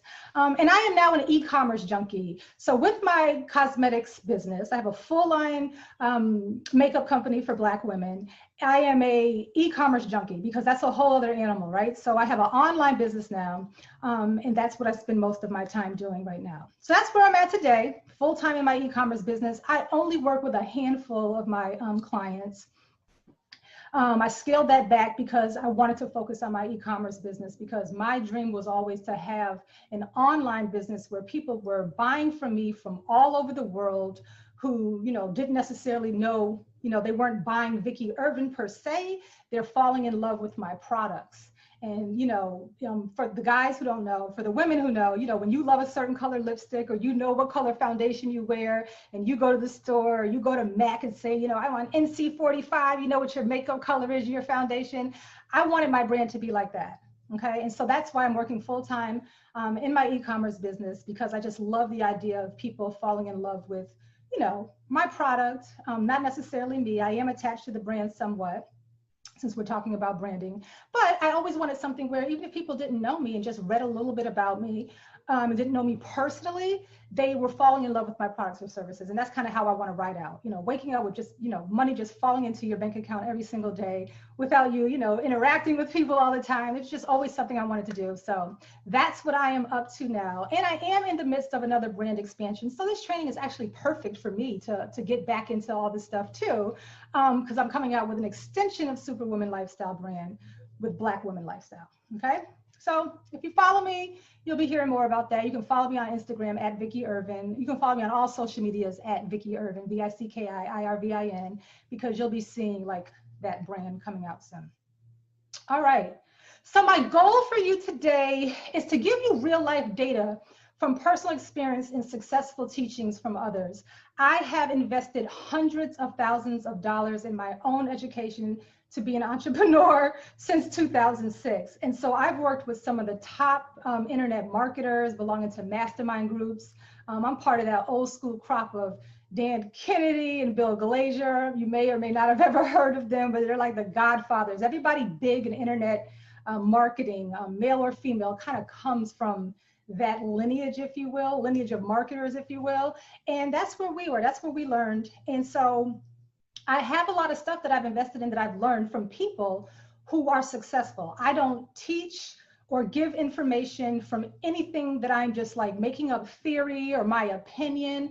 I only want to be, I've always only wanted to be a coach or a consultant who gave you what I know has personally worked for me or successful people in my circle. Okay, so that, you know, I'm not just saying, yeah, just go try this and maybe it'll work. I don't do that. Okay, I'm giving you real life experience. And so I like to teach and interject with things that I've done that can also work for you. And I can also tell you stuff that didn't work, you know, same thing.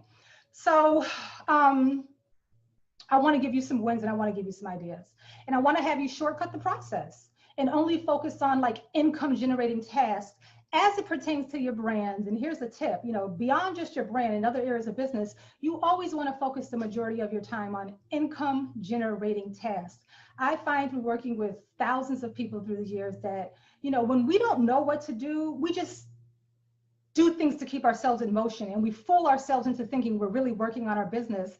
but we're doing things that aren't generating income. It's just busy work, and we lull ourselves into a false sense of security that we're actually working on our business, and we're not. And so I have always focused my teachings on the income generating portions of business, okay? So that's what we're going to talk about today as it pertains to a brand. Because when we talk about the different definitions of branding, I don't see a whole lot of people telling people, well, what makes the brand actually work? You know what I mean? So that's the goal for you today. So let's have fun. I'm definitely deviating a little bit from my normal style. I'm cutting out a lot of stuff that I would normally do, but I'm only doing that to give you the most valuable content in this little bit of time that we've had. And I'm trying to give you stuff that you may not have ever heard of before. So I'm just want to be laid back, have fun. I'm not selling anything, it's pure content. And I'm literally going to give you some of the best advice on branding you'll probably ever get to kind of just, you know, re-engineer your thought process when it comes to your brand. So good branding gets noticed. These are just some of the publications where I've written articles for, or been interviewed for, or appeared on TV, CNN Headline News. I've been in Investors Business Daily, which is a straight financial newspaper. I've been on Lifetime TV, Black Enterprise, but good branding gets noticed. And this is here because one of the key things about a good brand is it should attract opportunity. Your brand should make people interested in you. If you're doing things right with your brand, people are going to take notice, because what are the media and the news always looking to do? They're always scouring to see what's new, what's fresh, what's hot, what's news, right? Like they're looking for things that they think people are going to be interested in. And when you have a good brand, these are some of the opportunities that it can attract. So good branding definitely gets noticed, all right? So we're going to switch it up now here. So if you were on like one of my webinars and I was selling you one of my courses or trying to get you to do something and give me some money, right? This is kind of where in my presentation I would load up on credibility slides. I would give you case studies. I would show you all this stuff that I've done over the years and everything. But because I'm not selling, I'm not following my normal format. So the purpose of this training, I'm going to show you some of the stuff that I would normally put here later on, because I'm actually going to use it in the training to show you how I use it for my brand, right? And a lot of this stuff you probably have too. You can have a lot of stuff too. This will get you thinking about what you already have in your arsenal that you can use to help support a brand that you're able to monetize and have for longevity as well, all right? So we're gonna kind of switch it up. So the stuff that I'm going to show you later on is to help support my brand. And my brand, and there's different positions you can take, and we'll talk about that in a minute, but there's different positions you can take when you decide to create your brand or rebrand or whatever you're doing right now. And my particular position is I always wanted to have an expert, authority, celebrity type of brand, right? And so the stuff that I do helps support that position for me. And like I said, there's a million other positions. I could probably do a 2-day training on branding, right? But can't do that today. So I'll do everything based on the type of brand that I chose, all right? Just to simplify everything and have something to talk about. So most people don't have a brand, right?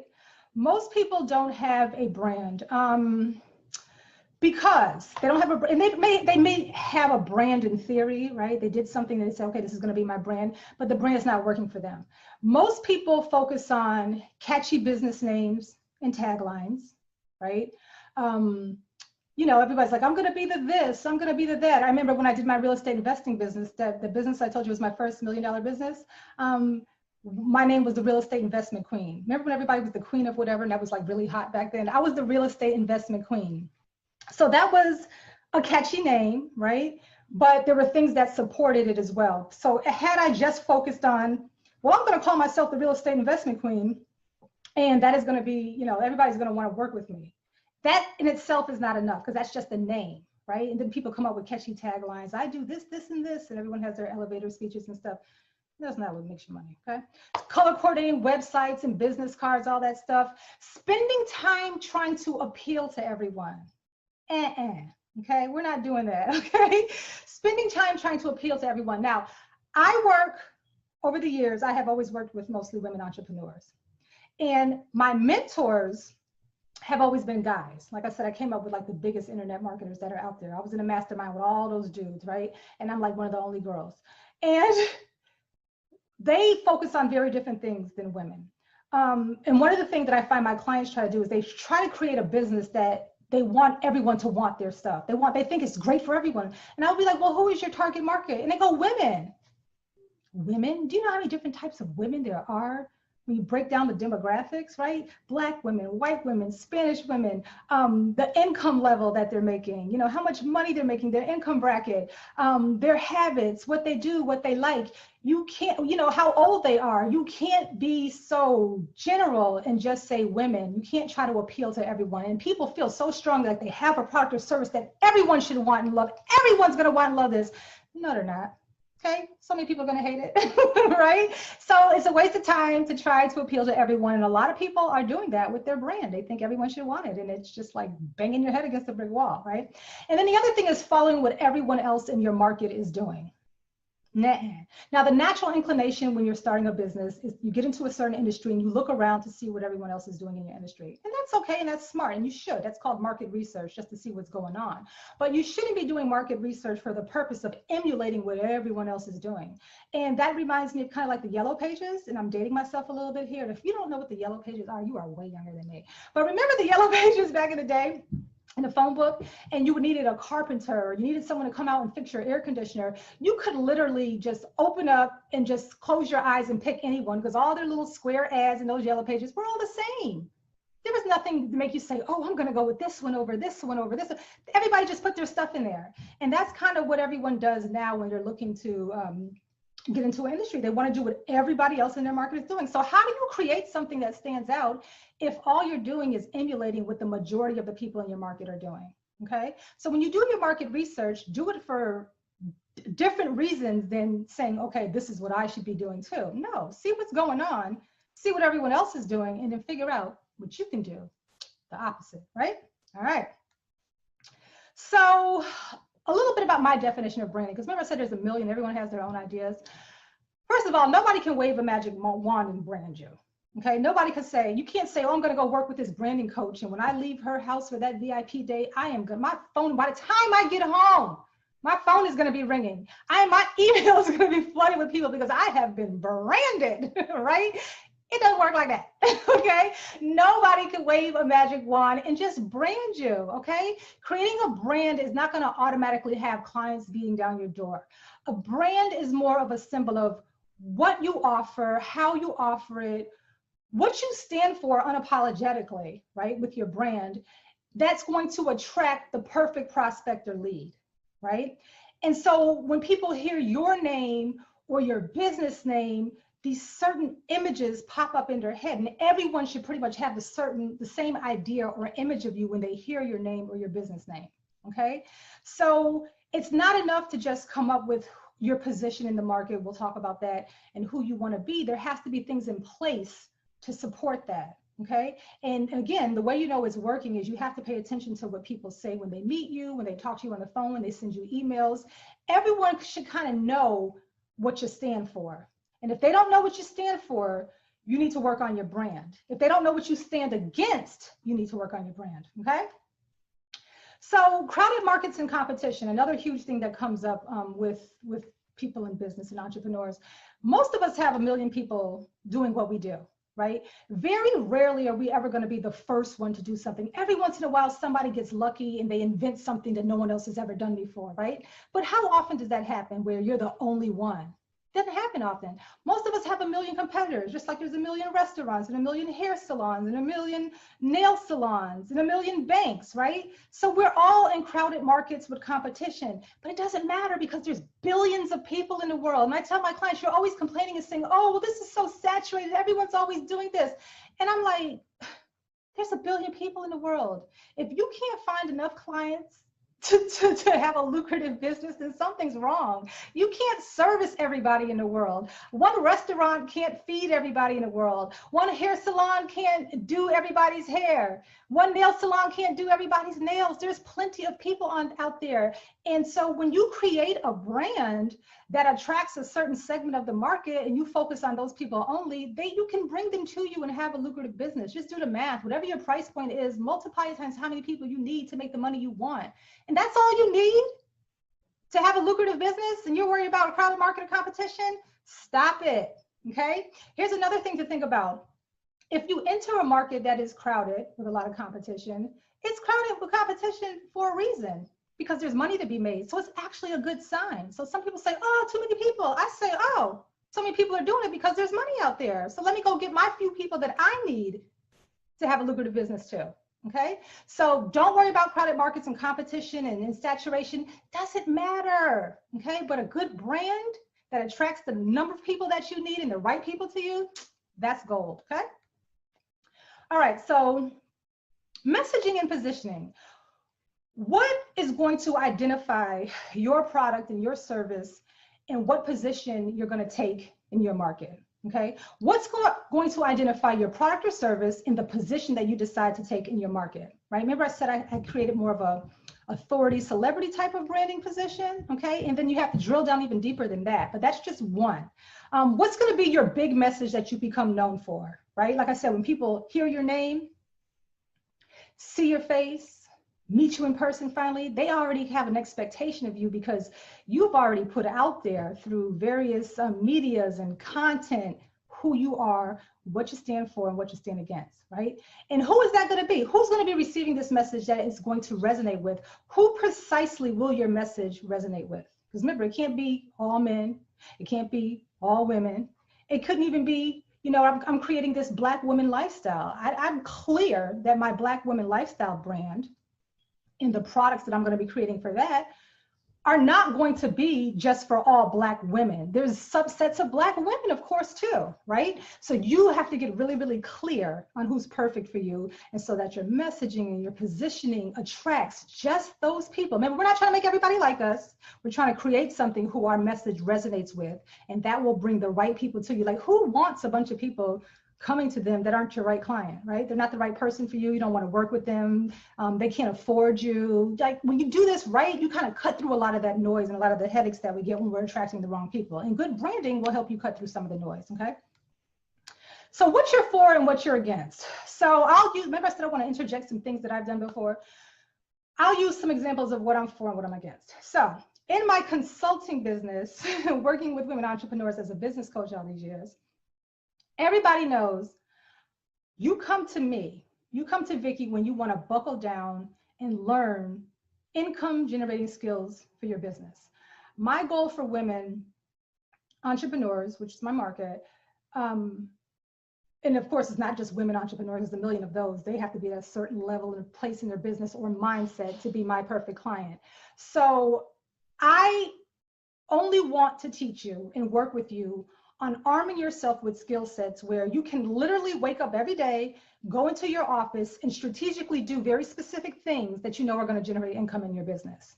I don't want you waking up every day doing what I call hope marketing, which is hoping you get a new client. Maybe somebody got you a referral, not knowing where your next client's going to come from. I literally am all about income generating skill sets, which for a lot of women are scary.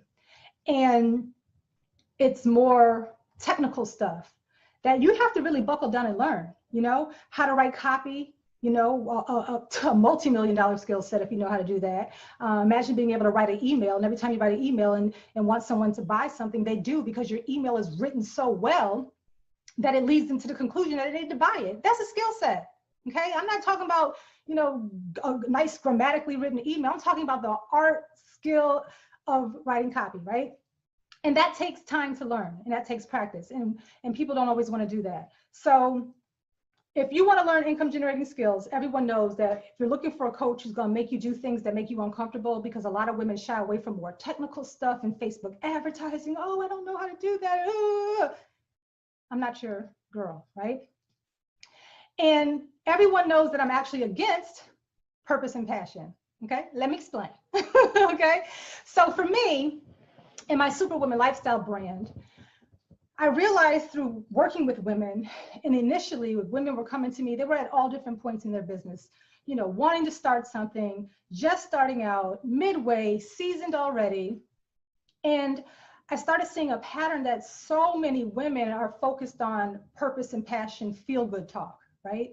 If you were to Google purpose and passion right now, you would see a million events, seminars, everything talking about purpose and passion, motivational stuff. That's not me. There's a million people teaching purpose and passion. Oh, if you just find your your purpose in life, and you'll become passionate about it, and then you'll just profit.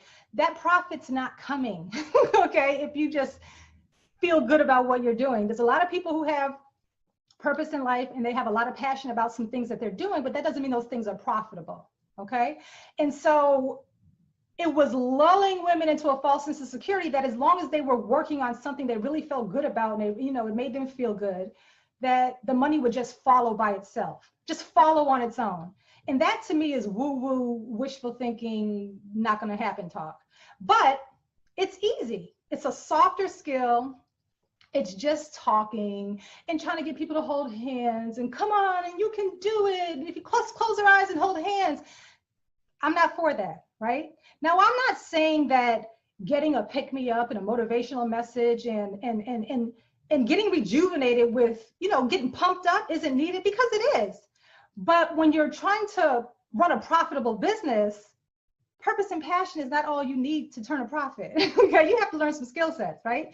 And so when we talk about what you're for and what you're against, I created a brand with Superwoman Lifestyle where I made it clear that I don't like all this purpose and passion talk, because you guys are wasting time and money in just years and years and years, and you're not making any money, but you still keep going to all these motivational events and you're not making a dime, right? And so people started to know, you're only going to come to my annual event, my Extreme Women Entrepreneurs event, which I've been given year after year after year for I don't know, forever, a 3-day event that I do. Anyone coming to my event is coming to learn some income generating skill sets. They know I'm not going to do the purpose and passion stuff. They know I'm not going to be speaking like a preacher from the stage, trying to motivate them into something or trying to motivate some money to fall into their pockets. I'm not doing that, okay? And so that's what I became for. So more purpose and passion people, do they get mad at me? Yeah. But remember I said, that helps make me money, okay? So I don't mind. So people know I am for income generating skills. And if you're not ready and you don't want to buckle down, and the copywriting and the Facebook advertising and all that stuff, and going back there and your ads manager and business manager and custom audiences and all that stuff scares you, don't come to me. And there's a lot of women who will never come to me because they're not ready to go there. But the ones who want that, I'm going to go work with Vicki Irvin, right? And how do I know that that worked? Because when I give my events and women stand up and they ask questions and they want to talk to me, and they'll start to talk and they'll say something about purpose or passion, they'll go, oh my God, I'm so sorry, Vicki, I can't believe I said that. I know you don't like purpose and passion. And I'm like, no, it's okay. But that happens so often that I know my brand is working. They're actually apologizing to me for even uttering the words purpose or passion because they know that I am against it, okay? That's a brand that is clear and is working for you, all right? And so I want you to start thinking, like right now, just take a minute and say, what do I stand for? Like, what do I stand for? Like when people come to work with me or buy my product or service, why are they buying it? Because they know X, Y, Z. Oh, X, Y, Z, right? And if you get that and you hear feedback and people are saying things that that you have put out there and you're trying to convey, and people are regurgitating that back to you, because our audience in the market is the best indicator if our brand is working or not, then you have something that's working for you. But if people are kind of confused and all over the place and they don't see a reason why and they don't really know who you are and you're having to re-explain things all the time, it's not working. And we need to work on it, which is fine, right? That's what this is for. This is how you monetize the brand, okay? So what will you stand for? What will people know you for that you stand for, right? And what do you stand against that people are like, oh, he, she, they don't play that. They don't do that. They don't do none of that, right? And I would get women who would come and say, they'd say, I finally got the nerve to come to your event. Maybe I'm too hardcore, right? Got the nerve to come to my event. Like they had to get up their nerves. Terrible. They say, I finally got the nerve to come to your event because you're right. As I'm marketing my event, I send out the email marketing, whatever, and they're getting these messages before they even decide to come to my event. And I've heard it over and over because I'm huge on receiving feedback, because that's how we know what's working in our businesses now. I can't say that enough. Listen to what people say to you by email, in person, or whatever. And they would say, you sent an email, Vicki, that talked about how, you keep going to these purpose and passion events and you're still not profiting and money's not going to fall out the sky. You have got to learn X, Y, Z, blah, blah. And they're like, you're right. I've spent thousands of dollars on purpose and passion seminars and I'm in the same place and it's been 5 years and I'm on the brink of giving up, but you're right. That's not going to cut it. I need to learn how to write copy. I need to learn this. I need to learn that. And that's how you know that your brand is working. So I'm not worried about trying to get purpose and passion people to come work with me because I don't want to work with them. If you don't want to buckle down and learn these things, it's not always easy. I couldn't stand it. I mean, like I had to have my head beat in too to learn a lot of this stuff because I don't like a lot of the minutia, right? But once you got it, you got it. And you're able to wake up every day and know how to do things strategically to make money. You're not relying on paying other people. You know, you can do this stuff for yourself.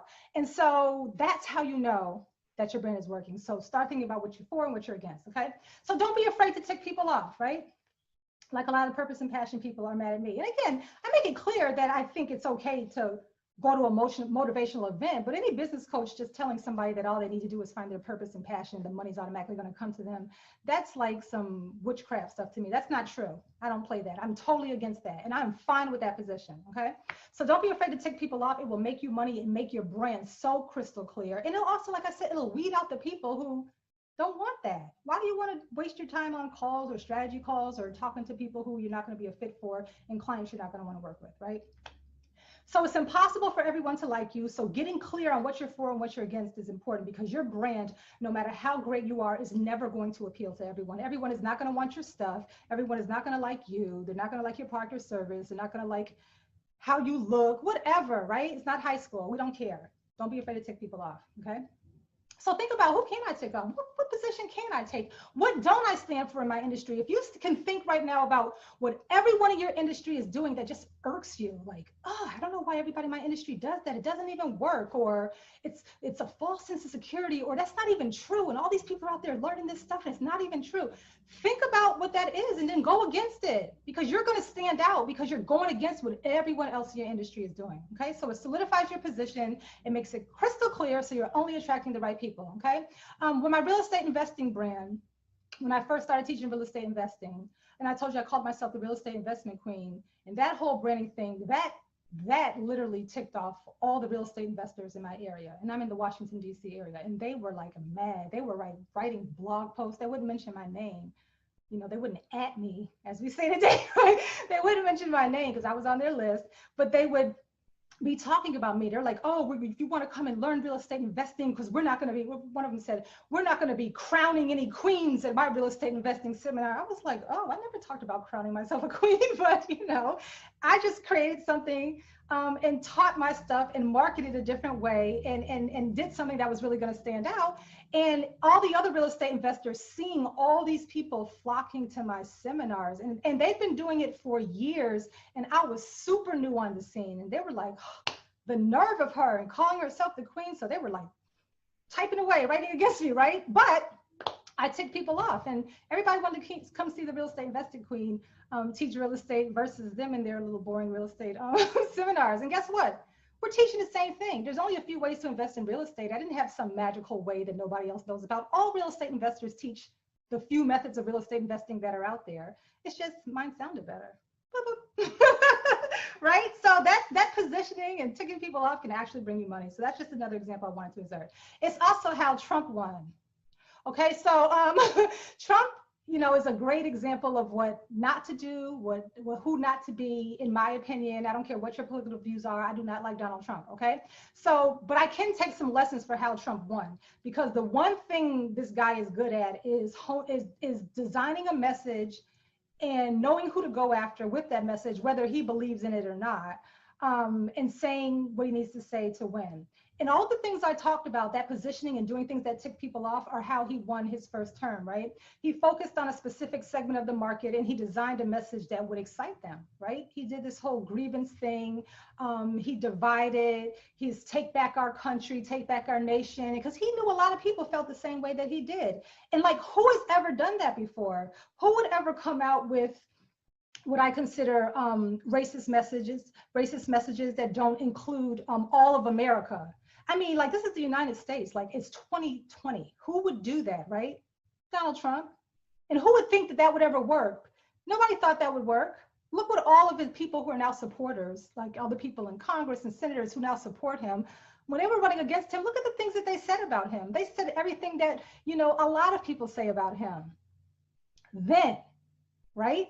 And they were like, this man is never going to win like this. This is America. It's 2020. No, Trump saw something and he was tuned in to a certain segment that were enough of them to pull them together to, in a cult-like fashion, to blow through all these career politicians not knowing a thing. And it worked because he found a unique position in the market, and he only focused his little narrow message on a small segment of the population, which at the time was enough for him to win. Okay, so that is the one thing that he's good at. You know, that's how he kind of did his whole career. If you watch him, I always try to take lessons from everything put before me, whether I like the person, whether I like what they're doing or not. When I see someone succeeding and it makes everyone go, well, how did they do that?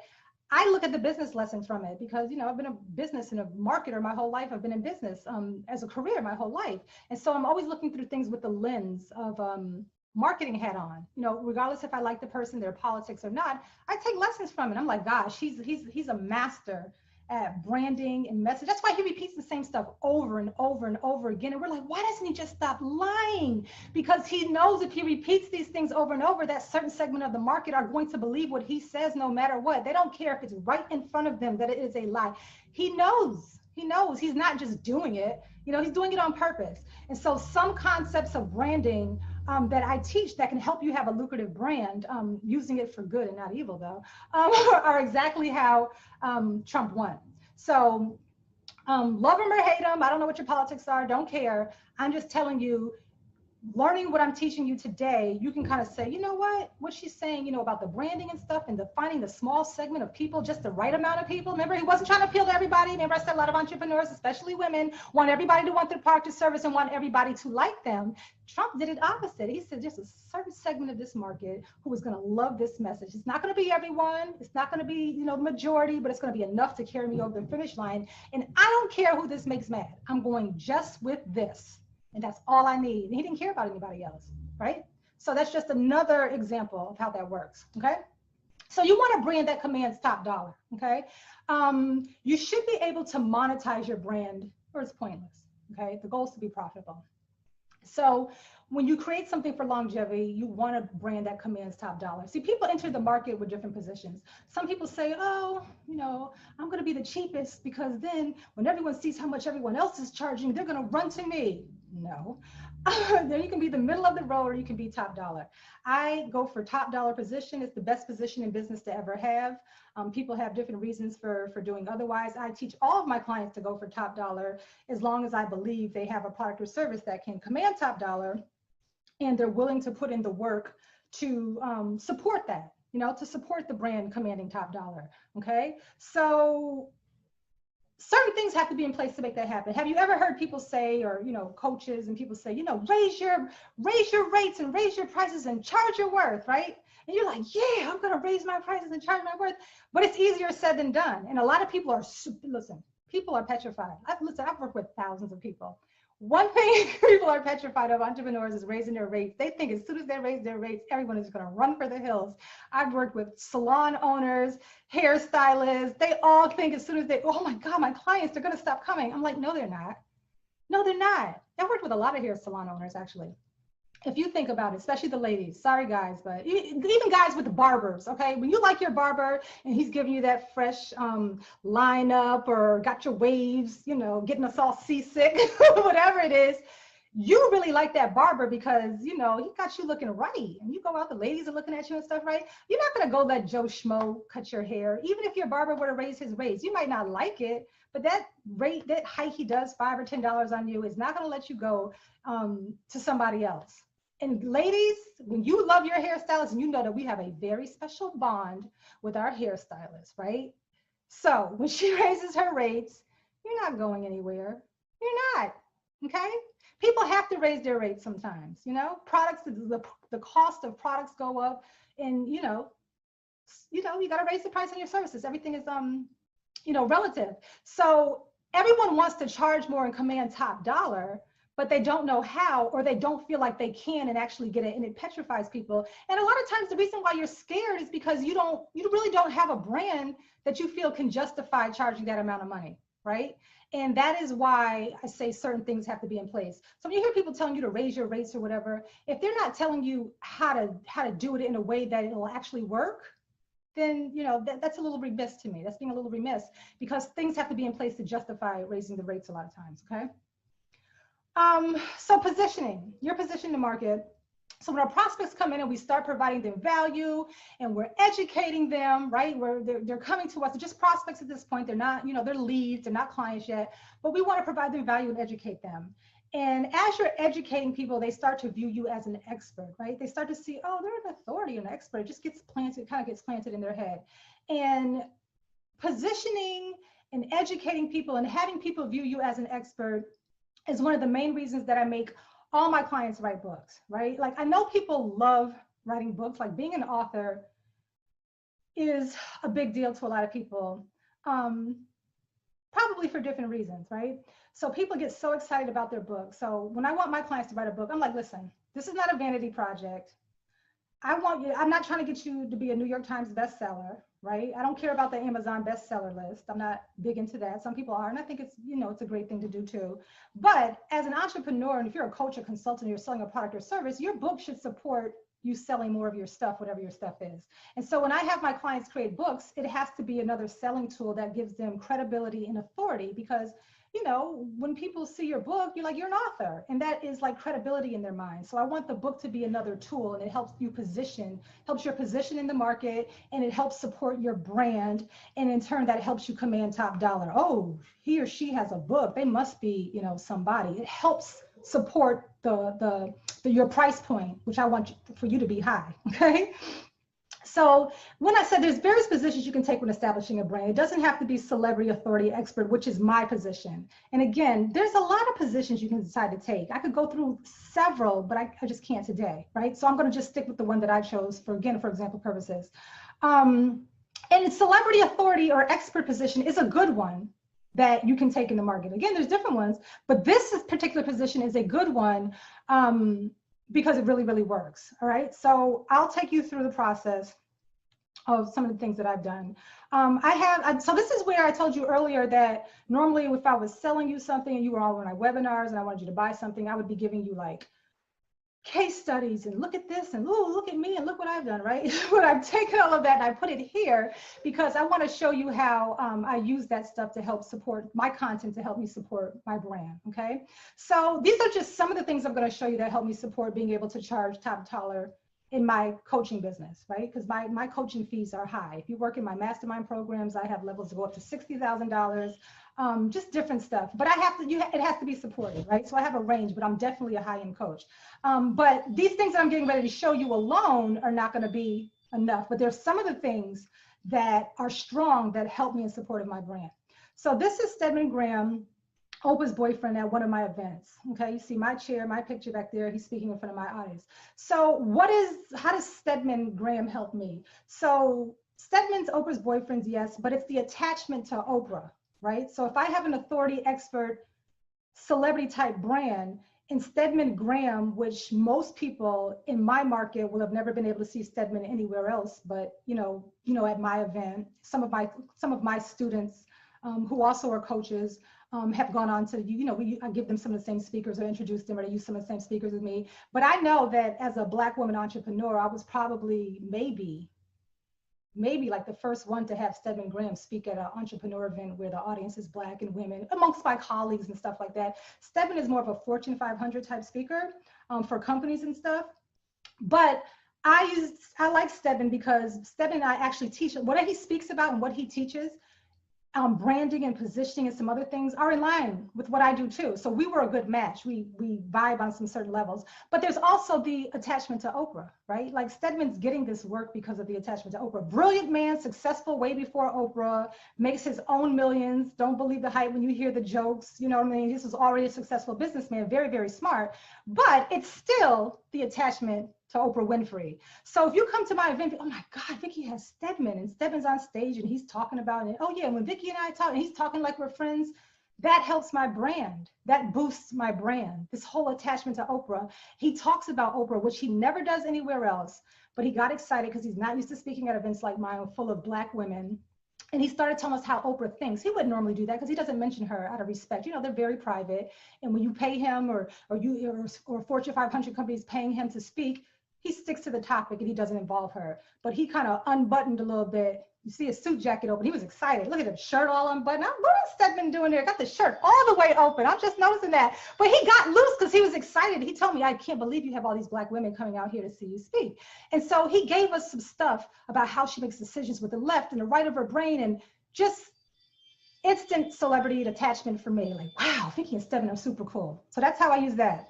Here's Stedman at my my networking party at my event. That's Jennifer Williams. She came to my event one year. But that's Stedman. You know, there's my brand over my head, Superwoman Lifestyle. You see my last name, Irvin, up there. But again, you know, the pictures, the video of Stedman, this is all helps support my high-end brand, right? That's how I use that. This is me and Stedman working on talking about his 9-step success plan. Vicki and Stedman, see the attachment? Like, I get as much as I can out of it. You know, he wrote me a testimonial. Part of it is Vicki Irvin is one bad sister. You know, Stedman Graham being, you know, Oprah's lifelong partner. It's like, she's like the baddest, like, Black woman out there. But here's her boyfriend saying that I'm one bad sister. How do you think I use that in my brand? Everywhere I can. Okay, so I'm trying to show you how this works. Another time we worked together because he spoke at my event more than once. We've worked together more than once. He called me out the blue just to see what I'm working on and tell me what he's launching and working on. So we're cool, right? I'm cool.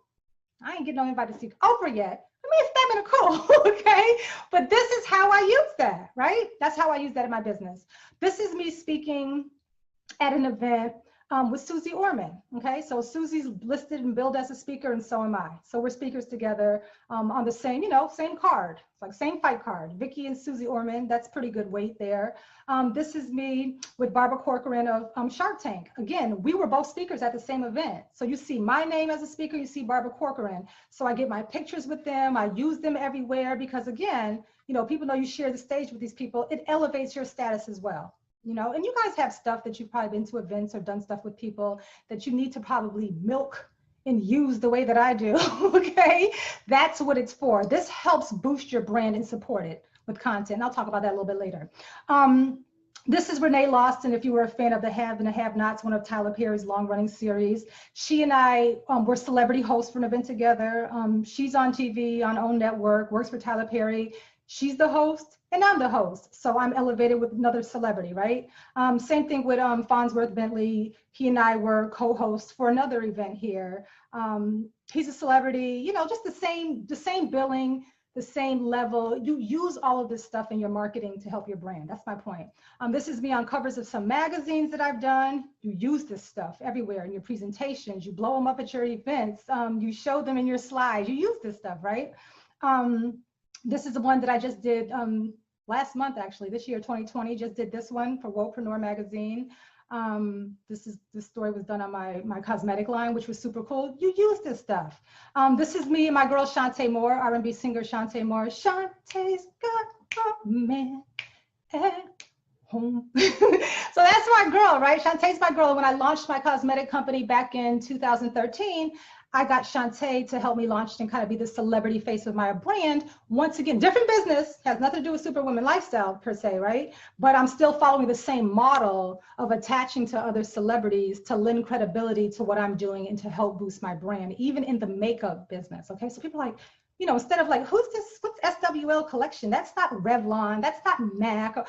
Oh, Shantae Moore is a part of it. It just, it helps you cut through the trust and the credibility issues that we have when it's just us and we're just regular schmegulars, okay? So I'm just showing you how I use a different business. Me and Shantae on the cover of Fit Figures magazine together, right? So, oh wow, Vicki did a cover, a fitness cover with Shantae Moore. I don't even remember when this was. This was a few years ago. I don't care how old I could be 80, I'll still be using this cover, okay? Because I use my stuff. This is just some of the content I'm showing you today. So me and Shantae again. This is me and Shantae in Nigeria. She was booked to do some events over there. I went to do some PR stuff with her. That's her in the tan dress. Oh, that was such a good trip, but that is for another day. Okay, I could do a whole thing on what we did in Nigeria. But again, having these type of pictures, international, you know, going international with, you know, Shantae Moore, all expenses paid trip, people brought us out there, just stuff that you use in your business. This is Robin Dixon of Real Housewives of Potomac. Again, using the celebrity attachment another way. Robin and I worked together doing several things right now. I asked her to create a line through my SWL, you know, like a celebrity collaboration. And we've been doing this now since 2017. And so these are my pictures. I own everything. Robin does photo shoots for me. We do Facebook traffic. We do products together. And that helps my cosmetic company. Had Shantae with the cosmetic company, got Robin. It's giving me credibility and helping me sell way more than I would if it was just another cosmetic company out there, right? So I use all this stuff. This is me and Robin and I do live events, you know. Since we've had the collab together, her line only drops a couple times a year. Sometimes we create new products, but she does live events, and you know, we fill the place with people coming out to see and buy Robin's products, right? So we have a business deal together. So that's how we do that. This is Robin on the right at my event. She spoke at my event before, my Extreme Women Entrepreneurs event. I helped her put on her first 2 women's events. I spoke on her panel. This is me, her, and Giselle from Housewives at one of our events that we had that was like full to capacity. Giselle is super supportive as well. Just using all this stuff. And again, Robin and I work on other stuff with Facebook traffic. I do some of the traffic for her own business that she has right now. I help her with the traffic there. We're working on some other products together in a whole nother area. Just keeping those relationships going. I look really nuts in this picture. I hate this picture, but there was an Innovators and Influencers Award that came to the Washington, D.C. area, and I was called down to be one of the recipients of the award for being an innovator and influencer in my area, the D.C., Maryland, Virginia area, along with like Raheem Devine. I forgot who else was on there. Angela Rye was one of the, and I love her, Angela Rye, who's like one of our Black women, like out there fighting for our politics and everything.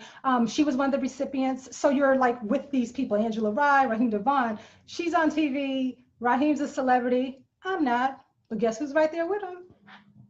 Okay, so I've learned how to do this, how to use this stuff. And when the Innovators and Influencers Award came around, you got to think about that. So let's think about how the brand is working, right?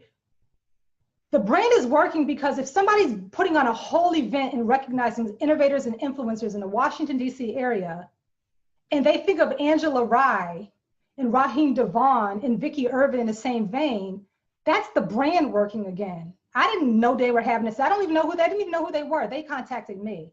So you see how that works? And so that's when I say I want the brand to attract opportunity and for people to think of you as a certain way, right? So again, we pay attention to why did they call me along with Raheem Devine and the other people were there, you know what I mean? But that's when the brand is working and your stuff is out there in the right way to help support you charging top dollar. That's my whole point of this. So everything you see me doing is always from a business standpoint. I'm business 24/7.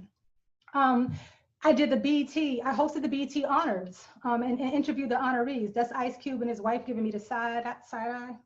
But I always say that. But I did red carpet interviews and I interviewed all the recipients that year along with major news channels, right? Again, opportunity. Somebody asked me to do this. Why am I there with the Washington Post and all these publications doing interviews? Why was I chosen to do this, right? It's the brand again. Oh, let's get Vicki Irvin to do interviews. Right there doing them, okay? And snapping these pictures. I brought my own camera crew down there. When we talk about, you know, getting the content together and making sure you capture everything for your business, you know, I don't never get caught up in what I'm doing to the point that I'm like, how can I use this in my business? And so I had my own camera crew down there as well. So that's just me zipping through some of the stuff that I use to help support that expert elevation brand that allows me to charge more, okay? So let's talk about something we do called pre-framing to charge your worth, okay? How do you successfully charge your worth, right? We talked about that, and that's just some of the stuff that I was doing, just some of it that I do to help me be able to charge top dollar. But you have to engage in marketing to direct other people's opinions about you before they even interact with you. See, a lot of those opportunities came to me without these people even knowing me or interacting with me, but they saw stuff out about me that led them to a conclusion about who I am. So some of the ways that you can do that, videos, articles, using someone else's audience, getting on their podcast, being interviewed, whatever, your own podcast, writing for publications of notoriety like Entrepreneur Magazine, writing for different magazines in your arena. All of that stuff is content that you can use to help pre-frame people before they even meet you about who you are. So it helps solidify your brand. It helps people view your brand a certain way, and they haven't even met you, right? So people see all this content about you, and the seeds are already planted. They're already coming to favorable conclusions about you and who you are in your business. They're already seeing you in a certain light, and that's like your stuff working for you in advance of them even meeting you. So pre-framing when it comes to your brand is important, okay? And that's one of the ways that you successfully charge your worth. You have to have content out there that people are seeing and engaging in and viewing about you before they even meet you, and that is huge. It sounds like a small thing, but it's huge, and nobody's really pumping out content anymore. So then there's pre-frame to indoctrination. And indoctrination is when someone opts into your website. You know how you want to build your list and people to opt into your website? It's kind of when someone makes the decision to opt into your website, okay? They've been indoctrinated at that point. They're taking the leap, right? Or they're performing some other favorable call to action that you want them to do. They've been indoctrinated, right? So pre-framing and seeing all the content out there about you helps them to form some conclusions about you or getting familiar with you. They're starting to go, oh, look at her here, she's there, and they're there, and they're there. And they're already starting to say, oh, look at her with this person and that person. So they're being pre-framed, right? And now they've been pre-framed enough that they see something you have and you want them to opt in. They're like, you know what? I'm gonna opt in because they've already seen this other content about you and now they want more of you, right? So here's a real life example of how it works. I got to speak at one of my mentors' events, James Malinchak. You may or may not know James. He's known as the big money speaker, but James hands down has one of the best live events ever. Okay, one of the best live events ever. Huge, huge, huge following in the market of people who are also in my market as well, because we do a lot of the same stuff. So he does events 2 times a year. I think he's doing 4 times a year, but people come from all over to fill his events. Dynamic events. His events are so good that the same people keep going back over and over and over again. Exact same event. So good, you keep going back. So much content, you can never get it all in one thing, right? So James is known for having celebrity speakers. Really, the only people who speak on his stage are always celebrities, whether they're A, B, C, D, E, D, Z list celebrities. They've done something and people recognize the name because they're celebrities. That's kind of his thing. He's a celebrity person too. And one time he asked me to speak at his event. I was like, oh snap, because I know he only has celebrities. I didn't even think about it. So he asked me to speak at his event. And what he did was he promoted my appearance, of course, in all his marketing. He's a prolific marketer as well. He promoted my appearance in advance, of course, along with the other celebrity speakers.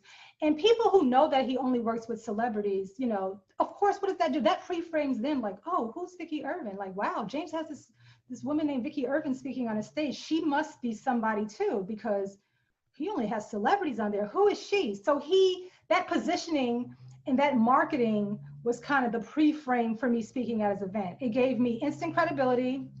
It made the audience receptive to me in advance, to my position, and also receptive to what I was selling, because I was selling, okay? So this is me actually on stage at James's event. And again, I'd been pre-framed, and then the audience was in turn indoctrinated because they wanted to buy what I was selling. Now, had I gotten on that stage cold, had he done no previous marketing, had they not been reading favorable things about me, had he not positioned me along with the other celebrity speakers, and he's a great marketer, knows exactly what he's doing, I wouldn't have been able to really sell as well as I did, right? But this is how the process works. So they were indoctrinated, which again was them taking the action I wanted them to take, was to buy what I was selling. And I was selling a product for $997, okay, $1,000 to all those people there, and I did quite well, okay, for a 1-hour talk. So that's an example of how the pre-framing works to the indoctrination. So again, I was pre-framed to, excuse me, to being indoctrinated and getting the people to take the action that I wanted them to take at James's event.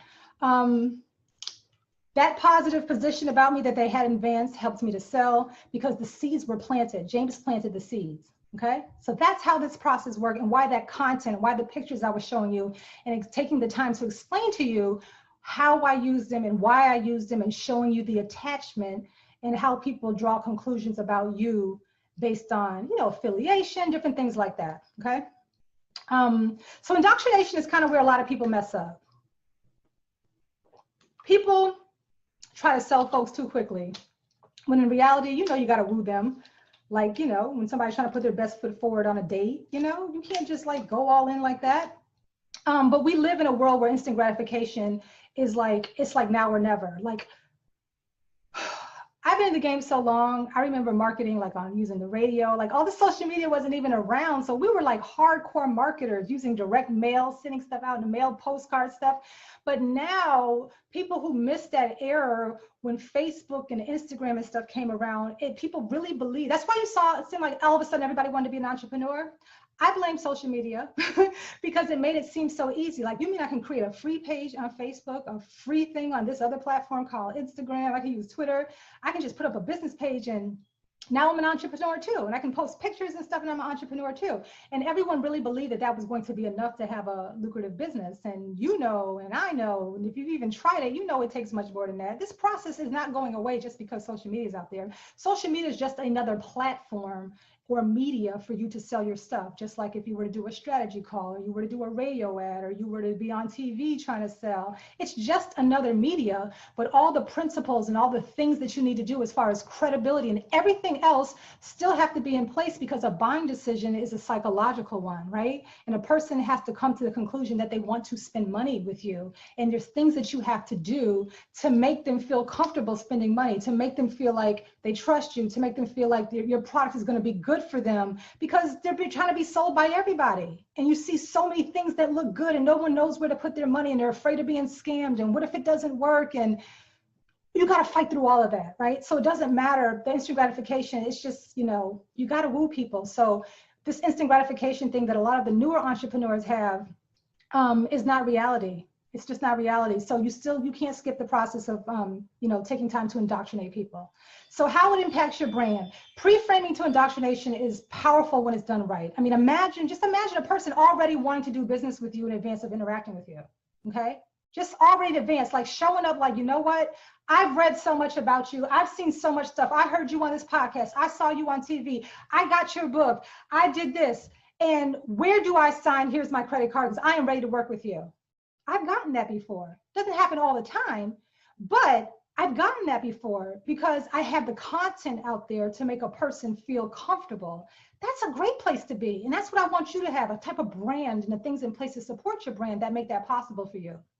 Okay, so this increases your demand, gives you more perceived value in your market, and it just helps you establish that lucrative brand, because I want your brand to be lucrative. Like, remember we talked about the different definitions of branding? If your brand, again, I'm gonna keep saying it, if it's not attracting opportunity to you, if it's not allowing you to charge top dollar and charge your worth, then we have to work on the brand, okay? Because these are the things that make that possible, okay? So this is, gives you the ability to do that, and that's because it's going to be backed up and supported by content, right? So again, when people tell you, oh, just go charge your worth and raise your rates, for you to charge top dollar for your product or your service, whatever it is that you do, you have to justify it by having some things in place, okay? So it's easier said than done. So that's why I hate when people tell people to just raise their prices, and that's why everyone's so scared, because they know in their mind, like, I could never charge this. I could never charge this much, because they know they don't really have anything out there that would justify it. Even if you're worth it, even when you're worth it and you should be paid that much, you kind of know you don't have anything out there that would lead anyone to the conclusion that they should pay you that much. So you have to get the content, and you got to do the pre-framing and the indoctrination to make it happen, okay? So, excuse me, this is another example that I got. So this is 2016 that I checked my email, and I got a email from Think Factory Media, which is a production company for a lot of the major reality shows out there and TV shows. And I just got this email out the blue one day. Casting producer with Think Factory Media, working on a new show with Patty Stanger, aka the Millionaire Matchmaker. We all know who she is. My casting director gave me a list of successful people that I should reach out for this show, and you're one of them. And after I've done some research, I'm convinced you have a great look for TV and you're super successful. So if you're single, this show will be perfect for you, yada, yada, yada. Now, I don't know these people. I know who they are. Of course, I know who Patty Stanger is. We all know who Millionaire Matchmaker, the show, is. And a lot of us know Think Factory Media is, responsible for a lot of the TV shows, production company. But I don't know these people personally. How did they find me? How did I end up on this casting director's list of successful people? And how did they do research after getting my name and actually become convinced after seeing what? My content out there. So you see how the brand attracts opportunity? Okay. Now the sad part is I've been married forever, so I wasn't single. I'm sure, like, hopefully you're single. Oh, I'm not. Husband messed that up. I could have been a millionaire matchmaker. But I was married. But I saw the marketing opportunity to share with my clients to help them about a brand. Like, I don't know these people. If they're researching me and I'm winding up on lists as people to come on these shows, and I've been approached for more than one reality show, so this isn't the only one.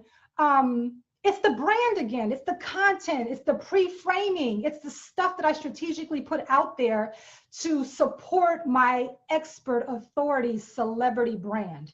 And these are the little things and things that come your way to make you understand and help you understand that your brand is actually working for you. It's attracting the opportunity, it's allowing you to charge more, and people are viewing you in a certain light.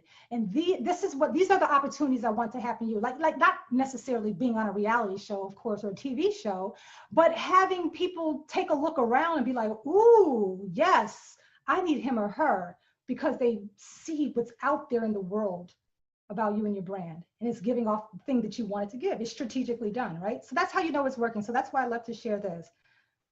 Okay, so indoctrination materials and conversion. Okay, indoctrination conversion are everything from the time a person opts into your website or landing page to after they actually bought from you, right?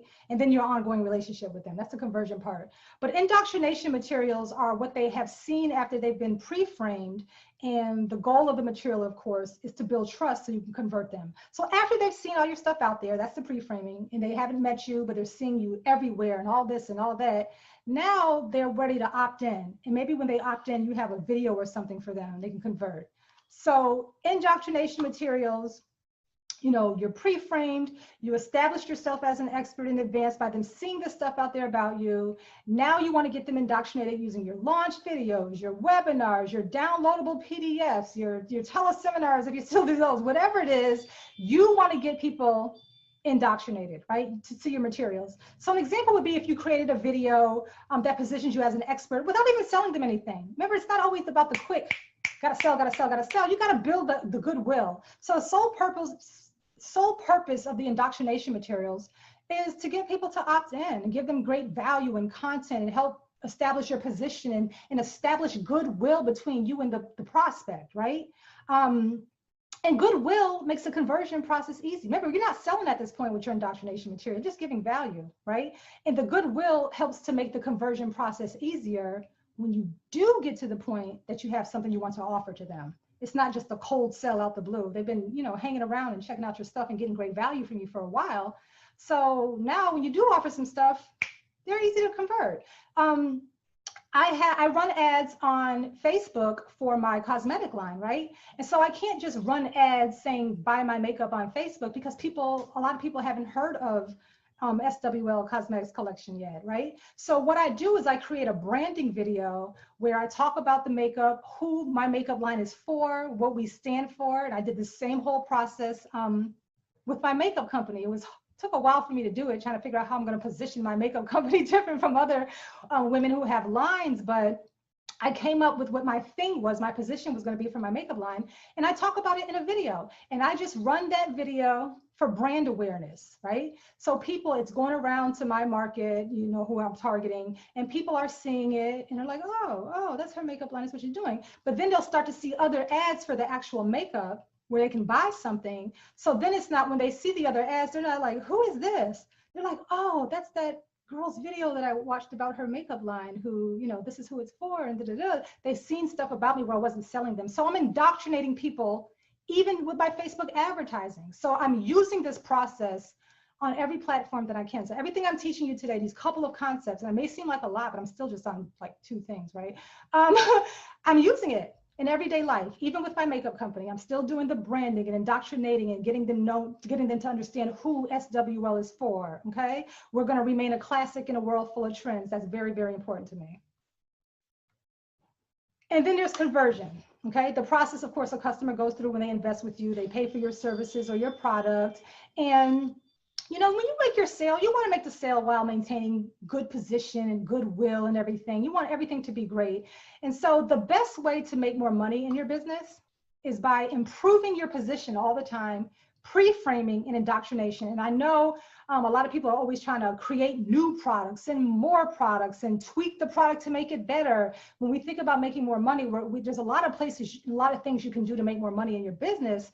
But one of the easiest ways is by putting out more and more content that improves your position, that pre-frames and indoctrinates people, because then the selling part becomes easier. So less time trying to tweak the product or service, which is probably already fabulous, and I'm all for improvement, but a lot of you just keep going there because it's all you know how to do, and you think that that's the thing that's going to make you more money. You keep trying to figure out other ways to do it, and you can.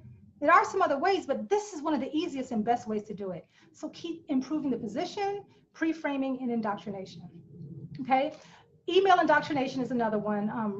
So let's say I write, someone decides to get indoctrinated. They've been seeing my stuff out there. Now they want to opt into my list.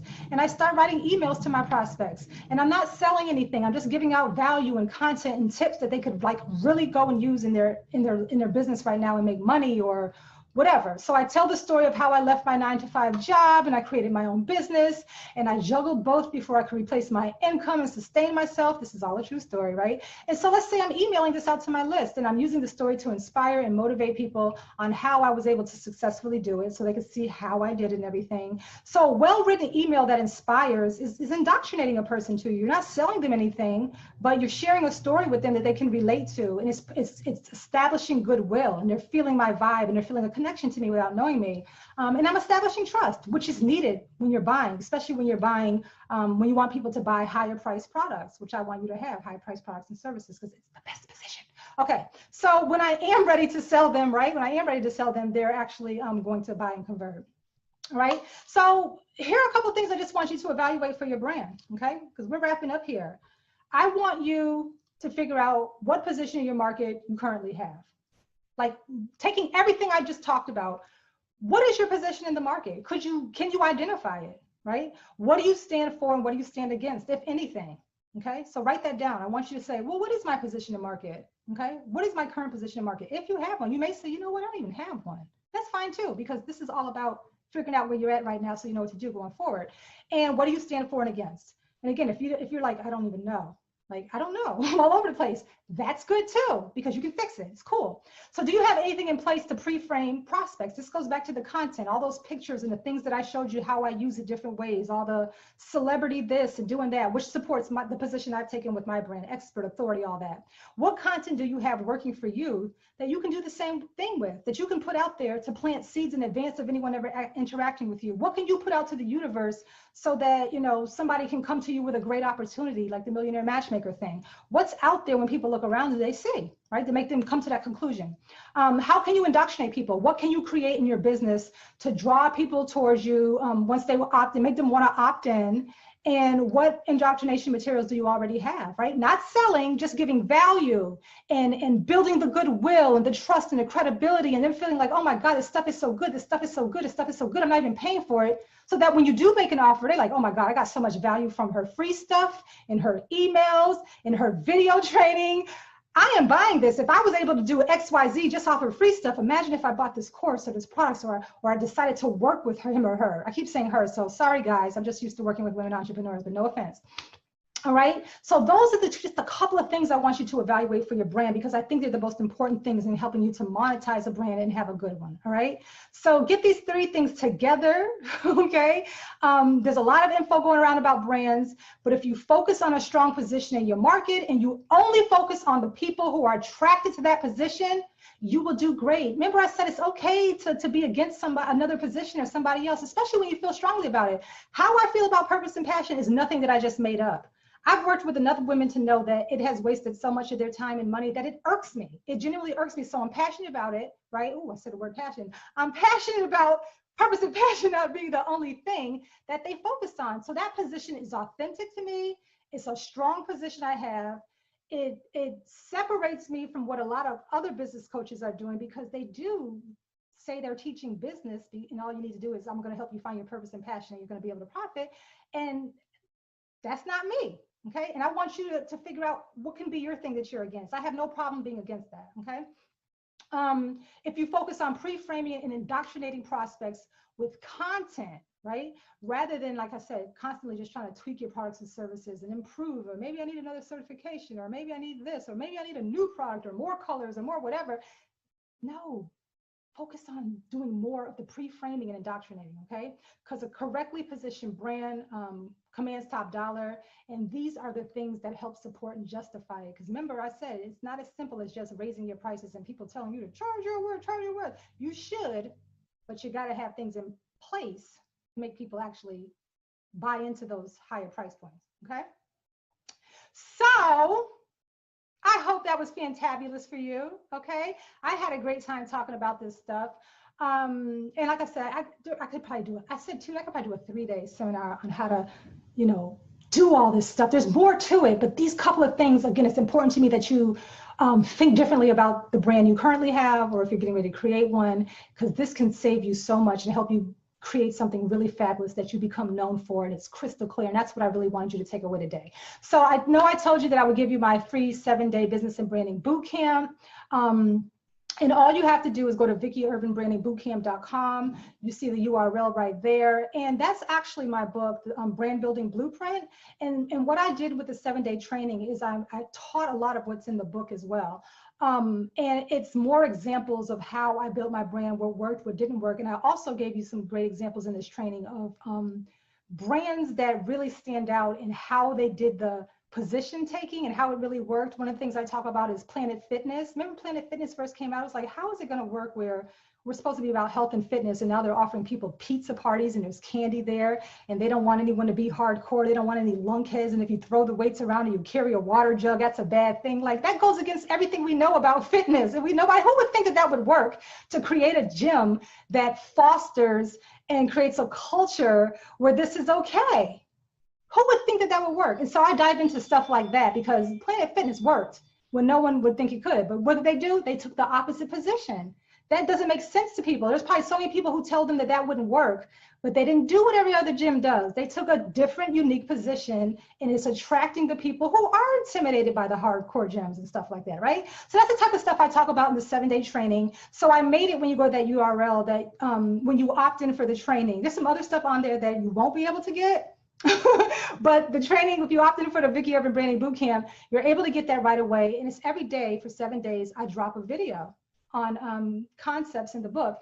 And again, this is a training that took me an entire day to record. So it's pretty robust for 7 days. So it's a healthy, free gift that I'm giving you. You'll learn a lot. And I think you really like it. So that is what I had to offer you today. I hope you enjoyed the training. I had a good time talking to everybody. This has been super cool.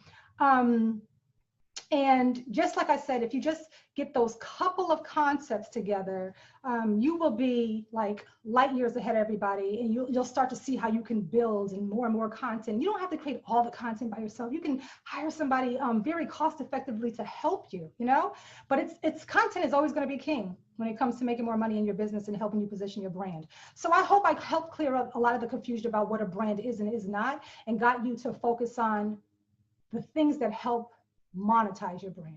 Because again, you know, I'm all about the money. Okay, I'm not all about the cute taglines and catchy names, and I'm the this person, I'm the that person, I'm the lady this and the lady that and the so-and-so coach and the this and that. I'm not that name alone could be cute. It could be so cute, but if the stuff is not in place to support it, you're not going to be able to monetize the brand.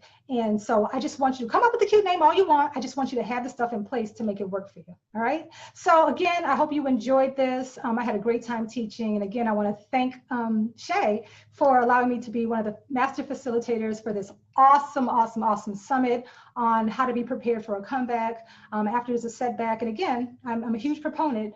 Always arm yourself with income generating skills so that when catastrophe hits, whether it's personal, pandemic, governmental interference could shut something down in your business that, you know, was really making you money before that you no longer can do by law. There's so many different setbacks you're going to have as an entrepreneur. They're inevitable. And so the way that you run your business smartly is that you buckle down and you learn the things that allow you to rebuild again. And Shay has done a phenomenal job by bringing together professionals who've had some success doing the things that they're talking about in all different arenas, that you can take some from here and some from here and some from here and start learning these things and bulletproof your business and really help yourself to survive when that setback comes, because it's going to come. It's just life, you know, we have to be prepared, all right? So if you've ever seen people who you've seen lost everything, but they were able to rebuild, it's because they have these the specialized knowledge to do it. A lot of people, when they lose everything, they don't know how to rebuild because they don't have the specialized knowledge to do it. So once it's gone, it's gone. But anyone that you've ever seen lose everything and just keeps coming back and building in different industries and different things, they have all these marketing concepts and different things down where they know how to do it no matter what industry they go in and out of. All right. So that's what I want for you. So again, thank you very much. I hope you go get the branding boot camp, 7-day training. I had a good time. Thanks for listening. All right. Talk. See you.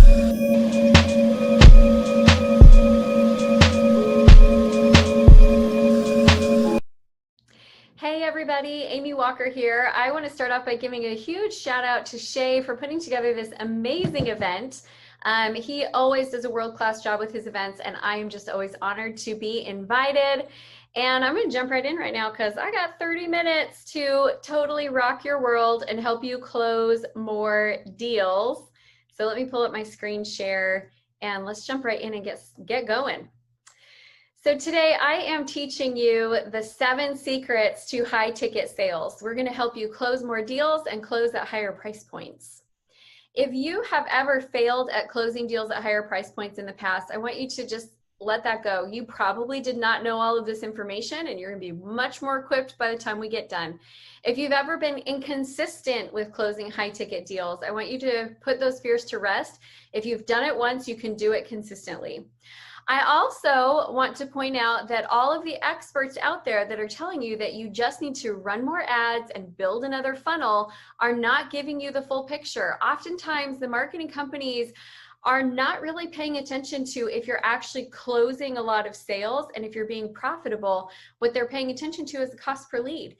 And it takes more than that to establish a high selling, high converting sales system. So when you leave this session, you are going to be more confident in closing sales.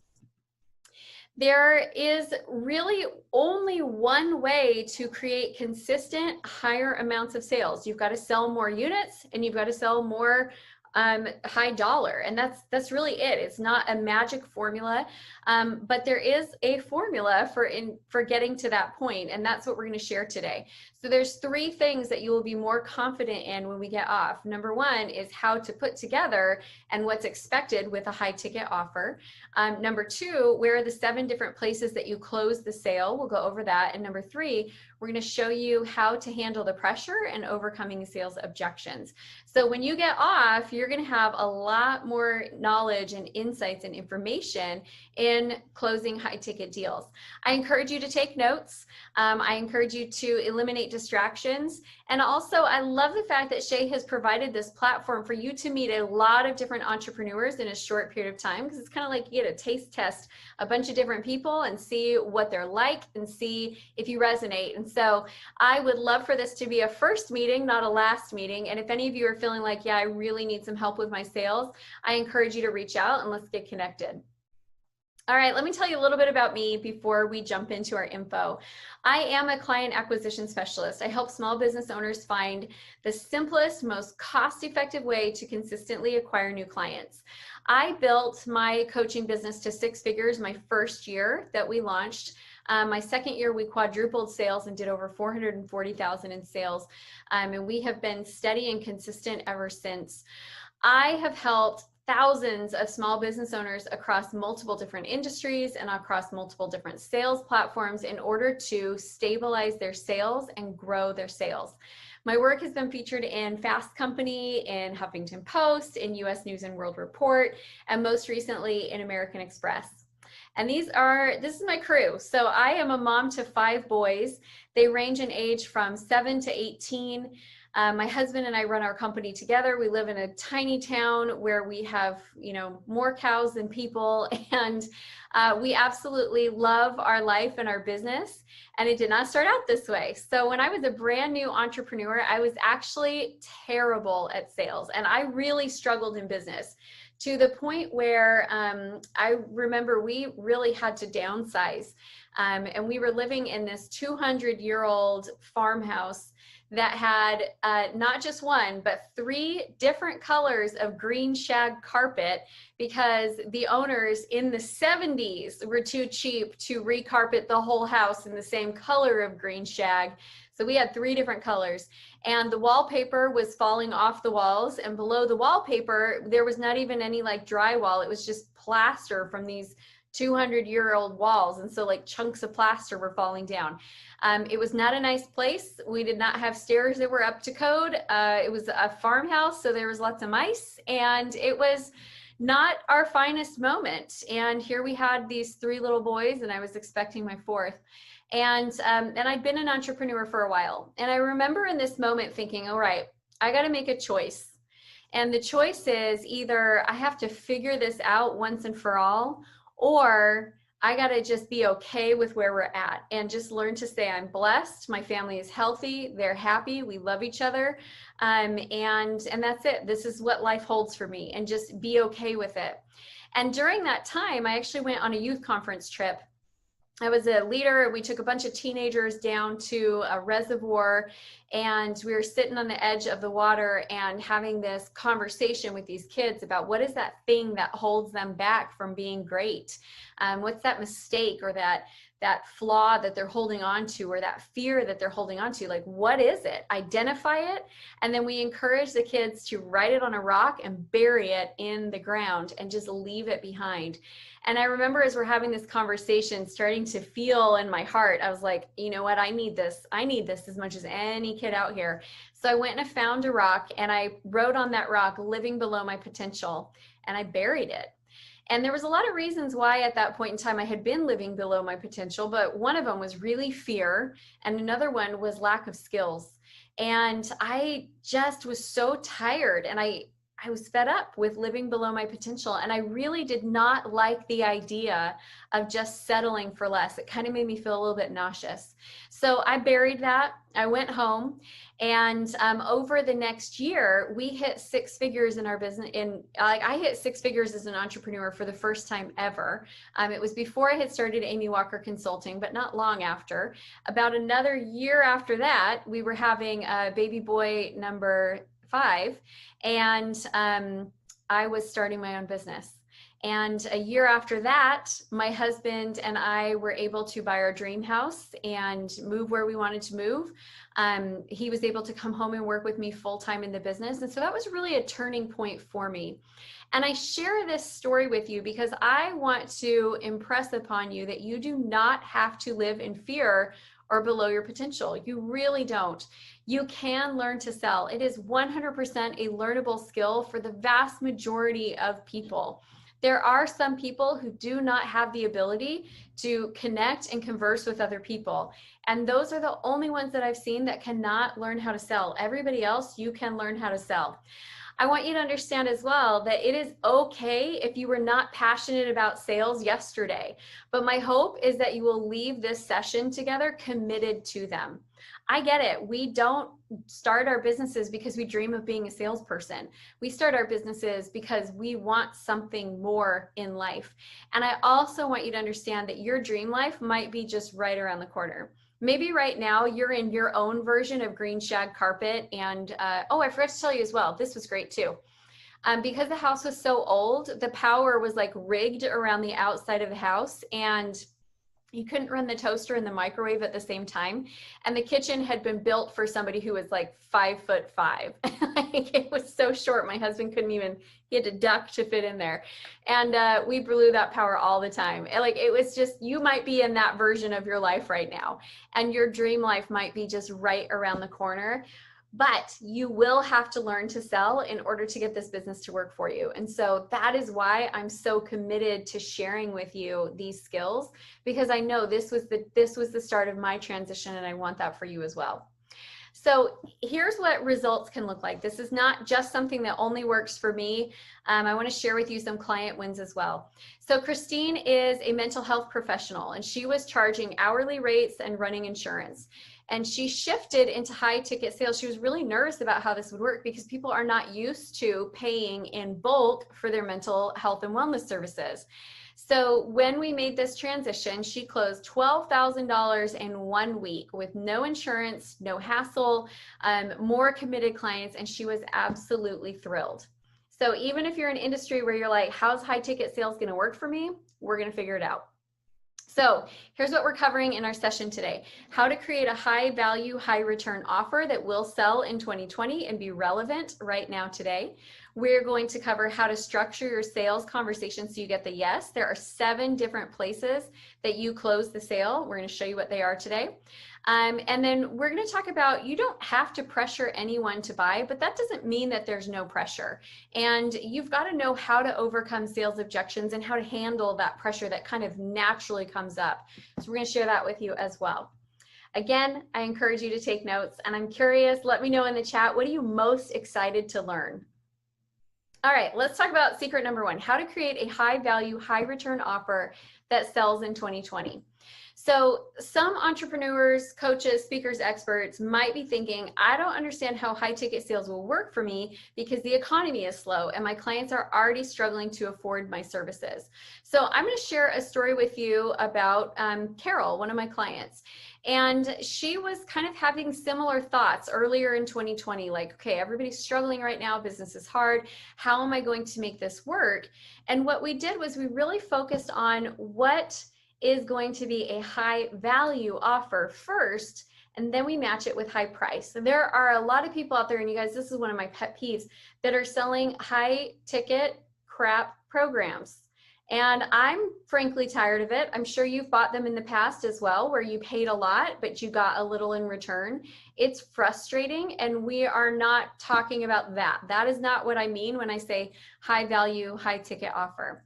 So what I want you to understand is you're trying to structure your offer, and we'll come back to Carol's story here in a minute.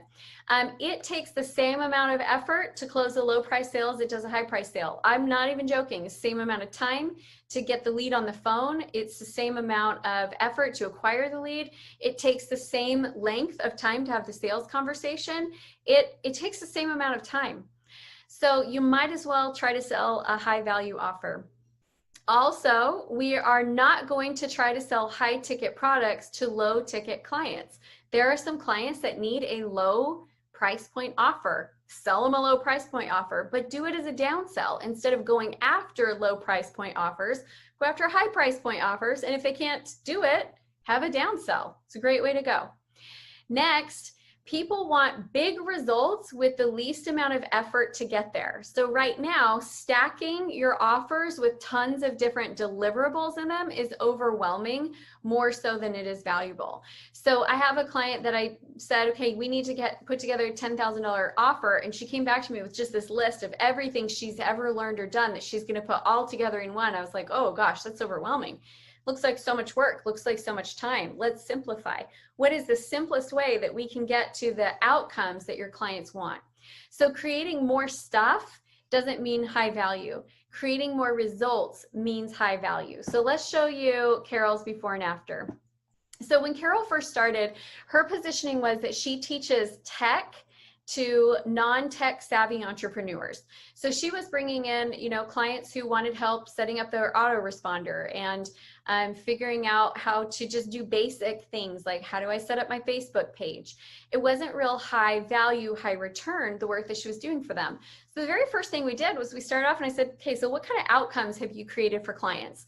And then she got excited because she had helped clients do 6-figure book launches.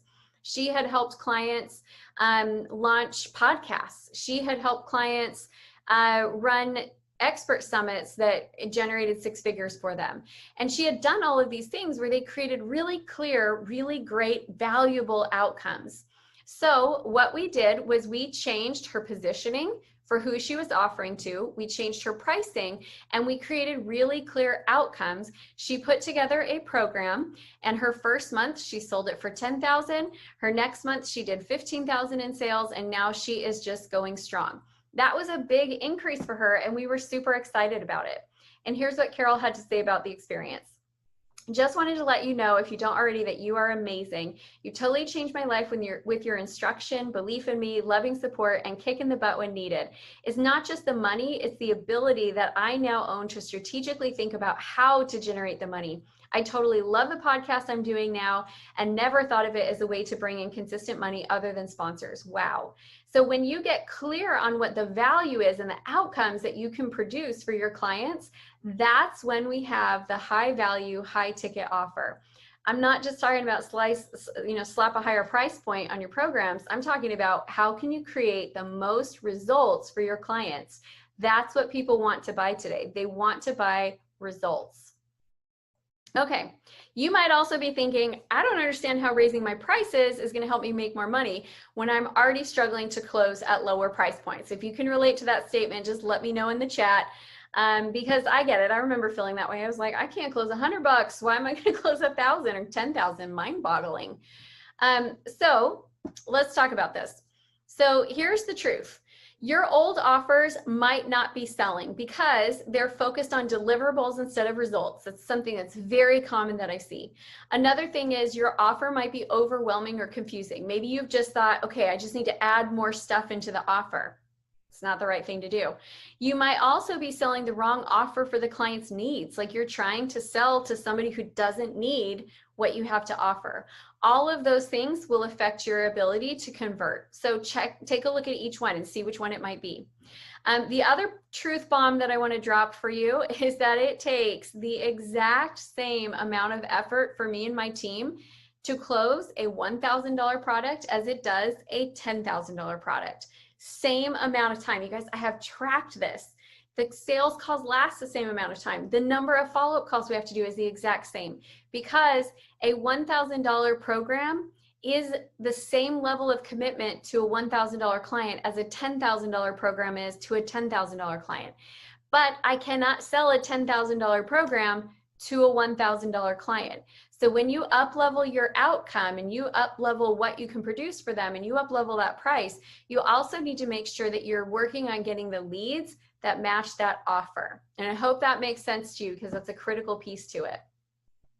All right, secret number 2, how to structure your sales conversation so you can get to that yes. We are going to cover the 7 different places that you close the sale. So you might be thinking, because I hear this a lot, I'm just not a natural born salesperson. I don't want to do high pressure sales. Sales just aren't my thing. And if you can relate to that, just let me know in the chat box, because I used to say the same things. So there are 7 different places that you close the sale, and let's kind of go through each one of them. Number 1 is in the pre-frame. So this is before they get on the sales conversation. What do they know about you? What are you sending them? What resources? Is there a video? Is there a certain email series that you send? But before they get on that sales call, you want them to be set up for success and thinking good things about this experience they're about to have. So there was a study that was done at, I believe it was Harvard Business School, where they had a guest professor come in and they had a written bio, and they gave the bio, is one big classroom. They gave half of the room one bio, half of the room the other bio. One half, the bio said things like, you know, he was very efficient and a little bit of a reserved demeanor. And it said all of these things that were not necessarily like, you're going to love this guy. And then the other half got a bio that said things like he's warm and engaging, and students love his sense of humor, and it was very positive. And the feedback from the half that had gotten the cool pre-frame was that they didn't like him. They felt like he was offensive. They didn't feel like they learned anything. They definitely didn't want to have him back. The ones who got the positive pre-frame thought he was great. They gave him really high ratings, and it was the only difference was that pre-frame. So what are you doing before they get on the call? Before someone gets on a call with me, I want them to know that I genuinely care about their results. I want them to know that I am not going to give them fluff, that I'm a strategist, that I'm going to work hard with them, that they're going to walk away with a game plan. Like I want them to know a lot of these things before they get on that call. So what are you doing there? All right. That happens before the call. The rest of them are happening in the call, and I'm going to be using some verbiage and scripting from my book. It's called the I'm Not a Salesperson sales book, How to Sell Like a Natural Even If You're Not. So the next one is your intentions. When I very first get on the call with somebody, I set expectations for the call. And so here's how that sounds for me, and you can tweak this scripting however you want to. I say, I am so excited to chat with you about your business today. So we're going to do 3 things. First, I'm going to ask a lot of questions to understand what your goals are and what some of the challenges are that you're facing. Second, I'm going to give you an action plan. So when we get off the call, you'll know exactly what's going, what you need to do. And then third, if it sounds like we could be a good fit for each other, I'd love to tell you about my mastermind. And so that's how my intro sounds. We're going to create the intention and let them know that a pitch is coming so that they're prepared for it and they're not surprised by it. All right, the next place is when we commit them to change. So in the script, this is after you have been going through discovery and you're asking some deep level assessment questions.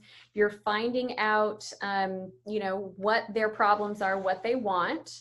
And then we're going to ask them to commit to change. And so we're going to say to them, things like, and again, this scripting is all in the book, and I'm going to give you a chance to get the book for free. But we're going to ask questions like, how long has this been an issue? And what is it costing you? And we're going to get them to kind of go over those things. And then we'll say, well, if you were to, what would you gain by solving these challenges? And then after they say that, then we're going to say, well, it sounds like you've got a lot of reasons why you need to do this. Are you committed? And I'm not talking to them about my program. I'm just talking to them about committing to solve their problem. This is really critical because if they're not committed to solving their problem, then they're not going to be committed to my program. And we have to understand that. Okay, next thing is a problem solution story. So sometimes going at them and saying, here's all of your problems and here's what you need to do to fix it is a little bit too aggressive for people. And they start to build up their defenses. What I want is their defenses coming out, they're going down one by one. The defenses are getting lowered. And so I use a story here. This is the story where I demonstrate that I've had the problem. I share the emotions around the problem. I share with them what my experience was with finding the solution so that they can see themselves in my story and they can connect to the emotion. We make our decisions based on emotion, not based on logic. Even when we think, no, I'm a logical thinker, we're trying to logic our way to verify what we feel. That's what we're doing. So we want them in their feels. We want them in their emotions as they're making this important decision. The next thing we're going to do is ask for the sale. And this is the thing that people are always worried about. Well, how do I do that? And it's so easy. You just say, so what do you think? Would you like to work with me? Or so what do you think? Is this the right product for you? What do you think? Would you like to get started today? It's a really easy question right there. All right, next is overcoming objections, and I'm going to cover that in detail here in just a minute, so we'll go over that soon. And then the last thing is the follow-up. The number one thing that I see people making a mistake in follow-up is they're giving them too long. It does not take a week to make a decision. It doesn't take 2 weeks to make a decision. We make decisions fairly quickly. If you're giving them a week or 2 weeks, what's happening is they're avoiding making the decision for a long time. Their doubts are starting to pile up, and then they still make the decision in an hour or 2 hours. I mean, how long have you ever sat down and proactively worked on a decision for more than a couple of hours? You haven't. We don't do that. So what you want to do is get them to make a decision more quickly. So when I have somebody that says, I really think I want to do this, but I just need to think it through. I just need to make sure that this is the right timing for me. I'll say, okay, great. So let's go ahead and do this. Why don't you just kind of think it over tonight, and then let's follow up tomorrow and see what new questions you've come up with. And when I ask for a quick follow-up, it helps us get to that point of sale so much more quickly, because they don't give themselves all that time for the doubts to creep in. They're just like, okay, let's do it. If they need more time, like they say, you know what, tomorrow's bad for me. I've got a meeting. I know I'm not gonna be able to work on this at all. Okay, great. How about the next day? But I'm trying to get that follow-up to happen quickly. Now, here's another bonus secret. I wasn't going to throw this in, so it's not one of my 7, but here's another follow-up question that I ask that you can write down. So before we get off, I'll say, now want to ask one more question though. Like, we'll follow up in 2 days, but first impression, scale of 1 to 10, 1 being, this is definitely not for me, 10 being absolutely I'm signing up, and you can't say 5 because that's confusing. Where would you say you're at? And they'll be like, I'm like a 7.5. And I'll say, okay, great. So what's the difference between a 7.5 and a 10? Like, what's standing in your way? Because I'm trying to get to the unspoken objection so that we can talk about it. All right, so that's my follow-up tips. Let's keep moving here. So be really careful about these lies. These are expensive stories, and I always tell my clients, stories are expensive. You can't afford to buy them. So listen for these. I'm not comfortable pressuring people, or I'm not outgoing enough to be successful in sales, or I'm not comfortable on video, or I'm not 100% confident in what I am, or I'm not 100% confident in what I do. You guys, welcome to the human race. Like, that's everybody. We all feel that way. And yet we can learn to be successful in sales. So here's the truth. Whenever people say, well, I'm just not a natural born salesperson, I'm like, cool, because I've never met a baby that can sell. So sales is a learnable skill. There is no such thing as a person who is just born a salesperson. No babies sell. They just don't. I've had a lot. I can attest to that. Sales is a learnable skill for like 85% of the population. And the 15% that can't sell are also the 15% that cannot connect with other people. They just are not wired that way. So if you can connect with people, you can learn to sell. There is a psychological process that we make when we go through making decisions, and sales is simply making that process happen more smoothly. All right, last secret. You don't have to pressure anyone to buy, but that does not mean that there is no pressure. So some entrepreneurs, business owners, coaches say things like, Amy, I just don't know how to make people feel comfortable while I'm selling to them. Stop trying to make them feel comfortable, and let me explain why. That's not a natural part of the decision-making process. Comfort and change don't go together. And if I think about it, if I'm in my bed with my comfy PJs on and my best blankie on, and I'm watching something awesome on Netflix, and one of my kids is like, hey mom, you want to take me to the store? My answer is no, because I'm comfortable and I don't want to move. If your people are comfortable, they don't want to move. So you got to be okay with that. There's this natural process of a little bit of discomfort in the mix. The other thing I want you to understand is the sales objections that they give you have nothing to do with you, your product, your service, your program. Those are the same objections they give to everybody. So if they say, I can't afford it, they tell that to everybody for everything. If they say I'm too busy, they tell that to everybody for everything. It is not related to your product or service in any way, shape, or form. It is their story. And that story pops up for them over and over and over again. And I said this already, I'm gonna say it again, stories are expensive and you can't afford to buy them. So when someone brings up a sales objection, and I'm starting to feel like that pressure build, because it does, when they get to the point where they've committed to change and now you're showing them an offer that's gonna help them change, they're starting to feel internal pressure to cause them to move. That's the natural energy flow of the sales conversation. I didn't make it up, right? Like if somebody has no desire to move, there will be no pressure at this point in time because they don't want it, they don't need it, they're happy with where they're at. But if they want the change that you offer, they're going to feel pressure. It's kind of like if any of you have ever had this experience, I have, of getting on the scale and seeing a number that you're like, holy cow, the last time I weighed that much, I was pregnant. And I am not okay with that number, right? Again, maybe you have not had this experience, I have. And so when that number creates so much pressure for me that I will do something different. So there's a 4-part process to overcoming these sales objections where you don't have to add more pressure to get them to say yes. You just have to know how to manage the pressure and get them to move through the objection. So this works for absolutely any sales objection that you could possibly have thrown at you. The first thing that we do is we acknowledge what they just said. Then we ask them a question, then we get permission to give them more information. And so if they say, well, Amy, I would love to work with you, but I just can't afford it. We say, okay, so it sounds like money is your concern. Is that correct? So we acknowledged it. They say yes. Well, may I ask you a question? If we set money aside for just a minute here, is this the right program for you?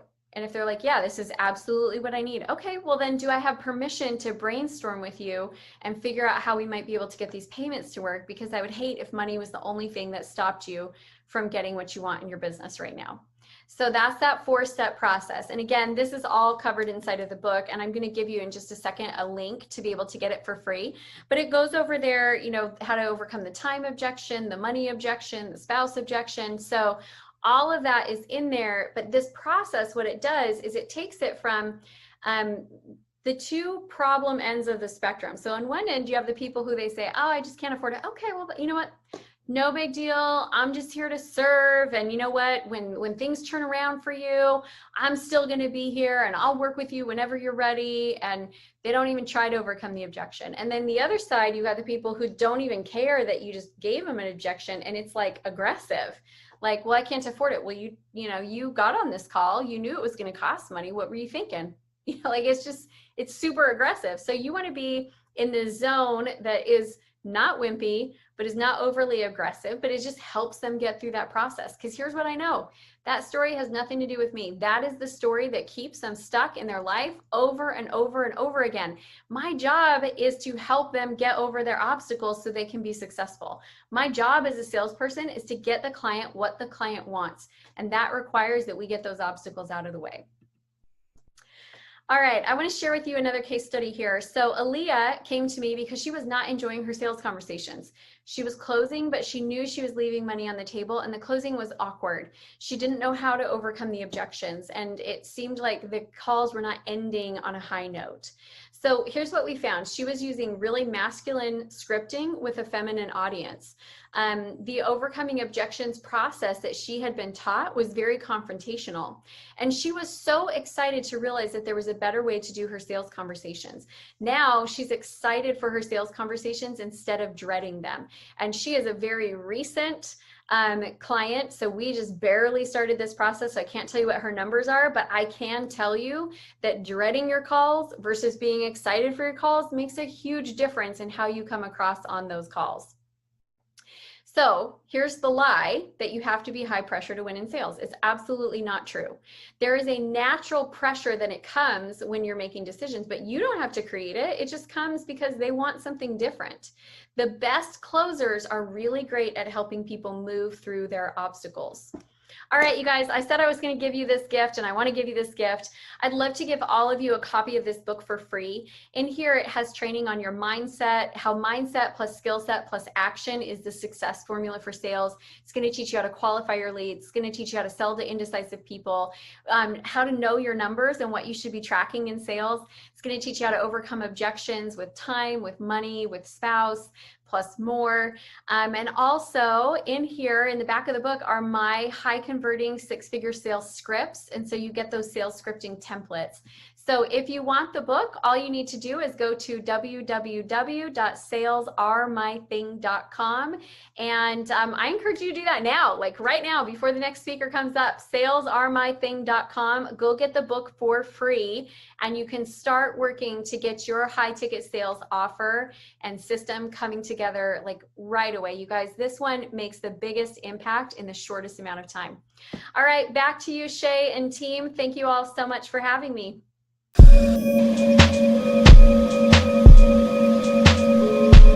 Hey guys, my name is Eric Swanson. I'm so excited to be here. Thank you very much for allowing me to be here with you and your awesomeness. Again, Eric Swanson, speaker, author, trainer, all the really cool stuff. And let's get started. I mean, I'm going to talk about this. Look, I want to share with you guys some principles of success in regard to what I call crush and dominate. So what am I talking about, crush and dominate? Well, it's part of my book right here, as you can see right there, displayed for you. Crush and dominate. And by the way, I don't know if you can see this, but the subtitle is 13 Strategies to Piss Off Your Competitors. Yes, 13 strategies to piss off your competitors. I'm going to share like 3 major ones right now. So you ready to get started? Let's do this. So number 1 is realizing that it is a mental game. And what I mean by mental game is it's in our mindset to be successful. Okay, so here's the deal. If you aren't playing a mental awesome game with yourself every day, then you may be sabotaging your success just a little bit every single day. So what I mean by this is literally enhancing your attitude of awesomeness. How do you do it? Well, by simple things that you could do every day to constantly remind yourself that you are in charge of your life. You're not going to allow other people to come in and rent space in your mind, and you're not even going to charge them rent for it. How many of you all know some people like that? How many of you all know some people that they walk into the room and the lights seem to flicker or dim a little bit? Have you noticed them before? That's a sign. It's a sign for you to stay away from people like this, because it's not going to help you. It's not going to help you, and it's not going to help you help other people. So it is realizing that it's a mental game is step number one. Now, what I do is I do 3 major things to keep myself in check every day. All right. Now here's number one is create your awesomeness. I'll explain, actually, I'll tell you all 3 and I'll go right back to each one. Number 1 is create your awesomeness. Number 2, create your intentions. And number 3 is create your dream team. That's what I call it, the dream team.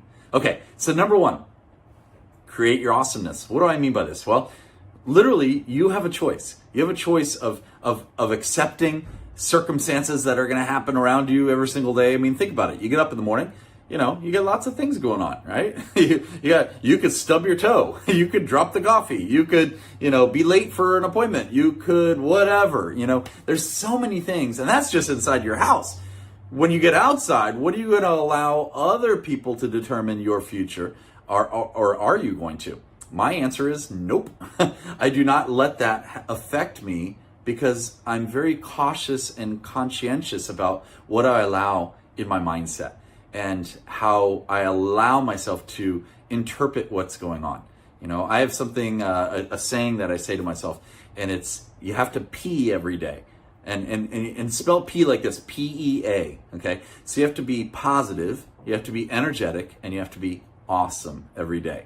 Now, how do I do it? Well, create your awesome. What does create your awesome mean? Well, for you, it might mean something else. For me, it means little things like you get up in the morning and create your awesome. Yeah, that means putting some really cool tunes, music on, and having that. You can actually set it with all the different electronics these days and all the music things and so forth. You can actually allow your alarm clock, set your alarm to wake you up with the awesome music that you want to listen to. What's that song that really gets you going, gets you awesome, right? Create that mood. Create the lighting. Have the nice sun coming in through the I was going to say through the trees. I assume you don't have trees in your home, but maybe you do. Through the windows, there we go. But create that lighting, create the ambiance, create the awesomeness. A friend of ours used to call it PME, which stands for positive mental environment. So creating the environment that you want to live in is really, really important. And teaching people how to live in this environment that you want, right? That means teaching others how to treat you. This is the way you want to live. That means when you're going out there in the real world and you come across people, well, you allow them to realize that you're in a state of awesomeness. You're in a state of energetic awesomeness, and you want them to be that way as well. Now, some people will abide by that. Some people won't, and that's fine. Those are your determining factors of who you're going to surround yourself with. So number 1 is create your awesome. Number 2 is create your intentions. What I mean by this is literally set your intentions in the morning, or what I do is the night before. Right? I set my intentions. Okay, tomorrow I'm going to tackle these 3, 4, 5 awesome things, projects that we're working on, and we're going to do it in this fashion, in this organization, in this attitude of awesomeness. All right, so create those intentions. What are your intentions? So like, I'll give you another example. Every Friday in my company, what we do is we help other people. That's our intention. All Fridays. Every Friday, we don't take any incoming calls for our company, for signing up for our programs or our masterminds or anything like that. All we're doing is we're helping other people with their companies, with their projects. And that's our intention every single Friday. So create those intentions. It's really, really key. And the third thing is create a dream team. What do I mean by dream team? Well, a dream team is people that you surround yourself with, right? Who's on your team? Do you have a team that's supporting you, or do you have a team that's really draining you? Here's the deal, guys and girls, guys and gals. The deal is energy is around us anywhere and everywhere. It's all around us. And it's up to you to determine which energy or energy field you want to bring into your life. Can you just feel my energy right now? And by the way, this is me pretty much 95% of the time. I'm serious. It's not just because I'm on camera right now. This is me. If you meet me, you will see that I'm very similar to the way I am right this second, because I feel energetically awesome this way. And it's okay if others don't feel that. It's okay. You at least know that you feel that way. And now, getting back to the dream team, who are you surrounding yourself with? What I do is I have a series of different exercises or things that I need to ask, a series of questions for people to realize if they're going to be a good fit for my group, my project, my team, my employees, etc. It doesn't have to be employees, by the way. It could just be your friends around you. Who is on your dream team of support system throughout your life? Now, obviously, people are going to come and go. There's seasons, right? I realize that. But, there's a saying years ago, people used to say, you are the culmination of the 5 people you surround yourself with and the 5 books that you read. I've got all my book library here and so forth. I don't know if you can see all this stuff behind me here or even below me here. But it's true. It's true. What you're putting in your mindset and what you're putting in your heart and your attitude and your awesomeness, that's going to carry over for outside when you go. And I say outside, it could be physically going outside. It could be going to a virtual thing like this. Where are you bringing, what are you bringing and where are you bringing it to? Okay, so build your dream team. Now, who's on your dream team? Why don't you ask them, what are the 5 books that you've read over the last, 6 months? By the way, think about that question I just asked. What are the 5 books that you've read over the last 6 months? If they're not readers, they may not be leaders, right? I want to find people who have read, Think and Grow Rich, Napoleon Hill, who's read all these different books that we have, from, I could name tons, some of them, Brian Tracy. I've got a lot of Brian Tracy because he was my main mentor. If you're not familiar with where I came from is from Brian Tracy. I worked with Brian for years. 23 years ago, I started with him. And I branched off. I started working with other speakers as well. And now I run the Habitude Warrior Conference. You may have heard of it. And it's got a 2-year waiting list to get on our stage. And we have speakers like Les Brown, Brian Tracy, Sharon Lecter, anyone from The Secrets, but pretty much been on my stage. You name it. I mean, so many different amazing speakers and authors and leaders and trainers and world thought awesomeness people. Don't quote me on that one, but you know what I mean. So the point is this. So who are you surrounding yourself with? Now, how do you surround yourself with these awesome individuals? You bring value to them first. So it's almost like a bank account. All right, you're going to open a bank account. You don't go to the bank account and say, "Great, I'd like to open a bank account. Can I have some money first?" No, it doesn't work that way. You have to deposit money into your account, into the bank, and that's what you got to do. So what I do is I seek out opportunities. I look for opportunities to help other people. Right? I see somebody and I say, you know what? I've got a really good market in social media this way. Why don't I assist you and get you some more exposure and introduce you to my tribe? That's awesome. People love that, by the way. You should write that down, by the way. Introduce you to my tribe. They want to know who are your followers, and they'd like your followers to follow them. That's what it's all about. That's what marketing is all about. So that's one way to crush the competition, is by providing so much value to the people you want to surround yourself with.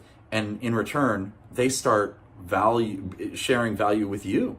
And boom, all of a sudden, you've got a really great connection. It's amazing. I incorporated something called the elephant list. It's a really cool thing. What you do is this. You write down on a blank piece of paper, you write down 10 names of people that you want to focus in on meeting over the next 6 months. 6 months to 12 years. I mean, 12 months, excuse me. Not 12 years. 6 months to 12 months. And put it in this piece of paper. And guess what? It's already going to be in the universe by putting it on the piece of paper. And then sure enough, percentages and the universe will work to your advantage and introduce you to these people. It's amazing. All right, so that's number one, is really creating your awesome, creating your intentions, and creating your dream team. All right, I want to go into, and that's all the mental game, by the way. That's all the mental game. I want to go into number two. I'm going to give you 3 major points. Number 1 is the mental game. We just talked about that. Number 2 is raising your rates. It's very simple, very straightforward. Here's the deal. You've got a certain price tag that you've put on yourself, okay? And what I mean by yourself is, it could be, they hire you to be their consultant. It could be they're hiring you to do all the work for whatever project you're working on. If you're an entrepreneur, if you're a business owner, if you're in sales, if you're whatever business you're doing, you have a certain rate that you're charging, right? Does that make sense? A price tag that you've already put on yourself. Now, what I would like you to do is I'd like you to raise that. I want you to raise the thermostat. I want you to raise the price tag that you've been placed on yourself. So I'll give you an example. And there's many reasons why to do this, and I'll give you an example though. Let's say you're a speaker, and like I'm a speaker, okay? I'm an author, I'm a speaker, I run masterminds and so forth. Let's say you're a speaker and you're speaking on stages and you're only charging $5,000 a speech, okay? And it's a 60-minute speech. Raise your rates right now. Decide right now, and go to your spouse, go to your friends and say, I now charge $8,000 a speech. Just raise it, okay? I'm telling you, here's what's gonna happen. A few reasons why you want to do this. Number 1 is it will elevate your thermostat of your own what's called self-worth or it's like comfort zone. All right, so you're raising that comfort zone for yourself, and you have to believe it though. You have to believe, because think about it. Ask yourself this question: if someone pays you that amount, whatever that amount is, the higher amount, is it worth it? Is it still worth it? My answer is, of course it is. Of course it is. All right, and if it's not, then maybe you should readjust what your value or your deliverables are. Maybe you need to add some more deliverables. Maybe you need to add some bonuses to the project or program, excuse me. And the program could be anything. Could be a speech, could be, whatever you're offering, okay? So, raise your rates. Now, here's another reason why you want to raise your rates. It gives you more of a threshold to come down to where you were a little bit ago if you need to, do a concession, do a discount, right? Or what I call compassionate pricing, right? So it gives you more flexibility, okay? And reality and mentality is very important on raising your rates. What I mean by this is you putting it down on paper and on your websites and on your literature that you've raised your rates. Now it's sticking in reality for your clients, existing clients and your potential clients. It also is going into your mentality. That means all of your cells, all of your being will finally step into that new rate, and you will thank me for it. Trust me, it works. So that's number 2. Number 1 is the mental game. Number 2, raise your rates. Number 3, and I'll finish on this. Number 3 is landmark videos. Landmark videos is one of my all-time favorite things. It's written in, I'm basically sharing some principles from Crush and Dominate.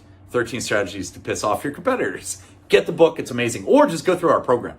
Go through our mastermind. That's what you need to do. Go to awesomemastermind.com. It's awesome. Okay, getting back to this.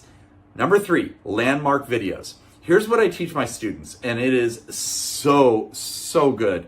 It's such a great technique. What I want you to do is I want you to vow to yourself that you are going to take a video, a live video. I prefer it to be live, like broadcasting live, to maybe at least 2 or 3 out of the 5 major social media platforms there are out there. Now, which of the platforms? Well, I mean, let's face it, there's a lot of them. There's Facebook, there's LinkedIn, there's Twitter, there's Snappy Chatty, or whatever that is. There's Instagram, right? Everyone's doing the IG, right? Instagram. And then there's YouTube, okay? So there's basically 6 different really cool social media platforms. Now, if you want to follow me on any of them, just go to awesomeswanson.com. Pretty easy, right? By the way, little timeout and bonus for you. Make it easy for people to follow you. All right, make it easy. I could have told you, think about it. If you were talking to me right now and you were saying, oh yeah, Instagram, I think my handle or my username is whatever it is. Actually, I have to think about what mine is. I think it's Habitude Warrior. But if you go to Twitter, it's something else. And you go to Facebook, it's a little slightly different.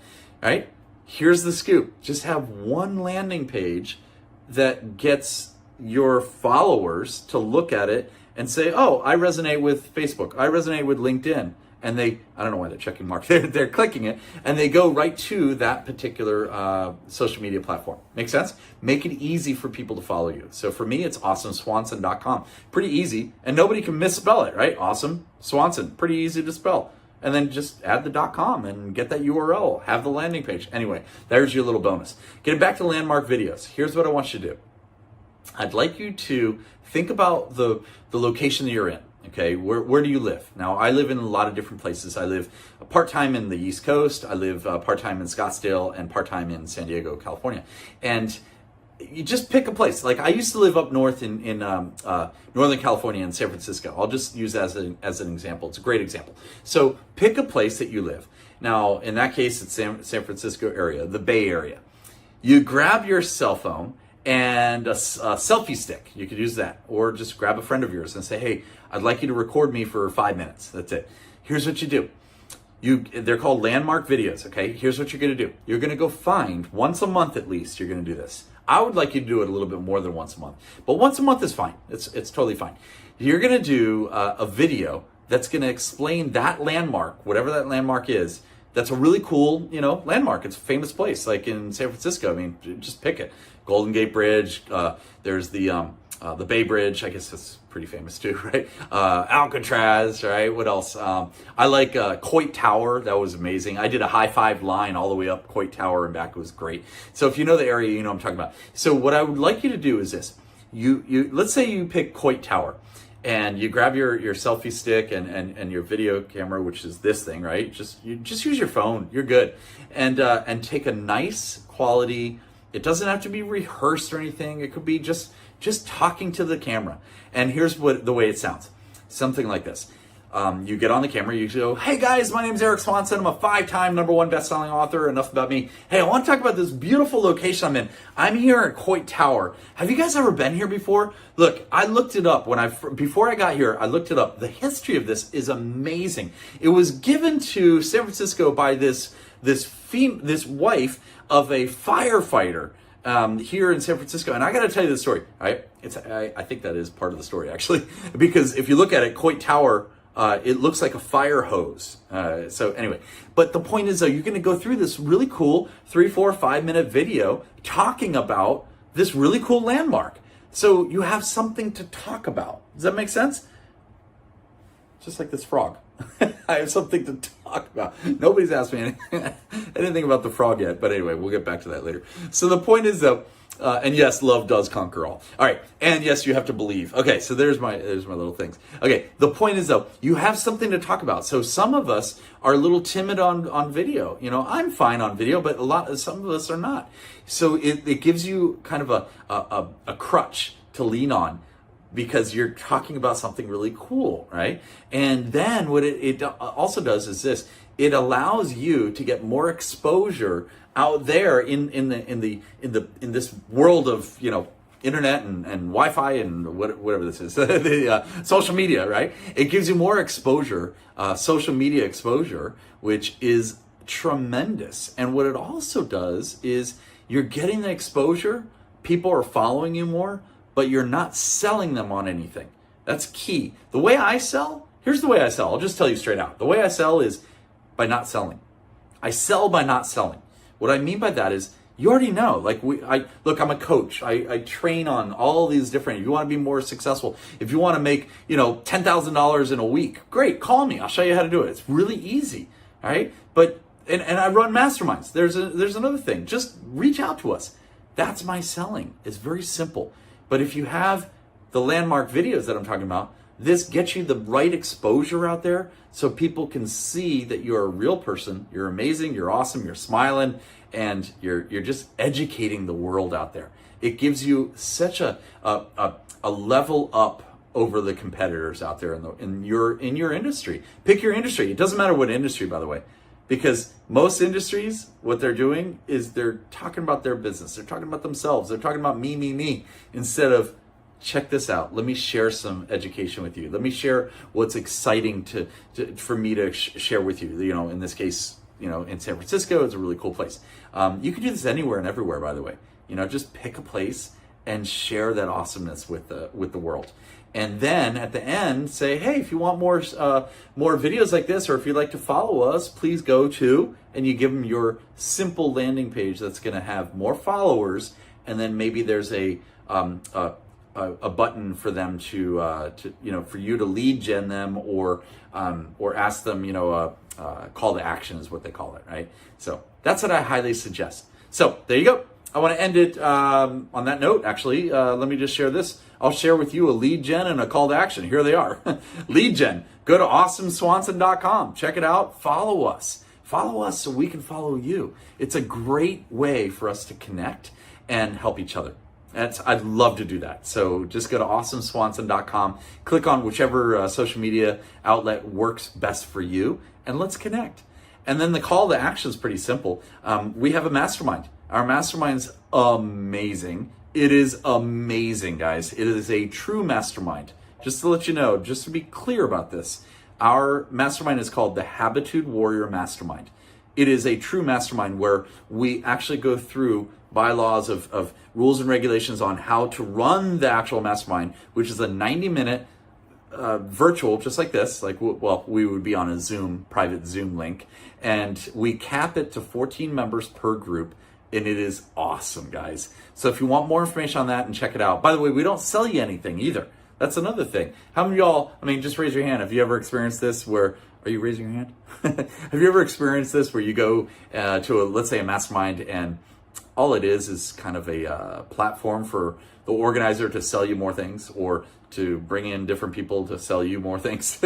We don't do that. We don't do that. This is a true mastermind. It's such a great experience, such a great support system. It's based off of habits, attitude, and the Think and Grow Rich principles of one of the, obviously the book right here, Think and Grow Rich, Napoleon Hill. So if you want to check that out, please do. You have two choices. Either go to awesomemastermind.com, or if you'd like a guest pass to join us at one of our upcoming mastermind sessions, what I call a ride along. It's really cool. Basically, you're a fly on the wall, or somebody just told me a frog on the wall. Anyway, hey, literally frog on the wall. That's funny. If you want a guest spot just to sit in on one of our mastermind sessions, just to see if it resonates with you, and if you resonate with us as well, then check it out. Go to mastermindguestpass.com.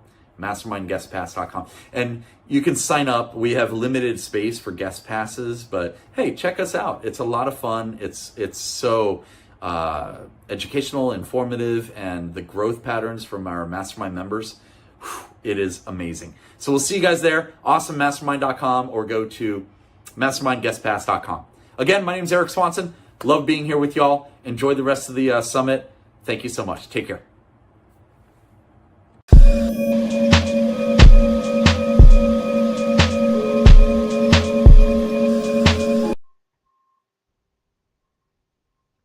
Greetings, everyone. Welcome to what I believe is an awesome opportunity for so many brothers and sisters to express themselves and to provide us enormous resources in this incredible platform, Shay Brown's Happy Entrepreneur. There just is nothing like it. And it comes from a person whose heart is always thinking about us.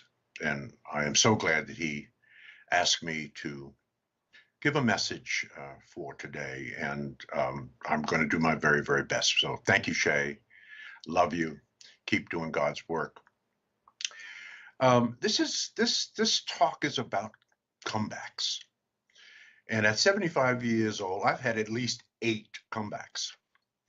My comeback from orphanage, my comeback from aging out of foster care, my comeback from being financially illiterate, my comeback from being a mediocre person.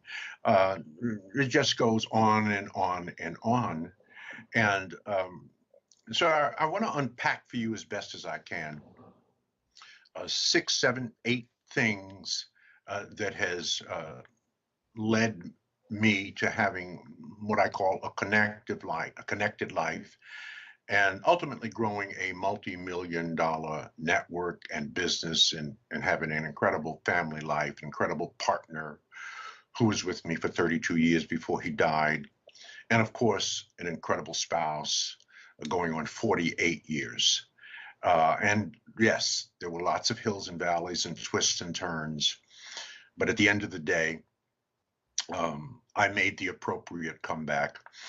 I call it reinvention, and you're going to have to reinvent yourself as well through the various stages of life. We get 8 passages in life. Each passage is about 10 years. Let me explain that. You're a different person at 10 than you were at 1. You're a different person at 20 than you were at 10. Let us pray. You're a different person at 30 than you were at 20, 40 than 30, 50 than 40, 60 than 50, 70 than 60, 80 than 70. I'm in my 75th year, and this is one of the most productive years of my life. So we are constantly coming back metaphorically and reinventing ourselves. One of the things that I had to really come to grips with and to begin acting on was the whole notion of sort of using tragedy to elevate my life, using tragedy as a way of elevating my life. COVID-19, the pandemic, we're all pivoting and all reinventing ourselves. And if it was not for COVID, there's some things that I would never thought of, never had the time to do, the time for introspection, time, again, for reinvention of all things Fraser Net. So are you using tragedy as a way to elevate your life? Let's just take a look at COVID for a moment. So we have COVID-19, right? It has us homeschooling, praying, spending time with family, praying for others, and being sober-minded. It sounds like really that God is in control here.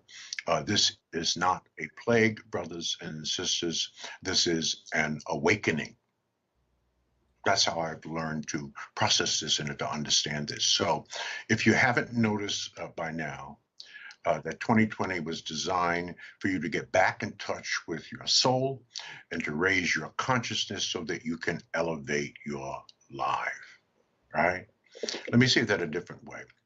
In order to receive what is meant for you, brothers and sisters, you have to first become you. And this is easy to say, very difficult to do. I think that we need to think about this. How are you becoming you? What are the things that you're changing? What are the things that you are doing? Have you moved from average to excellence? There's a little prayer I often give when I'm speaking to large crowds, and it's very simple. It says, "Dear Lord, today alleviate the unnecessary, interrupt the annoying, upset the status quo, assign more angels, usher in more miracles, and overthrow everything that is average." I think that we are evolving as a people into Toms. I don't mean Uncle Toms. What that means is that Toms is the toleration of mediocrity, when just okay is not okay. To leave another generation worse off is not okay. Front page article in USA Today a couple of years ago about African-American baby boomers. I hope you saw this, and I'll quote a passage from that article, and it said, "The African-American baby boomers will be the first generation of Africans in America to raise another generation of Africans in America that will not do better than them." So in the 400-year history of our people, we are the first generation to raise another generation that will be worse off. Our ancestors must be rolling over in their graves. You can count me out of that. And we cannot do that. We cannot allow that to happen. To tolerate a widening wealth gap between blacks and whites in America over the last 50 years, brothers and sisters, that is not okay. We are operating outside of our own spiritual thinking. Proverbs 13:22 tells us what? That a good man leaves an inheritance for his children's children. That is simply not okay, brothers and sisters. We can do better. We must do better. We will do better. Understand that we're all drinking from wells that we did not dig, that we are standing on the shoulders of giants. And if in fact that is the case, the question that we have to ask ourselves is, are we worthy of that legacy? A 250-year fight for civil rights, voting rights, and public access. A 100-year fight for, well, civil rights, voting rights, and public access, but a 250-year fight for our, fight for freedom, to get out of slavery. 1864 to 1964 is the civil rights fight. 1619 to 1864 is the fight for freedom. Are we worthy of that legacy, and or those legacies? And if you feel that we are, the question that we have to ask in our generation and future generations is, what then will be our legacy? What will our forefathers and, or I should say, our future children, our great, great, great, great, great grandchildren, what will they be saying about us 150 years from now? We know what we're saying about those who struggled for freedom. Books and movies are still being made about them. We still talk about them. We know what we talk about when we mention Dr. Martin Luther King and the March on Washington and the crew that he had around him that ultimately executed three major bills: civil rights, voting rights, and not public access, but fair housing. So what will be our legacy? What will our children be saying about us 150 years from now? So we have to work on that, and we cannot tolerate mediocrity. Black people cannot be mediocre. Only white people can be mediocre. Look at this thing that we have in the White House and compare him to Barack Hussein Obama. There is no comparison. We have a person in the White House who is leader of the free world, who admits that he doesn't even read. He's told over 20,000 lies. So we cannot be a mediocre people. We have to be excellent. That is, in fact, what we have to be. That is what we have to do. And we have to work on building wealth in our community. Now, that will take knowledge. That will take studying. We are not suffering because we cannot resolve our problems, brothers and sisters. We are suffering because we cannot see our problems clearly and succinctly. We have been hurt more by what we don't know than by what we can't do. The Bible tells us, and you've all read this passage in the Bible, you've heard it 100 times, Hosea 4:6. My people perish for the lack of knowledge. What you and most of us have not read or heard is the rest of that passage. My people perish for the lack of knowledge, and because thou hast rejected knowledge, I also reject thee, and thou shalt be no priest to me. That is God saying to us, if we do not read, you see what's behind me, right? I'm in my office. There's 1,000 books in my office, 15,000 books in my home. I read 100 books a year. The average American reads only one book a month, a year, really, if you read one book a month. In 5 years, you will have read 60 books, and the average American will have only read 5 books. You are going to be better prepared. It was Malcolm X who said so beautifully, give your brain as much attention as you give your hair, and you will be 1,000 times better off. Well, I deeply agree with him. No question about that. So pursuing excellence is critical. At Fraser Nation, excellence for our citizens is the base. Exceptionalism is the goal. When you are excellent or exceptional, you will never have to worry about competition. People will be competing with you. You will never have to get in anybody's line. People will get in line for you. Excellence has to be our goal. That, of course, has always been the message at the Power Networking Conference, and now our new global virtual Power Networking Conference coming up October 28th through the 30th. Experts who are focused on, just like the happy entrepreneur with the resources that he provides us on a regular basis, he brings to us excellence, models of excellence, examples of excellence, tools that we can use.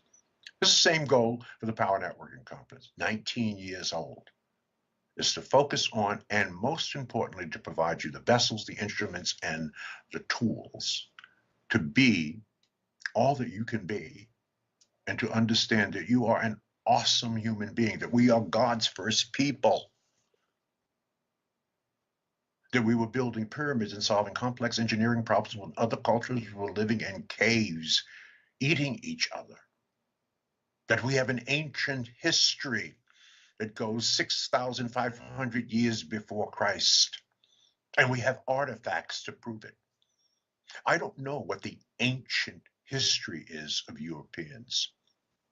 The oldest history that I read about in the European culture or the Caucasian culture goes back to Greek or Roman history.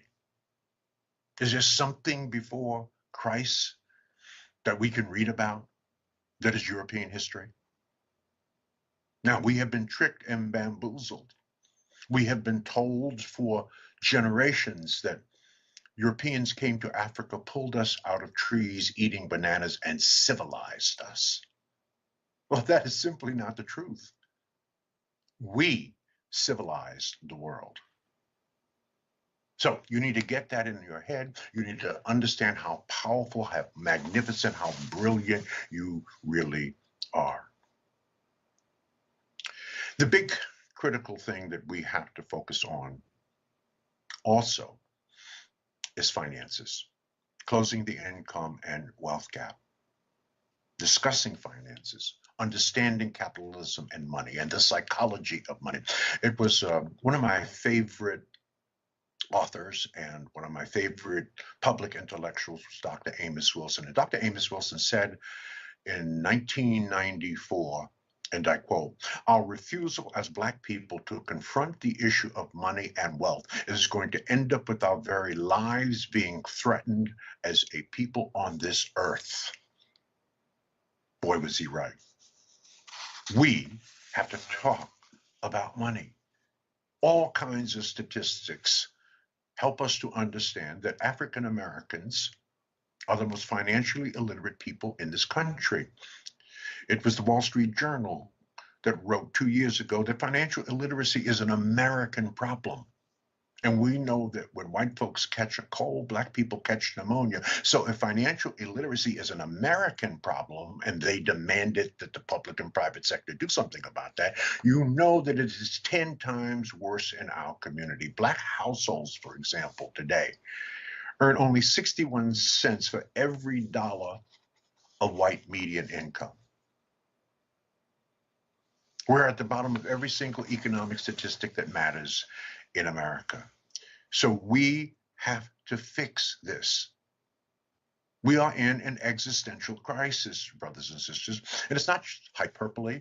It's something that all the statistics and studies have articulated and have charted and have provided data that says that we are trending in the wrong direction. The most interesting of the reports was published in April of 2017 by the Institute of Policy Studies. I don't know how many people read the report, but I read the report, and what they said, and I quote the final paragraph of that report, rewritten for Fortune magazine, and it said that by 2053, just 10 years after the country is projected to become majority non-white, Black median families will own zero wealth if current trends continue. White median families will continue to own six figures. So in effect, if we have zero wealth in our culture and community, we have effectively worked our way into a second slavery. Try to operate in a market-based economy in a democratic capitalistic society without money. It is not possible. We must fix that. We have approached this very egregious and systemic problem in the context of our culture at Fraser Net by developing the WINS Wealth Building Centers and curriculum, which we're installing in historically Black churches, and now we're moving to fraternities and sororities and other historically Black organizations. We have our own curriculum that is culturally specific, one of the best curriculums with 75 modules ever written. And it is designed to begin teaching us about money, K through 12, and then every passage in every age in our culture. So we don't just pontificate ad nauseum about this issue. We actually have to solve this. You see, one of the challenges we have in our culture is that we want change without execution. You cannot have change without execution. You must execute, execute, execute. This is what Dr. King understood with all of the marching and protesting. But at the end of the day, he got his closest circle of friends, and you know who they were: Andrew Young and Julian Bond and Bayard Rustin, and there was a crew, a small crew of 5, and they got 3 laws executed as a result of their marching and protesting. As I said earlier, civil rights, voting rights, and fair housing. That's execution. Protesting is important. Black Lives Matter is a fabulous saying, and we need to say it all the time. But at the end of the day, we have to get laws passed that, in fact, punctuate and bring that idea to life, certainly in the area of changing policing policies in this country. We need to think economics. We believe at All Things Fraser Net that economics must become the new Black power. That's what we believe. And our actions and deeds and the gathering of some of the smartest people on the planet, some of the best African-American experts on the planet in all things money, gather on a regular basis, whether they be here at the Happy Entrepreneur or whether they're at the Power Networking Conference or other socially responsible conferences for our people. Now, I don't want to just talk about it. I want to give you a couple of things that you can think about and you can act on and you can execute as it relates to some changing some habits in the context of our community. Because again, we are in an existential crisis. There's no question about that. We, again, look at every single statistic and we have to fix it at the end of the day, right? Let me say this and still be loved. Until Black America puts Black America first, Black America will always be last. Because no one is going to save us but us. White people will not be saving Black people. White people are not even thinking about Black people. Do you know who white people are thinking about? They're thinking about white people. They're thinking about their husbands, their wives, their neighborhoods, their businesses, their schools, and your pockets. They are the merchant class and we are the consumption class. They make stuff and we buy stuff. We have to fix that. To be black and beautiful means nothing unless you're black and powerful. Let me say the next thing and still be loved. We cannot be black and proud and niggas too. White folks are planning for 3 generations and we're planning for Saturday night. Brothers and sisters, the goal is to win, not to look like we're winning. I would rather carry a plastic bag with $5,000 in it than to carry a $5,000 Louis Vuitton bag with $100 in it. That's looking like you're winning, but you ain't winning. Louis Vuitton is winning. Nike is winning. Armani is winning. Gucci is winning. We must fix that. It is interesting to me that the rich stay rich by pretending to be poor, and the poor stay poor by pretending to be rich. Again, we have to fix that. And there's some things that we can do other than engage in ongoing financial education courses and classes. And there's no excuse. There are over 130,000 brothers and sisters out here who are licensed in some financial service, who can man up and woman up, get a certified financial education certification, and teach financial literacy in organizations and churches that they belong to. So we have the intellectual and man and woman power and the people power to educate ourselves. If we were having this conversation 50 or 60 years earlier, there would be a paucity of brothers and sisters who had the financial education to do the kind of teaching that is necessary. But that is no longer an excuse. We can do this. We will do this. So let me give you 3 financial rules that if you follow these rules, you will have financial freedom in your lifetime. If you follow these 3 rules. Number 1, your rent or mortgage should be less than what you make in a week. If you have a 2-income household, you put the 2 incomes together, whatever those incomes are in a week, your rent or mortgage should be no more than that. I cannot even begin to tell you how many of our people are house poor or rent poor. One of the biggest causes for ultimate poverty in our community, and in many cases bankruptcy, is we have too much house for our income. So let me say it again. Your rent or mortgage should be less than what you earn in a week. That's number 1. Number 2, only borrow money to make money. It's okay to borrow money for a home because if you keep it, it's going to increase in value. You're probably going to have to borrow money to buy a car. A car, in one sense, helps you to make money because it gets you back and forth to your place of business so that you can earn. But Nora Jean and I had a policy, an agreement that we made 48 years ago before we got married.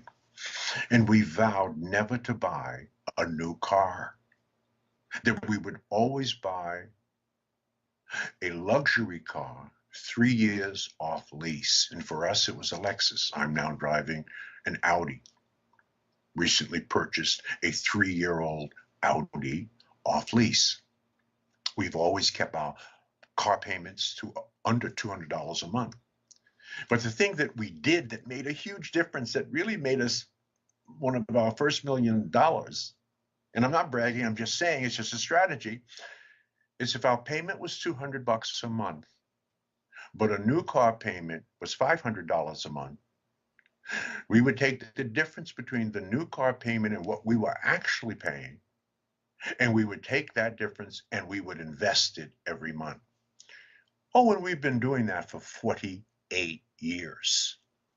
I cannot even begin to tell you what that investment with simple compound interest has earned us. And we never sacrificed, let's say, ego. We always had a nice car. We picked a luxury car because we knew that it would last another 10 years. And that's exactly what happened. So those are the 3 rules. Follow those 3 rules and you will find financial freedom. The other thing that you might want to understand is how to avoid some habits that will keep you broke. There's 6 habits that will keep you broke. A, not talking about money. Not talking about it around the kitchen table. We don't learn about it in school. If we're not learning about it at home, where are we learning about it? Our Jewish brothers and sisters, guess what their conversation is around the kitchen table and even in the synagogue? It's about business and money. Talk about money. Even beginning with kindergarten with your children, the basic principles that you can teach them about the importance of money. Another habit is failing to build an emergency fund. We've all learned that we need to save for a rainy day, but how about a pandemic? Nobody planned for that. Nobody predicted that. Yes, you should have at least 6 months of cash, available cash in your bank account to cover any expenses that might arise, and you're covered for at least 6 months.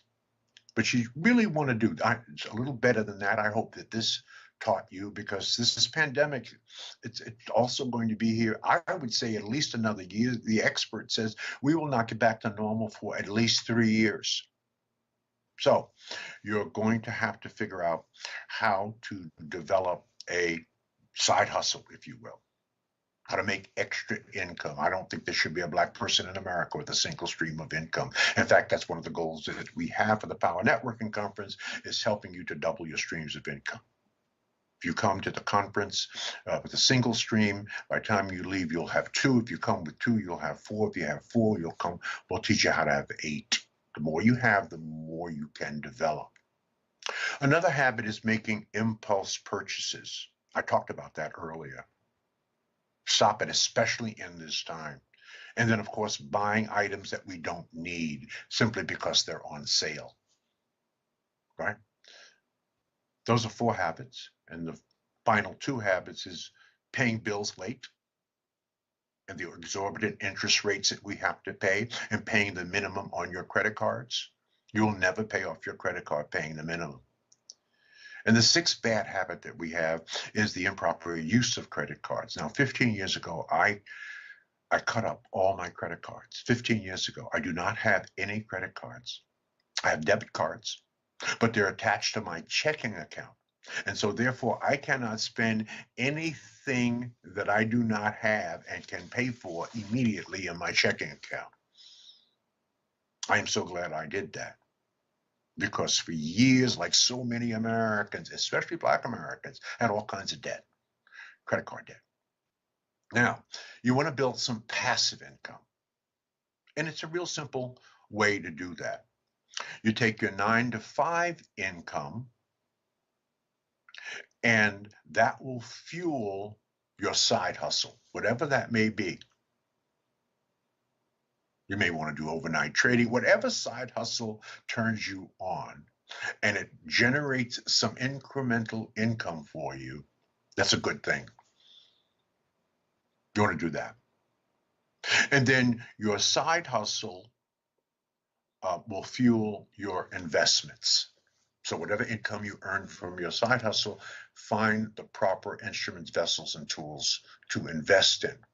Cryptocurrency, stocks, bonds, music, whatever turns you on. So your side hustle fuels your investments, and ultimately, if you do it right, your investments will in fact replace your job. Now, there's 7 streams of income you need to be focusing on. I have 6 of these streams. You should have at least 4 of these streams of income in your life. You may have to get it done over time. The first stream of income is earned income, income from working a job. The next stream of income is profit income, income from buying and selling stocks. I have that income. I'm sure a lot of you do as well. The third is interest income, income from lending money. Well, I don't lend money, so I don't earn any income from that. The fourth income is dividend income. And this is income from owning stocks. The fifth is rental income, income from renting apartments and renting homes. Many, many years ago, I had 7 or 8 2- and 3-family homes all in a row. And I made a fortune buying those homes for pennies on a dollar, refurbishing them, converting them into Section 8 housing, and being very selective about the families that I put in them, promising them that when I turned over those homes, they would have first option on buying them. And 15 years later, I did. And the tax savings and the write-offs and the profit earned from the prices that I paid for them and the prices that I sold them for were enormous. So rental income, capital gains income. Capital gains is assets that you purchase that increase in value, not diamonds. Diamonds don't increase in value. Not automobiles. That's a depreciating asset. What are you doing? And what kind of assets are you buying that are increasing in value? And finally, royalty income. Yes, every 6 months from HarperCollins and McGraw-Hill, I get residual income for the 6 books that I wrote. So what of those 7 streams of income are you invested in? What are you doing to change your financial state, brothers and sisters? This is critically important. We have to get this together. This is not that difficult, and this is something that we need to be focused on. The final couple of things is entrepreneurial thinking. It begins with entrepreneurial thinking. Taking risks, taking responsibility, and taking ownership in our own lives. No, for 20 years I had a job. I had me a good job because that's what my parents wanted us to do. My foster parents wanted us to get a good education and get a good job. That was the model for my generation, right? And to be like them, and to dress like them, and to comport ourselves like them, and to speak the King's English like them. And that's what I did. 20 years, Procter & Gamble, United Way, and the Ford Motor Company. I was not entrepreneurially thinking. It took a while for me to get to that mentality. And once you take risks and take responsibility and take ownership for your own life, once we have that kind of mindset, that can morph into entrepreneurship. But entrepreneurship is no joke. It is not for everybody, but you need a mindset that will help you get started. And then understand that when everything is ready, it's too late. Now, you've got to venture into things that perhaps are not quite where they need to be, but will be when in fact they are pushed along by you. All right? So, to be successful in entrepreneurship is a very, very simple thing. Warren Buffett said this. He said, do what you love with the people that you love. Do what you love with the people that you love. The work that I'm doing in the community, all things Fraser Nation and Fraser Net, are things that I'm doing with people that I love. Hundreds of people. And I'm constantly looking for new opportunity, new categories of business that I could invest in. That's what entrepreneurial thinking does. What are some of the new businesses out here that you can make a lot of money? Esports. I don't have time to unpack esports. Google it. It's going to be larger than the movie industry, the cannabis industry. Let's not just smoke it. Let's not make the same mistake that baby boomers made about liquor stores back in the 50s and 60s. There was a liquor store and a church on every corner, and all we did was drink the liquor. They owned the stores. There were almost no black liquor store owners. And 100% of the consumers of those liquor stores in the hood were us. Let's flip the script on that. Cannabis is a huge, multi-billion-dollar opportunity. Fintech, financial technology. Everything in finance is going where? To the cell phone. So if you have the propensity to write code, if you like technology, financial technology is a huge new business opportunity. Blockchain, I talked about Bitcoin and Ethereum and other, there's thousands of this new cryptocurrency. Huge opportunity in cryptocurrency. Everything is moving in that direction. Big data analytics. You got that kind of mind? You can take courses and get certifications in analyzing big data. Billion-dollar industry. Huge opportunity. Robotics. Even if you don't build the robots, you can maintain the robots. Right? Just like we have automobile services. We don't make the automobiles, but a lot of brothers and sisters are in the automobile maintenance service. Same thing with robotics. The same thing with electric cars. Huge opportunities. Everything is going electric. There's an opportunity to repair them, to fix them, even to be really innovative and make them. All right? And then, of course, online education. Virtual everything. Don't believe it for 1 minute that once the pandemic is over, we're going to go back to non-virtual. Oh, no. This is here to stay. You better set up your home or your office as a studio, because much of the information that we will be communicating to each other in our bunny slippers and bathrobe will be just like this. And as they build out more sophisticated platforms to do this, you might be wearing goggles at the next virtual conference so that you can feel like you're actually walking among people. So, unlimited opportunities. Unlimited opportunities. Here's a marketing tip. If you use your money to create exceptional products, you don't need to spend it on ads. People will find you if the product is exceptional. People don't buy goods and services, if you really think about it. They buy relationships, stories, and the magic that you bring to their life, and the value-added benefits that come with it. That's what they buy. Final little marketing tip that I have had to learn over time is don't find customers for your products. Find products for your customers. Invent those products. Try to anticipate the need.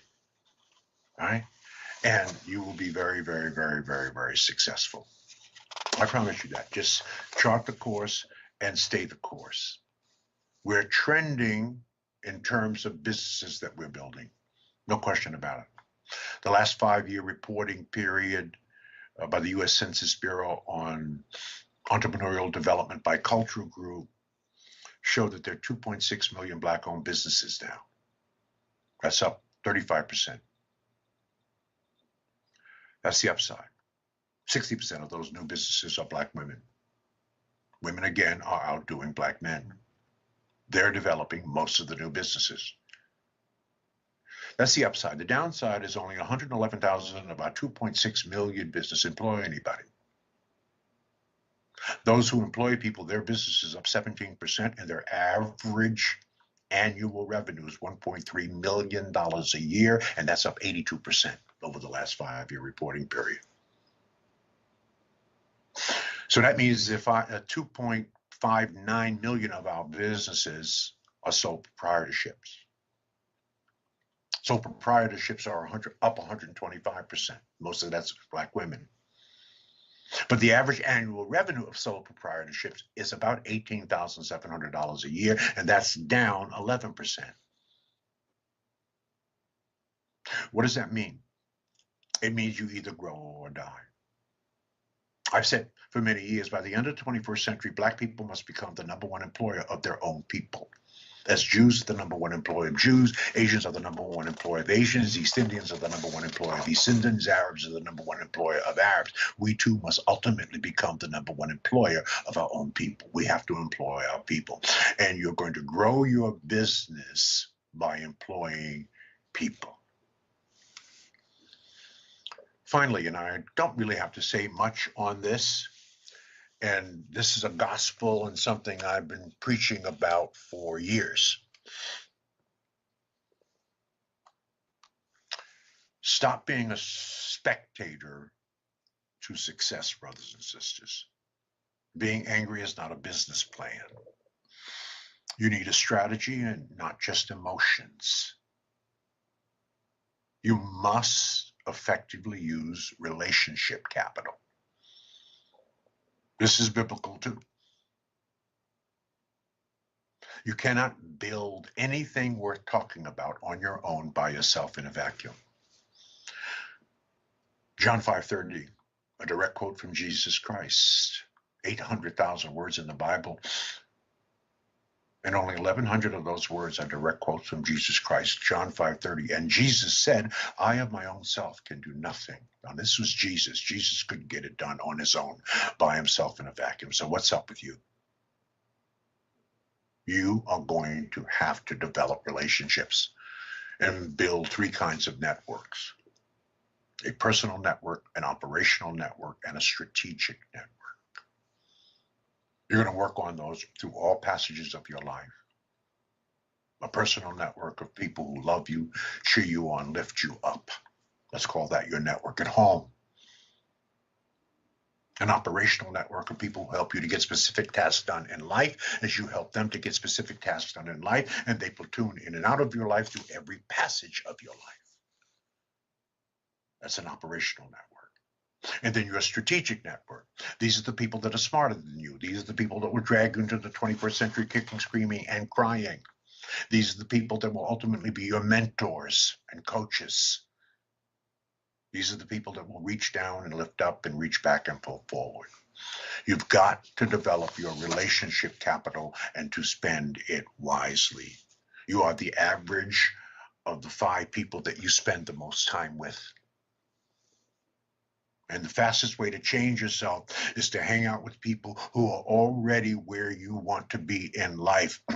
What am I saying to you? Don't spend major time with minor people. People going nowhere want you to go nowhere with them. People doing nothing want you to do nothing with them. If you want to change your life, change your relationships. If you are not where you want to be in life, it is because you don't have the right people in your life. That's a whole subject by itself. It's one of the main subjects of the Power Networking Conference. That's why it's called Power Networking. You got to have a system for effectively networking. Part of reinventing your life, part of sort of growing, is understanding and dealing with the obstacles necessary for you to grow in life. Yes, obstacles. If it was easy, why would God need you? No, you're going to have obstacles. Welcome to life. This is why reinvention is important. My favorite quote outside of the Bible is one by Marcus Aurelius, one of the 5 great Caesars. And it was Marcus Aurelius who said that the impediment to action advances the action. What stands in your way becomes the way. I love that. Let me say that differently. The obstacle is the way. Where there is no obstacle, there is no way. What is the first thing God does when he gives you an assignment that he feels that you are ready for? He puts an obstacle in your way. And your job is to find a way over, around, through, and under the obstacle. And when you do, you get an attaboy and an attagirl. Because you've learned the lessons necessary that for you to grow. The lessons that God wants you to learn at that moment in time. And then God gives you a new assignment at a slightly higher level that he feels that you're ready for. And then what's the next thing God does? He puts an obstacle in your way. And your job is to find a way over, around, through, and under that obstacle. And when you look back over your life, that's your entire life. That is the life of Black people. in America. 400 years of obstacles that we have had to overcome. And I've traveled every place that Black people have been dispersed. I've been to South Africa, Central Africa, East Africa, West Africa, North Africa, South America, and all over the Caribbean. And there are no Black people in the entire world smarter and more successful on per capita basis than Black people in America. But we have to overcome obstacles to achieve that kind of intellectual capital that can serve the entire Pan-African diaspora of 1.6 billion people. Yes, Africa has 70% of the most important minerals in the world, but they can't even get it out of the ground themselves. They have to bring in the Chinese and the Arabs, and they can't get the diamonds out of the mine. They work the mines, but they're owned by others that don't look like them. They rent out, but they pay a heavy price for the intellectual science and engineering know-how to grow their resources. We can help them with that. We paid a hell of a price for that. And we overcame the obstacles. As you're overcoming the obstacles, obstacles are good. Finally,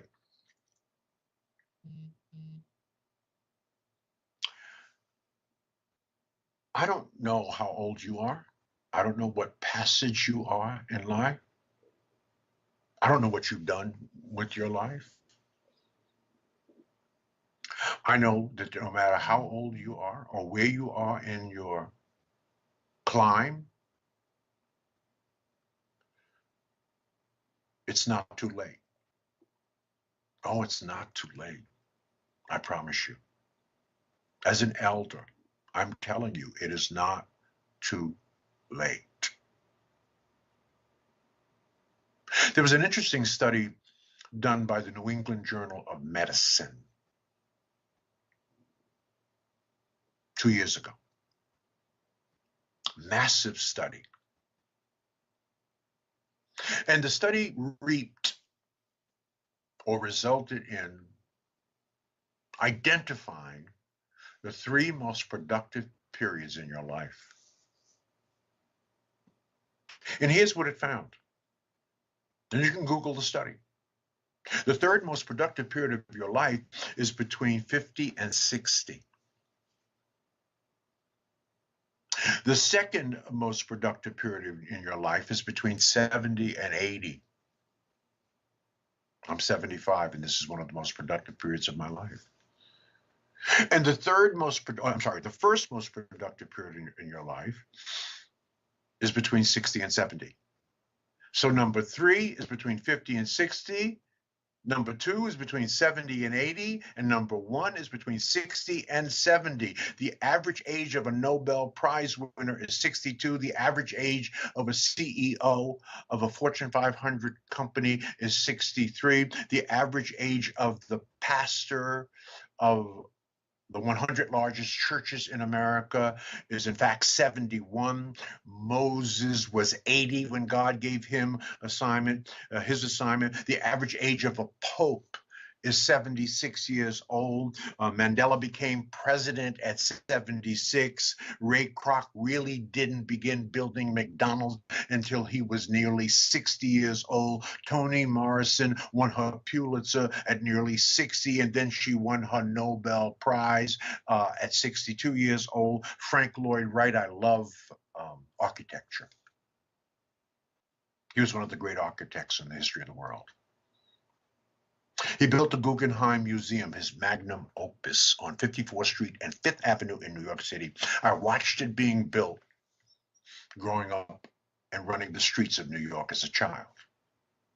He completed his magnum opus at 91 years old. So if you think about this, this tells us that somehow God has designed all of us so that the best years of our lives is between 60 and 80. You ain't done nothing yet. If you're under 50, you're still learning. You're still growing, stumbling, learning the lessons necessary for you really to do your thing. I'm urging you to chart a good and righteous course and stay that course, and then all that is due you will come to you. These are some of the things that I had to overcome. These are some of the things that I had to learn in the reinvention of George Fraser over now 8 passages in life. You are no different. Your journey may be different. The things that you have to learn will be different in the time frames in which you learn those. But fundamentally, we're all going to walk similar paths in terms of the big rocks and the big things that we have to put into our lives and grow and reinvent ourselves. Brothers and sisters, that's my story, and I'm sticking to it. Again, I want to thank the happy entrepreneur, Shay Brown, for allowing this incredible platform year after year, expert after expert.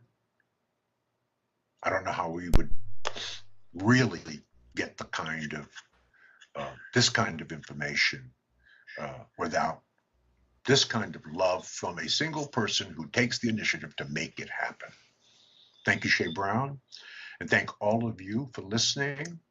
And don't forget that we have a virtual power networking conference, October 28th through the 30th. I want to make you a special offer. It's $297. There's a virtual conference going on right now. That's $2,500. Ours is better than that. We're $297. I want to see you at the Power Networking Conference next year. Yes, it's going to be live next year, July 14th through the 17th in Houston, Texas. We're planning for that, God willing. So I want to make you a special offer. I want to close with this offer. I want to give you the live conference, which is $1,500 for an adult and $800 for a student. $1,500 for an adult, $800, that's $2,300, and we encourage you to bring a student. And I want to give you the virtual conference coming up shortly. That would be $2,600. I want to reduce that to $499. I want to reduce it to $499. That's a $2,100 discount for being smart enough to be watching The Happy Entrepreneur. The only way you can get this is through me. You have to go to my not my website, go to my email address, right? You have to email me at gfraser@frasernet.com. That's gfraser@frasernet.com. That's gfraser@frasernet.com. That's F-R-A-S as in Sam, E-R. In the subject line, say, I'm in the subject line. And then in the body of the email, put your full name and your cell number, your full name and your cell number, your full name and your cell number. And for $499, you can get this $2,600 package. Time is limited. It's limited to the first 25 people. I will personally call you, take your information over the phone. We'll handle it by credit card. I will personally call you. gfraser@frasernet.com. That's our offer for the live conference next year and the virtual conference coming up. God bless you and keep doing God's work.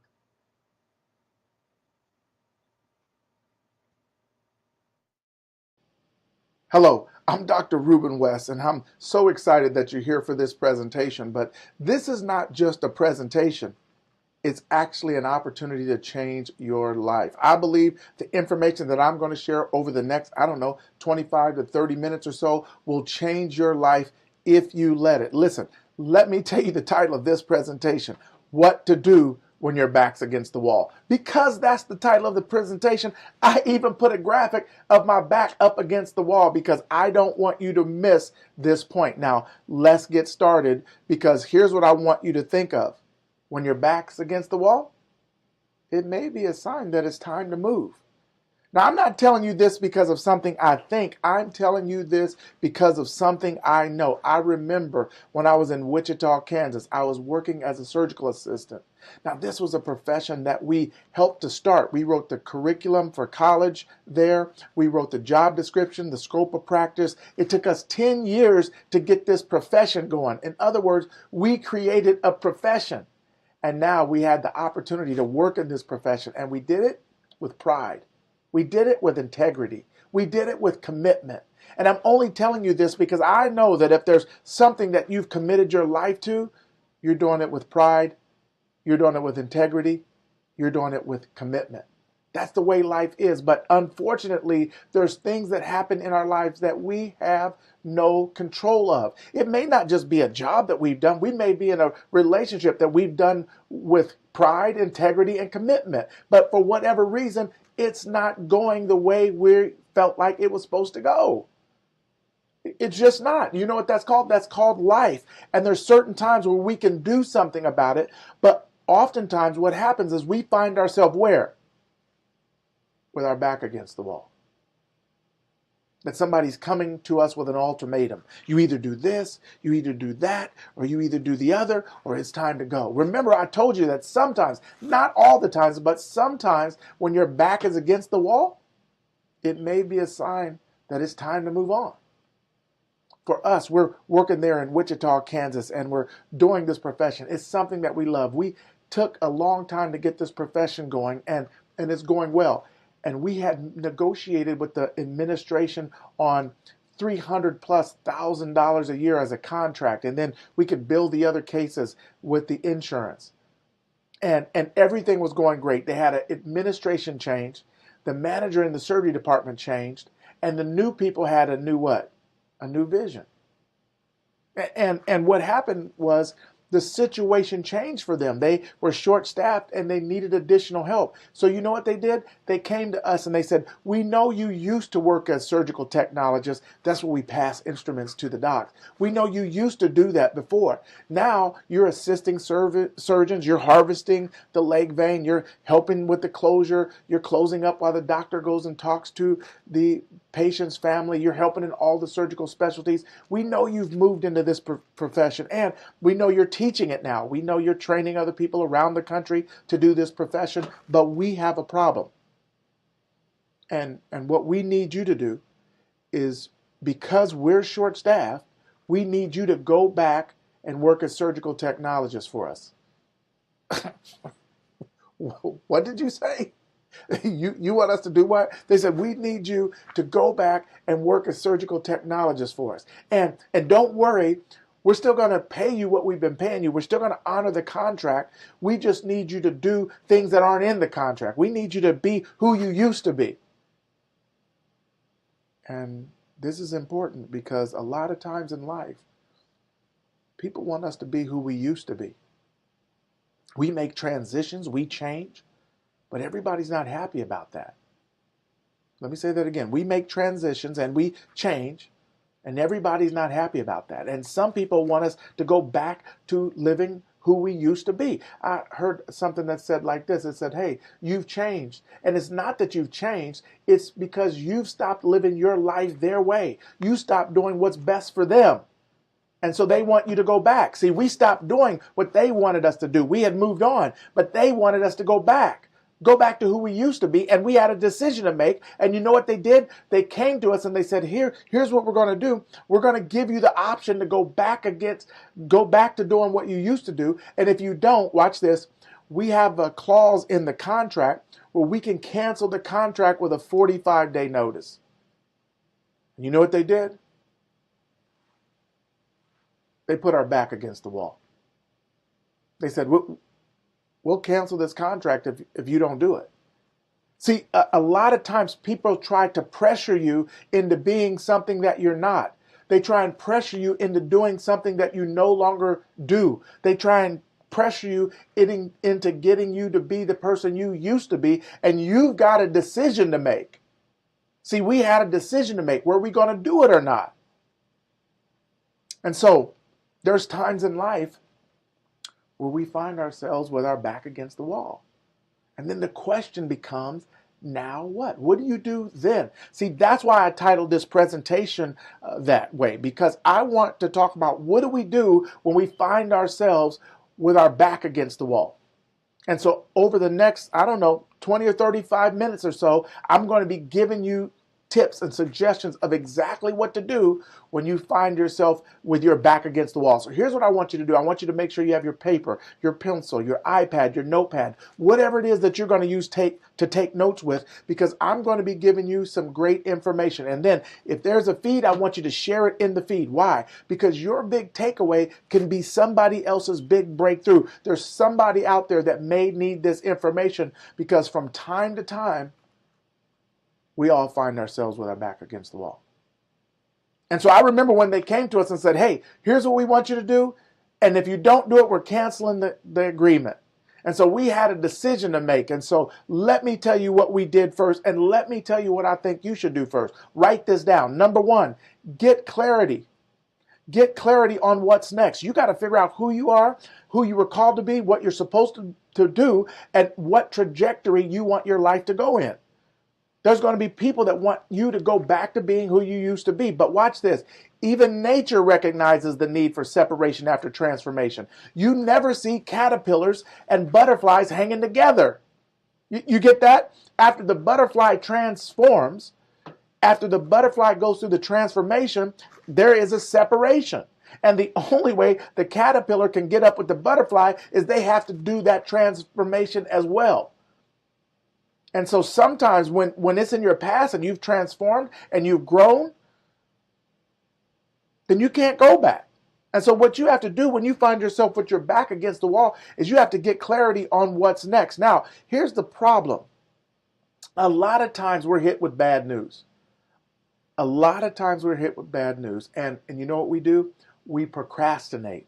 We stall. We know we have to tell the other person. We know we have to tell our team. We know we have to tell our employees. We know we have to tell our spouse. We know we have to tell our group. But you know what? We procrastinate. Write this down. Bad news doesn't get better with time. Write that down. Bad news doesn't get better with time. It's not something that you bury under the table. It's not something that you push to the back burner. It's something that you take care of right now.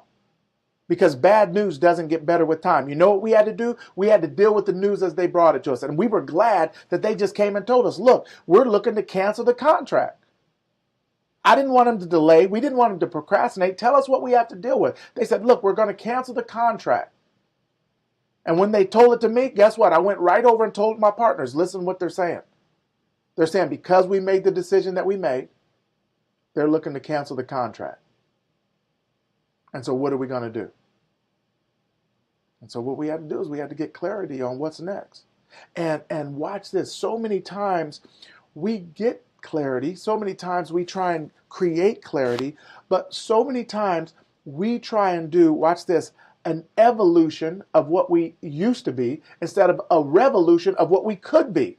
Listen to that. So many times we try and do an evolution. In other words, the same thing, but we just evolve the process. We get a little better at it. We do it a little differently. And sometimes it's not that we need an evolution. Sometimes we need a revolution. We need to change everything. When we went from being surgical techs to surgical assistants, it wasn't an evolution of the surgical technologist profession. It was a revolution to a new profession. And so what we weren't going to do is we weren't going to dissolve. In other words, we wasn't going to go back. We wasn't going to take a step down. So now that we have made it to this new profession, this new evolution, or this new revolution, we weren't going back. And so I want you to think about that. When you find yourself with your back against the wall, are you just trying to make an evolution of something new, the same thing? Are you making a revolution, a completely different you, a completely different outlook, a completely different product, a completely different career change, a completely different relationship? Sometimes in our life, when we get that clarity, That clarity is the decision between an evolution or a revolution. And then we have to know, when we get the clarity on what we want, we have to know that it's authentic. We have to know that it's where we should be. We have to know that it's what we're supposed to be doing. And so sometimes, in order to do that, I suggest you have to get in touch with your higher power. Now, I'm not trying to tell you who your higher power is. I do believe that we're guided by a higher power, and I'm encouraging you to get in touch with your higher power. Now, let me tell you the problem with that, especially when we're seeking clarity on what's next. Most of the time, we don't seek what we need, we seek what we want. Listen to that. Most of the time, we don't seek what we need. We seek what we want. And so even when we go to our higher power and we start praying, we're praying for what we want, not what we need. And so here's what I want you to write this down. No is still an answer to a prayer. Ooh, come on, Ruben. No is still an answer. See, so many times we're praying for what we want. We meditate on it. We fast about it. We think about it. And we get the answer no. The problem is we're seeking what we want, not what we need. And no is still an answer to prayer. And so that's part of the getting clarity process. And so what I'm going to tell you is, just because you can doesn't mean you should. You see that? Just because you can doesn't mean you should. We could go back to working as surgical techs. Nothing was stopping us, but it didn't mean that that's what we should do. You could go back to living a life you used to live. You could give in when they put your back against the wall. You could. It doesn't mean you should. See, most of the time in life, it's not that we're doing anything wrong. It's that we're doing the right thing too long. That's a writer downer. It's not that we're doing anything wrong. A lot of times it's that we're doing the right thing too long. It's time for a change. That we outgrow certain situations. We outgrow certain jobs. We outgrow certain relationships. And I'm not necessarily talking about marital relationships. I'm talking about friendships and co-worker spaces. We outgrow it. We get bigger than that. And then we want to stay in the same position that we used to be. No. That's why we find ourselves with our back against the wall. And so here's what you have to do. Here's the next thing. You have to work on your mindset. If you're going to get your back off the wall, mindset is everything. You have to work on your mindset. See, when they came to us and said, hey, wait a minute, we're going to cancel the contract. We're going to exercise the 45-day notice if you don't go back to doing what we want you to do.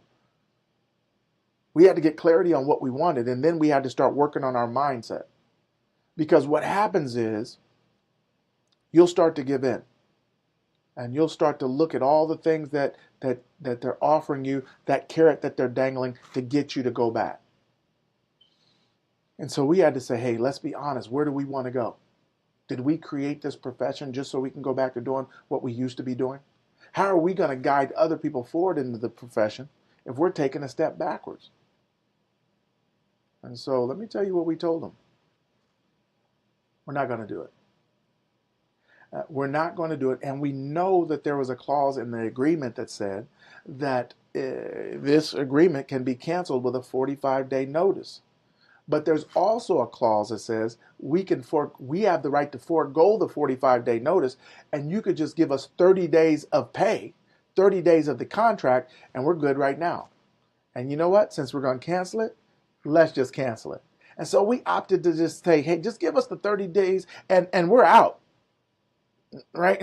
We weren't looking for an evolution. We're looking for a revolution. Give us the 30 days pay and we're out of here. We're going on to do something different. Now, the only way that worked is because we had spent time working on our mindset, believing in ourselves, focusing on where we wanted to go, not where we've been, talking to ourselves and talking to each other about where we could go if we work together.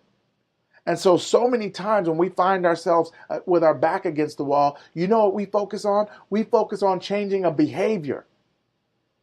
See, they put our back against the wall and they wanted us to change our behavior. They wanted us to go back to being who we used to be. But we weren't focused on changing the behavior. We focused on changing the belief. Write that down. Don't just focus on changing behavior. Focus on changing belief. You know why? Because belief creates behavior.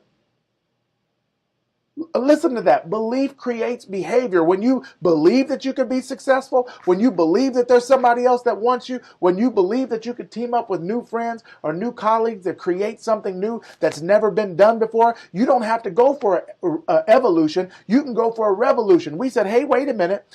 You could cancel the contract. We don't need 45 days to keep coming in. If we're going to stop, let's just stop. Give us 30 days. We changed our belief, and that belief will change our behavior. You see why mindset is so important?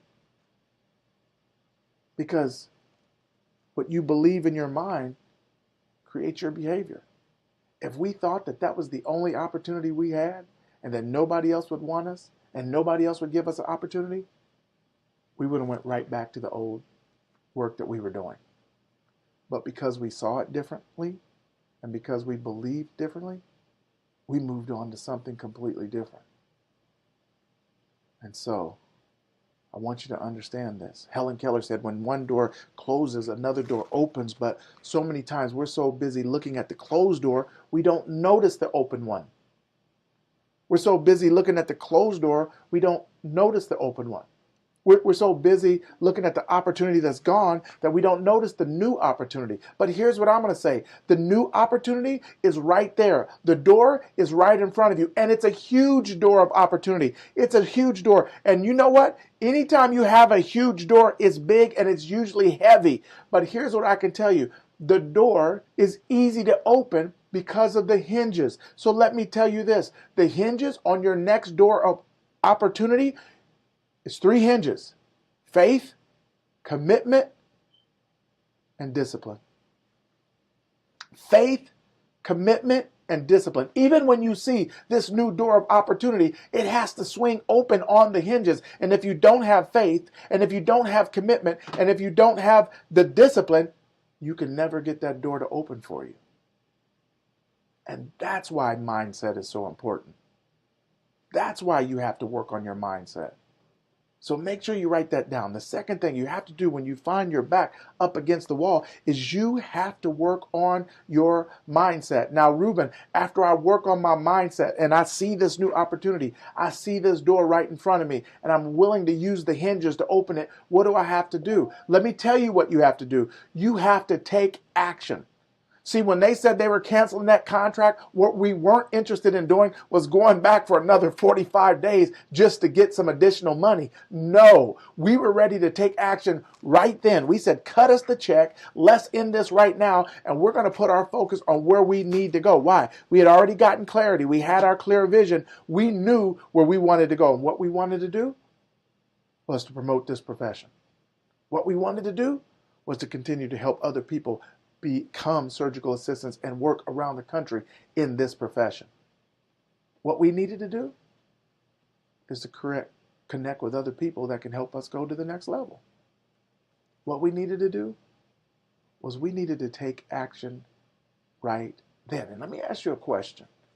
When you find yourself with your back against the wall, when is the best time to take action? Right what? Right now. When you find yourself with the back up against the wall, when's the best time to take action? The best time to take action is right now. And you know what people always say? I was watching these guys playing basketball, and they were shooting hoops. It was like 3-on-3, and they were having a good time.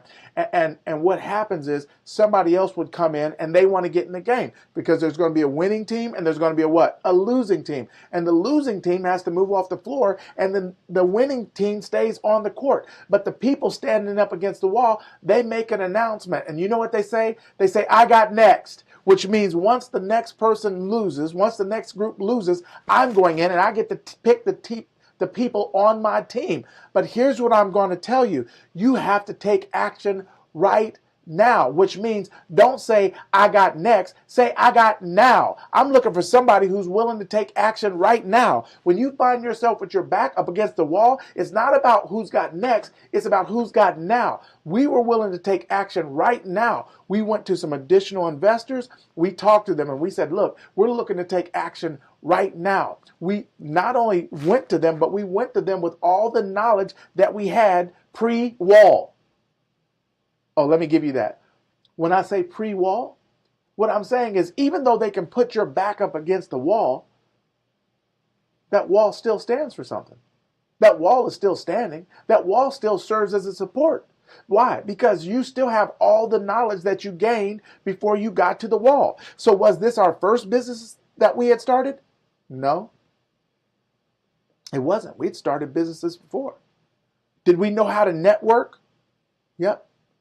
Had we been saving our money when we got this business going and we started making more money than we had ever made? Yep. We had resources. Did we have a new level of confidence? Yes. So that wall that they thought they had us pinned up against, that was what was holding us up. And all I'm telling you is that wall is not just to stop you from going back, it's to hold you up and to keep you going forward. And so when we went to the new individuals, we told them all the stuff that we had done, all the things that we had gotten to work. We told them all the directions that we had been and where we wanted to go. And you know what they said? Listen to this. They said, we don't bet on the horse, we bet on the jockey. And there's a reason we will bet on you. We believe in you. We think you can do it.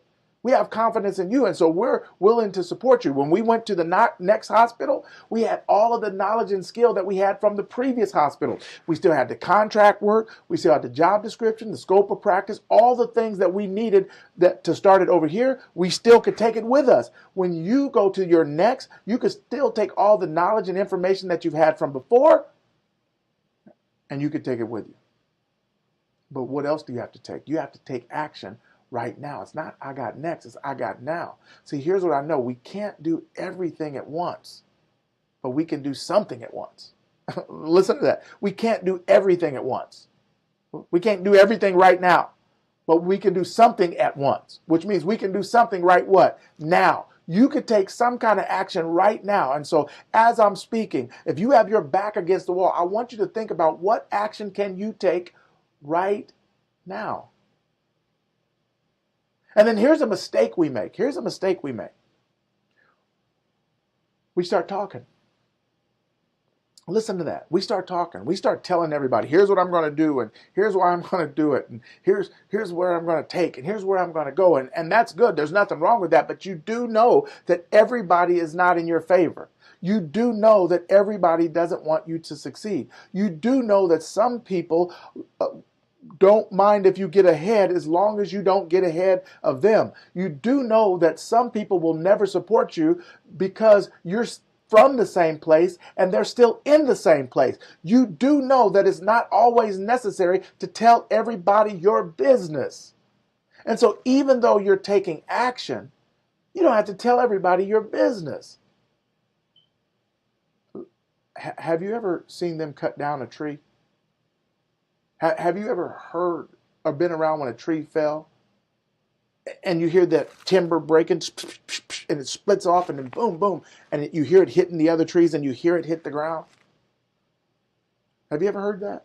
If not, go on YouTube, look it up. Just look up a tree falling, and I just want you to hear the sound. I just want you to hear the noise that the tree makes when it falls. And then I want you to compare it to the noise that it makes when it grows. And so all I want you to do is I just want you to go out front. You can go out in your front yard. You can go out in your backyard. You can go across the street, wherever you see the nearest tree. And all I want you to do is I want you to go out there and I want you to listen. What are you listening for? I want you to listen for the sound that a tree makes when it grows. Exactly.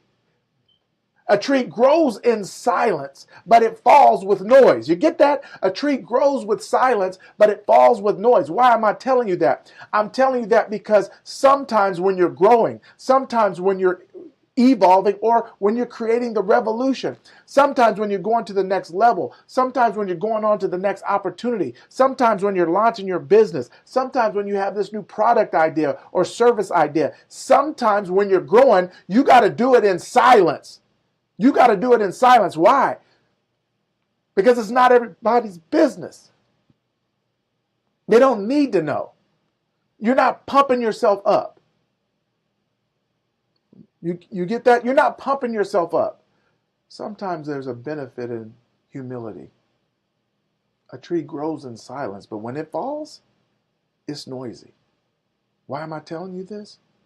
Because if you take the time to pump yourself up, if you take your time to take all the credit, well, guess what? Credit and blame go hand in hand. And so when it comes crashing down and when it's making noise, guess what? It's going to be heard. And guess what? They're going to be looking at you. So sometimes you just allow yourself to grow. You just allow yourself to go to the next level. And there's nothing to say. There's nothing to say. Now, here's what I'm going to say, and I'm almost done. That sometimes you're going to find yourself in life with your back up against the wall. There's nothing you can do about that. We did that. It wasn't anything that we did. It's because the situation changed. The situation changed. They changed what they need, and then they came to us to ask us to go back to being who we used to be. We couldn't do it. We had our back against the wall. We said, no, we're leaving, and we did. And guess what?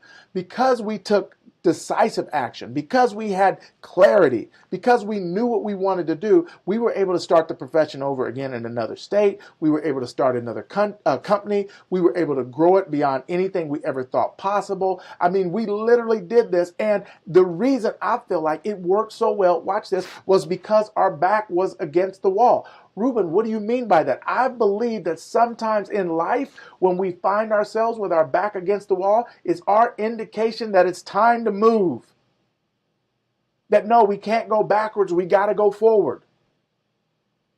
Like I said, it's not that we're doing anything wrong, it's that we may have been doing the right thing too long and it's time to move. I heard my mentor Les Brown say, sometimes when you don't have enough courage and insight to move on life moves on you. And so what I want you to realize is that even though you may find yourself with your back against the wall and you're wondering what's next, it's okay. It's probably your sign that it's time to move. It's probably your sign that it's time to elevate. It's probably your sign that you either need an evolution of what you're already doing or you need a revolution to something completely different. But either way, watch this. Here's your sign. That wall is your sign. And this wall is tricky because for most of us, we look like, man, that's the end of the road. When they gave us that contract and it said canceled, it looked like it was the end of the road. Some of you are going to receive a notice and it's going to say, I'm done, I'm through, you're done, you're through. And it's going to look like it's the end of the road. And that may come from a job, and that may come from a spouse, and that may come from a friend, and that may come via text, and that may come via email, and it may come from a phone call. It may come from a pink slip. When it comes, it may look like it's the end of the road. But here's what I can tell you. What looks like the end of the road is really just a bend in the road if you're willing to make the turn, if you're willing to go to that next level.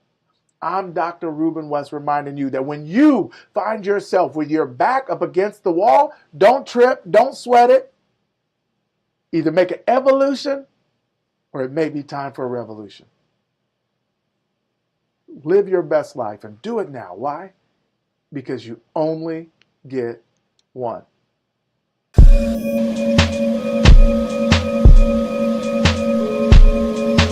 Hey, Simon, it's so cool to connect with you again, man. This is wonderful having you here today. I'm really excited. Look, let me just start off so I don't read a bio or talk through that. Let me toss it to you, man. Tell the folks, who is Simon? And more importantly, what in the heck are you up to these days with this whole concept about be brilliant? My whole purpose is to spark brilliance in individuals, systems, and nations to create sustainable results. Today, I am in London getting ready to head to Milan. A client will pick me up in Milan and drive me into Switzerland. And my goal is to equip over 100 businesses that I'm going to have a full day with to equip them with the tips, tools, and techniques on how to create customers for life. Wow, how to create customers for life, man. I love that. Talk about this whole concept about be brilliant and what that's about. A number of folks have had some setbacks in their lives. Some other folks have had some challenges. Other folks are on the comeback right now, and they're doing really, really well, but they still want to be brilliant no matter what level they're at. Take a moment and talk about that. So when I talk about being brilliant, it first starts with understanding that average is over. Average is done. Average is history. And if you're going to do anything, it has to be brilliant. It has to be excellent. It has to be the best version of yourself. I reached a point professionally years ago when I was working for a Fortune 50 company, and I knew I had more potential within me than what was being released. So I happened to be talking to one of my mentors one day, and he asked me how I was doing. And I said to him, if I had white skin, blonde hair, blue eyes, it would be very easy for me to succeed here in America. And he said, you're stuck in your mind and body thinking that the pigmentation of your skin limits you from being all that you possibly can be. He said when he and his wife first got married, they adopted 2 young African-American boys. He was white. And he said, we've been telling them what they could be instead of what they couldn't be. And he says, I'm telling you, you were born to be brilliant. You weren't born to fit in. And Shay, when he said it, it was just like, boom, the 4th of July fireworks went off in me because no one had ever validated or told me that I was born to be brilliant. So literally for the next 7 years, I started on this journey of trying to understand, what does it mean that you're brilliant? What does it mean you have brilliance? And I came across some research that absolutely changed my life. And it's from Dr. Howard Gardner, a professor of education at Harvard. Dr. Gardner, he and his team of researchers did an interesting study over a 20+ year period. And what they discovered is that children up until the age of 4 are operating at the genius level. This same group of children were studying in their early 20s, and only 10% were still operating at the genius, or what I now call the brilliance level. And in their late 20s, early 30s, only 2% were still operating at the genius or brilliance level. So the question that I have, like you had, and everyone that's listening to us, is where did this genius or brilliance go? It didn't go anywhere. But it became buried by a society that says color within the lines, sit down, give it back, you can't do this. And the more a person continues to hear what they can't do, where they can't go, and who they can't become, there's a neurological path that is created in the brain that causes people to shut down. So what happens is people have this potential, they have this insight, they have this genius, and they show up at a place called work. And what I've discovered in almost 18 years of this work is that your brilliance, that thing that allows you to be your most brilliant self, is released in an environment where you're celebrated rather than tolerated.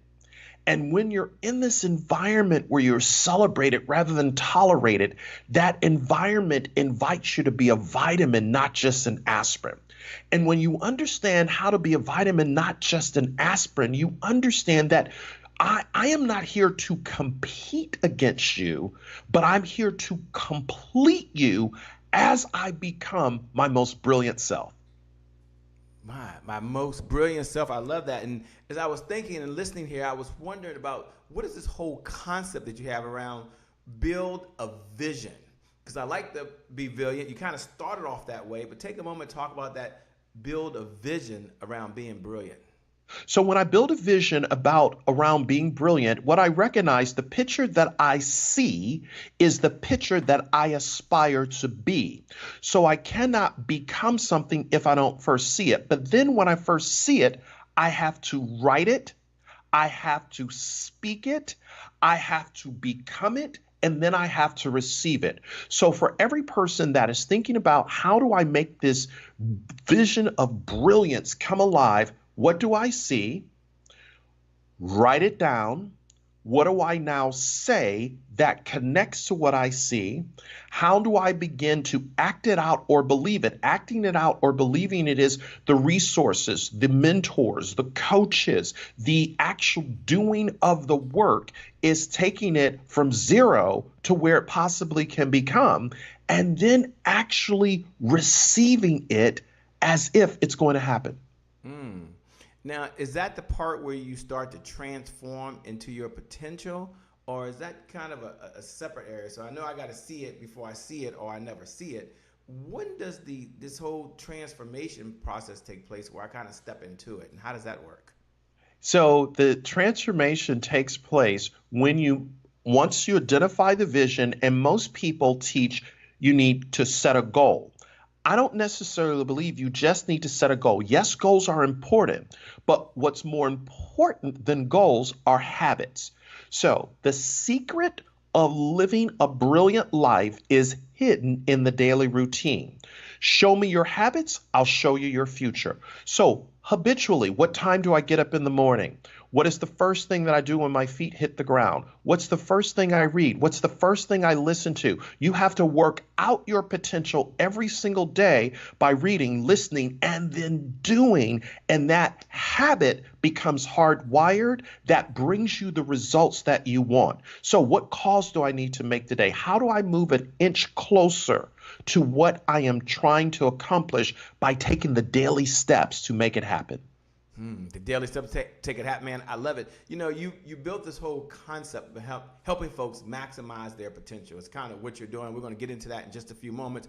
But I want to ask a question from a different perspective, and it might get the same type of spin on it. But this whole concept about be inspired, be intentional, and be confident. But you're really interesting because you say you can do that at work and you can do it at home. Let me say it again. You can be inspired, you can be intentional, and you can be confident at work and at home. You don't have to live two separate lives. Take a moment to talk about that, please. So when you're inspired, the word inspired or inspiration comes from, when you go to the dictionary, it means to breathe life into. So wherever you show up, if you're in a work environment, business environment, how do you breathe life into that environment? Through the work that you do, through the communication that you have, through the projects that you work on, through whatever you're executing. Are you the light in the midst of darkness? Are you the yes when everyone is saying no? Are you the positive when there's a negative? That's inspiring. It's coming alongside your team members who literally have been rocked by uncertainty, volatility, complexity, and ambiguity. You inspire and breathe life into that situation to begin to show them, have you thought about this? Will you consider that? Once you are inspiring, then you become intentional, and intentionality has everything to do with consistency, how you show up, what are the things that people can count on you for. And when people know that you are intentional about being consistent in making them better, making a job better, making a business better, making a situation better, then it builds your confidence, because what you begin to understand, when I have confidence in the future is created in the present. So I show up in the present inspired, intentional, confident to be the difference that makes a difference. You know, take a moment to talk about leadership. One of the things you do in Shift Your Brilliance is you talk about the term being a leader. Obviously, you got to be a leader of one before you can be a leader of many. But in the context of leadership, which is huge, talk about leading remote teams. Talk for a moment, because folks right now, they're leading themselves, but they're also leading a team that they can no longer walk in the morning, at least where we are right now, and have a cup of coffee with, right? So take a moment to talk about, one, the importance of leadership and Shift Your Brilliance, and then maybe one or two ideas they can do, because I know you work with companies that are leading remotely as well. So let me look at this from a few different angles. The first thing that I invite leaders to recognize is that the job of a leader is to invite men and women on a journey to discover the leader within themselves while they're following you. So in other words, a leader can never take people to a place that he or she has not been themselves. All right, that's big 30,000 foot understanding of what does it mean to lead. Now, let's unpack that. Leaders leading remote teams have to be empathetic. In other words, coming alongside men and women who have been totally dislocated, displaced, sheltering in place, quarantined, working remote, kids at home, spouse or partner or significant others at home. Being empathetic simply starts with, how are you doing? How's it going? What is it that I can do to serve you? Secondly, being authentic to tell them, here's where the company is on Monday. By Wednesday, it may change, if not on Tuesday.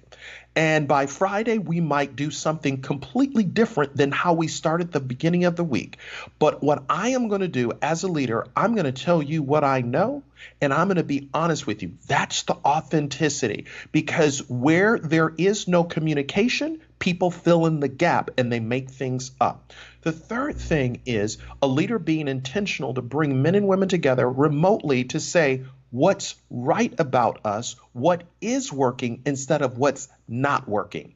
And how do we now see problems as really opportunities? And we language things in such a way where people are like, okay, we know how to shift our brilliance and begin to adapt to where the world is going, not where the world once was before COVID-19.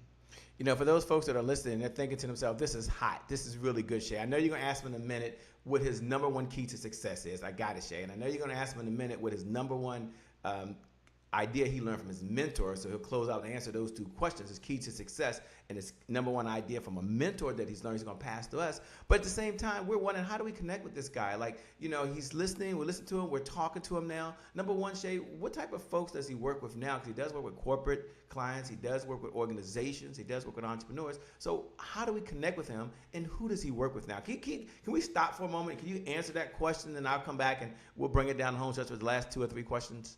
Yeah, I work with men and women who are looking to break through to the next dimension. And notice I said dimension and not level, because when you study string theory, there are 8 to 10 levels in one dimension. So I work with men and women who understand that they have a dimensional gift within them, and they want to literally catapult, quantum leap to that next level. I help cut down their learning curves by taking my 18-year journey of how I worked at Disney, and 18 years ago, I turned down 4 jobs, a senior director position with Learjet to head up all customer care for Learjet owners in the world. And for the last 18 years, I've worked with almost 2,000 companies in 49 countries. Right now, I'm in London today as we are talking. And so I help them understand, how did I go from Disney to doing this full time? But then what are the key mistakes and failures that I learned from, and build not just success, but significance. And there's a difference. So I teach them and cut down their learning curve through the 10 books that I've written and the 3 online courses we have to say, here's how you do it. But I coach them to their brilliance. And obviously they can find me at simontbailey.com, T for terrific. The site is www.simontbailey.com. The T is for what again? Terrific. Of course it is. Of course it is. Why would I expect anything less? Why would I expect anything less? All right, you know, one of my favorite questions asked every time is, what's your number one key to success? Now, you've probably learned 20,000 plus ideas. You teach, I don't know how many ideas on success. But if you had to say, Shay, this is just one of the keys to my success that allows me to be successful and the folks I work with to be the most successful, what principle comes top of mind? And kind of elaborate on that, please. The number one principle is the way up is down. When I understand the way up is down, it's never about me, but it's about we. The way up is down is simply realizing that I serve humanity through giving, not just taking. The way up is down is making it about you to understand when I serve you, it's not just about hearing you, but it's listening to you, because hearing is a courtesy, but listening is a compliment. When I understand the way up is down, it's never about the accoutrements of success, the house, the cars, the money in the bank, all of those things. Yes, they are important and they're nice, but how am I ensuring that I'm helping the least, the last, the lost to level up? When I understand the way up is down, how do I give a hand up instead of a hand out? So deep principle, critically important, that it's taken me some 50 years to really understand this, but this is something that I pass on to people when I coach them to their breakthrough. You know, we're going to close up with one of our favorite questions, which was going to be a mentor, but I'm going to shift that because we're talking about champions. And I'd like for you to give your definition of what is a champion, number one. And number two, what is 1 or 2 principles that a champion displays, not only for themselves, but for the folks that they're around. And so the final question I have for Simon T. Bailey, who you can find over at www.simontbailey.com. You can go over to www.simontbailey.com. Follow the instructions on that website. Just follow the instructions. It'll take you directly to him or someone inside his organization who'll be able to put you in the right direction. But Simon, the word champion. We're talking about comeback champion. We're talking about champion nation. Let me spread the question and give it to you again. Number one, what's one idea that you do after you had a setback? That's number one. And then, because, this is about comeback. And then number two, your definition of a champion, man, and the principles that a champion displays. Thanks a lot for being here, man. We appreciate it. You're amazing. I'm going to turn over to you so you can close out the folks with your final thoughts. Thanks a lot, my friend.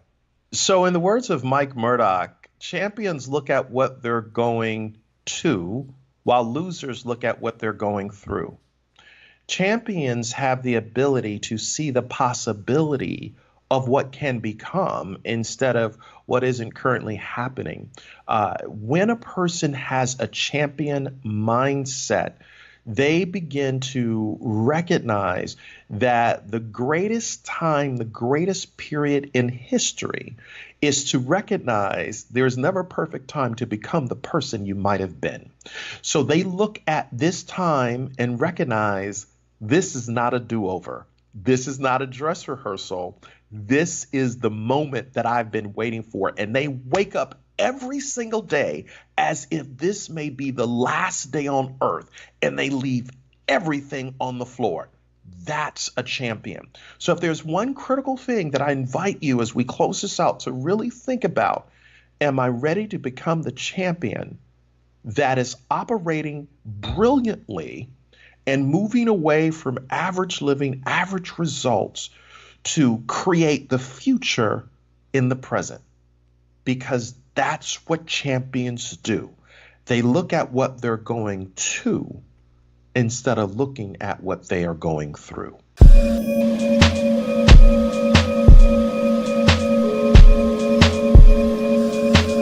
Joseph, this is one of those conversations, man, that I was just waiting for.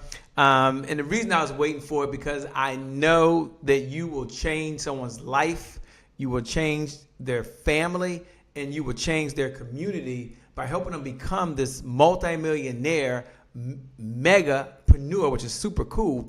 But for those folks that maybe don't know who you are, because I could read this bio, and some people want me to read the bio, take a moment, if you would. Tell us, who is Joseph, and what are you up to these days, my man? Well, first and foremost, Shay, thank you. Thank you for this opportunity to share what is my life's purpose, at the risk of sounding too, I don't want to say arrogant, but too flamboyant about it. It is my life's purpose. And thank you for this unbelievable platform.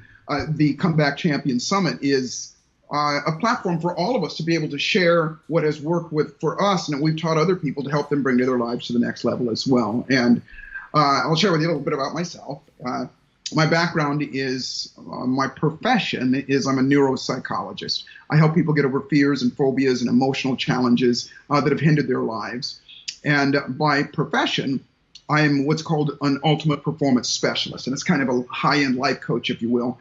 I work people with their businesses. I have the privilege of working with A-list celebrities, Academy Award winners and Grammy winners, and sports figures and millionaires and billionaires. And everybody always wants the same thing. They want more, and they want to go further faster. And so for me, it's about the methodology and the processes to help them get there versus motivation and empowerment and helping people get excited. And so my purpose for doing all this stuff is because then this is why you and I do what we do right now, is it's our opportunity to pay it forward and give back.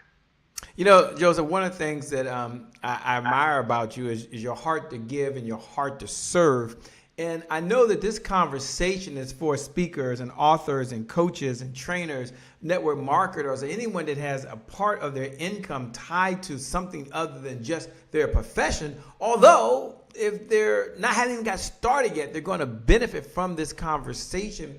But so that they're clear, take a moment and kind of define that multimillionaire megapreneur. You came up with the title, How to Become a Multimillionaire Megapreneur. So that we all know what it is and we can confirm we're at the right place. Give us your definition. What is your view of the world? Yeah, let's start with what's an entrepreneur, because all of us on this call have an entrepreneur spirit at the very least. An entrepreneur is anybody that chooses to and actively pursues, meaning they're doing something about it, creating income in methods other than the traditional employer-employee relationship. And that is starting a small business, whether it's network marketing or real estate or whatever, online marketing or anything that they choose to do that. But I have some statistics that's really interesting. And this is the delineation. This is the difference between a megapreneur and an entrepreneur. Because everybody wants to be an entrepreneur. And an entrepreneur is, like I said, anybody that does that. But here's some statistics. And you can go and check this out on the Small Business Administration's business recording online. And last year, in 2019, there were 775,000 people that registered to have a new business. But out of those, only 100,714 of them actually reported having made money, filed taxes and made money. And out of them, only about 5,000, a little over 5,000 of those people actually became financially independent, or actually their income replaced their regular job. Why do I say that? These statistics anyway, 87% of people who start a business, and by the way, those are people who registered their businesses. Most people don't, so it's probably twice that much. 87% of people who start a business fail within the first 2 years, through 2 to 3 years. And it's not because they don't want to. It's not because they don't have a desire. It's because they don't know how to be what I call a megapreneur. A megapreneur are that upper 3 to 5% of people that succeed at that highest level in whatever they do. And they are what I call wealthy. And I always say to people, don't get it twisted, because that's what we all want to be, is wealthy. Wealthy is healthy, happy, and financially abundant. All of those three things, the Quan, if you will. And so that's what a megapreneur is, somebody that succeeds at that highest level in whatever they do, in all of those areas of their life. Yeah, but that also opens up the question immediately, which is, what's the number one challenge holding people back from already being a multimillionaire or a megapreneur? Yeah, the number one challenge, it's one word, but it's multifaceted. The one word is fear. But here's what it is. Fear of failure, fear of success, procrastination, hesitation, and imposter syndrome. All of those things. And even when I say them, if you're listening to me, probably a part of you is going, yeah, I got that. If you procrastinated, it's because you have a fear of, let's just say, being uncomfortable or failing at it or whatever. If you're not doing what you need to be doing consistently over and over and over again, which is part of the key to success, it means that something is going on here that has you fearful that if you do it, something is going to happen. Either you'll fail. And by the way, that's part of human nature. These things are part of who we are, but it does not have to be the way that we remain. And that's where, as I say, process comes in to help people eliminate that stuff and get rid of that stuff and replace it with something that serves them. Yeah, so what do we say to the person that says, okay, is this another pump me up? Is this another motivation? Is this another pat me on the back, attaboy, you can go do this? Or during this conversation, when we get a chance to break down some systems, one of my favorite sayings is systems beat goals every single time. So will you be talking about systems and processes throughout this conversation? Or is this another, let's sing Kumbaya and let's all go do it? Look, I got to tell you, some of my favorite friends and colleagues are motivational speakers. And this is not to throw any shade on them or throw them under the bus at all. The challenge with motivation is it wears off.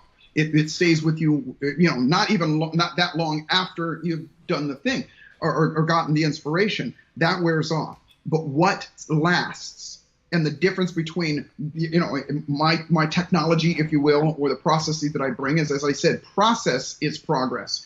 And the process more specifically is to help a person change their psychology, because it's your psychology that keeps you going forward or going backwards. And so this is not about motivation. This is on the antithesis of motivation. Knowledge is not power, and neither is inspiration.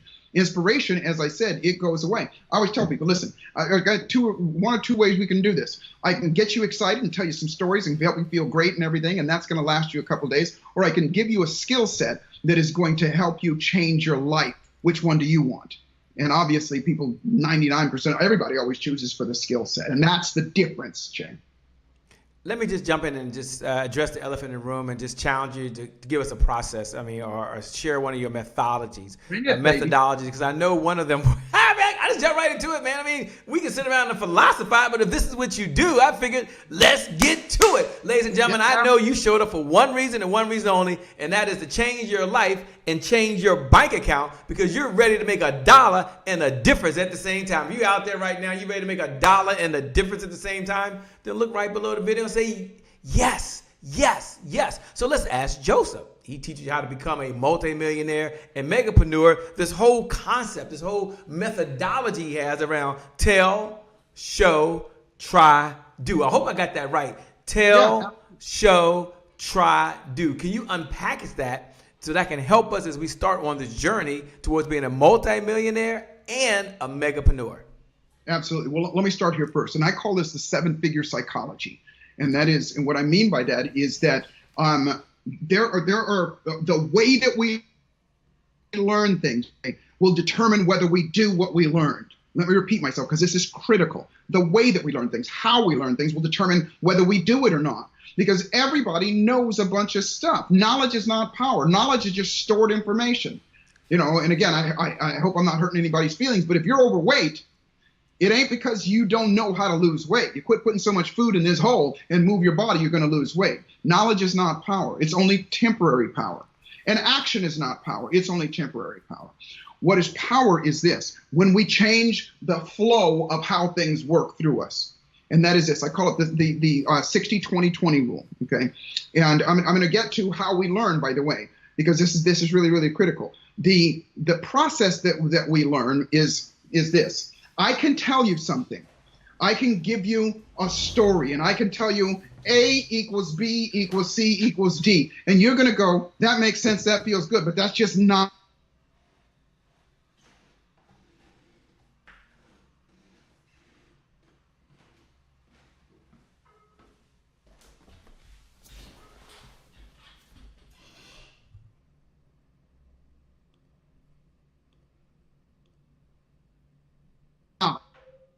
Have you try something. We do something in the moment that I pride myself on. If you come around me, I often tell people, bring me your worst nightmare. Because in that moment, I'm going to show you something that in that moment, you're not going to be able to feel it again. And it's not going to be something that I do to you. It's something that we try together, and you're going to get the result. Then you have that tool for the rest of your life. Remember when I said earlier that I help people get over fears and phobias and emotional challenges? I'm very unorthodox of the way I go about things. I'm a neuropsychologist, which means I have 5 different ways of entering your world and finding out your programming to break that code to help you get over that.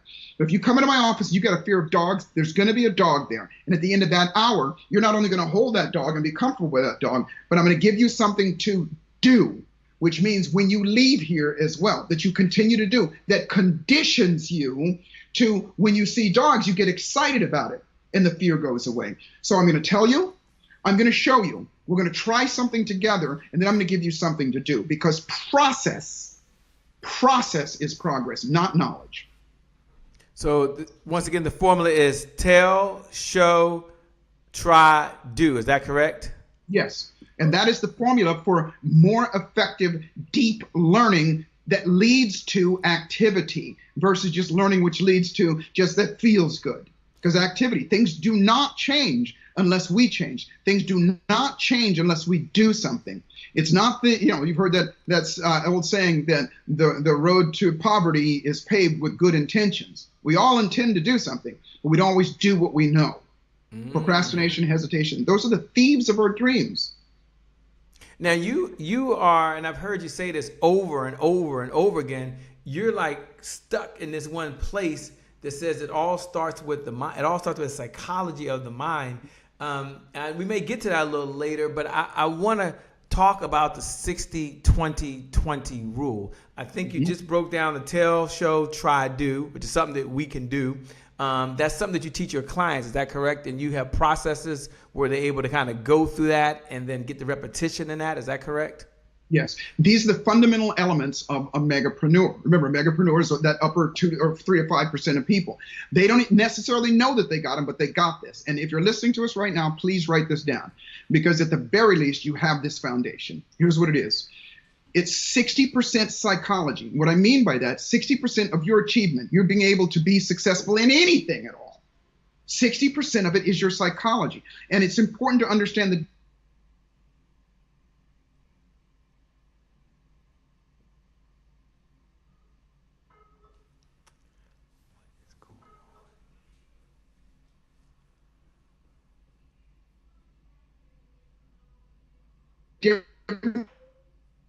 our deepest belief systems.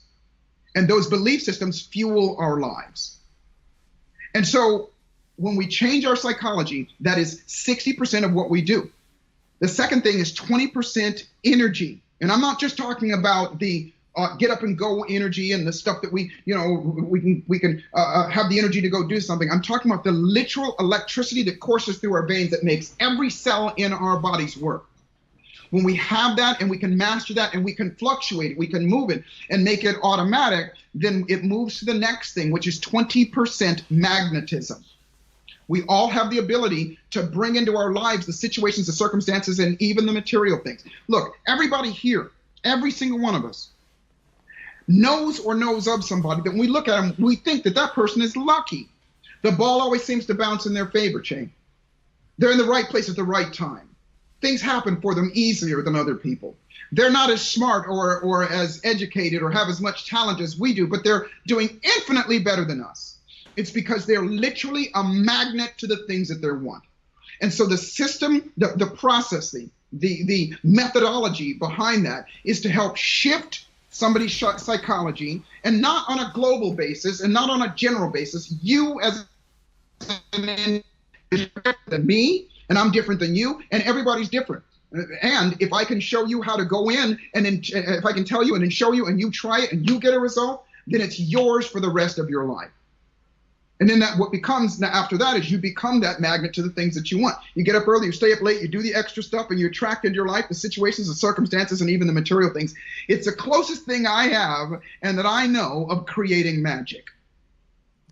What about those folks, Joseph, that are meeting you for the very first time? I want to get into a little about the pro sequences in a moment, but those folks that are meeting you for the first time, like, man, I get it. The guy owns 5 businesses, Shay. He's making millions of dollars over here. He's able to speak to 20, 30,000 people a month.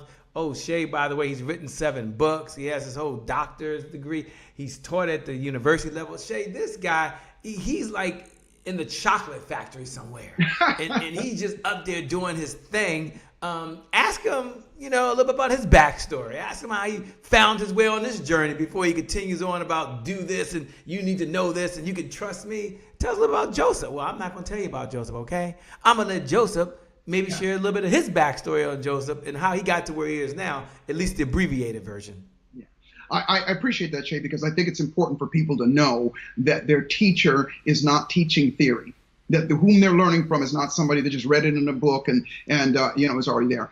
And I say that because I come from a place where I always say to people, you can sail right past broke. I was so broke, I was homeless. I lived in a cardboard box, and I was there because my self-esteem and my own belief about myself was crushed. When I was 17 and a half years old, 3 grown men tried to take my life because of the color of my skin. And it destroyed me. They left me for dead. And the things that they said to me as they were trying to kill me stuck in my head. It changed my psychology, my belief about myself, about other people, about the world around us. And so I wound up homeless. And what changed my life, Shane, was somebody that I didn't know. It was a kind person. Somebody introduced me to the whole concept of personal development, meaning that I could change all of those beliefs that I didn't even know that I had at the time. I'm intellectualizing it now, but at the time I didn't even know. I just was worthless. And so I learned that. It changed my life. I started to condition myself to default to a place of, oh gosh, I can, I will, I'm better, I'm good, I'm all those things. And then all the other stuff started to fade away. And then I started doing things, and in a very short amount of time, my first financial win was with real estate. And I shared this with you before, Shay, but I actually saved up Coke bottles and collected enough money to take a real estate course.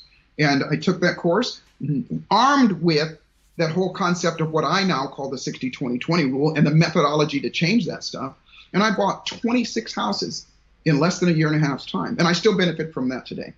And the other things, all the other 5 businesses, the other things that I do are all a result of having a methodology versus just, a belief in being motivated and that kind of thing.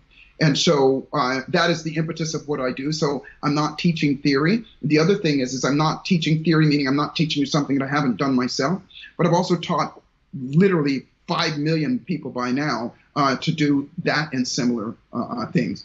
But I will say this, which is some of the impetus of how you and I came together, and that is that I'm a hired gun in a lot of cases, meaning I come in and I speak to other people's audiences, not the least of which being my business partner for several decades now, Tony Robbins.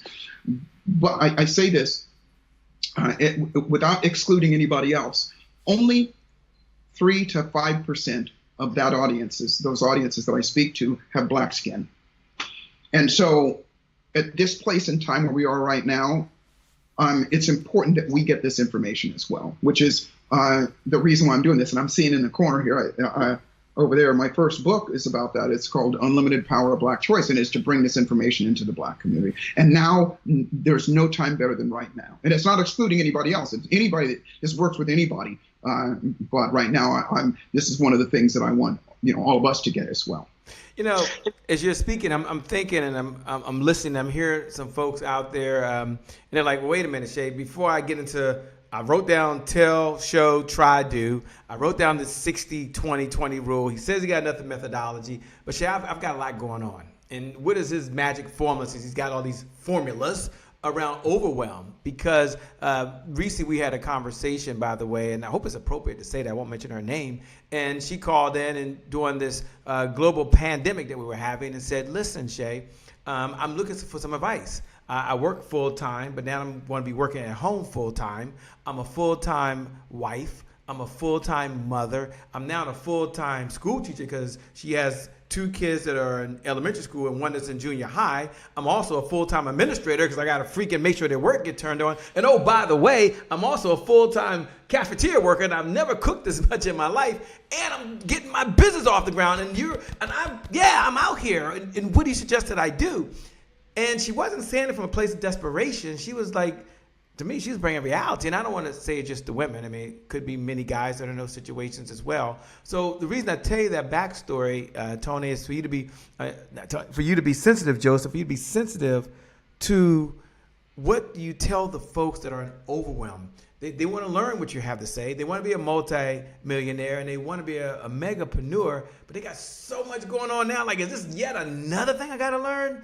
What do you tell folks that are in a place of overwhelm?